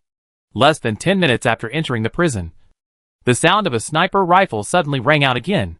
Han Feng, who thought he was safe, narrowed his eyes instantly after hearing the gunshot. He knew what was supposed to come would eventually come. Report to Captain Han.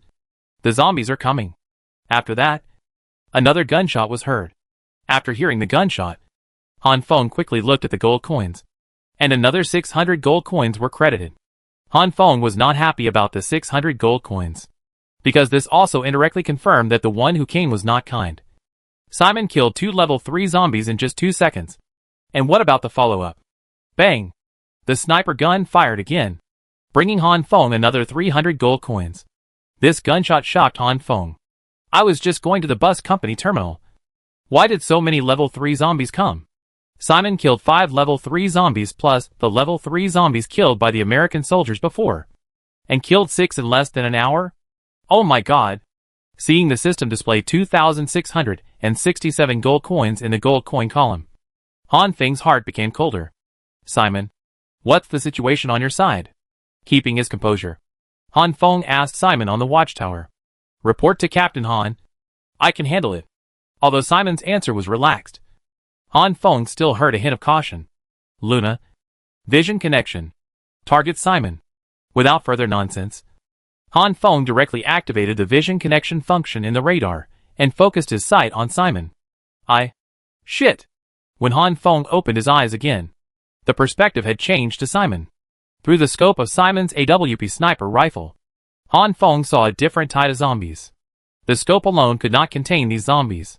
Simon moved the scope away with an instruction in his mind. After seeing the panoramic image, Han Feng took a breath. At least tens of thousands of zombies appeared on the flat and vast ground before. Although there are many zombies, they are not particularly dense.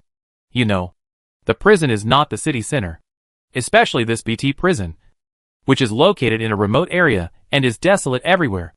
To be honest, a dog running 1 kilometer away can see it clearly. But in such an environment, Han Feng could not see the boundary of the zombies. Although there were cities and towns 3 kilometers away, Han Feng could not see them all at a glance. But the tens of thousands of zombies in front of him were enough to give Han Feng a headache. Simon, don't worry. We can handle it. Before Han Feng finished speaking, Simon's confident voice had already replied to Han Feng. Are you sure you can wipe them out perfectly? Look at the back of the zombie group. There is no sign of stopping at all. Don't worry, Captain Han. I'm Simon here. Okay, I'll leave it to you. Bang! Bang!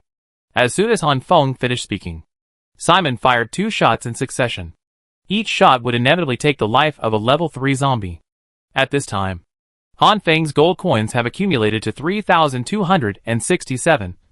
But thinking back carefully, Simon has fired 7 shots, which means that there are still 3 bullets left in Simon's sniper rifle. Simon, stop shooting. Save some bullets. You arranged the soldiers to fight. Han Feng couldn't help but remind Simon that he was going to shoot again. Don't worry, Captain Han. I have deployed them, and other soldiers are on the way. Where are the resting soldiers? Let them join the battle. Captain Han has already arranged them. Where are the weapons and ammunition? Oh, are they not prepared? Captain Han has been arranged. In all directions. Captain Han, I have arranged everything. I can't aim like this. Finally, Simon couldn't stand Han Feng's nagging and couldn't help interrupting. That's good. That's good. After saying this, Han Feng thought about it and asked Luna again, Luna, why didn't I know when Simon gave the order? Didn't you notify me? Captain Han, you didn't give any instructions? So I didn't receive the instructions from Simon. Hearing Luna's apologetic answer, Han Feng waved his hand, thinking that this time he missed the command teaching of such a large-scale battle. Bang! After the 8th shot of the sniper rifle in Simon's hand, Simon contacted Han Feng. Han. Captain Han. Look! What is this?